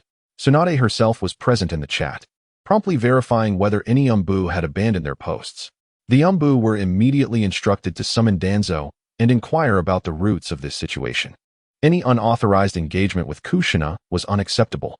The hidden Umbu surrounding the Hokage received orders to proceed to the root base immediately. Kushina's safety was assured, as Kurama, Yakumo, and Kuina were already en route to the scene. Kushina was more than capable of handling the root intruders alone, but alas, the two were transported directly by the fat cat, missing their chance to intervene. Root? Quite the predicament. Our secretariat has yet to find the time to deal with them, and now they have come knocking at our door. Shikamaru, what is your take? Given the current circumstances, Root has been developing for decades. With the backing of the 3rd Hokage, their power should not be underestimated. So, does this imply we must engage in an overt provocation? An excellent suggestion. Let the Ninetales guard the entrance of the root base for 3 days and nights, and observe the response. Are you serious? Natsume immediately connected with the Natsume's Book of Friends, locating the fat cat to accompany the Ninetales to the root for a prolonged vigil. Haunting memories forced Danzo to concede his own fear. The appearance of the Ninetales instinctively reminded him of that fateful night when the 4th Hokage sacrificed himself. As an observer, he had witnessed the Ninetales wreaking havoc in the village, leaving desolation in its wake. Now, how had this cursed creature come to confront him? The root personnel dispatched earlier had yet to return. He had barely managed to evade a summons from the 5th Hokage under the pretense of illness. Yet, subsequently, the incident of the Ninetales appearing at the root base transpired. He swiftly sent word to the Hokage Elder Council, urging them to pressure Tsunade into action, claiming a wild Ninetales had manifested at root, necessitating the intervention of the Konoha sealing team. This was Danzo, who found it perplexing where the wild nine-tails had suddenly emerged from. He dared not act recklessly and decided to wait for Tsunade to arrive with her team. In his hopeful scenario, all Hokages and foes would perish together, leaving him as the most suitable candidate for Hokage, unimpeded by any opposition. After a considerable duration, the messenger returned with word that Tsunade, citing her heavy workload, could not attend. The wild nine-tails was up for grabs by whoever could capture it. Tsunade's audacity was infuriating. How could she carelessly dispose of such a ferocious beast? Clearly, only the illustrious Danzo was fit to assume the mantle of Hokage. Orders were disseminated to refrain from venturing outside and to close the doors to visitors. In the Hokage office, Tsunade seethed at the audacity of the elders. Relying on their seniority to exert pressure upon her, it was only a matter of time before she would have them removed. Your Highness, are we truly unconcerned about the nine-tails? I fear for the general populace's peace of mind, someone voiced. No matter, Tsunade replied. The route base is distanced from the residence. After 3 days, we will have the nine-tails cooperate with us to seal it. In the voice chat, Natsum briefly outlined his plan to Tsunade, who believed it necessary for the ninjas of Konoha to understand their village's strength, capable of sealing tailed beasts at will. However, under the influence of certain individuals, the general populace began to realize that the nine-tails had resurfaced. Disturbing memories resurfaced, conjuring images of the fourth Hokage. The despairing fear inspired some villagers to embark on a path of vengeance, spiraling out of control. What is happening? Where did such news leak from? Silence it. Let Ino's team handle it, and prevent those villagers from causing a ruckus. Also, spread the word that the sealing of the nine-tails will occur in 3 days, requiring extensive preparations.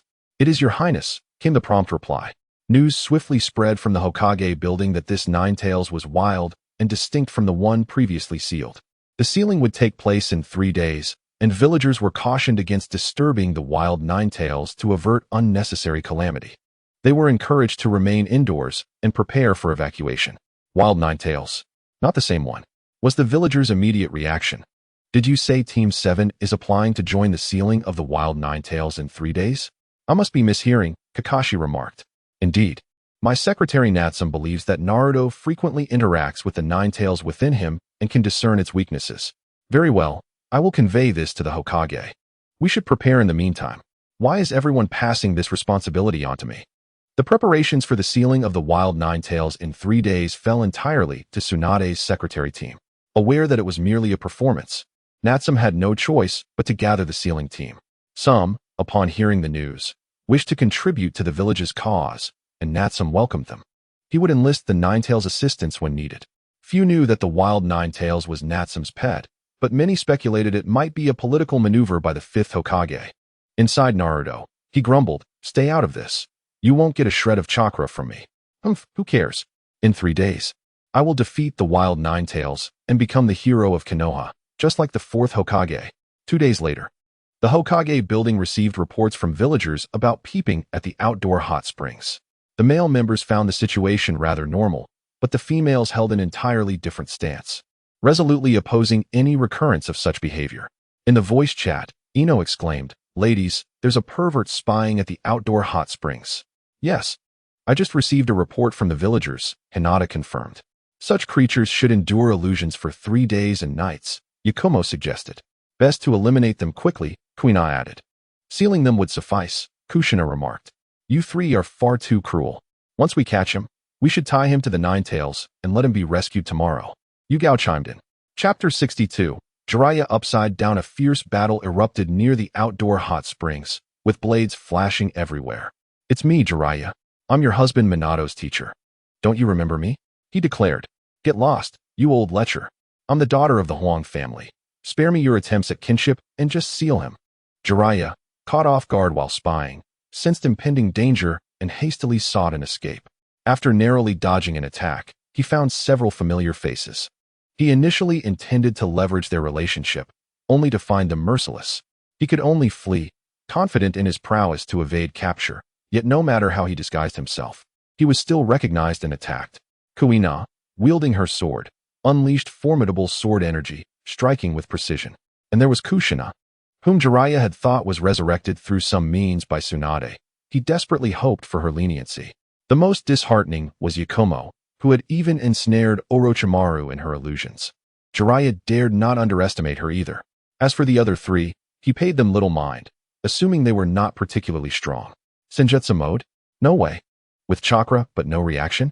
It seems I've truly fallen under an illusion, Yakumo lamented. I surrender, please release the illusion. Keep claiming you're a sage and continue fleeing. We're giving you a chance, they replied. Fine, if you lift the illusion, I'll vanish before your eyes. That's not up to you. Weavie decided to tie you up beside the Nine Tails for a night, and let someone rescue you tomorrow. What? How can you act so recklessly? Tomorrow marks the day of sealing the wild Nine Tails. Are you not afraid of provoking its wrath? Release me. I must see Tsunade. This wretched reality has ensnared Jiraiya in a genjutsu that mirrors the truth so perfectly. It is not particularly harmful, yet deeply humiliating. Being pursued and attacked by such a group, while ordinary ninjutsu is still usable, the formidable sage body cannot manifest, leaving him unable to break free from the illusion. With no internal means left, the only option is to draw chakra from the outside to force a breakthrough. After some time, Jiraiya, lamenting and pleading to see Tsunade, was cast aside next to the Nine Tails. The creature wasted no time, binding him and hanging him upside down from a large tree, subsequently ignoring him to resume its slumber at the entrance of the base.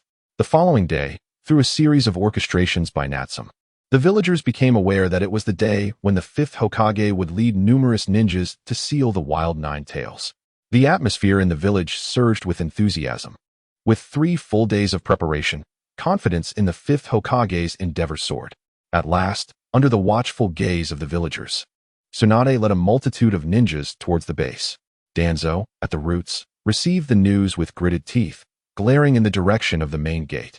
Over the past 3 days, he had contemplated numerous strategies, yet each time the terrifying thought of the tailed beast bomb thwarted his plans. Danzo, you squandered your chance. He cursed himself inwardly. However, a moment later, his eyes shone with determination as he once again focused on the wild Nine Tails at the main gate. With patience, he awaited the moment when all Hokages would perish, for then he would be the most suitable candidate for Hokage, with no one capable of hindering him, not even himself. She has arrived. Tsunade has come, leading the ninjas of Konoha. Jiraiya felt elation. Tsunade was finally here to rescue him, and he would soon return home. Liberated from this humiliating predicament. Tsunade, Tsunade, it is I. Release me. Jiraiya, did I not issue a command forbidding anyone from approaching during this time? Have you taken my words lightly? Pay him no mind, everyone. Follow orders and proceed with the sealing of the wild Nine Tails. As the fifth Hokage, Tsunade waved her hand, rallying the ninjas behind her, their morale soaring to unprecedented heights. Upon her command, those assigned to the mission dispersed to await their moment. In a voice chat group, the Nine Tails remarked, "Is this how we stage our performance? A whole group of ninjas preparing to assault me?" Tsunade replied, "This is Natsum's script. You should consult him. I am only responsible for the final sealing." Natsum added, "Nine Tails, what is the essence of our performance? Realism. We want the audience to believe it. Which constitutes the best act?" The Nine Tails retorted, "Realism? I wish to kill." Natsum snapped back, "Silence. Who is the director here, you or me? Aside from avoiding casualties. Perform as you wish. Just ensure that the final sealing scene concludes dramatically. Understood?" The Nine Tails growled, cursed Natsum. "Just one sealing scene, and there are so many demands. Do you believe I will destroy everything?" Shikamaru suggested, "How about this? If the sealing team fails, the close-quarters fighters lose consciousness, the ranged attackers suffer minor injuries, and the Nine Tails receive some superficial wounds. After the Hokage intervenes, a climactic battle ensues, culminating in the Hokage's arduous sealing of the Nine Tails. How does that sound?" The Nine Tails relented. "Fine, that sounds more reasonable."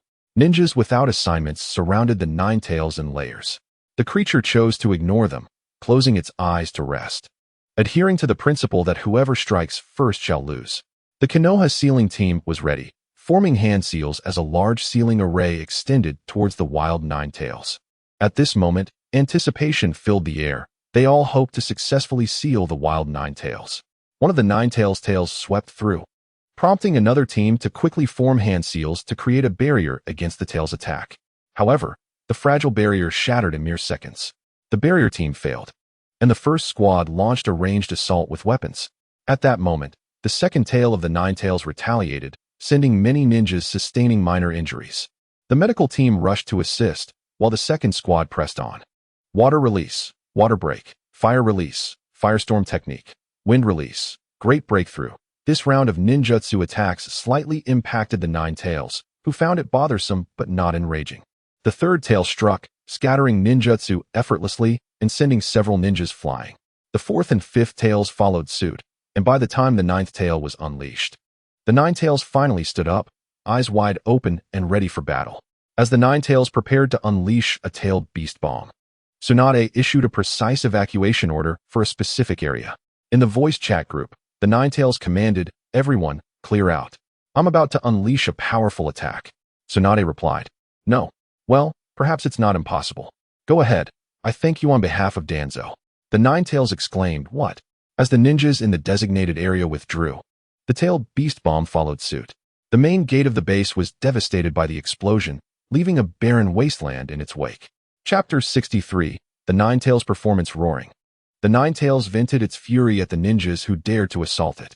At this moment, the sealing team's efforts were still lacking. Yet they sparked hope within the other ninjas. The shockwave from the tailed beast bomb was substantial. Had it struck the crowd, the casualties would have been catastrophic.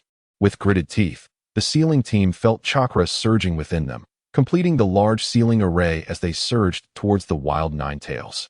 Countless symbols crawled up from the ground towards the beast, which struggled and writhed, feeling both pain and resistance. In the end, it became a test of patience, chakra, perseverance, and unity. Ultimately, the sealing team fell short. The wild Nine Tails, initially bound, effortlessly broke free from the sealing technique and retaliated against the sealing team, leaving them all unconscious. With a commanding voice, Tsunade ordered, "All ninjas, retreat 30 miles. Next, I shall face the wild Nine Tails in a one-on-one duel. This is too dangerous, Lady Hokage. Who will stop you? Is the tragedy of the fourth Hokage destined to repeat itself?" Disappointed, Tsunade shook her head. The sealing team's strength required enhancement. Observing the Konoha ninjas engaging the Nine Tails in an intense battle, she disregarded their cautions and took to the front lines. The promised epic showdown of 300 rounds was about to unfold, showcasing Tsunade's fighting style in all its glory and leaving everyone in awe. Superhuman strength. Few can withstand a single blow from her, and today, the Nine Tails felt as though it had met its match. "What do you think, Shikamaru? I believe we should call it a day. Continuing will only escalate our losses." "Indeed, granting the Nine Tails more dramatic scenes is costly," came the reply. In the voice chat group, Natsum announced, "Nine Tails, Tsunade, prepare for the finale." "All right, make it quick. I'm about to burst." The Nine Tails responded, "Tsunade, is this truly the end? I feel I could fight for 3 days and nights." Shikamaru interjected, "Lady Hokage, today's work remains unfinished, and no one wishes to pull an all-nighter." "Very well, then. Nine Tails, prepare yourself. My punch must conclude dramatically." Returning to the present, Tsunade delivered a powerful punch, sending the wild Nine Tails crashing to the ground. Swiftly forming hand seals and holding a piece of paper in her mouth, her chakra surged forth, exuding overwhelming authority, her hair billowing in the wind. "In the name of the fifth Hokage, I command you, wild Nine Tails, to become the guardian beast of Konoha village, protecting it for a century," intoned Tsunade. As the incantation resonated throughout the village, bolstered by Ino's level for psychic prowess, echoing in the minds of every villager. "Has Lord Fifth Hokage triumphed?" was the immediate response of the villagers. "You wretched humans shall not prevail. I, the Nine Tails, am an embodiment of supreme glory, a harbinger of world peace." What an absurd, epic line. Enough of this. I will surely return. With that, the fifth Hokage blew forth a stream of sealing symbols from a piece of white paper, swiftly ensnaring the Nine Tails. As it thrashed in futile struggle, its form began to diminish until it transformed into an ordinary crimson fox. Tsunade seized the fox by the nape of its neck, lifting it aloft to declare the successful sealing of the wild Nine Tails. "Have we won? Indeed, we have triumphed. Lord Fifth Hokage is the mightiest." The villagers erupted into jubilant cheers over this miraculous victory, a flawless sealing operation without casualties, an achievement they could boast about for a lifetime. 3 days passed. Jiraiya, having defied orders, spent 3 days confined in a small dark room, emerging with a visage of fear and despair, vowing never to err again. And Tsunade reluctantly decided to forgive him. The Wild Nine Tails incident elevated Tsunade's name throughout the ninja world. Her simple sealing technique was said to rival that of the Uzumaki clan. The four great ninja villages, lightning, earth, water, and sand, united in their eagerness to learn Tsunade's sealing art. With a flourish, she provided the principles, array patterns, and implementation steps, dispatching them to the various villages, thus reaping substantial rewards. Is this truly wise? If everyone learns it, won't the tailed beasts be exploited further? What of it? The array is powered by demon energy, not chakra. The most it might do is elicit a slight reaction. Once sealed, they become mere ordinary creatures. By the way, I heard a ninja from the Sand Village remained behind. Shikamaru and the others have already returned. I also heard that Temari from the Sand Village specifically requested to learn that simple sealing technique. Somewhat astonished yet troubled. This diverged significantly from the narrative of the past life. But what could be done about the plot? It was merely a world of ninjas, and in 100 years, it would all be dust and rubble again. Today, they finished work early, wondering who remained in the village for a gathering. I doubt anyone's left.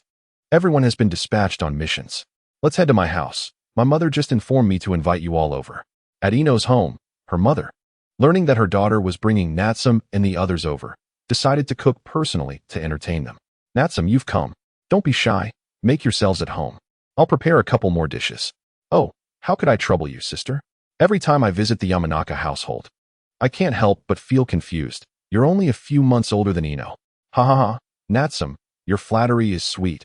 No wonder my daughter is so infatuated with you. What brings you here so early? Ino, overhearing her mother converse with Natsum, wished to interject that Natsum only spoke in her presence, remaining as silent as a log otherwise. A simple home-cooked meal was shared among Natsum, Hinata, and Shikamaru, who often visited to enjoy food and drink. Ino's father, due to work commitments, frequently toiled late into the night. After parting ways, Natsum returned home, the lively atmosphere fading into quiet solitude. The familiar faces of Koina and others were often dispatched on new missions, leaving little time for conversation beyond gossip in their chat group. Life was carefree, filled with prosperity, and Natsum had little to worry about, except for a significant crisis looming in the village's future, a notorious joke from the previous life. The Akatsuki organization sent a few delivery personnel, carrying a large sack of rice to Konoha village, inquiring how many floors they should carry it to. When denied entry by the guards, the delivery men became disgruntled and leapt into the village, carelessly dropping the sack of rice, which led to Konoha being entirely demolished and rebuilt. Chapter 64. The test. A night passed uneventfully. As the designated time arrived for a group of colleagues to head to work, Natsum appeared sleep-deprived, breakfast in hand, prompting Ino to complain about his erratic nightlife. I couldn't sleep well last night, pondering life's significant matters. I'll take a nap at the Sky City later. Good morning, everyone. I am Temari from the Sand Village, and Lady Tsunade has asked me to intern with you for a while, announced the Sand Village ninja as Natsum and his peers arrived at the Hokage building. Intern? Very well, as your senior. I shall impart to you a crucial rule to abide by, said Natsum. Just call me Natsum. The rule is simple. For work, do not question the process, only the results. Understood. From today onwards, you are a member of the secretary's office. Natsum welcomed Temari's addition and encouraged Ino to add her to their voice chat group. Voice chat group. Temari has joined the group chat. Tsunade, welcome, newcomer. Let's give a round of applause. Silence, welcome. Natsum, welcome. Ino, applause for the welcome. Hinata, welcome, Temari. Shikamaru, welcome. Temari, thank you all. I will strive to learn diligently. Daily operations continued smoothly, unaffected by Temari's joining. It was merely a change in how they worked. They still took turns disappearing for periods, and as closing time approached, Temari often found herself staying late to finish unfinished tasks. Being an outsider, she had limited opportunities to engage with the Sky City. One day, Sakura, Tsunade's apprentice, officially graduated after training with her for some time, showing rapid progress in mastering the fundamentals of her powerful strength technique. Natsum, can you arrange a test to evaluate Sakura's abilities? Tsunade asked when Natsum arrived at the Hokage's office, where Sakura was present. Tsunade suggested that having an outsider assess her strength would better reveal her strengths and weaknesses. Graduated already? That was swift. But let's conduct a test. Don't you think you might be overconfident? Can't you tone down the testing a bit? Let's not go too easy on her. After the test, Please provide me with a report so I can review her training outcomes. All right, Natsume agreed, leading Sakura back to his office. Among Sakura's acquaintances, Ino was the closest, and upon meeting, they quickly engaged in friendly chatter. After collecting his thoughts, Natsume decided to let Shikamaru handle the arrangements, as it was merely a test of strength. Anyone below the shadow level was inconsequential. Training ground number 3, Ino versus Sakura. The battle commenced with straightforward shuriken attacks and proficiency in body flicker techniques. Next came Jinjutsu attacks. Ino, having been taught by Akamaru Yakumo, unleashed a plethora of small illusions without repeating any within the hour. Unfortunately, mastery of Jinjutsu requires exceptional talent. When she could no longer enhance her skills, Ino reluctantly abandoned her pursuit of Jinjutsu. It was perplexing how Tsunade taught. Within an hour, Sakura managed to break free from various illusions, and her chakra reserves had noticeably increased. Ultimately, Ino, having exhausted her Jinjutsu attempts, contemplated engaging in Taijutsu. However, Sakura unleashed a mighty punch reminiscent of Tsunade's, shattering the ground beneath them. Ino can be substituted now. Shikamaru has seized the perfect moment to replace Ino with Temari. Temari wields a formidable steel fan, enabling her to engage in ranged attacks. With a mere flick of her fan, the effects of wind release techniques are further amplified. Initially, this may leave Sakura feeling overwhelmed, but as she acclimates, her powerful punches can effortlessly overpower her opponents. Hinata is prepared. Let's not cause her too much harm. Understood, comes the reply. At the opportune moment, Temari is withdrawn, allowing Hinata to take her place. Why do I feel as though everyone is bullying me under the guise of testing? You're overthinking it. It's merely a straightforward assessment of strength. There's no need for a definitive victory. If you wish to rest, feel free to do so. Currently, Sakura is unable to relish even a hint of victory, having been on the verge of triumph only to be swiftly assigned a new opponent. Be cautious, Sakura. All right, Hinata. I'm ready. Facing Hinata, Sakura feels invincible. Byakugan open. Gentle fist from afar. As Sakura announces her readiness, Hinata forms hand seals, activating her unique Byakugan. The world transforms into a monochrome landscape through Hinata's eyes, with only the colorful chakra flowing within Sakura visible. Taking a deep breath, Hinata adopts her stance and gently strikes with a palm and a fist. Sakura, standing opposite Hinata, is inexplicably sent flying, caught completely off guard. Strength assessment. Excellent fundamentals in ninjutsu, exceptional chakra control, full marks in taijutsu, but poor reaction time. Once the assessment concludes, Natsume hands over the report summarized by Shikamaru to Tsunade, who expresses her satisfaction upon reading it. Tsunade-sensei, I didn't anticipate Hinata's attack would be so unexpected. I will definitely win next time. No worries, your strength is already sufficient to contend with a special jonin. The rest requires practice. Do not be disheartened or give up. Yes, sensei. After Natsume submits the report and departs, Tsunade offers a few words of encouragement to Sakura. Her expectations are not for Sakura to triumph over Natsume and the others, but rather to subtly inform Sakura of whom she can confront and whom she cannot. Days pass, and Temari can no longer endure the relentless overtime, so she treats all her colleagues in the secretary's office to a delightful barbecue feast out of her own pocket. Are you curious how we managed to complete our work so swiftly? Indeed, Natsume, I notice you often leave work early. You must have mastered some tricks of the trade. Well, when the secretary's office branched off from the Hokage's office, it somewhat formed its own little community. Let's have Ino and Hinata join you tomorrow. Thank you all. I shall take my leave now. A small interlude. Sky City welcomes its first participants from other villages. Without familiar recommendations, one cannot even initiate the verification process. Leveling up, accelerating office work, gravity training, and other activities make Temari fall in love with Sky City at first sight. She dedicates 2 hours daily to monster hunting and seldom misses a session. Chapter 65. Time to take Naruto for training. Today, Natsume played hooky, skipping work to head to the river with a fishing rod. Compared to the small fish of Short Note Street, the large fish of Konoha village were far less accommodating, dominating the hooks and driving away the smaller fish. While this used to be tolerable, returning to a state of inactivity left Natsume quite displeased. A faint wave of electromagnetic energy surged into the river, accurately electrifying a large fish, yet it remained unharmed. Hours passed, and the fish in the river understood that a formidable presence had arrived at the riverbank and collectively decided to hide, no longer surfacing. Found a fun place. Want to join? Is it Fat Cat? What kind of fun place? Are you heading to Hinata's house again for drinks with the Nine Tails? The elusive Fat Cat, along with the Nine Tails, appears to be omnipresent, seemingly learning from some unknown source. It's a place that belongs to the Shinigami, where souls linger after death. We plan to check it out. Not from this world. Right. The afterlife here is called Pure Land, and even the Shinigami cannot reach there. You all go ahead. I shall remain here, grown up and no longer seeking trouble. Natsum expresses disinterest, preferring to wait for Kuina and the others to return from their mission before taking them along. Days later, news arrives that Jiraiya intends to take Naruto for training.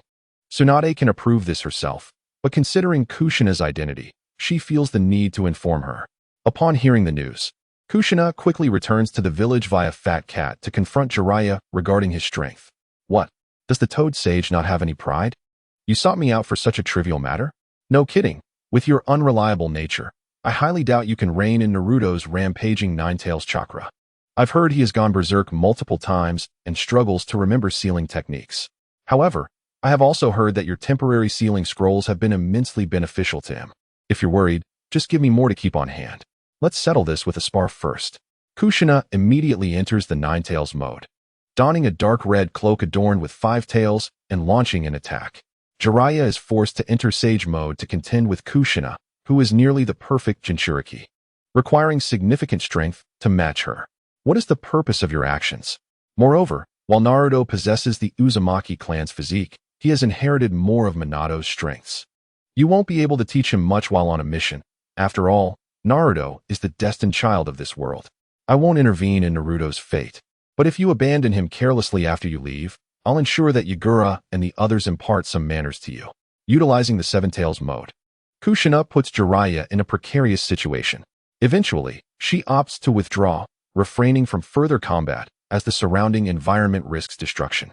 She finds Naruto, advises him on various matters, and helps prepare necessary supplies for their journey, particularly financial matters, stuffing him with cash since money is essential wherever one goes.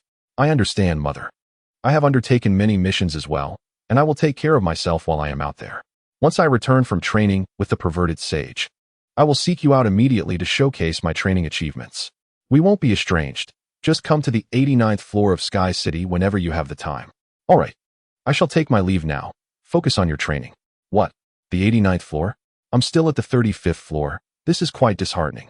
Kushina gives further instructions and indicates that Fat Cat can escort her back to Yagura and the others. After Kushina departs, Naruto finally realizes he forgot to express his farewell pleasantries, leaving him in distress. Come on, Naruto. Kushina isn't your real family, so why fret? As a practitioner, one should not be hindered by external matters. I'll hold on to this money for you and return it once your training is complete. Hey, this money was given to me by Mother. Enough with the sentimental talk. I'll return it, as I said.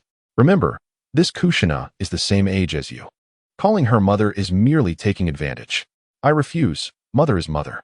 Pervy Sage, take me to Sky City to level up tonight. I want to reach the 89th floor too. All right. Then this money will be my reward for hard work. We set off early tomorrow. What? Jiraiya waves goodbye to Naruto, opting to leave through the window instead of the door. Meanwhile, Natsum is exasperatedly staring at the locked doors of the Hokage building. Who is inside? It appears that Konoha, the grandson of the third Hokage, believes that this place belongs to his grandfather, and no one else is permitted to work in the Hokage building. What a mere child he is. Can't you just apprehend him? It would be quite troublesome if this delays Tsunade's work. Upon hearing Konohamaru's name, Natsum recalled that the third Hokage indeed had such a grandson. A grandson, you say? I wonder if he is close to graduating. Natsum gestured for Ino to speak up, while Hinata prepared to break down the door, and Shikamaru took care of the child, ultimately instructing Temari to teach him a lesson. Natsum, I have no objections to your arrangements, nor do I mind your use of force, but isn't it a bit excessive to bully a child? Yes, indeed. When I was young, I felt that Natsum particularly enjoyed picking on his peers, but only upon growing up did I realize he preferred to bully children. Is that so? I always felt that children needed discipline. Isn't that rather abnormal? If we have children in the future, I wouldn't dare let you take care of them. Ahem. Ino, we seem to be straying off topic. Natsum-kun, I also feel that having children around you is not advisable. Isn't that right, Hinata? I'm not mistaken. Am I? In the future, if we have children, The two of us will take care of them ourselves. Natsum felt that the conversation had veered off course, as the group seemed to be on entirely different wavelengths. Even Shikamaru and Temari cast disdainful glances in his direction. Chapter 66. Konohamaru in the end. The group decided against using violence to enter the Hokage building and instead waited outside for Tsunade to arrive and resolve the matter. Hey, who is the boss at the 89th floor of the Sky City Expedition Team? I heard from Kushina and Yakumo that it's the Grim Reaper, the kind that wields a scythe, capable of sending someone back to the safe city with just one strike. The Grim Reaper, you say? Truly formidable. I'm still at the 50th floor. Before long, Natsum and the others saw Tsunade arrive at work with Shizun. What are you doing loafing around here? Why aren't you working? The Hokage building has been occupied by the grandson of the third Hokage. See how you will handle this. You rascals. Not only are you loafing around in plain sight, but you also expect me to deal with such trivial matters. What use are you? Not long after, a child was thrown out by Tsunade, and it was indeed Konohamaru, the grandson of the third Hokage. How can he be so small and yet so clueless? It seems the assignments from school are insufficient. I'll have to speak to his teacher. Damn it, are you a devil? You'll be struck by lightning. After receiving Tsunade's merciless reprimand in the Hokage building, Konohamaru emerged feeling wronged and on the verge of tears, only to be met by an unknown figure demanding he write more homework. Konohamaru, you should head back. Asuma-sensei is waiting for you at home. Shikamaru, what are you doing here? Asuma uncle wouldn't he care about me. Ever since your team disbanded, he's rarely home or just stays cooped up indoors. And no one knows what he's doing. Is that so? This is not a matter for children. I will make time to visit him. You should head home now. This time, Konohamaru ignored Shikamaru and turned to Natsum, filled with determination to challenge him. With childlike innocence, Konohamaru, seizing the moment when no one was paying attention, skillfully formed hand seals. Once the seals were complete, he vanished, leaving in his place a young maiden, clad in nothing but her skin, striking a seductive pose and casting flirtatious glances at Natsum. Natsum felt a sharp pain in his eyes, even triggering his absolute electromagnetic defense. Heh, Natsum-kun, do you truly enjoy watching young girls? Let me make your eyes shine a bit brighter. Standing beside them, Hinata unleashed her LV-4 level telekinetic abilities, mercilessly extending 2 fingers forward. Natsum, unable to defend himself, simply turned and walked towards the office building. Konohamaru, you little rascal, just wait. You are far too idle. I must propose reform to the school. Hinata, think of your status. Ino, what are you doing? Is it permissible to send slanderous messages in the voice chat group? As Natsum fled in disarray, Konohamaru wore a victorious smile, only to be knocked back into his original form by Shikamaru. Back in the secretary's office, Natsum, having suffered an unwarranted calamity, decided to draft a detailed reform plan for the ninja school. Ninja school reform plan. As students of the ninja school, we must fight for class honor and contribute to class unity. Honor class rankings. A, B, C, D, F classes. Battle rules. The losing class must replace their original desks and chairs with those of a lower grade, or the victorious side may propose any condition within a set range. Battle method. Ninja summon beast duels can only summon their beasts in a large-scale illusion prepared in advance, with strength equivalent to their master. Ninja summon beast. A Q-version ninja formed from human chakra, palm-sized, capable of performing all the jutsu its master knows. Ino, please cast an illusion for me, something beast-like. I want to resist. Huh. Oh, alright, but please don't resist, or I'll suffer a backlash. After completing the plan, Natsum asked Ino to cast an illusion, intending to create a ninja summon beast from it. Illusion, beast of the netherworld. Initially thought to be a minor illusion, Ino inadvertently revealed Natsum's greatest fear, causing him to faint at once. However, the illusion transformation succeeded, and the ninja summoned beast emerged. Oh dear, my master is unexpectedly pathetic. He fainted from a mere horror flick. How embarrassing. Hey, Natsum, what happened to you? Who are you? Did you do this? Ino, you are wrongfully accusing me. It was your prank that scared my master into unconsciousness. How can you blame me? As for who I am the ninja summoned beast of my master. You can refer to the plan on the desk for clarification. Upon witnessing Natsum collapsed and a ninja summoned beast appearing out of thin air on his shoulder, Ino panicked. Not even taking a moment to examine what the summoned beast looked like, and hurriedly checked on Natsum's condition. This caught Hinata's attention as well, and she expressed her concern for Natsum. Shikamaru quickly called Tsunade over in the voice chat group. Lady 5th Hokage, what has happened to Natsum? He just asked me to cast an illusion on him, and now he is unconscious. It seems he has fallen into an illusion. Just now, I tried to channel chakra externally, but it rebounded. His body must be instinctively protecting him. We'll have to see when he wakes up. That can't be true. Yakumo said that Natsum possesses the ability to counter all illusions. What should we do? Ino couldn't help but worry. This was something they had never encountered before. Natsum had always been so formidable. How could a mere illusion knock him down? Thus, my master is unexpectedly weak. He is merely a horror film, trembling in fear. How disappointing. Are you the ninja summoned beast from the plan? You look quite adorable, but what are your skills? Oh, it's Sister Tsunade. You are even more charming than I imagined. I possess many skills, including gambling games like Sangong, dice, bullfight, and even drinking. Though my young age prevents me from drinking. Everything my master knows, I can do, but as for ninjutsu, I only know the body flicker technique. And superpowers are not my forte. Tsunade, gazing at the adorable ninja-summoned beast before her, longed to cradle it in her hands, yet felt a pang of sadness knowing it was merely a virtual creation. Sundara's sister, I am currently but a virtual being. Once Yakumo returns, I shall harness the unique bloodline limit of the Kurama clan, allowing me to manifest in corporeal form. How remarkable. At that point, won't everyone have won? You truly seem to know everything. Pray tell, who is your master's favorite? My master's preference? Naturally, it is. Let us end this topic here. Teacher Yujito and I shall cast an illusion on Natsum, reigniting the superpower within him to resist illusions, and he shall awaken. Just as Tsunade inquired about the summoning beasts, Kurama, Yakumo, and the others, aided by the fat cat, finally returned to the village, preventing the summoning beasts from divulging further secrets.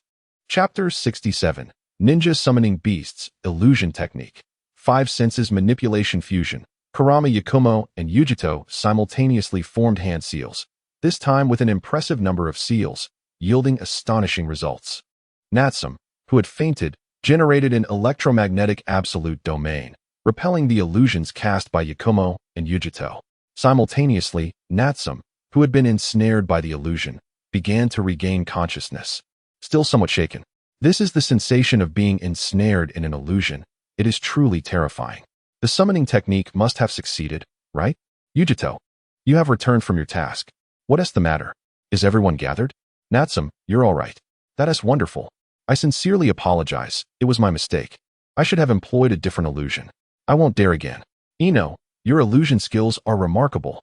This is my first experience realizing that illusions can be so powerful. I'm fine now. Let us see what my summoning beast looks like. Taking a deep breath, Natsum stood up slightly, catching sight of the summoning beast on the desk, a feline humanoid form. It looked rather adorable. What abilities do you possess? In response, the beast stated, I can do anything my master can do, except for ninjutsu, as I only know the body flicker technique, and I lack superpowers. Isn't that a bit weak? You may return for now. Natsum contemplated and decided it was best to dismiss the summoning beast for the time being and call it forth later. Haha, Natsum.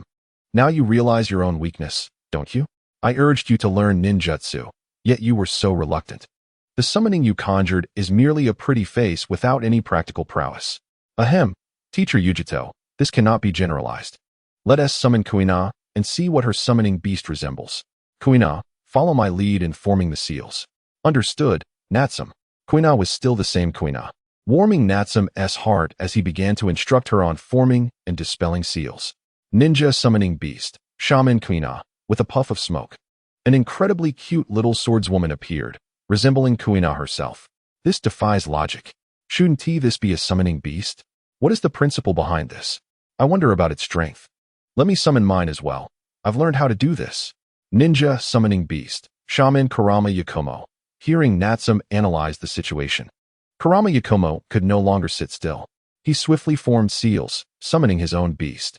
With a puff, a quiet girl appeared before Kurama Yakumo, leaping into his palm, her pair of beast ears betraying her identity.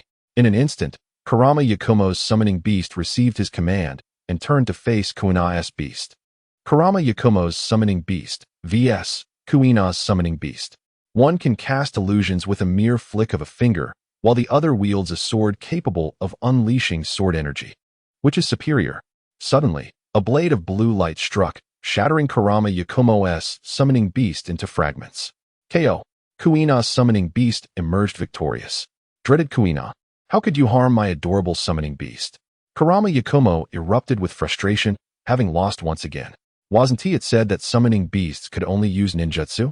How could hers also unleash sword energy? It's infuriating. The outcome was evident.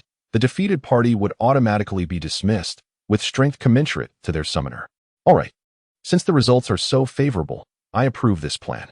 However, before we proceed with their materialization, we must ascertain there are no latent dangers. Indeed, Hokage-sama. With a clap of her hands, Tsunade immediately granted approval and eagerly summoned her own summoning beast, which remained virtual for the moment. Regarding this matter, Tsunade instructed Natsum to perform modifications on site. With Kurama Yakumo's 5-sense manipulation, the summoning beast could finally be held in one's palm. Splendid. My summoning beast truly embodies my essence, exuding an aura of dominance, with merely a pair of beast ears to distinguish it. Acceptable. Tsunade's summoning beast, though taciturn, exuded a commanding presence. A single glance could quell any spirit. Kuina's summoning beast, unwilling to concede, swung her sword upward, and in just one exchange, her blade was shattered. She gazed at her broken sword, then at her master, feeling utterly aggrieved. Oh, not again. Yujito, how do you even teach? Do you not comprehend the principles of chakra applying to the sword? I owe 2 swords now. Hokage-sama, this is an unjust accusation. I teach illusions, not sword techniques. Perhaps you could spare some time to instruct me? You've seen how discerning my 2 disciples are. Fine, Kuina. When you find time, seek me out. Everyone, summon forth your beasts now. Any issues can be promptly addressed. As everyone summoned their beasts, they were instantly captivated by Tsunade's charming creature, as if compelled to submit. Hey, Tsunade, your summoning beast is downright cheating. Is it born with protagonist privileges? What are you saying? I don't understand. Mine is merely an adorable creature. And of course, it commands respect. Wow, none of you possess any shame. And mine. How did I summon such a trivial thing, merely a leech? Natsum wore an expression of exasperation, gazing at his traitorous summoning beast, which surrendered without even a fight. Ah, my dear master, you fail to comprehend. This signifies a wise recognition of the situation. This is my acknowledged leader, willingly submitting. I shall be infuriated by you. Hinata, Ino, Shikamaru, Temari, Kushina, teacher Yujito. You all take action. I only need to keep my breath, as if I never had this thing. Hearing his summoning beast retort with sound reasoning, Natsum could only shoot at a glare, feeling powerless to retort. With Natsum's word, the battle was unavoidable. Hinata and Ino exchanged glances, their meaning clear. It was all at Natsum's behest. Hokage-sama, I apologize. The combat between summoning beasts bore no impact on the surrounding environment, regardless of how fierce the battle raged. It merely resembled a 3D holographic film. 6 summoning beasts faced 2. Silent willingly forfeited. If the strength were comparable, the odds remained considerable. The outcome revealed Tsunade's adorable beast, triumphing against 6, while Natsum's summoning beast merely hid behind her, occasionally emerging to cheer with 666. Shikamaru's summoning beast was an assassin clad in black, revealing only a pair of eyes. Kushina's took the form of a fox humanoid, embodying the spiral ceiling technique. Temari's was a mouse scythe humanoid, while Hinata and Ino's beasts were modeled with beast ears, and Yujito's took the form of a rabbit humanoid. Perhaps due to the novelty of teamwork, their synergy was below 10%, leading to easy misfires against one another. Unlike the other side, where a single individual could engage with complete freedom. Tsunade's sister is magnificent. Tsunade's sister is imposing. Tsunade's sister is the queen. Natsum's summoning had become a mere backdrop, earnestly appeasing Tsunade with praises of 666. Chapter 68. Hinata Hanabi. 2. As the battle concluded, Tsunade's charming creature emerged victorious, maintaining an air of unrivaled supremacy. Today was truly embarrassing. It is quite astonishing how a mere infant summoning beast could be subdued by a single individual. It appears that there are indeed limitations on battle time. Once the time elapses, all must retreat to prevent any one side from dominating. Heh, Natsum, are you feeling quite discontented? Are you unable to bear defeat? Learning to utilize the rules to constrain power so swiftly is commendable. I eagerly anticipate your growth. Everyone may disperse now. Let us share insights more frequently to facilitate broader understanding. The victors often experience immense joy, and Tsunade, having had her fill of the games, took her summoning beast and departed, with Shizune promptly following suit. Days passed, and summoning beasts became widely adopted in the Ninja Academy, complete with a preset large-scale illusion. Students could, within a designated time frame, utilize their summoning beasts to vie for the honor of their class. However, outside the academy, summoning beasts could not be summoned. On this day, Temari formally requested Tsunade's permission to return to her village, citing her brother Gaara's ambition to run for the position of the 5th Kazekage. I understood that the Sand Village and the Leaf Village have always been allies, so I will send a representative from the Leaf Village to accompany you back. Thank you. Esteemed 5th Hokage. Temari left the village alongside Shikamaru, who, as the Leaf's representative, might stay in the Sand Village for a while until the 5th Kazekage is inaugurated.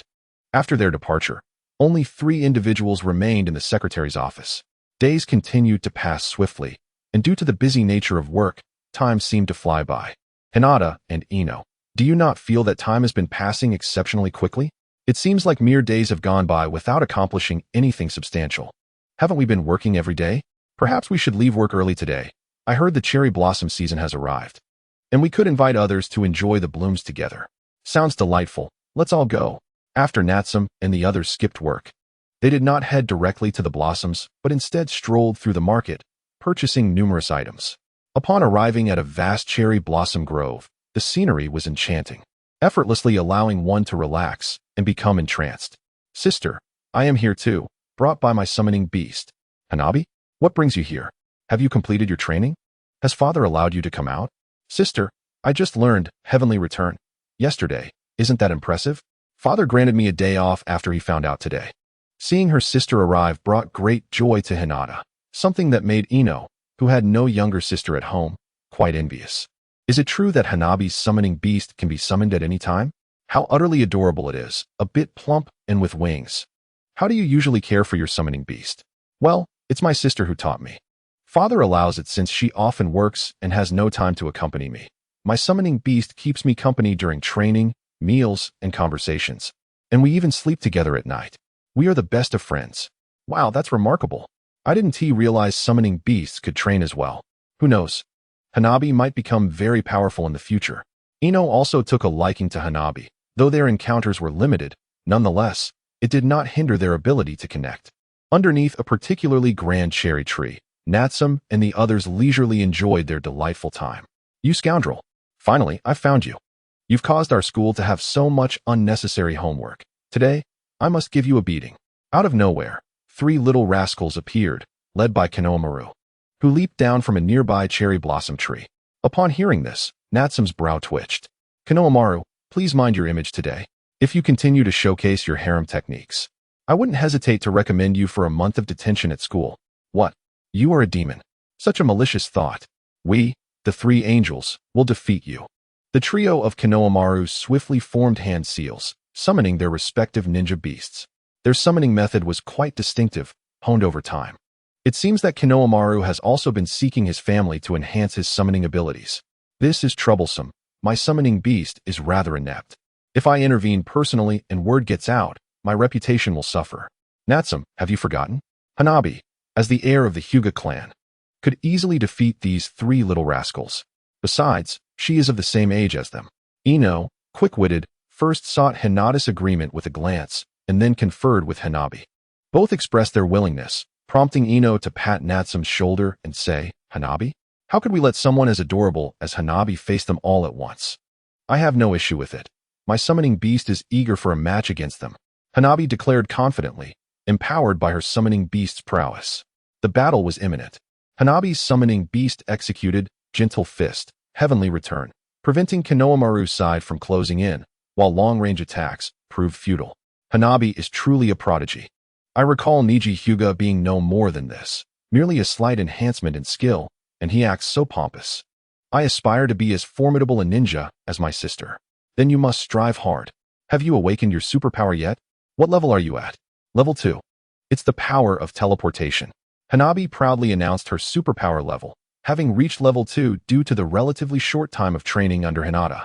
Her potential is undoubtedly remarkable. Teleportation allows one to traverse from one location to another in the blink of an eye. If mastered well, Hanabi could become another flash of yellow, perhaps even surpassing the fourth Hokage. The fourth Hokage? What about sister? Is she also stronger than the fourth Hokage? Of course. Soon, I will arrange for your sister to compete against the fourth Hokage, and then I will reveal the answer to you. Hanabi found Natsume's statement somewhat peculiar, but nodded in agreement. KO. Hanabi's summoning beast emerged victorious, and the defeated retreated. While Natsume was engaged in conversation, the battle concluded. That scoundrel hides behind children. What kind of ability is that? If you have the courage, step into the arena yourself. Konohamaru, feeling indignant, claimed that the three of them had not wished to bully girls, hence their leniency. Ino, what do you think? If we announce via the village's ninja voice broadcast that these three were caught, do you think they would face detention? Natsume, you are so petty. I think Konohamaru is quite likable. Why not invite them to join us? More people would make it livelier. Thus, the situation was cheerfully decided by Ino. And with the addition of the Konohamaru trio, the chatter grew more animated. Chapter 69. Hinata Hanabi. 3. Ino had once been a disciple of Konohamaru's uncle and, along with Shikamaru, was brought over by Tsunade to transition to administrative roles, resulting in the disbandment of their original team. What is Asuma-sensei doing now? Asuma? I wasn't quite aware of his current situation, but I overheard that he experienced a heartbreak, which led him to train outside the village for a while. Later, he was defeated by someone and warned to keep his distance from his teacher. I wonder who Yuhi Kurenai-sensei is. Is she truly that formidable? Kurenai-sensei? No wonder. Alright, let us not discuss Asuma-sensei anymore. I hope he finds peace soon. Let us play a game, shall we? Shadow Tag. The Shadow Tag game proposed by Ino involved drawing lots to select one person to be it. The chosen ones must find ways to tread upon the shadows of others, drawing them into their ranks and subsequently infecting others until the last individual remains. The self-rescue rule of the game states that those pursued by the little ghost may hide in the shadows, becoming invincible for 15 seconds, but must emerge immediately, otherwise, they will be considered as having been infected by the shadow. Hello, everyone. I am Reiko Natsume. May I join your game? This game sounds incredibly fun. Reiko Natsume? Of course. The more players, the merrier. A girl unexpectedly emerged, expressing her desire to join, and Ino welcomed her warmly.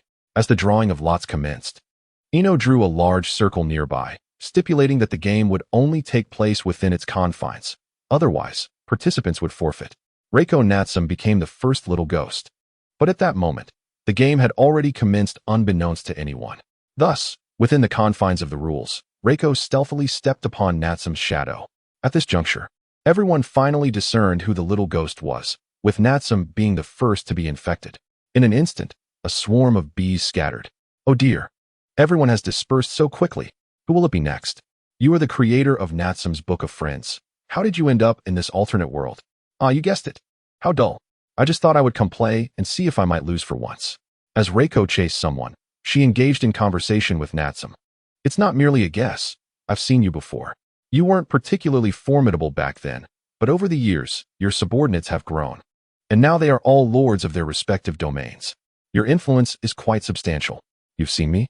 Perhaps in memory, but let us not dwell on that. Why do your friends run so fast?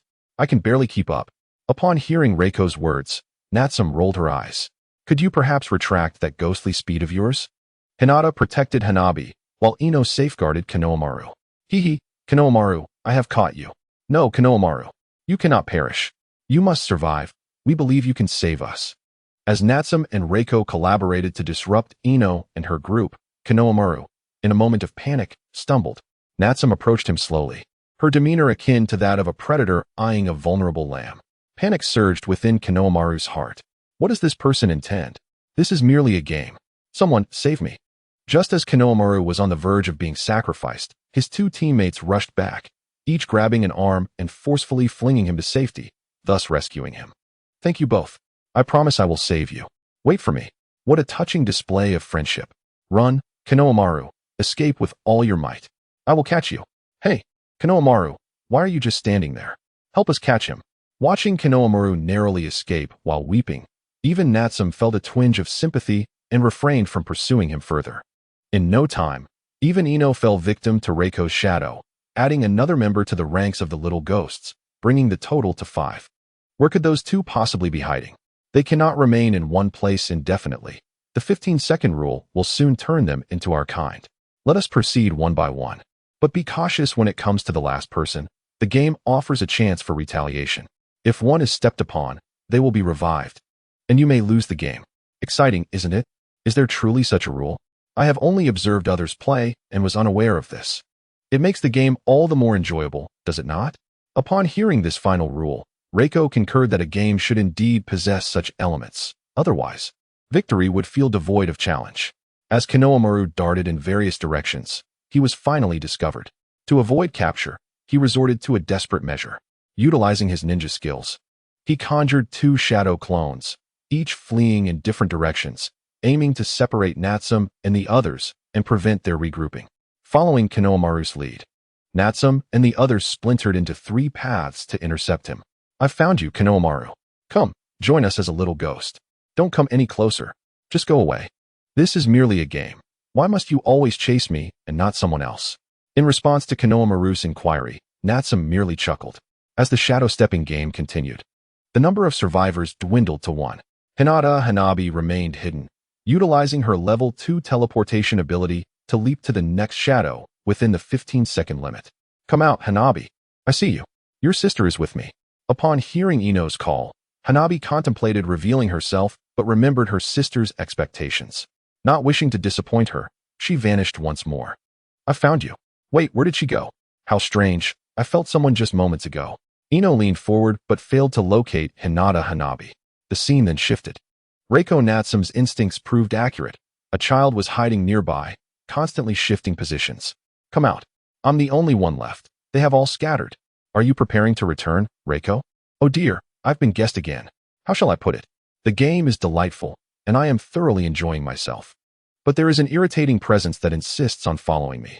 I dislike being disturbed, so I must take my leave. Until next time." Hinata Hanabi, after several positional shifts, finally spotted Reiko Natsum, who had stepped outside the circle, effectively forfeiting the game. Suddenly, a colossal demon head with 3 eyes emerged from the air, its mouth wide open and menacing. Before it could fully materialize, Reiko picked up a conveniently located branch and hurled it toward the demon. The casual throw struck the demon head, causing it to retreat and sustain significant injury, rendering it too frightened to show itself again as it sealed the spatial barrier. Observing Reiko's departure, Hinata Hanabi realized she had won, and the game had been quite enjoyable. "Oh, has Reiko left? I was hoping to invite her over. She gives off an air of solitude. There will surely be another opportunity. Let the chubby cat find her. Perhaps it will be willing. By the way, has Hanabi's hair grown longer? Let's give her a new hairstyle." As the game concluded, the group began to admire the blooming peach blossoms, engaging in delightful conversation about amusing topics. The following day, Natsum discovered information regarding the Lulan ruins and presented it to Tsunade. "Lulan ruins? What brings you there?" "We are going to address a potential threat, not merely for leisure." "Leisure?" Tsunade was entirely convinced that Natsum had a specific purpose for going there, perhaps even for enjoyment. "You are undoubtedly aware that the previous 3 Hokage had consistently allowed their workload to accumulate, making it implausible for the 6th Hokage to ever complete it. Alas, all that remains of my feelings for the late 3rd Hokage is this slight malevolence. What if we were to take home a month's worth of work to complete? 3 months of paid leave for you all. What a thought. How about you give us a month's workload that you currently have in hand over the next 2 months? That should be agreeable, wouldn't it?" Ultimately, the secretary team of Natsum contracted to undertake the collective workload of everyone for the sake of a single reconnaissance mission to Lulan. One day, while traveling, I recalled the last day of work handover, when Tsunade's expression was one of pure delight, as she too was to enjoy a month of paid leave. Natsum felt as though he had struck a bargain with someone. Directly designating this Lulan archaeological task as an S-rank mission to be executed by 2 teams, Yuhi Kurenai's squad and the secretary team, totaling 7 members.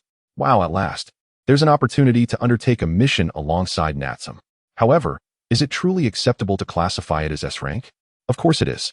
I will clarify everything in the subsequent report. This mission entails not only surveying the 4th Hokage's sealing array, but may also involve a journey back into the past. Huh. Is that mentioned in the documentation? Certainly. The 4th Hokage's work ethic was nothing like that of a certain elder Hokage. He detailed everything meticulously. even predicting that someone might utilize his sealing array to return to the past and wreak havoc. As this S-rank mission was to be completed within a month, Natsum leisurely ambled along, relishing the double joy of a paid vacation. The Lulan ruins are situated near the Land of Wind, not far from the Land of Fire, thus necessitating a trek across a vast desert. Under the sweltering midday sun, one could not help but wonder if we had no summoning beasts to serve as transportation. Was it that Yuhi Kurenai had been holding back all these years? You ungrateful lot, when I was teaching you, each of you acted like a lord. Now, when faced with a bit of hardship, you suddenly think of me. What's wrong? I have no summoning beasts either. Should I feel guilty for that? Just a jest. Without Yuhi Kurenai, how could we have gathered for such an extended period? Wouldn't you agree? The desert's heat was indeed uncomfortable, yet we could endure it. However, the endless expanse of sand began to evoke a longing for home. Upon our return, each of us should summon a beast, even if we cannot fight with them. They would surely add flair. Remember to remind me to ask Tsunade about it. If I recall correctly, the Hokage's summoning beast was a giant slug, which certainly looked impressive. I initially wished to establish a summoning bond with the Nine Tails, but it refused, forcing me to relinquish that desire. Imagining battling atop the Nine Tails is exhilarating. The Nine Tails? Kushina truly had lofty aspirations. However, if one could seal all 10-tailed beasts as pets, it would surely be a breathtaking sight. 10-tailed beast pets. Once again, the conversation veered off course as we began discussing tailed beasts as pets, even debating which one might be the strongest. At this point, the dark Nine Tails within Kushina could hardly remain composed, arguing based on the number of tails. Was that how Sage of Six Paths distributed chakra? The dark Nine Tails remarked that when the Sage of Six Paths divided chakra into 9 parts, it was done in such a way that you received 1 part. I received 1 part, and the Nine Tails received 1 part, each gaining a third. Subsequently, feeling that your share was too substantial, he produced 8 additional tailed beasts. Isn't that rather unfair to the other tailed beasts? Indeed, the dark Nine Tails recalled that the Sage of Six Paths was quite troubled at the time, feeling he had no use for the tailed beast chakra, and ultimately transferring it all to the Nine Tails. What? So, 8 tailed beasts share 1 part, while the Nine Tails monopolizes 2 parts. The Sage of Six Paths was quite whimsical. The truth of the matter remains a mystery to all, serving merely as an amusing anecdote among tailed beasts. After several days of travel, we finally arrived at our destination, the Lulan ruins. During the Third Great Ninja War, due to its geographical proximity to the 5 great nations, it suffered the consequences of the conflict. Ultimately, the Queen of Lulan, in a bid to protect her people, had no choice but to disband the entirety of Lulan and seek a safer place to continue their lives. Everywhere one looked, there were crumbling structures, the architectural style reflecting a retro grandeur. Those who once resided here must have enjoyed the protection of their homeland. Hinata activated her Byakugan to ascertain if any enemies were present. I don't see Natsum-kun. This place seems quite secure. Indeed, in this desolate corner of the world. How could anyone possibly venture here? It seems only Natsum would be idle enough to arrive at such a location. That may not hold true. When Kushina releases the 4th Hokage sealing array, I find it hard to believe no one will come rushing. The group made their way to the innermost part of the Lulan ruins, traversing a bridge to the center. A kunai inscribed with the unique seal of the 4th Hokage stood embedded at the focal point of the sealing array. How long do you think it will take to unravel this array? This array feels familiar. It shouldn't take long. Rest assured, you can focus on dispelling the seal while we stand guard nearby, keeping an eye out for any potential enemies. Once the seal is lifted, we can all regroup. And even if we are scattered across time and space, we can still act freely. Natsum promptly assigned tasks to everyone, dispersing them around Kushina, vigilant of the surroundings. Sealing technique. Unsealing, Kushina rapidly performed hand seals, pressing her hands onto the array. In no time, the array began to react. This time, it was achieved with little effort. The dragon vein here belongs to me. Leaf Village ninjas, you all can perish. At last, the enemy made their appearance. Surrounding us were countless puppets, densely packed, yet the commander remained unseen. How cunning. If they are puppets, my Jinjutsu will have no effect. How infuriating. Yagura, you are too reliant on Jinjutsu. A little hardship can be beneficial. Everyone be alert. Use chakra blades to sever the chakra threads of the puppets. Understood? Yes, Yuhi-sensei. Faced with a legion of puppets, even Yagura, no matter how formidable, could not manifest any jinjutsu against these lifeless foes. Only those with life could resonate with Yagura's bloodline limit, allowing for various combat manifestations. In contrast, the ancient Konoha wielded the Kusanagi sword, cleaving through the puppets with ease, leaving a trail of dismembered parts behind. Hinata struck with precision, while Ino, Yuhi, and Yagura, like before, could only wield chakra blades to sever the threads. Natsume's technique was even more formidable, launching a large-scale attack by hurling kunai imbued with LV5 level electromagnetic capabilities in one direction. Wherever they struck, the puppets were obliterated by a fearsome electromagnetic cannon, leaving nothing behind. Such attacks continued, causing the puppeteer lurking behind to grow restless. Damn leaf ninjas! You shall all perish. The dragon vein is mine. At this moment, the puppeteer amalgamated the scattered puppets and emerged from the shadows, exuding an aura of menace. Finally, you have revealed yourself. Now, succumb to my jinjutsu. Jinjutsu.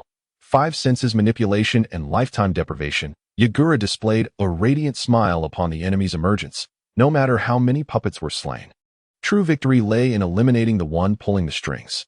Seeing the enemy ensnared in jinjutsu, Yagura cast a smug glance at Konoha. No matter how many puppets you slay, what does it matter? At this moment, Kushina successfully dispelled the seal, calling out for everyone to move forward. As the Lulon dragon vein was unsealed, a brilliant beam of light erupted, centered around Kushina, gradually engulfing everything in its vicinity. Hurry, there is no time for assembly. Everyone quickly enter, and once we arrive, we shall act independently, reconvening later. Natsume, anxious that others might hesitate, was the first to dash to Kushina's side. Despite everyone's swift actions, they were ultimately engulfed by the blinding light before they could regroup. Years ago in Lulon, the streets were bustling with activity. But upon hearing that the Queen of Lulon would be delivering a speech from the heights of the city, throngs of people hurried to attend. The Queen of Lulon symbolized the pinnacle of authority, her word determining the happiness of countless families. Today, 4 unexpected guests from the land of fire graced Lulon. Adorned with the headbands of Konoha's ninjas, their faces concealed by animal masks. Reports indicated the presence of ninjas who had traversed time from the future to the past, posing a potential threat to alter the future and inject uncertainty into it. Should we expel them back to the future? No. The 3rd Hokage's directive was to observe the situation and remain poised for any decision. The masked ninjas from Konoha were members of the 3rd Hokage Zanbu. 3 days passed, and these Zanbu had begun to grasp the current state of Lulon. Externally, everything appeared normal, yet the upper echelons of Lulon had become mere puppets compromised by outside influences. While the queen spoke from her high perch, she occasionally cast furtive glances at Natsume and his companions. Upon arriving in the past Lulon, Natsume had only Kushina by his side. The temporal instability resulted in their return to the past at random intervals. Natsume quickly located the queen, leveraging his strength to secure the position of her first bodyguard. Subsequently, he employed various methods to seek out his scattered comrades, but to no avail. It wasn't until a month later that Konoha appeared, joining Natsume, and they realized that time was indeed random. Over the ensuing months, all 7 of Natsume's companions reunited. They later encountered another ninja from a different timeline, known as Hayakazu. This stirred excitement among them, as they playfully engaged with Hayakazu, postponing any intent to deal with him. From his revelations, they learned that 3 more Konoha ninjas had also arrived, including a member of Team 7, Naruto Uzumaki. With no urgency to return, they resolved to play the antagonists, disseminating information about the future ninjas, prompting the Queen of Lulon to consider relocating her nation preemptively. Who are you waiting for? It can't be the 4th Hokage. Are we to confront him? How thrilling. It's not a confrontation, but rather a display of strength to compel the 4th Hokage to return to the village and urge the 3rd Hokage to complete the mounting tasks he has neglected while alive. Ouch. Yuhi Kurinai, why did you hit me? Did I say something wrong? Just as everyone presumed there was a valid reason. It turned out to be merely Natsume's personal whims. Now I understand why Kuruma Yakumo is so unruly. I had failed to notice that it was you, mischievous brat, who led him astray. The matter with Kurinai is not my doing. What rebellious teenager isn't a bit unruly? Don't you wish to prove that the successors can surpass their predecessors? Consider it mutual sparring. Sparring, you say? The group was momentarily swayed, suppressing their desire to return. The scene shifted back to the Queen of Lulon delivering her address. Following Natsume's script, The queen addressed her subjects. My loyal citizens of Lulan, today is yet another day blessed by our ancestors. Peace has brought us a beautiful life, alleviating many of our burdens. However, as a small nation, we are inevitably subject to the whims of the 5 great nations. Weak nations lack diplomacy.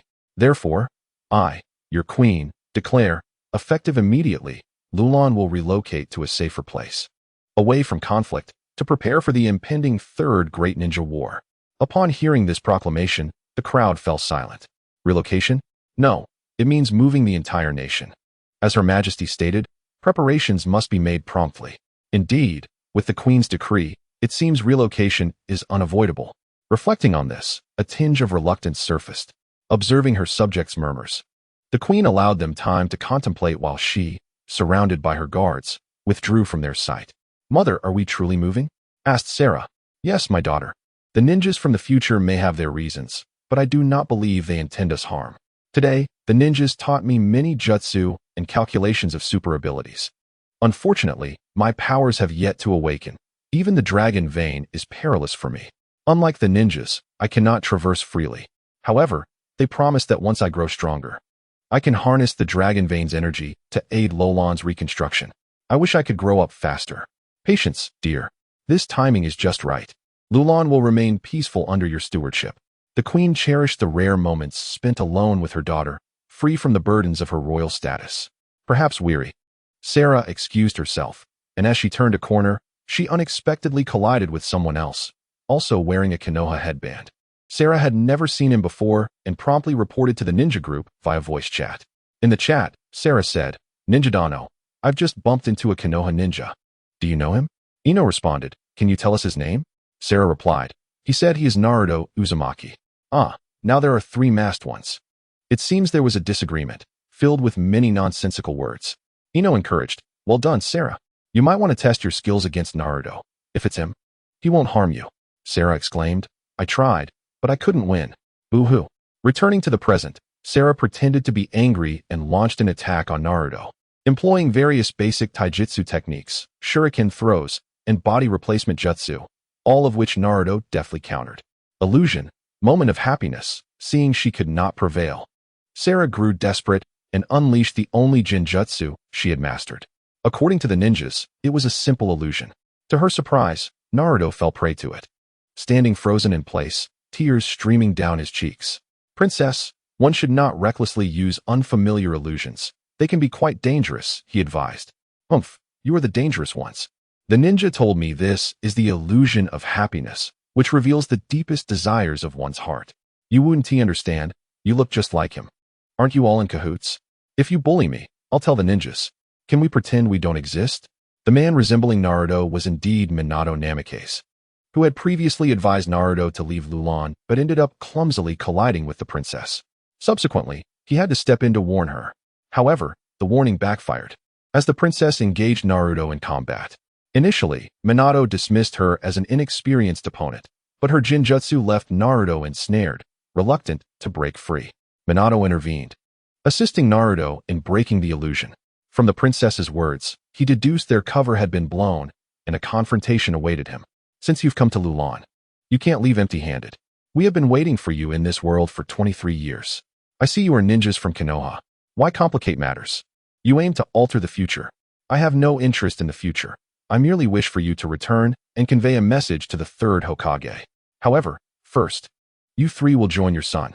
Words lacking the support of strength hold no binding power. At that moment, Natsum, Kushina, Kuina, and Kuruma Yakumo appeared beside Sarah. Natsum patted her shoulder, signaling her to observe the unfolding situation, then turned his gaze toward Minato. "Kushina, is it? Your casual alteration of history and the future. Does the Hokage of Konoha not attempt to thwart you? It seems that your existence has introduced an unforeseen variable into the future." Namikaze Minato, "Spare me your theatrics. I am Uzumaki Kushina, not the Kushina you once knew. Do not regard me with such eyes. Believe me when I say I could easily extract them." Before Natsum could reply, Kushina erupted, particularly incensed by Minato's gaze brimming with emotion, feeling as though she had been slighted, compelling her to retaliate. "Oh, my sincere apologies for inadvertently offending you. I extend my apologies, perhaps. This existence is rather agreeable for you." "Humph. In response to Minato's apology, Kushina displayed a degree of magnanimity and chose not to pursue the matter further. As for that ninja over there, though I know not your name, I shall take on this battle alone. I am sufficient without the assistance of others. That cannot be. Your comrades have been designated for this fight. They all wish to prove themselves as equals to their predecessors. This is a principle you ought to understand. On Natsum's side, for individuals aligned perfectly with Minato's four, while the remaining participants were also pairing off with their respective opponents. Chapter 72. Individual Battles. Meanwhile, Yuhi, Kurenai, and Hinata encountered a young Kakashi, who was temporarily assigned to Minato for a mission. At this moment, Kakashi was accompanied by Captain Yamato, who had also traversed through time.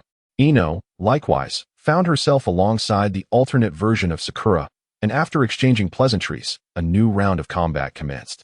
Under Sakura's formidable strength, she unleashed powerful strikes that cleaved the earth, her speed astonishing. Impressive, Sakura. Your prowess bears the shadow of Lady Tsunade. Are you truly Ino? The Ino I know would never confront me head-on. Presumably, the Ino you are familiar with lacks a cadre of rather formidable companions, who have even identified your vulnerabilities for me. Sakura's so-called monstrous strength could be deftly countered by Ino, provided she avoided direct hits. Illusionary technique. Echo of illusions. Ino swiftly formed hand seals, and, while casting an illusion upon Sakura, simultaneously unleashed a level 4 auditory manipulation technique. This illusion was custom-tailored for Ino by Kuruma Ayam. By intertwining her voice with the illusion's casting, she could manipulate it continuously, leaving even the enemy bewildered as to what was real or illusory.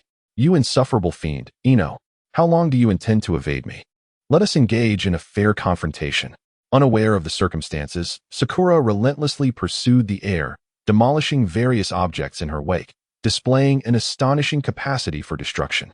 After approximately half an hour, Sakura finally sensed something amiss and resorted to her ultimate technique, forcibly activating the 80 Gods vacuum attack to break through the illusion by unleashing a vast reservoir of chakra stored within her. An illusion? How deceitful! Ino would never wield such trickery. You are indeed an impostor. All right, let us proceed, Sakura. We can still witness the 4th Hokage's battle. We have awaited this for 23 years. With the demeanor of a villain, I wonder if the Sakura you know has been utterly defeated by you. It evokes a sense of sorrow for her. Humph, that may be better than your infatuation, without my assistance. Your Sasuke would have likely been labeled a rogue ninja long ago. Natsum harbors a distinct aversion to the Uchiha clan. You jest. Who is Natsum? I am entirely unfamiliar with that individual. Sakura still held a favorable impression of Ino. Although she had technically lost this battle, they were not mortal enemies, but rather companions, engaging in conversation about Ino's world. Possessing a close-knit group of sisters who support one another, they strive to keep pace with their beloved. Oh, so he was remarkable from a young age. No wonder, Ino, that you have developed feelings for Natsum. You must realize that the Ino I know was also a rival for Sasuke's affections. It is hard to fathom that both of you could harbor feelings for Sasuke, the insufferable brat consumed by vengeance for his clan. I recall Natsum mentioning that Sasuke and Naruto's fates were predetermined. Regardless, it is your choice, Sakura. There will surely be a favorable outcome, albeit the journey may be arduous. Is that so? I believe in you, Ino. After all, we are good friends. Your efforts to alleviate burdens by returning to the past to alter history are commendable. The role of the secretary is not without its challenges. As they conversed, they fortuitously encountered Kurenai and Hinata. Ino could distinctly sense that Kurenai-sensei and Hinata had chosen not to engage in combat, instead amicably conversing with one another. Kurenai-sensei, Hinata, are you both unharmed? No, we have not engaged in battle. We merely exchanged some idle chatter. At this juncture, we await the conclusion of Natsum and the others' fight. You must be Sakura. You have my sympathy, for Ino does not fight alone. Sakura, upon being acknowledged by Kurenai, offered a polite smile. Upon seeing Captain Yamato and her childhood mentor Kakashi, she accepted the reality that she had indeed returned to the past. I wonder if we can alter history? If so, many calamities could be averted. Sakura, you are rather naive. If history can be changed, can it still be termed history? That would be altering the future. There is little that can be avoided within this timeline, and I have not heard of any significant events occurring thereafter. You make a valid point. It is precisely because of our limited knowledge that there is little we can change.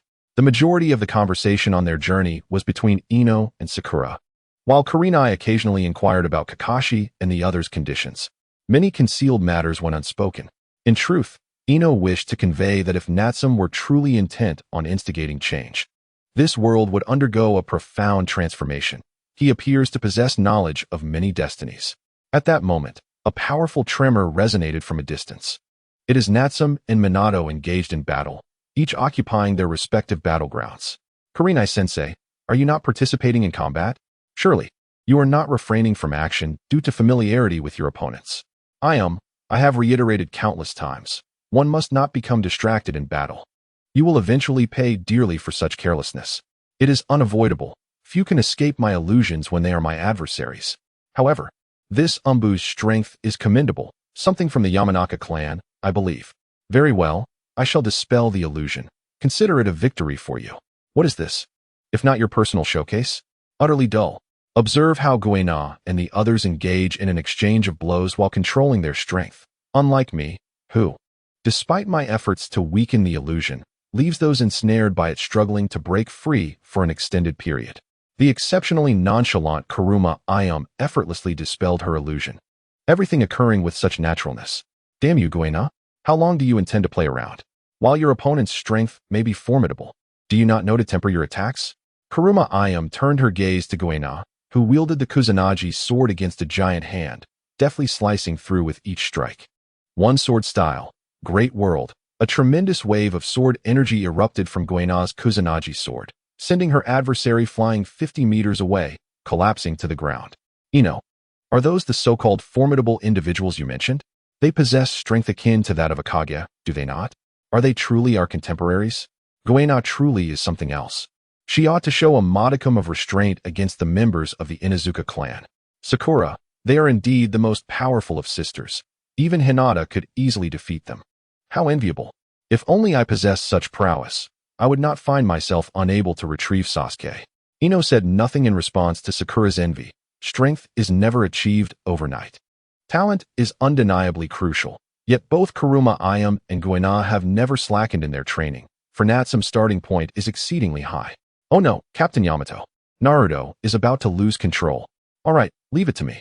In another location, Kushina was engaged in battle with Naruto, more akin to guidance.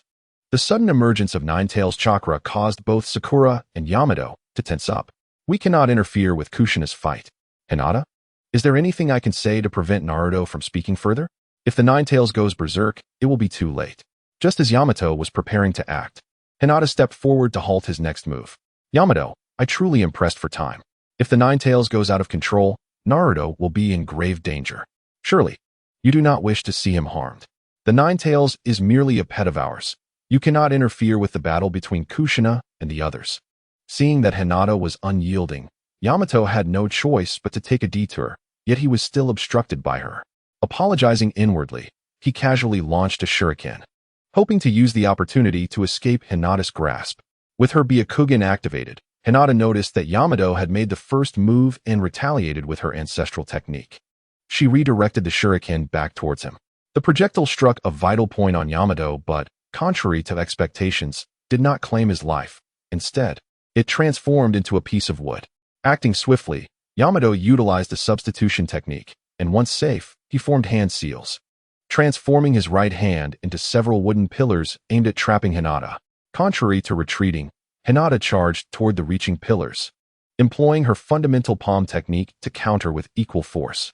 Miracles often occur unexpectedly. Upon contact, the wooden pillars merged with her technique, appearing instead on Yamato's back. My goodness, is this a level 5 ability?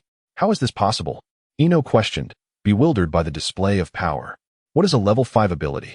And why is Hinata trying to stop Captain Yamato? If Naruto goes berserk, it could spell disaster. Do not worry. Kushina is merely assisting Naruto in taming the young Ninetales in advance. Ino had witnessed Hinata's abilities manifesting, yet it remained puzzling. Surely, there must be some catalyst for Hinata's enhancement nearby. Is this truly the extent of your power, young Ninetales? Just 3 tails unleashed, and you become so feeble? I am the perfect Jinchuriki of the Ninetales. Do you dare to look down upon me? Silence, Kushina, you wretched woman. Not only did you steal half of me, but you also use it to attack me. Your entire family is utterly shameless. Huh, Young Nine Tails, I do not mean to insult, but even with 9 tails, I find the Nine Tails to be superior. The pitiful young 9 tails is the weakest of the tailed beasts. Be quiet. I am the mightiest of tailed beasts. Even if you are a part of me, you are nothing. From the very beginning, Naruto was reluctant, but was compelled to attack Kushina under the pretense of testing his strength. Equipped with multiple shadow clones, Railgun, and giant Railgun, Naruto was like a drop in the ocean against Kushina's sealing techniques. Even his Sage mode was insufficient, prompting Kushina to provoke the young 9 tails with harsh words, inciting Naruto to go berserk without warning. As the young 9 tails raged with 3 tails unleashed, Kushina manifested several perfect forms of the 9 tails. The raging young 9 tails appeared as a mere beast, devoid of Naruto's consciousness. Fortunately, the battle took place in the desert, far from Lulan, surrounded only by allies. No outsiders to witness. Unable to contend against the 3-tailed form, it swiftly escalated to 4 tails or more. The earth trembled, time seemed to stand still, and sand poured into the sky. In Chapter 73, Taming the 9 Tails, the berserk 9 tails resembled a wild beast, while the perfect Jinchuriki Kushina acted as the tamer. The two engaged in a fierce back-and-forth clash, engulfing the surroundings in chaos. As layers of Naruto's seal were forcefully peeled away, his consciousness finally returned to the spot where the young 9 tails was sealed. The young 9 tails rejoiced at Naruto's awakening, eager to consume him and seize control of the body, thus achieving ultimate freedom. It became evident that Naruto's consciousness was not fully awakened, as the young 9 tails attempted to lure him into tearing apart the final seal. No, Naruto. First, regain your awareness. Everything can wait until then. You wretched Kushina, you are the one hindering my progress. Silence, 9 tails. Do not presume I am unaware of your intentions. Remain quiet. Sealing technique. Unlike the youthful version of Kushina, this was the maternal figure of a wife and mother. Upon witnessing Naruto awaken, Kushina displayed a blissful smile, gazing tenderly at him. Is that you, mother?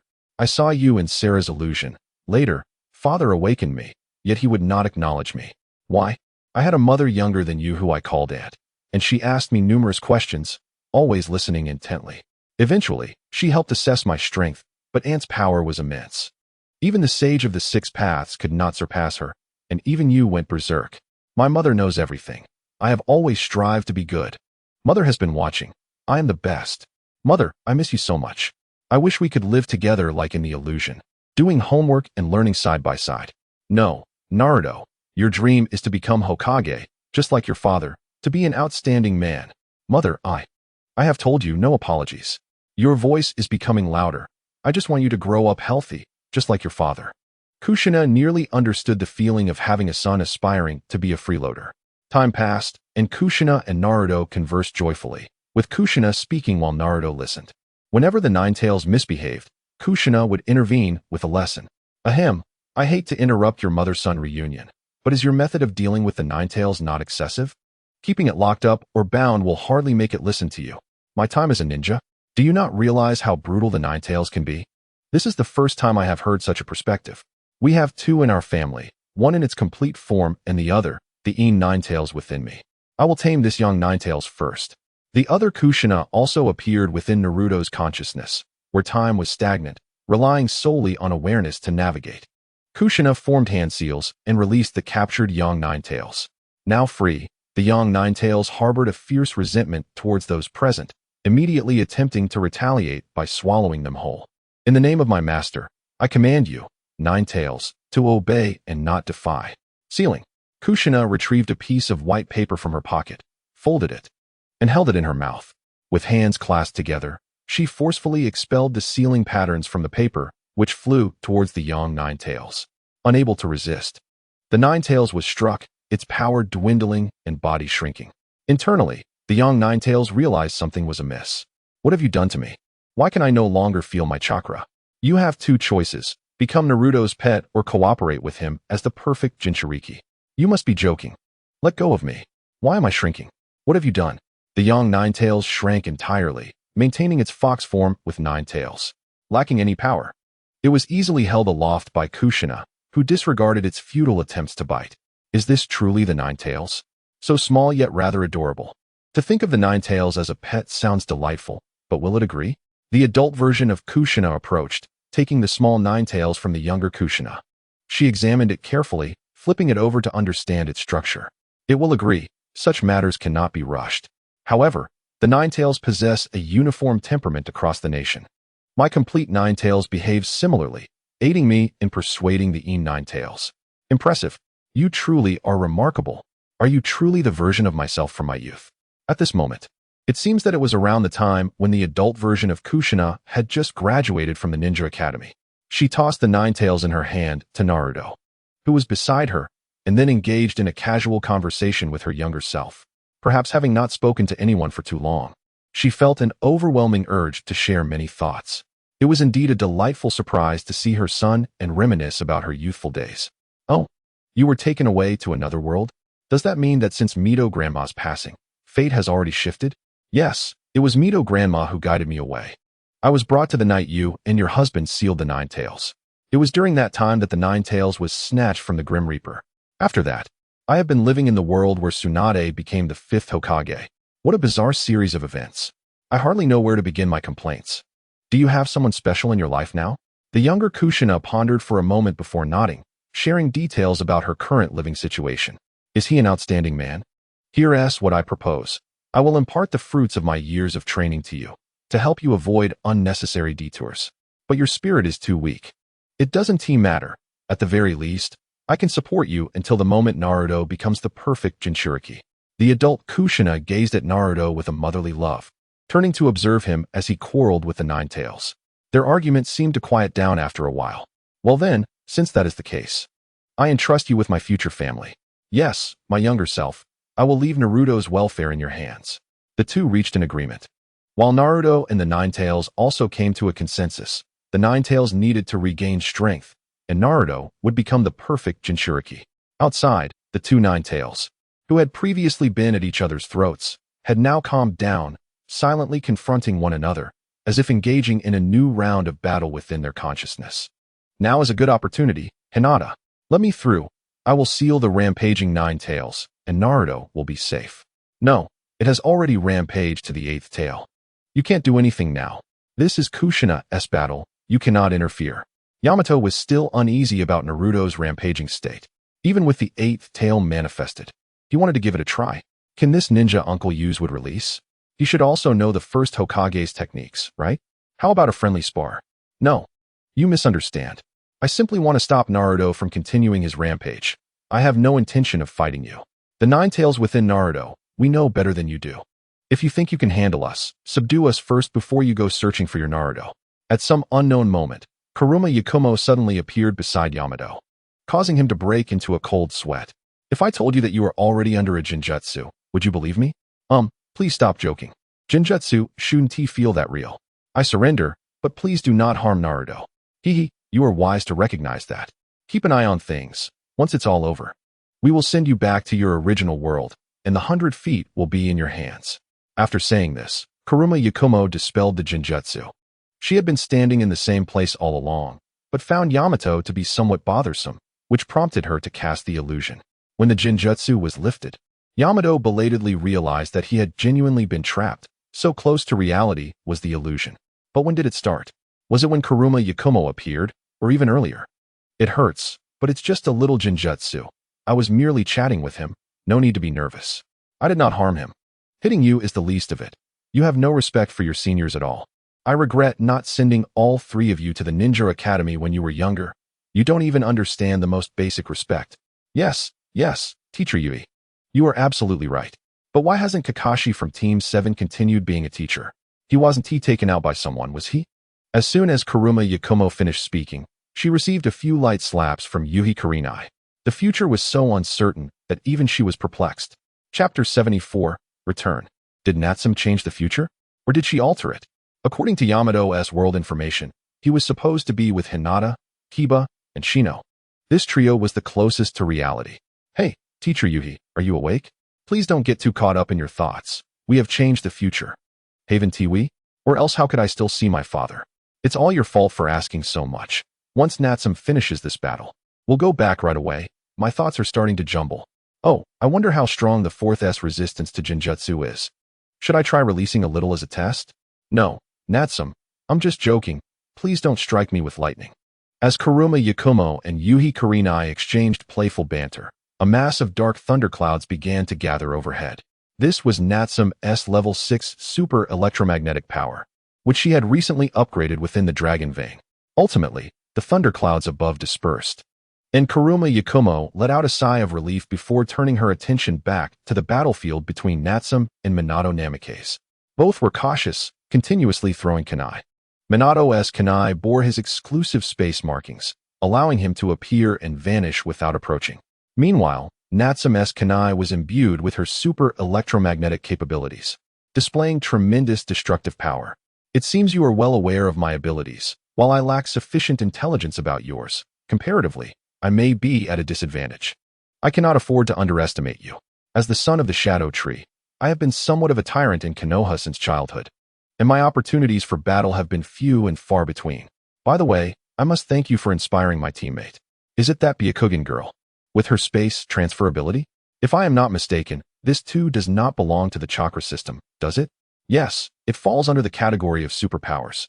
Like Hinata's level 5 telekinesis, which has already reached shadow level strength, Natsume did not mind revealing her superpower, preparing Minato for what was to come. Superpower, Spear of Thunder.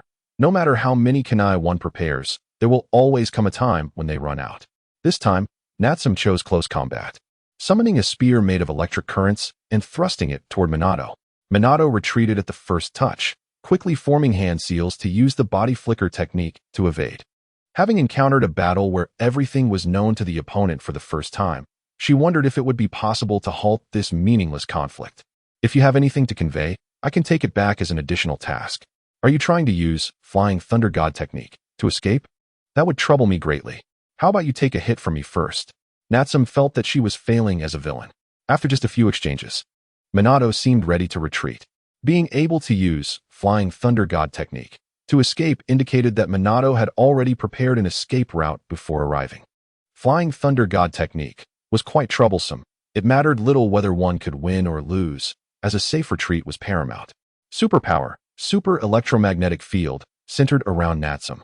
The sky became overcast, with thunder and lightning crackling, flashes of lightning rolling intermittently. Hey, isn't this cheating? A large-scale skill enhancement. The damage is far from trivial. I think I should retreat. Father, I'm here to assist you. Just as Minato was about to execute the Flying Thunder God technique, Naruto Uzumaki suddenly appeared behind Natsume, striking her with a Railgun to her midsection. Boom. Super large electric current firework. Natsume's super electromagnetic field barely withstood the onslaught, but she was still sent flying. You truly possess remarkable abilities. I cannot even bring myself to inflict the slightest harm upon him. Perhaps you should distance yourself from me for a while. Just as Naruto was reveling in his own delight, Minato Namikaze appeared beside him in an instant, utilizing the Flying Thunder God technique, and together they vanished from the scene. That rascal Naruto, I shall deal with him. Indeed, he deserves a good thrashing. So it is. That troublesome son of Kushina requires a proper reprimand. Curse Naruto, I hope I don't lay eyes upon you, or you will face my wrath. I urge you all to maintain your composure. Let us first ascertain whether Natsume is unharmed. I must say, I am quite exasperated with you all. Observing the fervent reactions of the women, Kurenai Yuhi felt compelled to remind them before proceeding towards Natsume. Upon reaching Natsume's side, they found him wearing a rather awkward expression. Ha, I am truly at a loss for words. Let us return and summon Kushina. Speaking of which, where is she? I apologize for the delay. I just arrived. Thanks to the Nine Tails reminder within Naruto, I inadvertently fell for a trick. At that moment, Kushina arrived on the scene and, upon realizing Natsume was unharmed, breathed a sigh of relief. With Kushina's understandable reaction, the matter was soon put to rest. After discussing subsequent matters in their voice chat with Sarah, they officially tendered their resignations to Queen Lulan.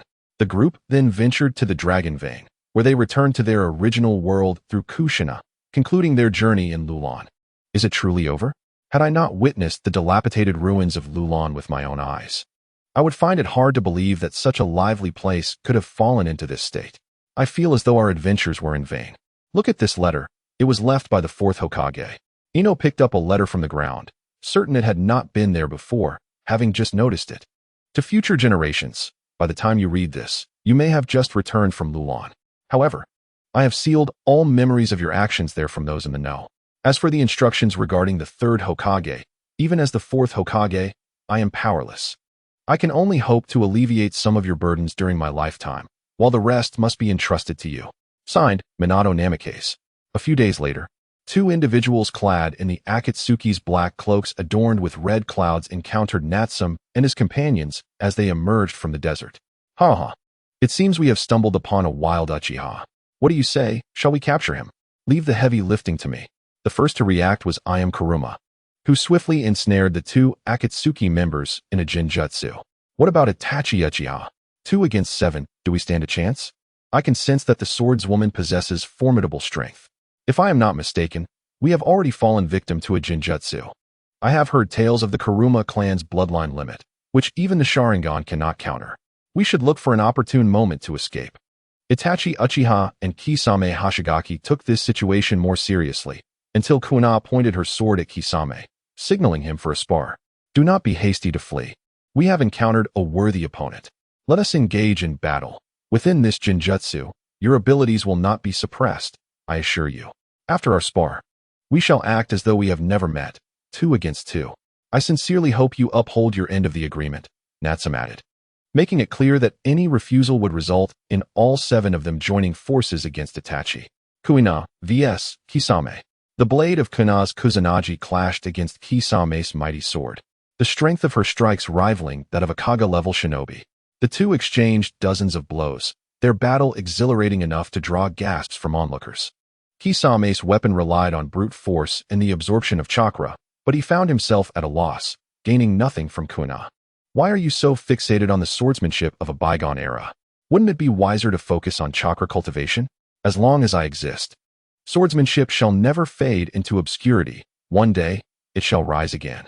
Kuina responded, intensifying her assault, clearly demonstrating that Kisame was not a true swordsman, but merely a ninja wielding a large blade. Water release, great water wall. Within the Jinjutsu realm, the environment mirrored reality, allowing Kisame to execute a jutsu where water was present. One sword style, great thousand worlds. Konoha sheathed her sword, then drew it again, unleashing a formidable wave of sword intent that cleaved through the incoming water jutsu, striking Kisame and leaving him bleeding but alive. Your strength is commendable. I hope our next encounter is in the realm of reality. Kuina returned her sword, and the next match was designated for Kuruma. Subsequently, Kurinai Yuhi felt her Jinjutsu had reached a new level of mastery. Thus, Kurinai Yuhi vs. Itachi Uchiha. Kurinai formed hand seals to cast a simple Jinjutsu, which appeared trivial in Itachi's eyes. As he prepared to counter it with his Sharingan, he discovered that this seemingly simple Jinjutsu could not be undone, leaving him feeling particularly vexed. If it were a Jinjutsu from the Kuruma clan, it would be one thing. But who was this woman? Why had he not heard of her before? In recent years, had Konoha's power truly become so extraordinary? Since the passing of the third Hokage, there had been an influx of formidable fighters, rivaling even Kaga-level shinobi. Mangekyo Sharingan. Amaterasu Itachi had no desire to waste time dismantling the Jinjutsu and activated his Mangekyo Sharingan. Black flames manifested, capable of incinerating everything in their path, a truly terrifying ability. The trivial Jinjutsu was dispelled, yet the black flames continued to blaze. Although this realm was constructed at will by Ayam, it had consumed a significant amount of chakra. Sealing it away, this flame is no ordinary fire, like Ayam. It stems from the Uchiha clan's bloodline limit. Alright, Natsume, watch my skill. Upon hearing Natsume's command, Kushina promptly employed the sealing technique to confine Itachi's Amaterasu. Following this, as they had agreed to spar, Natsume allowed Ayam to lift the Jinjutsu, permitting their departure. Are the Uchiha truly so formidable? Among those 7, that man may very well be the strongest, commanding the loyalty of so many women. Do you think they will hinder the organization's future endeavors? No. He does not strike me as someone who meddles. We merely crossed paths this time. This can be reported to the organization. But what of your injuries? I am unharmed. That swordswoman is incredibly strong, and the one who cast the Jinjutsu is impressive as well. The Jinjutsu felt as real as life itself. Next time, I would prefer not to encounter them. Let us depart swiftly. Itachi reluctantly acknowledged the strength of Natsume and his companions, hastily retreating from the troublesome location. Chapter 75. The dispute in the meeting a few days later, they were drawing nearer to Konoha, signifying that their month-long paid leave was nearing its conclusion. The journey to and from Lulan had consumed little time. The round trip took less than a few minutes. Most of their time had been spent enjoying themselves on the road. During this month, no one was happier than Tsunade, as she had assistance in completing a month's worth of work ahead of schedule, leaving only minor tasks to address. Whenever she resolved them, she would either indulge in a few drinks or gamble at the casino, never settling for small stakes. During this time, Shikamaru returned to the village after completing missions in Sunagakure, where he had engaged in a battle of wits. Ultimately, Gaara was officially appointed as the 5th Kazekage of Sunagakure. Upon returning to the village, Sunagakure formally proposed a long-term alliance treaty with Konoha, but this required Tsunade's response. Katsu, not in a hurry, set the treaty aside, savoring the delightful feeling of a brief respite from work. That young lad, Natsum, had chosen an S-rank task for the expedition to the Lulan ruins. One could only wonder what he was thinking. Was it merely to enhance the data's presentation? After all, opportunities for Natsum and his companions to undertake missions were quite rare, which one could certainly understand. Indeed, it was precisely because of this that I was able to enjoy a month of paid leave. And they think I am oblivious to the fact that they have been working within the Sky City? They certainly underestimate me. Indeed, the abilities of Her Highness's team are commendable. They manage tasks from decades past exceptionally well. However, the third Hokage has become somewhat ineffectual, leaving behind a backlog of work that, if not addressed, would hinder the arrival of a new era. That old man has only succeeded in complicating matters for future generations. To resolve the accumulated tasks of decades, one would at least have to wait until the 7th Hokage, if one were fortunate enough, thanks to the addition of a secretary team. During a leisurely moment, Tsunade engaged in conversation with Shizune, discussing the secretary team and contemplating the future. Before the next Hokage was determined, Tsunade felt compelled to address the backlog of work as much as possible. On this day, greeted by Shikamaru and Choji, Natsum and his companions finally felt a sense of returning home. Ah, Choji, it has been a while. I heard you haven't been playing with Ino and Shikamaru much lately. Have you reconciled? Humph. Natsum, do you take me for someone petty? The reason I haven't visited often is due to everyone's missions. With fewer tasks lately, of course, we can play together again. That reassures me. I hope you all won't let our friendship dwindle because of my absence. Camaraderie must be cherished.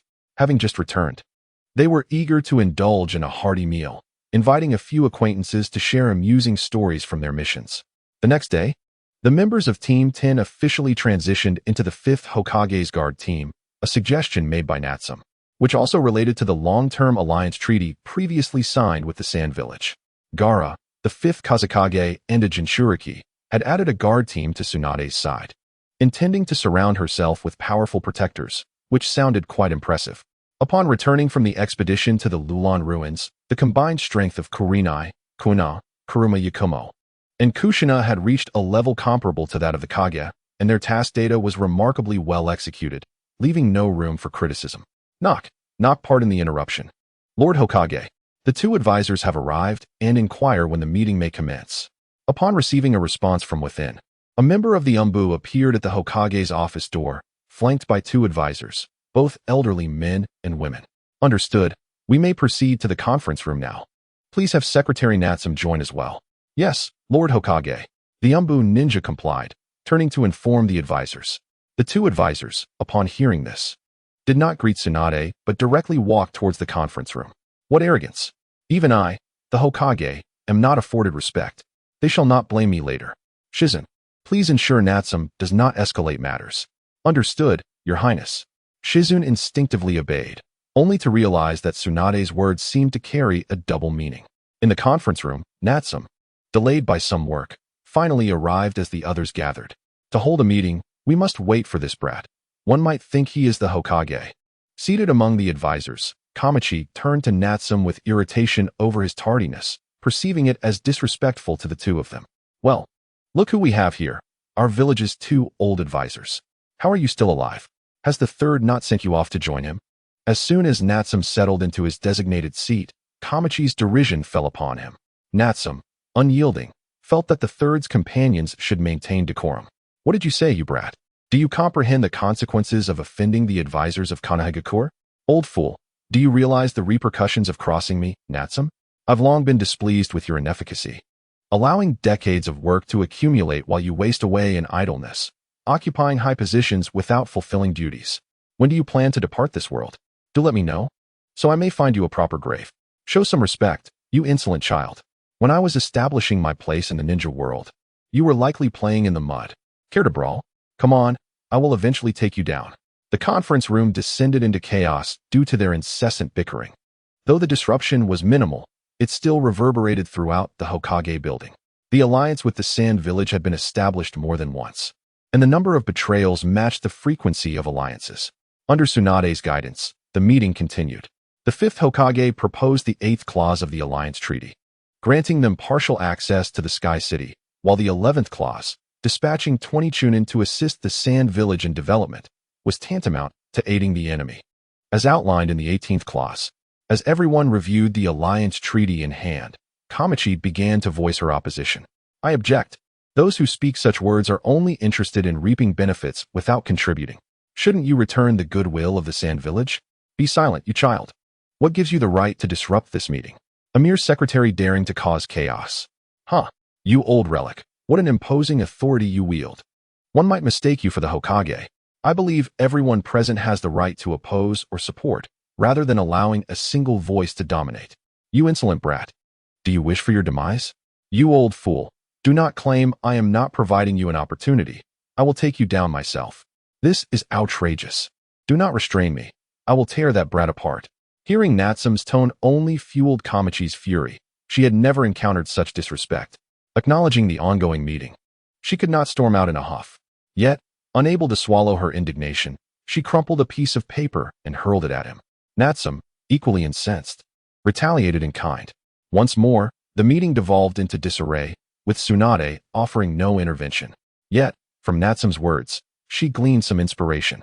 Given the fervent reactions, she, as Hokage, felt a sense of satisfaction. Thus, we shall begin voting on the 150 articles of the Alliance Treaty, starting with the first.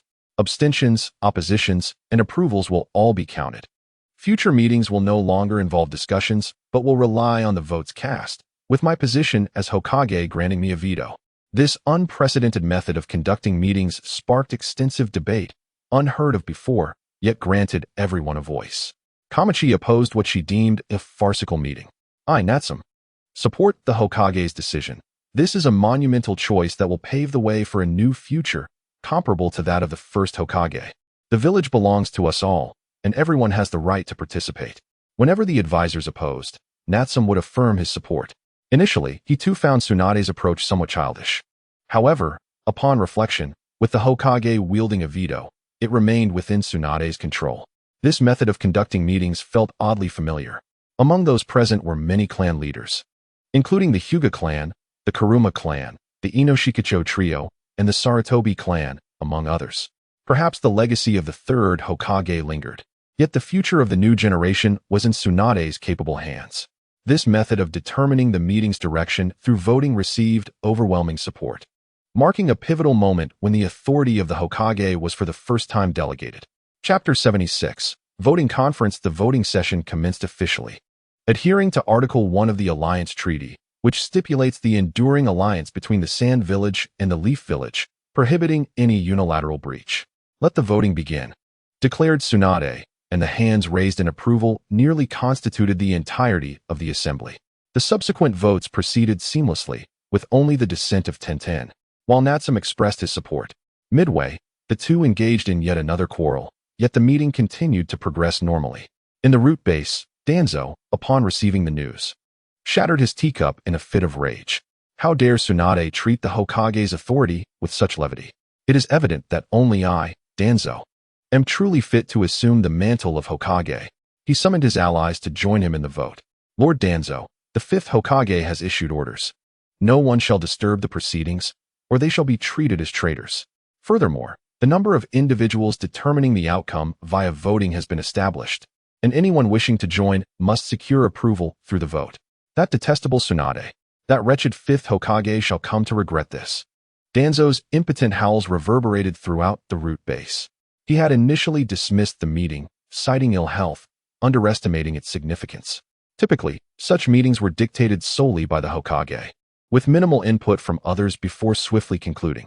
However, this time, the decision would be made through voting, granting a modicum of power to the Hokage. Regret washed over Danzo once more. Previously, during the era of the second Hokage, he had lost the opportunity to claim the position simply because he hesitated a moment too long, allowing Sarutobi to outmaneuver him. In the conference room, it was announced that the meeting would adjourn and resume the next day. A total of 150 alliance treaties required more time than Tsunade had anticipated, necessitating the division into 2 days for completion. Isn't that Kakashi? Natsume remarked. I heard the ninja world has given you a nickname, the copy ninja of 50-50. When shall we have a friendly spar? Natsume, please refrain from jesting. I can hardly best your subordinates. After a nod from Kakashi, Natsume circled him, deep in thought. What did the fourth Hokage instruct you? We just returned from Lulan with our 7-man team a few days ago. Natsume, what are you talking about? I'm afraid I don't comprehend. Do you not understand? Well then, I have just applied to the 5th Hokage for your candidacy as the 6th Hokage. Congratulations on your transition from Umbu captain to candidate. The official decree will be dispatched shortly and publicly announced tomorrow. At that moment, Natsume informed Tsunade about the Hokage candidacy, justifying that Team 7 had always been the rightful successors of the Hokage legacy. Natsume, I just recalled that I have some matters to attend to in Umbu. I'll take my leave now. Kakashi, observing Natsume's mischievous demeanor, was eager to depart, realizing the power of the secretary role was substantial. The following day, Tsunade announced Kakashi as the candidate for the 6th Hokage, with the outcome still to be determined by vote. I oppose this. We can endure trivial matters being resolved by vote, but why are we not consulted on such a significant issue as the Hokage candidacy? I am in full support of the Hokage's decision. The negligence of certain advisors has resulted in the 3rd Hokage accumulating a workload that will require future generations to resolve. Introducing the 6th Hokage candidate now is indeed a wise decision. Silence, you impudent child. Matters concerning the Hokage do not require your input as a mere secretary. Am I incorrect? You, an elder advisor, have failed in your duty to assist the Hokage, allowing decades of work to accumulate, which now necessitates future generations to resolve. What kind of advisor are you? Merely a shadow of the 3rd Hokage's council. How dare you? I shall not hold back. This time, the confrontation escalated into a genuine conflict, with shurikens and hidden weapons exchanged. Yet, the meeting persisted, determined to reach a conclusion through voting. Ultimately, the result was narrowly in favor of the approval, with Kakashi officially becoming the candidate for the 6th Hokage. Subsequently, the 150 alliance treaties were resolved through a similar voting process, with the majority passing favorably, although a few were abandoned due to opposition. The news of Kakashi's candidacy as the 6th Hokage swiftly spread throughout the Leaf Village. Many were perplexed, questioning the necessity of an additional candidate while the 5th Hokage remained in office. Meanwhile, in a corner of the Hokage's office, a new desk appeared, burdened with a day's worth of paperwork, while Kakashi diligently learned to manage these documents. In the secretary's office, Natsume quipped, "Shouldn't you be guarding the Hokage's office door? Why are you all in the secretary's office instead? Now it's even more cramped. How dare you call us mere watchdogs? We are the Hokage's guard unit. If the Hokage remains within the village, there is no danger." Yagura rebutted, poking Natsume's forehead, questioning if he had become so accustomed to desk work that he was confused. "You aren't helping us organize files, so lingering here is unproductive. Has the city in the sky been cleared yet? Don't mention it. We're stuck at the Grim Reaper level. The Grim Reaper's scythe is merciless. A single swing can wipe out a significant portion of health. I seriously suspect you, Natsume, are doing this on purpose. I possess no intelligence to sell you. Continue seeking weaknesses. But if you all remain idle in the office, someone might mistakenly wander in, thinking they've entered the wrong office. I have already set up my illusion. Anyone who enters will perceive us as diligently working," Yagura declared confidently. "How about this? Let Fat Cat guide you to a realm exclusive to the Grim Reaper and explore a new world." "Not a chance. We've been there once before. The Grim Reaper wields a unique Zanpakuto, and my illusion is simply insufficient against them. Even Kuina wouldn't last 3 moves. Did you encounter a formidable opponent initially? Was the adversary also a swordsman, or did they defeat Kuina using a special ability? Initially, it was a swordsmanship duel, but then the Grim Reaper unleashed a Bankai, and Kuina could not withstand it. My illusion was instantly shattered. I recall her name was Retsu Unohana. At the mention of this name, Natsum looked up in astonishment at Yagura, then turned to Konoha. Well, that's not too shabby. The age gap between humans and Grim Reapers is unfathomable. You should feel proud. If you had called me, I could have sealed her away with my sealing technique. All right, but truly, if 3 of us confront her, winning would not be honorable. When will you be able to bring down the moon and then challenge her?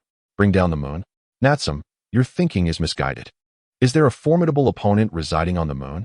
Kushina grasped the crux, not dismissing Natsum's jest, yet pondering the implications of such a powerful enemy existing. It would render the world quite perilous. At the level of Sage of 6 Paths, would you say that's powerful? Currently, my strength is comparable to that of the first Hokage and Uchiha Madara, though one must engage in combat to truly ascertain. At the level of Sage of 6 Paths? When did you become so powerful, Natsum? I thought you only bullied children. Now you dare to provoke an opponent on par with the Sage of 6 Paths? Who has been spreading such rumors? My capabilities are evident, subtly present, yet undeniably formidable. At the very least, I possess the capacity for self-preservation. Until you all conquer the Sky City, we shall discuss the subsequent matters. I recall someone proclaiming himself as the ultimate boss. Thus, we can now vanquish you. The workspace, which should be a place of productivity, has devolved into a chat room, a training ground, or merely a venue for passing time. Shikamaru finds himself at a loss for words. With Akamaru and Yakumo present, there is an unrestrained atmosphere, employing illusions to navigate challenges. Shikamaru seized an opportunity to excuse himself from the secretary's office. He ascended to the rooftop, instinctively seeking a moment of leisure under the sun, only to discover Kakashi was also there. Hello, Kakashi, the candidate for Hokage. What a coincidence to find you here. Ah, Shikamaru, I stepped out for some fresh air. Have you completed your tasks? Mostly, the important ones are done. Just a few trivial documents remain. Isn't your document processing speed rather astonishing? I believe mine amounts to about this thickness, Kakashi remarked, gesturing with his hand. Shikamaru felt no need to comment on Kakashi's perspective and found a comfortable spot to bask in the sunlight. Our working hours are the same. It's merely accelerated. I suspect the Hokage has already noticed, though he hasn't pointed it out. As long as everything is done before quitting time, that's what matters. Accelerated time? That explains it. I never anticipated the Hokage's duties would be so monotonous.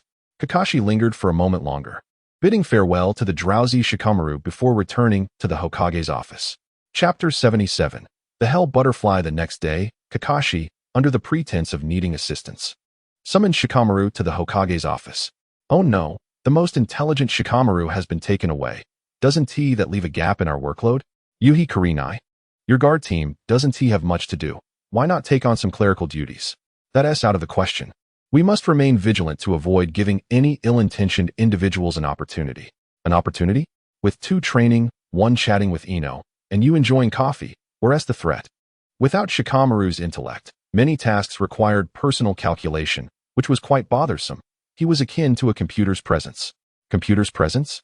Is that the Shinigami, Hiraka Shunsui? How splendid. It's like returning to the 21st century. Natsum inexplicably chuckled, drawing the attention of those around him. Is he lost in thought? Poor thing. It's best to stick to being a member of the Hokage's guard. Natsum, are you all right? Your laughter is concerning. Yes, Natsum, are you planning an outing? Do take us along. Yakumo, stop daydreaming. You must train diligently. Yakumo, why don't you visit the Hokage and request her to check on Natsum? His laughter suggests mischief. From my observations, Natsum's facial expressions are filled with nostalgic imagination. It's worth considering accompanying him. Is that even discernible? The women in the secretary's office speculated about Natsum's condition, predicting impending events. As expected, Fat Cat arrived with the 9 tails. These 2 pets typically returned only at night, unwilling to accompany during the day. Fat Cat, did you catch the Hell Butterfly I asked for? Natsum, your timing is impeccable, although it hasn't been long since your request. The 9 tails and I have been pursued for 3 days and nights before finding a chance to return. It was evident that Fat Cat and the 9 tails appeared rather disheveled. One could appreciate the prowess of a high-tier Shinigami. A butterfly emerged from Fat Cat's body and gracefully landed in Natsum's hand. This butterfly, capable of traversing between the Soul Society and the living world, would lose its significance once Fat Cat established the coordinates. Oh, by the way, during our escape, I picked up a forsaken katana called a Sano, a weapon exclusive to Shinigami. Give it to Kuina. Since it's a Shinigami's blade, it should be kept close. Although the Kusanagi is excellent, it has its limits. Fat Cat produced a seemingly ordinary katana, which Natsume tossed to Konoha. She caught it without relinquishing her Kusanagi, merely adding Asano to her collection. Through the Natsume's Book of Friends, Natsume successfully claimed the Hell Butterfly. The butterfly flapped its wings, and a spatial portal to the living world materialized. Natsume was the first to step through, revealing a multitude of towering buildings before him, constructed from steel and concrete. These edifices had not graced Natsume's sight for countless years. He had almost resigned himself to never seeing them again. Yet, regret lingered. This was not the land of blooming flowers, nor were there rabbits. The women from the secretary's office, witnessing this, entered the spatial portal, racing against time as the Hell Butterfly settled upon Natsume's shoulder. Let us hasten, we must not startle the locals. Fortunately, they emerged in a small park, devoid of people at this hour. Unlike the curiosity of the others, Natsume first considered his identity and the need to update his attire to something more fashionable. But where would the funds come from? They found a local police station where Yakumo employed illusions to forge identification for 7 individuals. Utilizing the bounty notices within the police station, they swiftly located their first target, earning a reward of 100,000 yen. They visited a trendy clothing store, where all 7 transformed their appearances, shedding their outdated styles to become the envy of urban pedestrians. Thank goodness I remembered to save some money for a computer, otherwise, you would have spent it all on clothes. Is this so-called computer truly as remarkable as Shikamaru? It appears merely to be a plastic box. The group returned to Konoha just before the Hokage's office closed. Natsume plugged in the desktop computer, booting up the familiar operating system, and clicked on a specialized office software. Rapidly inputting various data into documents, he hit the enter key, followed by saving the files, completing the day's work, just in time to clock out. Their efficiency astonished everyone. Shall we purchase a few more computers tomorrow? I would rather buy more clothing and enjoy some shopping. Is there any money left? No. We've exhausted the 100,000 yen. Although we are not financially strained, in that world, it feels as though we can never buy enough clothes. How dismal. Indeed. Quite dismal. Let us see if there are any bounty criminals to capture tomorrow. As they clocked out, several women entered the Hokage's office, each carrying shopping bags. Hokage-sama, we bought some new clothes for you and Shizun. Try them on, they're stunning. Where did you all shop? Your attire has transformed, confess. When did Konoha acquire a new clothing store? The style is entirely different. Tsunade looked up at the newcomers, captivated by their modern beauty. Hokage-sama, you'll never guess. Whenever you have free time, we'll take you there to see how lovely this outfit is. We purchased them in your sizes and spent quite a bit. Is that so? I must try them on. Although I rarely wear different styles, it doesn't hinder my appreciation for beautiful clothing. Handing several bags of clothes to Tsunade and Shizun, Tsunade quickly cleared the room of anything related to men, declaring it a fitting room. Kakashi and Shikamaru, who had planned to work overtime, sighed in relief at the prospect of finishing early. Today's work is complete, I presume? Do not dwell on it. It's time for the 6th-generation candidates to return home and continue their tasks, lest they face a backlog of work tomorrow. With a hint of disappointment, Kakashi tidied his belongings and departed the office alongside Shikamaru, heading homeward. On the 102nd floor of the floating city, Temari had been waiting for quite some time at her familiar desk for Shikamaru's arrival. Shikamaru, why haven't any of your comrades from the Hidden Leaf Village come to work today? Where are they? Didn't Natsume and the others come today? It's rather odd. I was assigned to the Hokage's office today and couldn't afford to be too conspicuous in abandoning my post for too long. The workload from your village is immense. How could the standard 8-hour workday suffice? I suggest you bring your work here after hours, and I shall assist you. Thank you kindly, Shikamaru responded, naturally sharing half of his workload with Temari. With their collective efficiency, they swiftly completed their tasks. On his way home, Kakashi encountered Might Guy, who challenged him to a duel. Kakashi, in a rather irritable mood, handed him a document, startling Guy to the point of vanishing, finding the astronomical headache of paperwork far less appealing than solitary training. The following day, Natsume and his colleagues arrived at the office with breakfast, and the women engaged in casual conversation about clothing they had admired but not purchased the previous day. After breakfast, they gathered around Natsume, observing as he deftly maneuvered through office software on the computer. Some assisted with counting, while others passed documents, allowing for a smooth workflow. 3 hours later, the day's tasks for the secretarial team were completed. Work, in essence, involved simple divisions and allocations, statistical assessments, and document verifications, remnants of decades past. In addition to organizing outdated data, Tsunade occasionally assigned current village tasks, such as the reasonable distribution of D-rank missions, evaluating the completion rates of genin, and gauging client satisfaction. When faced with such scenarios, Natsum and his team could either issue commands or arrange matters themselves. They needed to prepare 1,000 D-rank missions as daily tasks for the genin. Are you all interested in joining? Wait, aren't we supposed to continue exploring the other world today? I was planning to catch a few more petty thieves to exchange for bounties. Unbeknownst to Akamaru, who was still hoping for a day of leisure, Natsum had no intention of taking a break. The Hokage's guard remained at the Hokage building, while the secretarial team fanned out across the village to confirm the locations of the D-rank missions, diligently recording their findings. The streets needed sweeping. The D-rank tasks required cleaning the sewers, and feeding the little fish in the river could qualify as a D-rank mission for future fishing endeavors. Isn't this a bit too casual? Were our previous D-rank missions really this trivial? Ino observed the densely packed list of D-rank tasks, sensing they could finalize 1,000 missions within half a day. Passing by Ichiraku Ramen, the trio felt a pang of hunger and decided to take a break, ordering 3 bowls of ramen. The flavors of the ramen varied frequently. Each visit brought a new taste experience, which was quite delightful. Ino, Hinata, don't you think life has become a bit too mundane? Not at all. I truly enjoy this lifestyle. Being together with everyone never feels boring. I feel the same. As long as it remains like this, it's fine. Natsum, do you wish to venture outside the village? Ino and Hinata, possessing gentle temperaments, were not fond of conflict.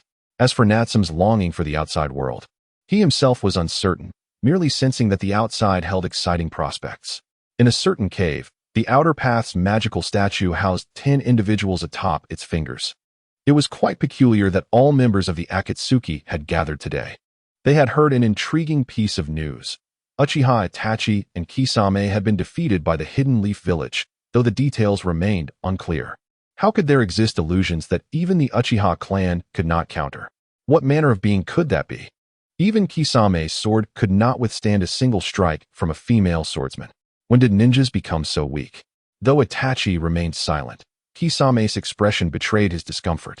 Defeat was defeat.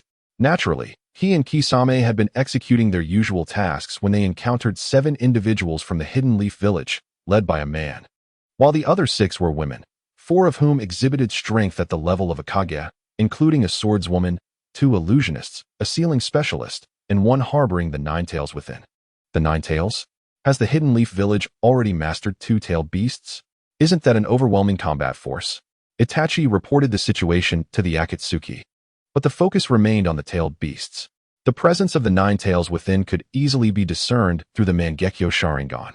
Everyone was to proceed as planned. The question of whether the leaf possessed 2 9 tails was inconsequential. Before the divine, it would create no ripples whatsoever. Since the leader had spoken, they began discussing the appearance of the 7 from the hidden leaf. 7, you say? I shall show them the magnificence of my art. How could an explosion occur without an audience? Ahahaha.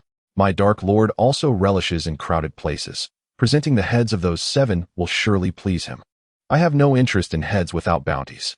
If there are no further matters, I shall log off. Are those 7 truly that formidable? If I encounter them, please include me. Although I am, but in turn, cheering for my seniors would suffice. The members of the Akatsuki gathered atop the Outer Path's magical statue were mere ethereal projections, capable of exchanging voices, but lacking physical form. Their true bodies were scattered across various countries, executing the tasks assigned by the Akatsuki. Orochimaru, having learned of Itachi's misfortune, did not wish to miss this assembly. Although he contemplated severing ties with the Akatsuki, the meeting ring remained in his possession, allowing him to attend at his discretion. During the gathering, Orochimaru remained silent, his gaze fixated on Itachi. So, Akamaru and the others have grown to this extent, led by that inconspicuous boy Natsum, who appears rather ordinary. I seem to have misjudged him. He is quite an intriguing character. I wonder how he compares to Sasuke. Orochimaru mused to himself before exiting the Outer Path's magical statue chat, returning his consciousness to his true form. Damn you, Uchiha Sasuke. Feel my wrath. Fool. Are you truly the grandson of the first Hokage? You wield brute force without finesse in ninjutsu. Orochimaru heard the sounds of a fierce battle between Shino and Sasuke, a spectacle that unfolded daily. Shino's situation was quite transparent, having come from the past to the future. Once his strength was sufficient to support the Third Great Ninja War, Tsunade would send him back to become the hero, maintaining peace in the Hidden Leaf by his own might. Thus, Tsunade's naivety was evident, with the third Hokage still alive. Even if she were to become Hokage, it would merely be a continuation of the third's unfinished legacy. The fate of the fourth would mirror this. It was said that Tsunade spent each day instructing Shino in the floating city, a rather absurd endeavor. I have imparted all the ninjutsu I can teach. Reaching the level of an elite jonin is certainly achievable. However, if he were to return to the Third Great Ninja War, he would still lack the prowess to stand against the multitude. Orochimaru assessed his teachings to Shino with a sense of dissatisfaction. The boy remained as naive as ever. Lord Orochimaru, I propose we allow Shinshu to undergo a year of field training. By then, your body will have fully recovered. It seems we have no alternative. Shinshu's temperament is more suited for growth in times of peace. A bit of experience in the outside world would serve him well. Yakushi Kabuto, please arrange some tasks for him and assess his combat abilities. As commanded by Lord Orochimaru, Yakushi Kabuto promptly set about organizing the assignments.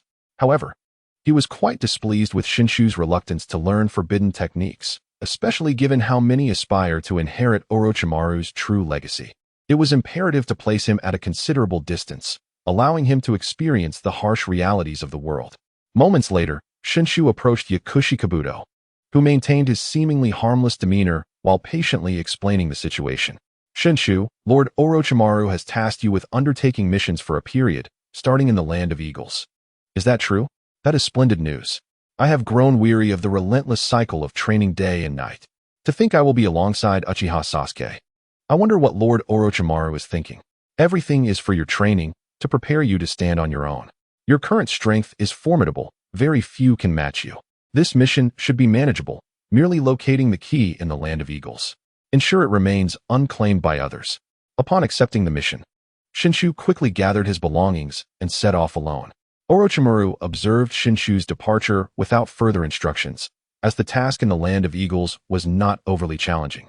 Though the aftermath could be complicated, the remaining matters would be left for Tsunade to handle. A week later, Shinshu had exhausted the funds he had brought with him. Unable to stand by while others suffered, he frequently offered small sums to impoverished families he encountered. Unfortunately, the sheer number of the destitute rendered his efforts futile in bridging the gap between wealth and poverty. He soon became a target, as a band of mountain bandits surrounded him, brandishing ordinary weapons that nonetheless served to intimidate him. Upon realizing he was alone, the bandits wasted no time in attacking. In mere moments, Shinshu dispatched them without a trace of mercy. Killing was simply killing. Over the course of a month, he had eliminated several waves of bandits, not because they sought him out, but because he sought them out, firmly believing that bandits were inherently evil. While training in the Sky City, he had not communicated his mission status to Tsunade, who remained unaware. Shinshu believed that upon completing his task, he would surprise her. Through the summoning technique, he called forth his spirit beast, Manda, who expressed frustration. You insolent brat, when will you cease this folly? I have no time for your childish games. Without 100 sacrifices, do not expect mercy from me. Regardless, this is Tsunade's domain, and today I shall defeat you. Manda, thoroughly enraged, opened its massive jaws, intending to swallow Shinshu whole. This technique had often proven effective, yet today, Shinshu managed to evade it. With a fierce cry, Shinshu leapt into the air, preparing to deliver a punch that would topple the serpent. Although Manda was taken aback, it was not so easily defeated by a mere human. With a swift tail swipe, it sent Shinshu flying 100 meters, crashing into several trees. This is utterly unacceptable. As my brother, is this the extent of your strength? Kushina, who is merely a few months older than you, has already reached the level of a Kage. If you survive this, continue to improve. Curse you, Manda. I shall slay you. Tsunade, observing from a distance, wore an expression of frustration, scolding Shinshu for his inadequacies. Determined not to fall behind, Shinshu unleashed a flurry of attacks. Fire release, Purgatory Blaze Technique. Water release, Tidal Waves Technique. Wind release, Gale Force Technique. Earth release, Earth Wall Technique. Lightning release, Electric Surge Technique. Shinshu, possessing a diverse array of jutsu, launched a barrage of attacks towards Manda. While his strikes were effective, they lacked the necessary force to inflict significant damage. Though he was capable of employing various techniques, he lacked a unique, signature move that would leave a lasting impression. Ah, is that you, Kushina? What brings you here today? Shouldn't you be with your Natsum? Since you allowed Natsum to summon beasts in the Sky City, he has traded it for a month of vacation. Yet all he does is fish. What is so enjoyable about that? Kushina and her companions had gathered in the Sky City, seeking challenges. They faced a formidable foe guarding the ascent, a scythe-wielding reaper. Is there no strategy guide? None whatsoever. We are the first wave of advanced players. Ask Natsum. But he remains tight-lipped. Kushina shook her head, observing Shinshu's attempts to counter Manda, most of which ended with him being sent flying. Why is it that you all can reach the level of Kage in such a short time, while Shinshu, with 2 Kage mentors, is still stuck at the elite Jounin level? This question was most pertinent to Ino, who had participated in numerous discussions on the matter. Indeed, Lady Tsunade, our abilities do not come as easily as Natsum's. He has not guided us much. We simply reached our levels through perseverance. Unlike them, I have trained for several years under my father. Fortunately, time flows differently, or else they would have already ascended to the heavens. Teacher, speaking of ascension, Natsum once mentioned that there are opponents of Sage 6 Paths caliber on the moon. Should we consider a visit to witness it ourselves? Only Karama Yakumo could joke with Yuhi Kurenai. The others maintained a respectful demeanor. Tsunade disregarded their playful banter. Shinshu's lack of strength could only be remedied by the passage of time. It was unlikely he would find answers from them, as she too had achieved her Kage level through steady progression. From a distance, Shinshu continued to unleash an array of ninjutsu upon Manda, though flashy and diverse. It reminded her of the 3rd Hokage's reputation for effortlessly wielding 7 chakra natures, only to ultimately fall to Orochimaru's hands. Ah, now I understand. No wonder Natsum often complains about the 3rd Hokage. I now realize my naivete. One can utilize working hours for ninjutsu training. Ino, you all are too earnest. With all the work to do, you should follow the 3rd's example and continue to push forward. That hurts. Teacher Kurenai, did I say anything wrong? Tsunade sighed, recognizing her brother's shortcomings while also understanding his limits. Ino, however, perceived a deeper truth. The 3rd Hokage's title was a product of balancing work and training. Karama Yakumo mused that such a commendable tradition should be upheld. What nonsense are you spouting, Yakumo? The Hokage is present. Refrain from meddling in work matters. All right, Teacher Kurenai. But Orochimaru's spirit beast is indeed formidable. Natsum mentioned wanting to find a spirit beast long ago, but has yet to make any effort. Yakumo recalled the chaos of their journey to the Lulan ruins and now desired a spirit beast of her own. Do you not have a spirit beast yet? Would you like to attempt a contract with a slug? With your abilities, it should pose no issue. A slug, you say? However, Natsum merely sought a means of transportation, preferably a spirit beast that could soar through the skies. Very well, it's up to you. Whenever you come to a decision, feel free to reach out to me. Tsunade was aware that this small team had gravitated towards Natsum, and their inclinations would undoubtedly lean toward his desires. Rather than continuing on this topic, they shifted their conversation to the computer, inquiring whether it was possible to procure a few more units. Contemplating the establishment of a dedicated department to manage the village's various data statistics. Shall we head over now? I'm quite eager to explore the shopping district. The clothing in the village no longer appeals to me. How do we get there? Will Fat Cat transport us? What about the flow of time? Can it be accelerated? This time it's different. It's the hell butterfly that I've summoned to raise. It can traverse 3 fixed locations: the Soul Society, the real world, and finally, our world. The time flow in the real world is slightly faster, allowing for more leisure. Then let us make the trip as a means to unwind. It seems Shoju has faced defeat once more. Upon seeing Shoju return safely to the city, Tsunade was utterly disheartened. If he couldn't even conquer his own spirit beast, how could she trust him to return to the past? Meanwhile, the hell butterfly, perched atop Kuruma Ayam's head, opened a portal to the real world upon receiving its orders. Is this another world? It is entirely unlike the architecture of Konoha. I wonder if there are any casinos here? No, never mind. Are there any entertaining places? Please take me to see them. We must first help you obtain a legal identity and earn some bounty. With money, we can indulge in shopping. As per their previous excursion with Natsum, they utilized illusionary techniques to manipulate the police station, securing Tsunade's legal identity. Is it still necessary for me to earn money? Can't we simply demand funds from them? That is not permissible, Lady Tsunade, they replied. Indeed, Lady Tsunade is correct. However, Natsum mentioned that this world is filled with ordinary people, and there is no need to harm them.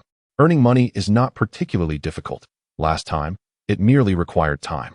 Once we capture a bounty criminal, we will be rewarded, ensuring a win-win situation. Alright, I have selected a bounty criminal worth 1 million Rio. He has just escaped from prison and is responsible for the deaths of 50 individuals. Such a criminal is undeserving of sympathy. 1 million Rio? That should sustain us for a while. Tsunade observed that nearly every staff member here possessed a computer and discreetly calculated how many would be needed for the Hokage office. Naturally, the task of apprehending the criminal was entrusted to Kushina and Kuruma Ayam, while Yuhi Kurinai accompanied Tsunade as her bodyguard. Eager to learn about computers, she found the text incomprehensible, though communication was no issue. What a peculiar world. I instruct Kushina and the others to prohibit anyone else from approaching. Yes, Lady Hokage. The future trends were undoubtedly aligned with this, and as the fifth Hokage, Tsunade aimed to lay the groundwork for the next generation. She envisioned a technological blueprint for the future of Konoha.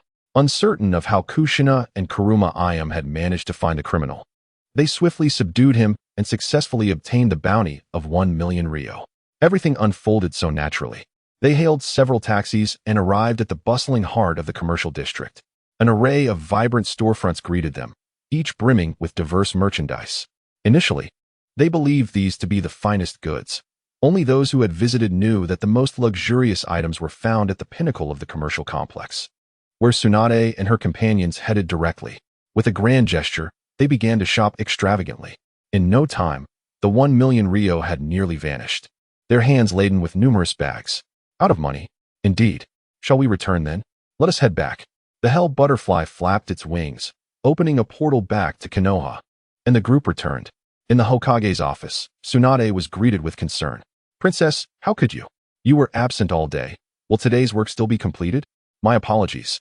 Shizun, I inadvertently lost track of time. Here, I brought you a gift. Take a look. This is more like it. Wow, these are all clothes I've never seen before. Princess, can't you take me along next time? I've not been shopping in ages. Very well. Next time I shall make sure to bring you. Now, please move Natsum's computer over here. We shall requisition it. Requisition? We must heed Lady Tsunade's command. Shortly thereafter, Shizun brought the computer over. The following day, during Natsum's continued holiday, he was summoned by Tsunade to the Hokage building. Reluctantly, Natsum obliged and made his way there. Natsum, please read this report aloud. Yes, Lady Tsunade. Natsum followed the text on the report and read, Ninja Summoning Beast, Shaman. With a poof, a ninja summoning beast appeared before Natsum, performing several flips before landing in Tsunade's embrace. Sister Tsunade, I missed you. Did you summon me? You have no idea how long it's been since I had a breath of fresh air. My master has been so cruel to me, boo-hoo. All right. You can stay with me for the day, I promise. Really? Then I will stay. Ha ha ha, how wonderful. The ninja summoning beast feigned a pitiful demeanor, nuzzling against Tsunade while casting a taunting glance at Natsum. At this moment, Natsum was fully aware of the ruse. It was a trap. The beast had been summoned using a few homophonous words, leading to its own complaint about its master. It was rare to encounter a ninja summoning beast so loquacious. Keep nuzzling. But the concerned party hasn't complained. Why do I suddenly feel an urge to harm you? Are you certain this creature is nearby? If something goes awry, I shall hold you responsible. Enough. Your purpose here has been fulfilled. You may leave. With Tsunade's objective accomplished, Natsum's presence was no longer required. After Natsum departed, Tsunade ignored the small summoning beast and allowed it to continue its antics. Since you are Natsum's summoning beast, you must be familiar with computers. Demonstrate for me. Computers? Quite simple. Here, Sister Tsunade, you operate it, and you will grasp it quickly.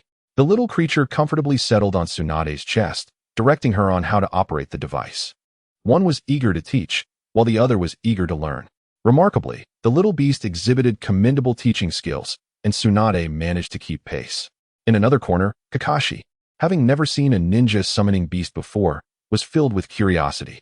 This is a ninja summoning beast, a manifestation created by Natsum for the reform of the Ninja Academy. This is the hand sign method. It's easy to learn. Shikamaru also harbored a desire for a computer, but knowing that each individual would eventually have one in the office, he remained patient. Noticing Kakashi's interest in the summoning beast, he procured a piece of white paper and jotted down the hand sign method and incantation, handing it to Kakashi. Ninja Summoning Beast, Shaman. Upon performing the initial hand sign, Kakashi summoned his own beast, which took the form of a squirrel-human hybrid with a patch over its left eye. Does its strength match mine? What would happen if it attacked a person? It is restricted and unable to attack humans. Its offensive techniques are merely illusions. So, the strongest must surely be Natsum's Ninja Summoning Beast, being the creator. The strongest? That title likely belongs to Lady Hokage. Everyone would choose to submit before her, while Natsum, for some unknown reason, possesses the weakest strength, yet can converse freely with others. Shikamaru recounted the day's events while also educating Kakashi on the advantages and disadvantages of ninja summoning beasts. As Tsunade became proficient in operating the computer, a sudden urge to summon her own ninja summoning beast struck her. Simply uttering the incantation, Tsunade's beast manifested out of thin air. Then, an aura of disdain for all living beings pressed toward Kakashi, presenting him with a choice: submit or fight. What is happening? I sense that my ninja summon is experiencing the presence of a formidable foe. Aren't they all allies? Shikamaru, useless as ever. From my previous analyses, the Hokage's ninja summon is a natural-born leader, endowed with a bloodline suppression. You can either choose to submit or fight. Then let us engage in battle. I wonder about the prowess of my ninja summon. Ultimately, Kakashi opted for combat, believing that only by losing would he be compelled to submit, which he did not perceive as shameful. Kakashi's summon versus Tsunade's summon. Kakashi's summon removed its left eye mask, revealing a Sharingan, gazing intensely at its opponent. At the moment of the Mangekyo Sharingan's Kimui attack, Tsunade's summon also moved, delivering a punch that fractured the very fabric of space, successfully countering the enemy's most potent assault. In just one round, Kakashi's side was deemed defeated, and he chose to submit entirely. Could it even counter Kamui? Moreover, it was thwarted. Is this truly an illusion conjured by Natsum? It must be a result of the synergy with the Akimichi clan's bloodline limit. As expected by Shikamaru, any ninja summon must kneel before the Hokage. Even Tsunade was pleased. This is a born ruler. Even the tiny one nestled in her bosom could not contain itself and attempted to flee in submission, only to be yanked back and stuffed into her ample chest, nearly suffocating it. Remain here obediently. You shall not wander. Also, is it not possible to have the text on the computer resemble that of Konoha? Certainly. Creating an input method would suffice. The pronunciations of the two worlds are similar, just a few modifications are necessary. Very well, continue to demonstrate for me. I will have someone follow up later. As time passed, Tsunade had completed half of her tasks, proving her efficiency was indeed commendable. She continued to teach the little one, realizing that the more knowledge it acquired, the more inconvenient many functions became, prompting constant revisions. After lunch, Your Highness, can I operate at once? I took notes this morning. You noted it? Fine. Be silent. I will observe from the side. When you become proficient, we shall purchase several computers. Yes, Your Highness. Silent replaced Tsunade's position, relying on the morning's recollections, executing step by step. Initially clumsy, she grew faster with time, and her tasks neared completion. Your Highness, I have finished. Well done. Let us depart, and while we are at it, let Natsum lend me some money. Borrow money? Did you not say that the currency of this world cannot be spent in another realm? You are too naive. Had the little one not divulged, I would not have known that Natsum's account in the other world has an extra 100 million, all from investments. Is that a joke? 100 million? How long has it been? Silent was astonished. Although she was aware that Natsum's family was affluent, she had no concept of the amount. Not only was Silent surprised, even Kushina and the others were incredulous upon learning, hardly having seen Natsum travel far. How could he suddenly become wealthy overnight? Oh, you mean the account in the present world? It's nothing. It's just utilizing the principles of financial leverage for risk investment. Sudden wealth and sudden loss are both reasonable outcomes. Financial investment? Yes, it is a method of making money work for you, but it will take a few days to withdraw. I shall provide you with a credit card for advanced consumption. I will reimburse later. Is it not necessary to extend the paid leave by another 6 months? Do not even think about it. It's a 1-to-8 exchange rate. As soon as your leave is over, you will return to work, no exceptions. Once you begin working, there is a matter that requires you and Silent to address regarding the Nine Tails, which needs to be discussed with the advisors of Konoha. Tsunade presented a rather disadvantageous deal, a 1-to-8 exchange rate. Not to mention work matters. Konoha's 1 yen equates to my 8. What is the purpose of this? For your body? Tsunade, you should hand over my traitor. I feel my secrets will soon be unearthed. Out of the corner of my eye, I saw the ninja summoned sleeping soundly, nestled in the center of Tsunade's bosom. Natsum was both speechless and exasperated. Other ninja summons were solely devoted to battle, remaining true to their nature of being taciturn. Yet his, lacking in strength, aligned with his memories, could not keep secrets. If questioned, it would respond, enjoying conversation. Your greatest secret? Of course, I know it. If you could offer me a fee, perhaps I could keep it to myself. Goodbye, no need to see you off. Be cautious of the larger threats in the present world. While they are rare, their attacks are equivalent to the tailed beast bomb, and without spiritual energy, they cannot be harmed. Understood, you miser. Tsunade, feeling rather ridiculous, led the group into the passageway to the present world. Quina, how many large fish have you caught? It's Natsum. I have already caught 55 large fish. I am truly defeated by you. Switch to a straight hook, without bait, and test your patience against the large fish. Natsum, feeling a tinge of envy, spoke insincerely. As the leader, he had to maintain his pride. Could he consume all these fish? Chapter 81, Orochimaru. Finally, Quina's straight hook was ineffective, and the large fish in the river could not bite. Even if they did, Quina could not pull them ashore. As the sunset approached, Natsum chose to camp outside. The 55 large fish previously caught by Quina were placed on the grill by Natsum. Chopped green onions, garlic, ginger, bay leaves, 25g, cinnamon, 4g, fennel, 3g, galangal, 25g, pepper, 25g, white cardamom, 3g, red cardamom, 14g, cloves, 0, 5g, spiritual grass, 15g, perilla, 10g, dried tangerine peel, 5g, cumin, 5g, ground into powder for later use. Natsum, this is a recipe I searched for. I have tried it, and the flavor is quite satisfactory. Ninjutsu, multiple shadow clone technique. Just as Natsum was becoming overwhelmed, Kushina and Kuruma Yakumo appeared behind him, with Kushina employing the multiple shadow clone technique to assist. This ninjutsu is incredibly convenient. Isn't this fish a bit too much? It doesn't look like you caught it. Perhaps I should consider tossing you to the moon. Whenever you defeat the enemy, I will return you. I refuse. You said they are opponents at the Sage of Six Paths level. I just recently reached the Super Shadow level. How could I possibly defeat them? Besides, I only know illusions. I'm quite weak, you know. Kuruma Yakumo did not assist, but instead took a perfectly cooked grilled fish, sprinkled it with the pre-prepared spices, and took a bite, savoring the familiar flavor, which was quite delightful. Time passed, and once the 55 large fish were completely grilled, the fat cat and the nine tails also arrived. It was impossible to consume all these fish. Managing to eat half would already be impressive. Sneaking around, Orochimaru. You may come out now. Lurking is not a good habit. Is that perverted uncle? Pervy uncle, what brings you here? Did you bring any gifts? Ahaha. Despite my discreet disguise, I was still uncovered by you, Kuruma Yakumo. Could you please retract your illusions? Though I am uncertain if I've truly fallen under any illusion. I merely came to observe Natsum. From the shadows emerged a small white snake, which opened its mouth wide, allowing Orochimaru to emerge. I thought so, where the nine tails are. How could a small snake appear? So, you are a summoned beast.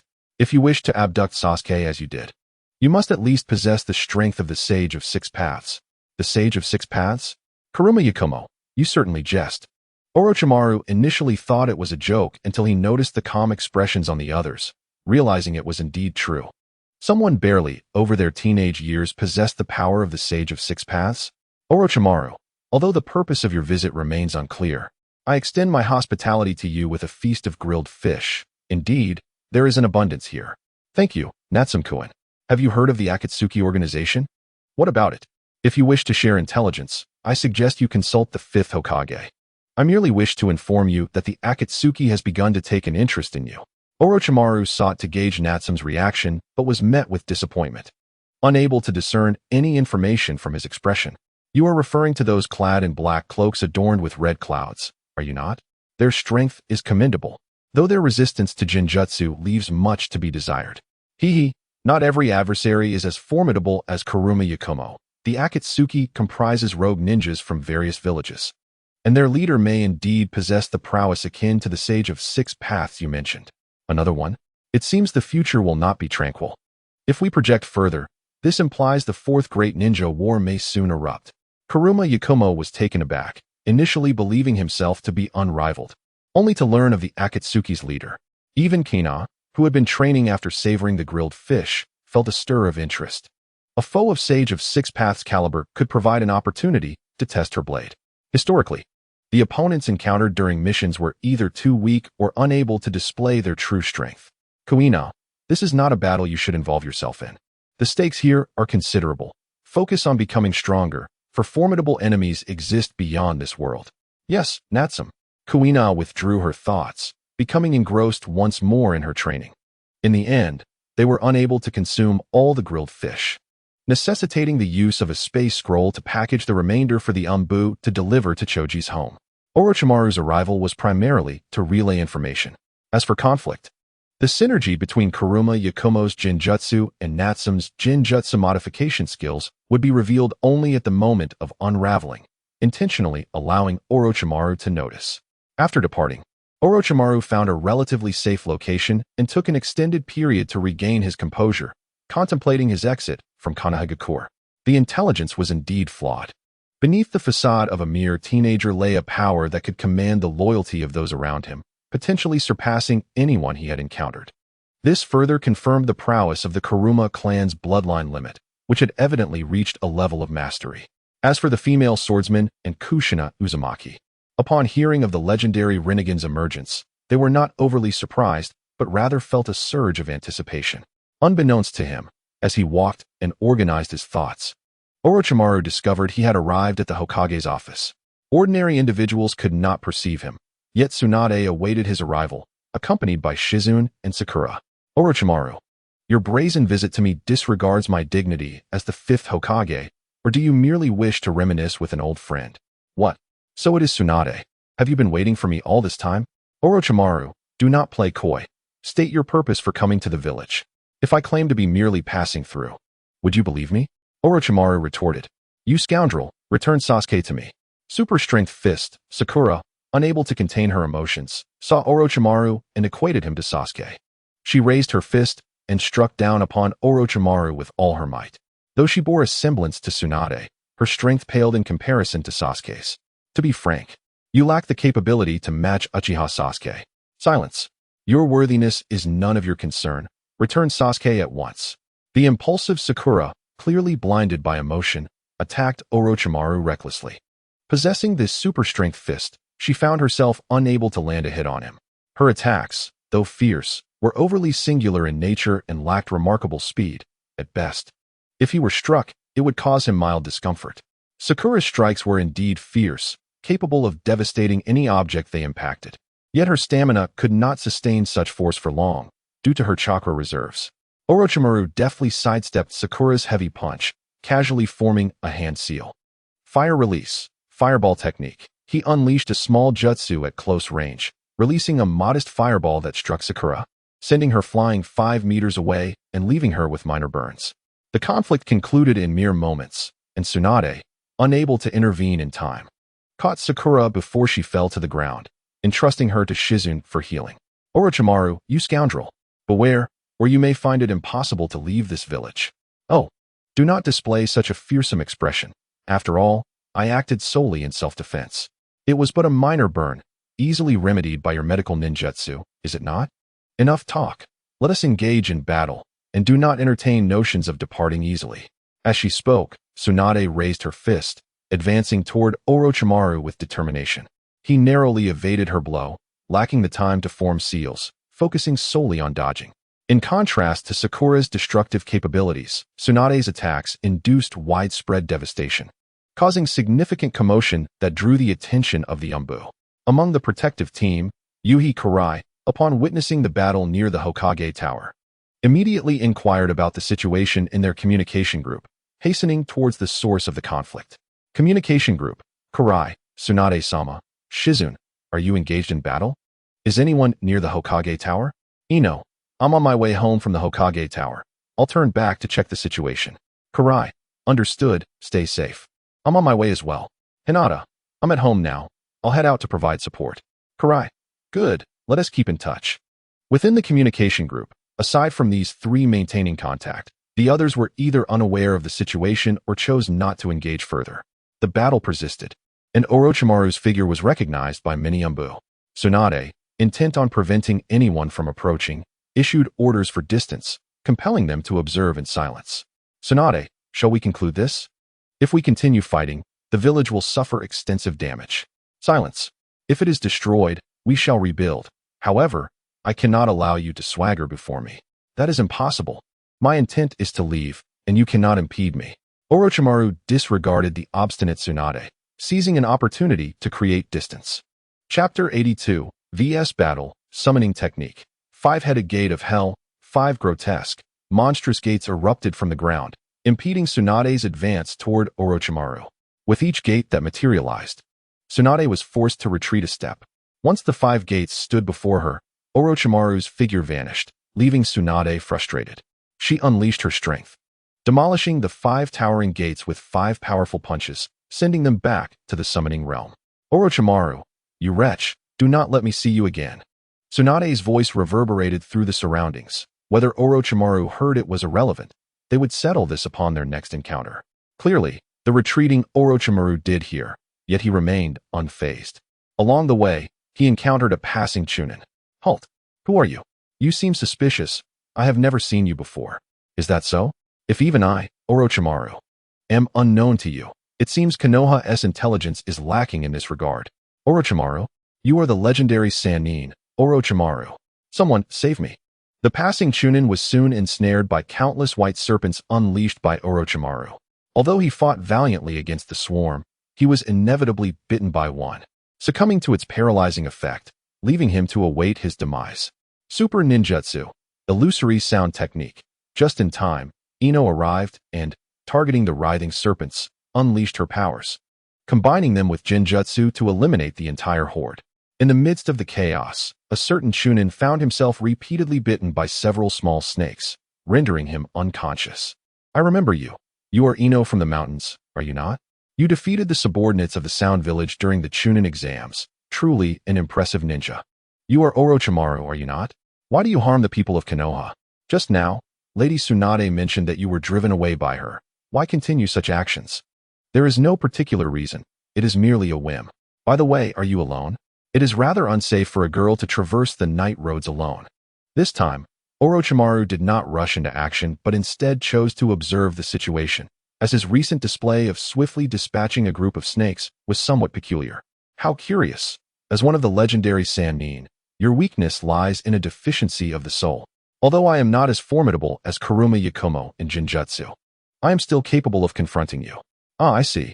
Your intelligence arrived rather swiftly. So you are one of the 7 ninja swordsmen of the mist. It appears you possess some unique means of communication to discern my weakness so quickly. For the sake of Kuruma Yakumo, I shall spare that ninja's life for now. Until next time. A deficiency of the soul can lead to shortcomings in mental fortitude. When facing a ninja particularly adept in Jinjutsu, Orochimaru was cautious not to confront head-on. Once ensnared in a Jinjutsu, one would require a substantial amount of chakra to break free, a window of vulnerability that could lead to dire straits. Upon witnessing Orochimaru's departure, Ino felt a twinge of regret. Was Orochimaru truly that skilled at analysis? With just a few words, it seemed he had grasped the situation entirely. Having not even exchanged a few blows before he vanished, she contemplated that if she could overcome such challenges in battle, her strength would undoubtedly ascend to new heights. Though her level 4 auditory telekinesis, combined with Jinjutsu, rivaled that of a low-level Kage, she yearned to keep pace with her peers. Natsum, with his level 6 electromagnetic abilities, was akin to a deity. Kuina, a swordswoman of extraordinary prowess, could cleave mountains with a single strike. Kuruma Yakumo, possessing a bloodline limit of the Kuruma clan, wielded Jinjutsu with such finesse that it bore no flaws. Kushina Uzumaki, in her Nine-Tails mode combined with sealing techniques, also exhibited the strength of a super shadow. Teacher Kurenai Yuhi, having inherited the true teachings of the otherworldly Kurenai, achieved mastery in Jinjutsu, embodying true Kage-level power. Hinata Hyuga, inspired by the 4th Hokage, successfully surpassed level 5 distance manipulation, capable of redirecting any attack elsewhere, undoubtedly at Kage-level strength. After a moment of distraction, Ino quickly regained her focus, calling for the medical team to come and assist. The following day, The entire Hokage guard assembled before Tsunade, voicing their protests in unison. Lady Tsunade, why did you issue the order prohibiting anyone from approaching last night? We are aware that Orochimaru has a history of assassination. What if someone were to be harmed inadvertently?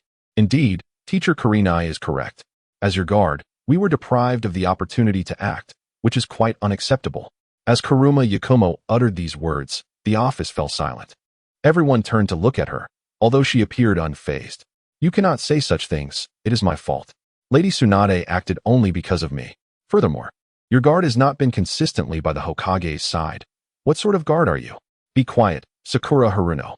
This is not your concern. Go and reflect in the corner.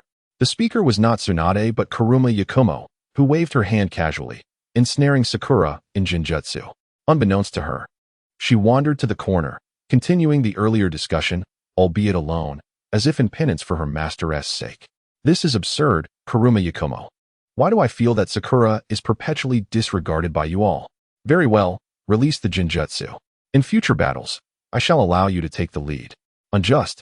Lady Tsunade, I have always treated the weak with kindness. It is not that I dislike her. She could easily have fought alongside others. Yet she chose to confront me alone, resulting in her defeat without a clear understanding of her own capabilities. Whom can she blame? Are you implying that I should bear the blame? Very well, I shall assign you to protect me throughout the week, with no excursions allowed. This is an order from the Hokage. Retribution arrived swiftly. Having just bullied someone as apprentice, Tsunade showed no mercy. The conditions proposed by the guard were all accepted, resulting in Kuruma Yakumo's week of continuous duty.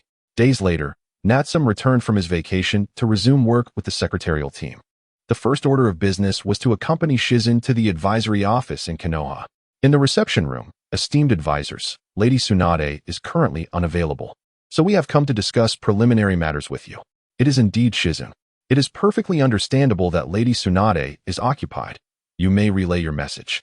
It concerns the Nine Tails. Should we confine the wild Nine Tails to prevent it from roaming freely? One of the advisors, Mito Gate-on, spoke on behalf of the others, while Natsum and Torian Koharu remained silent.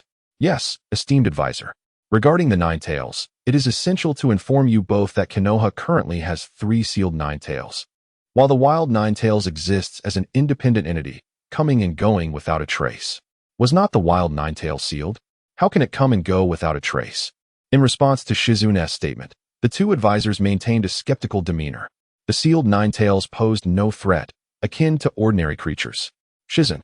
The danger posed by the Nine Tails is comparable to the sacrifice of the 4th Hokage. Should it fall into the hands of those with ill intentions once more, the consequences for Konoha could be dire. Do you comprehend this implication? Yes, esteemed advisor. I will convey your concerns to Lady Tsunade. Very well, in that case. It is best to select a new Jinchuriki to seal the wild Nine Tails, as having someone watch over it is far better than allowing it to roam unchecked. Mito Gate input forth a rather peculiar suggestion, leaving it to the two of them whether to accept it or not. After all, the 5th Hokage's relationship with the two advisors was not amicable, and she had even initiated a voting process to determine outcomes, which would only serve to weaken the advisory council in the future. Conversely, Shizun adeptly handled the advisors by neither refuting nor revealing too much of her own views. As the final decision ultimately lay with Tsunade, having gleaned a general understanding from the two advisors, Shizun and Natsum departed.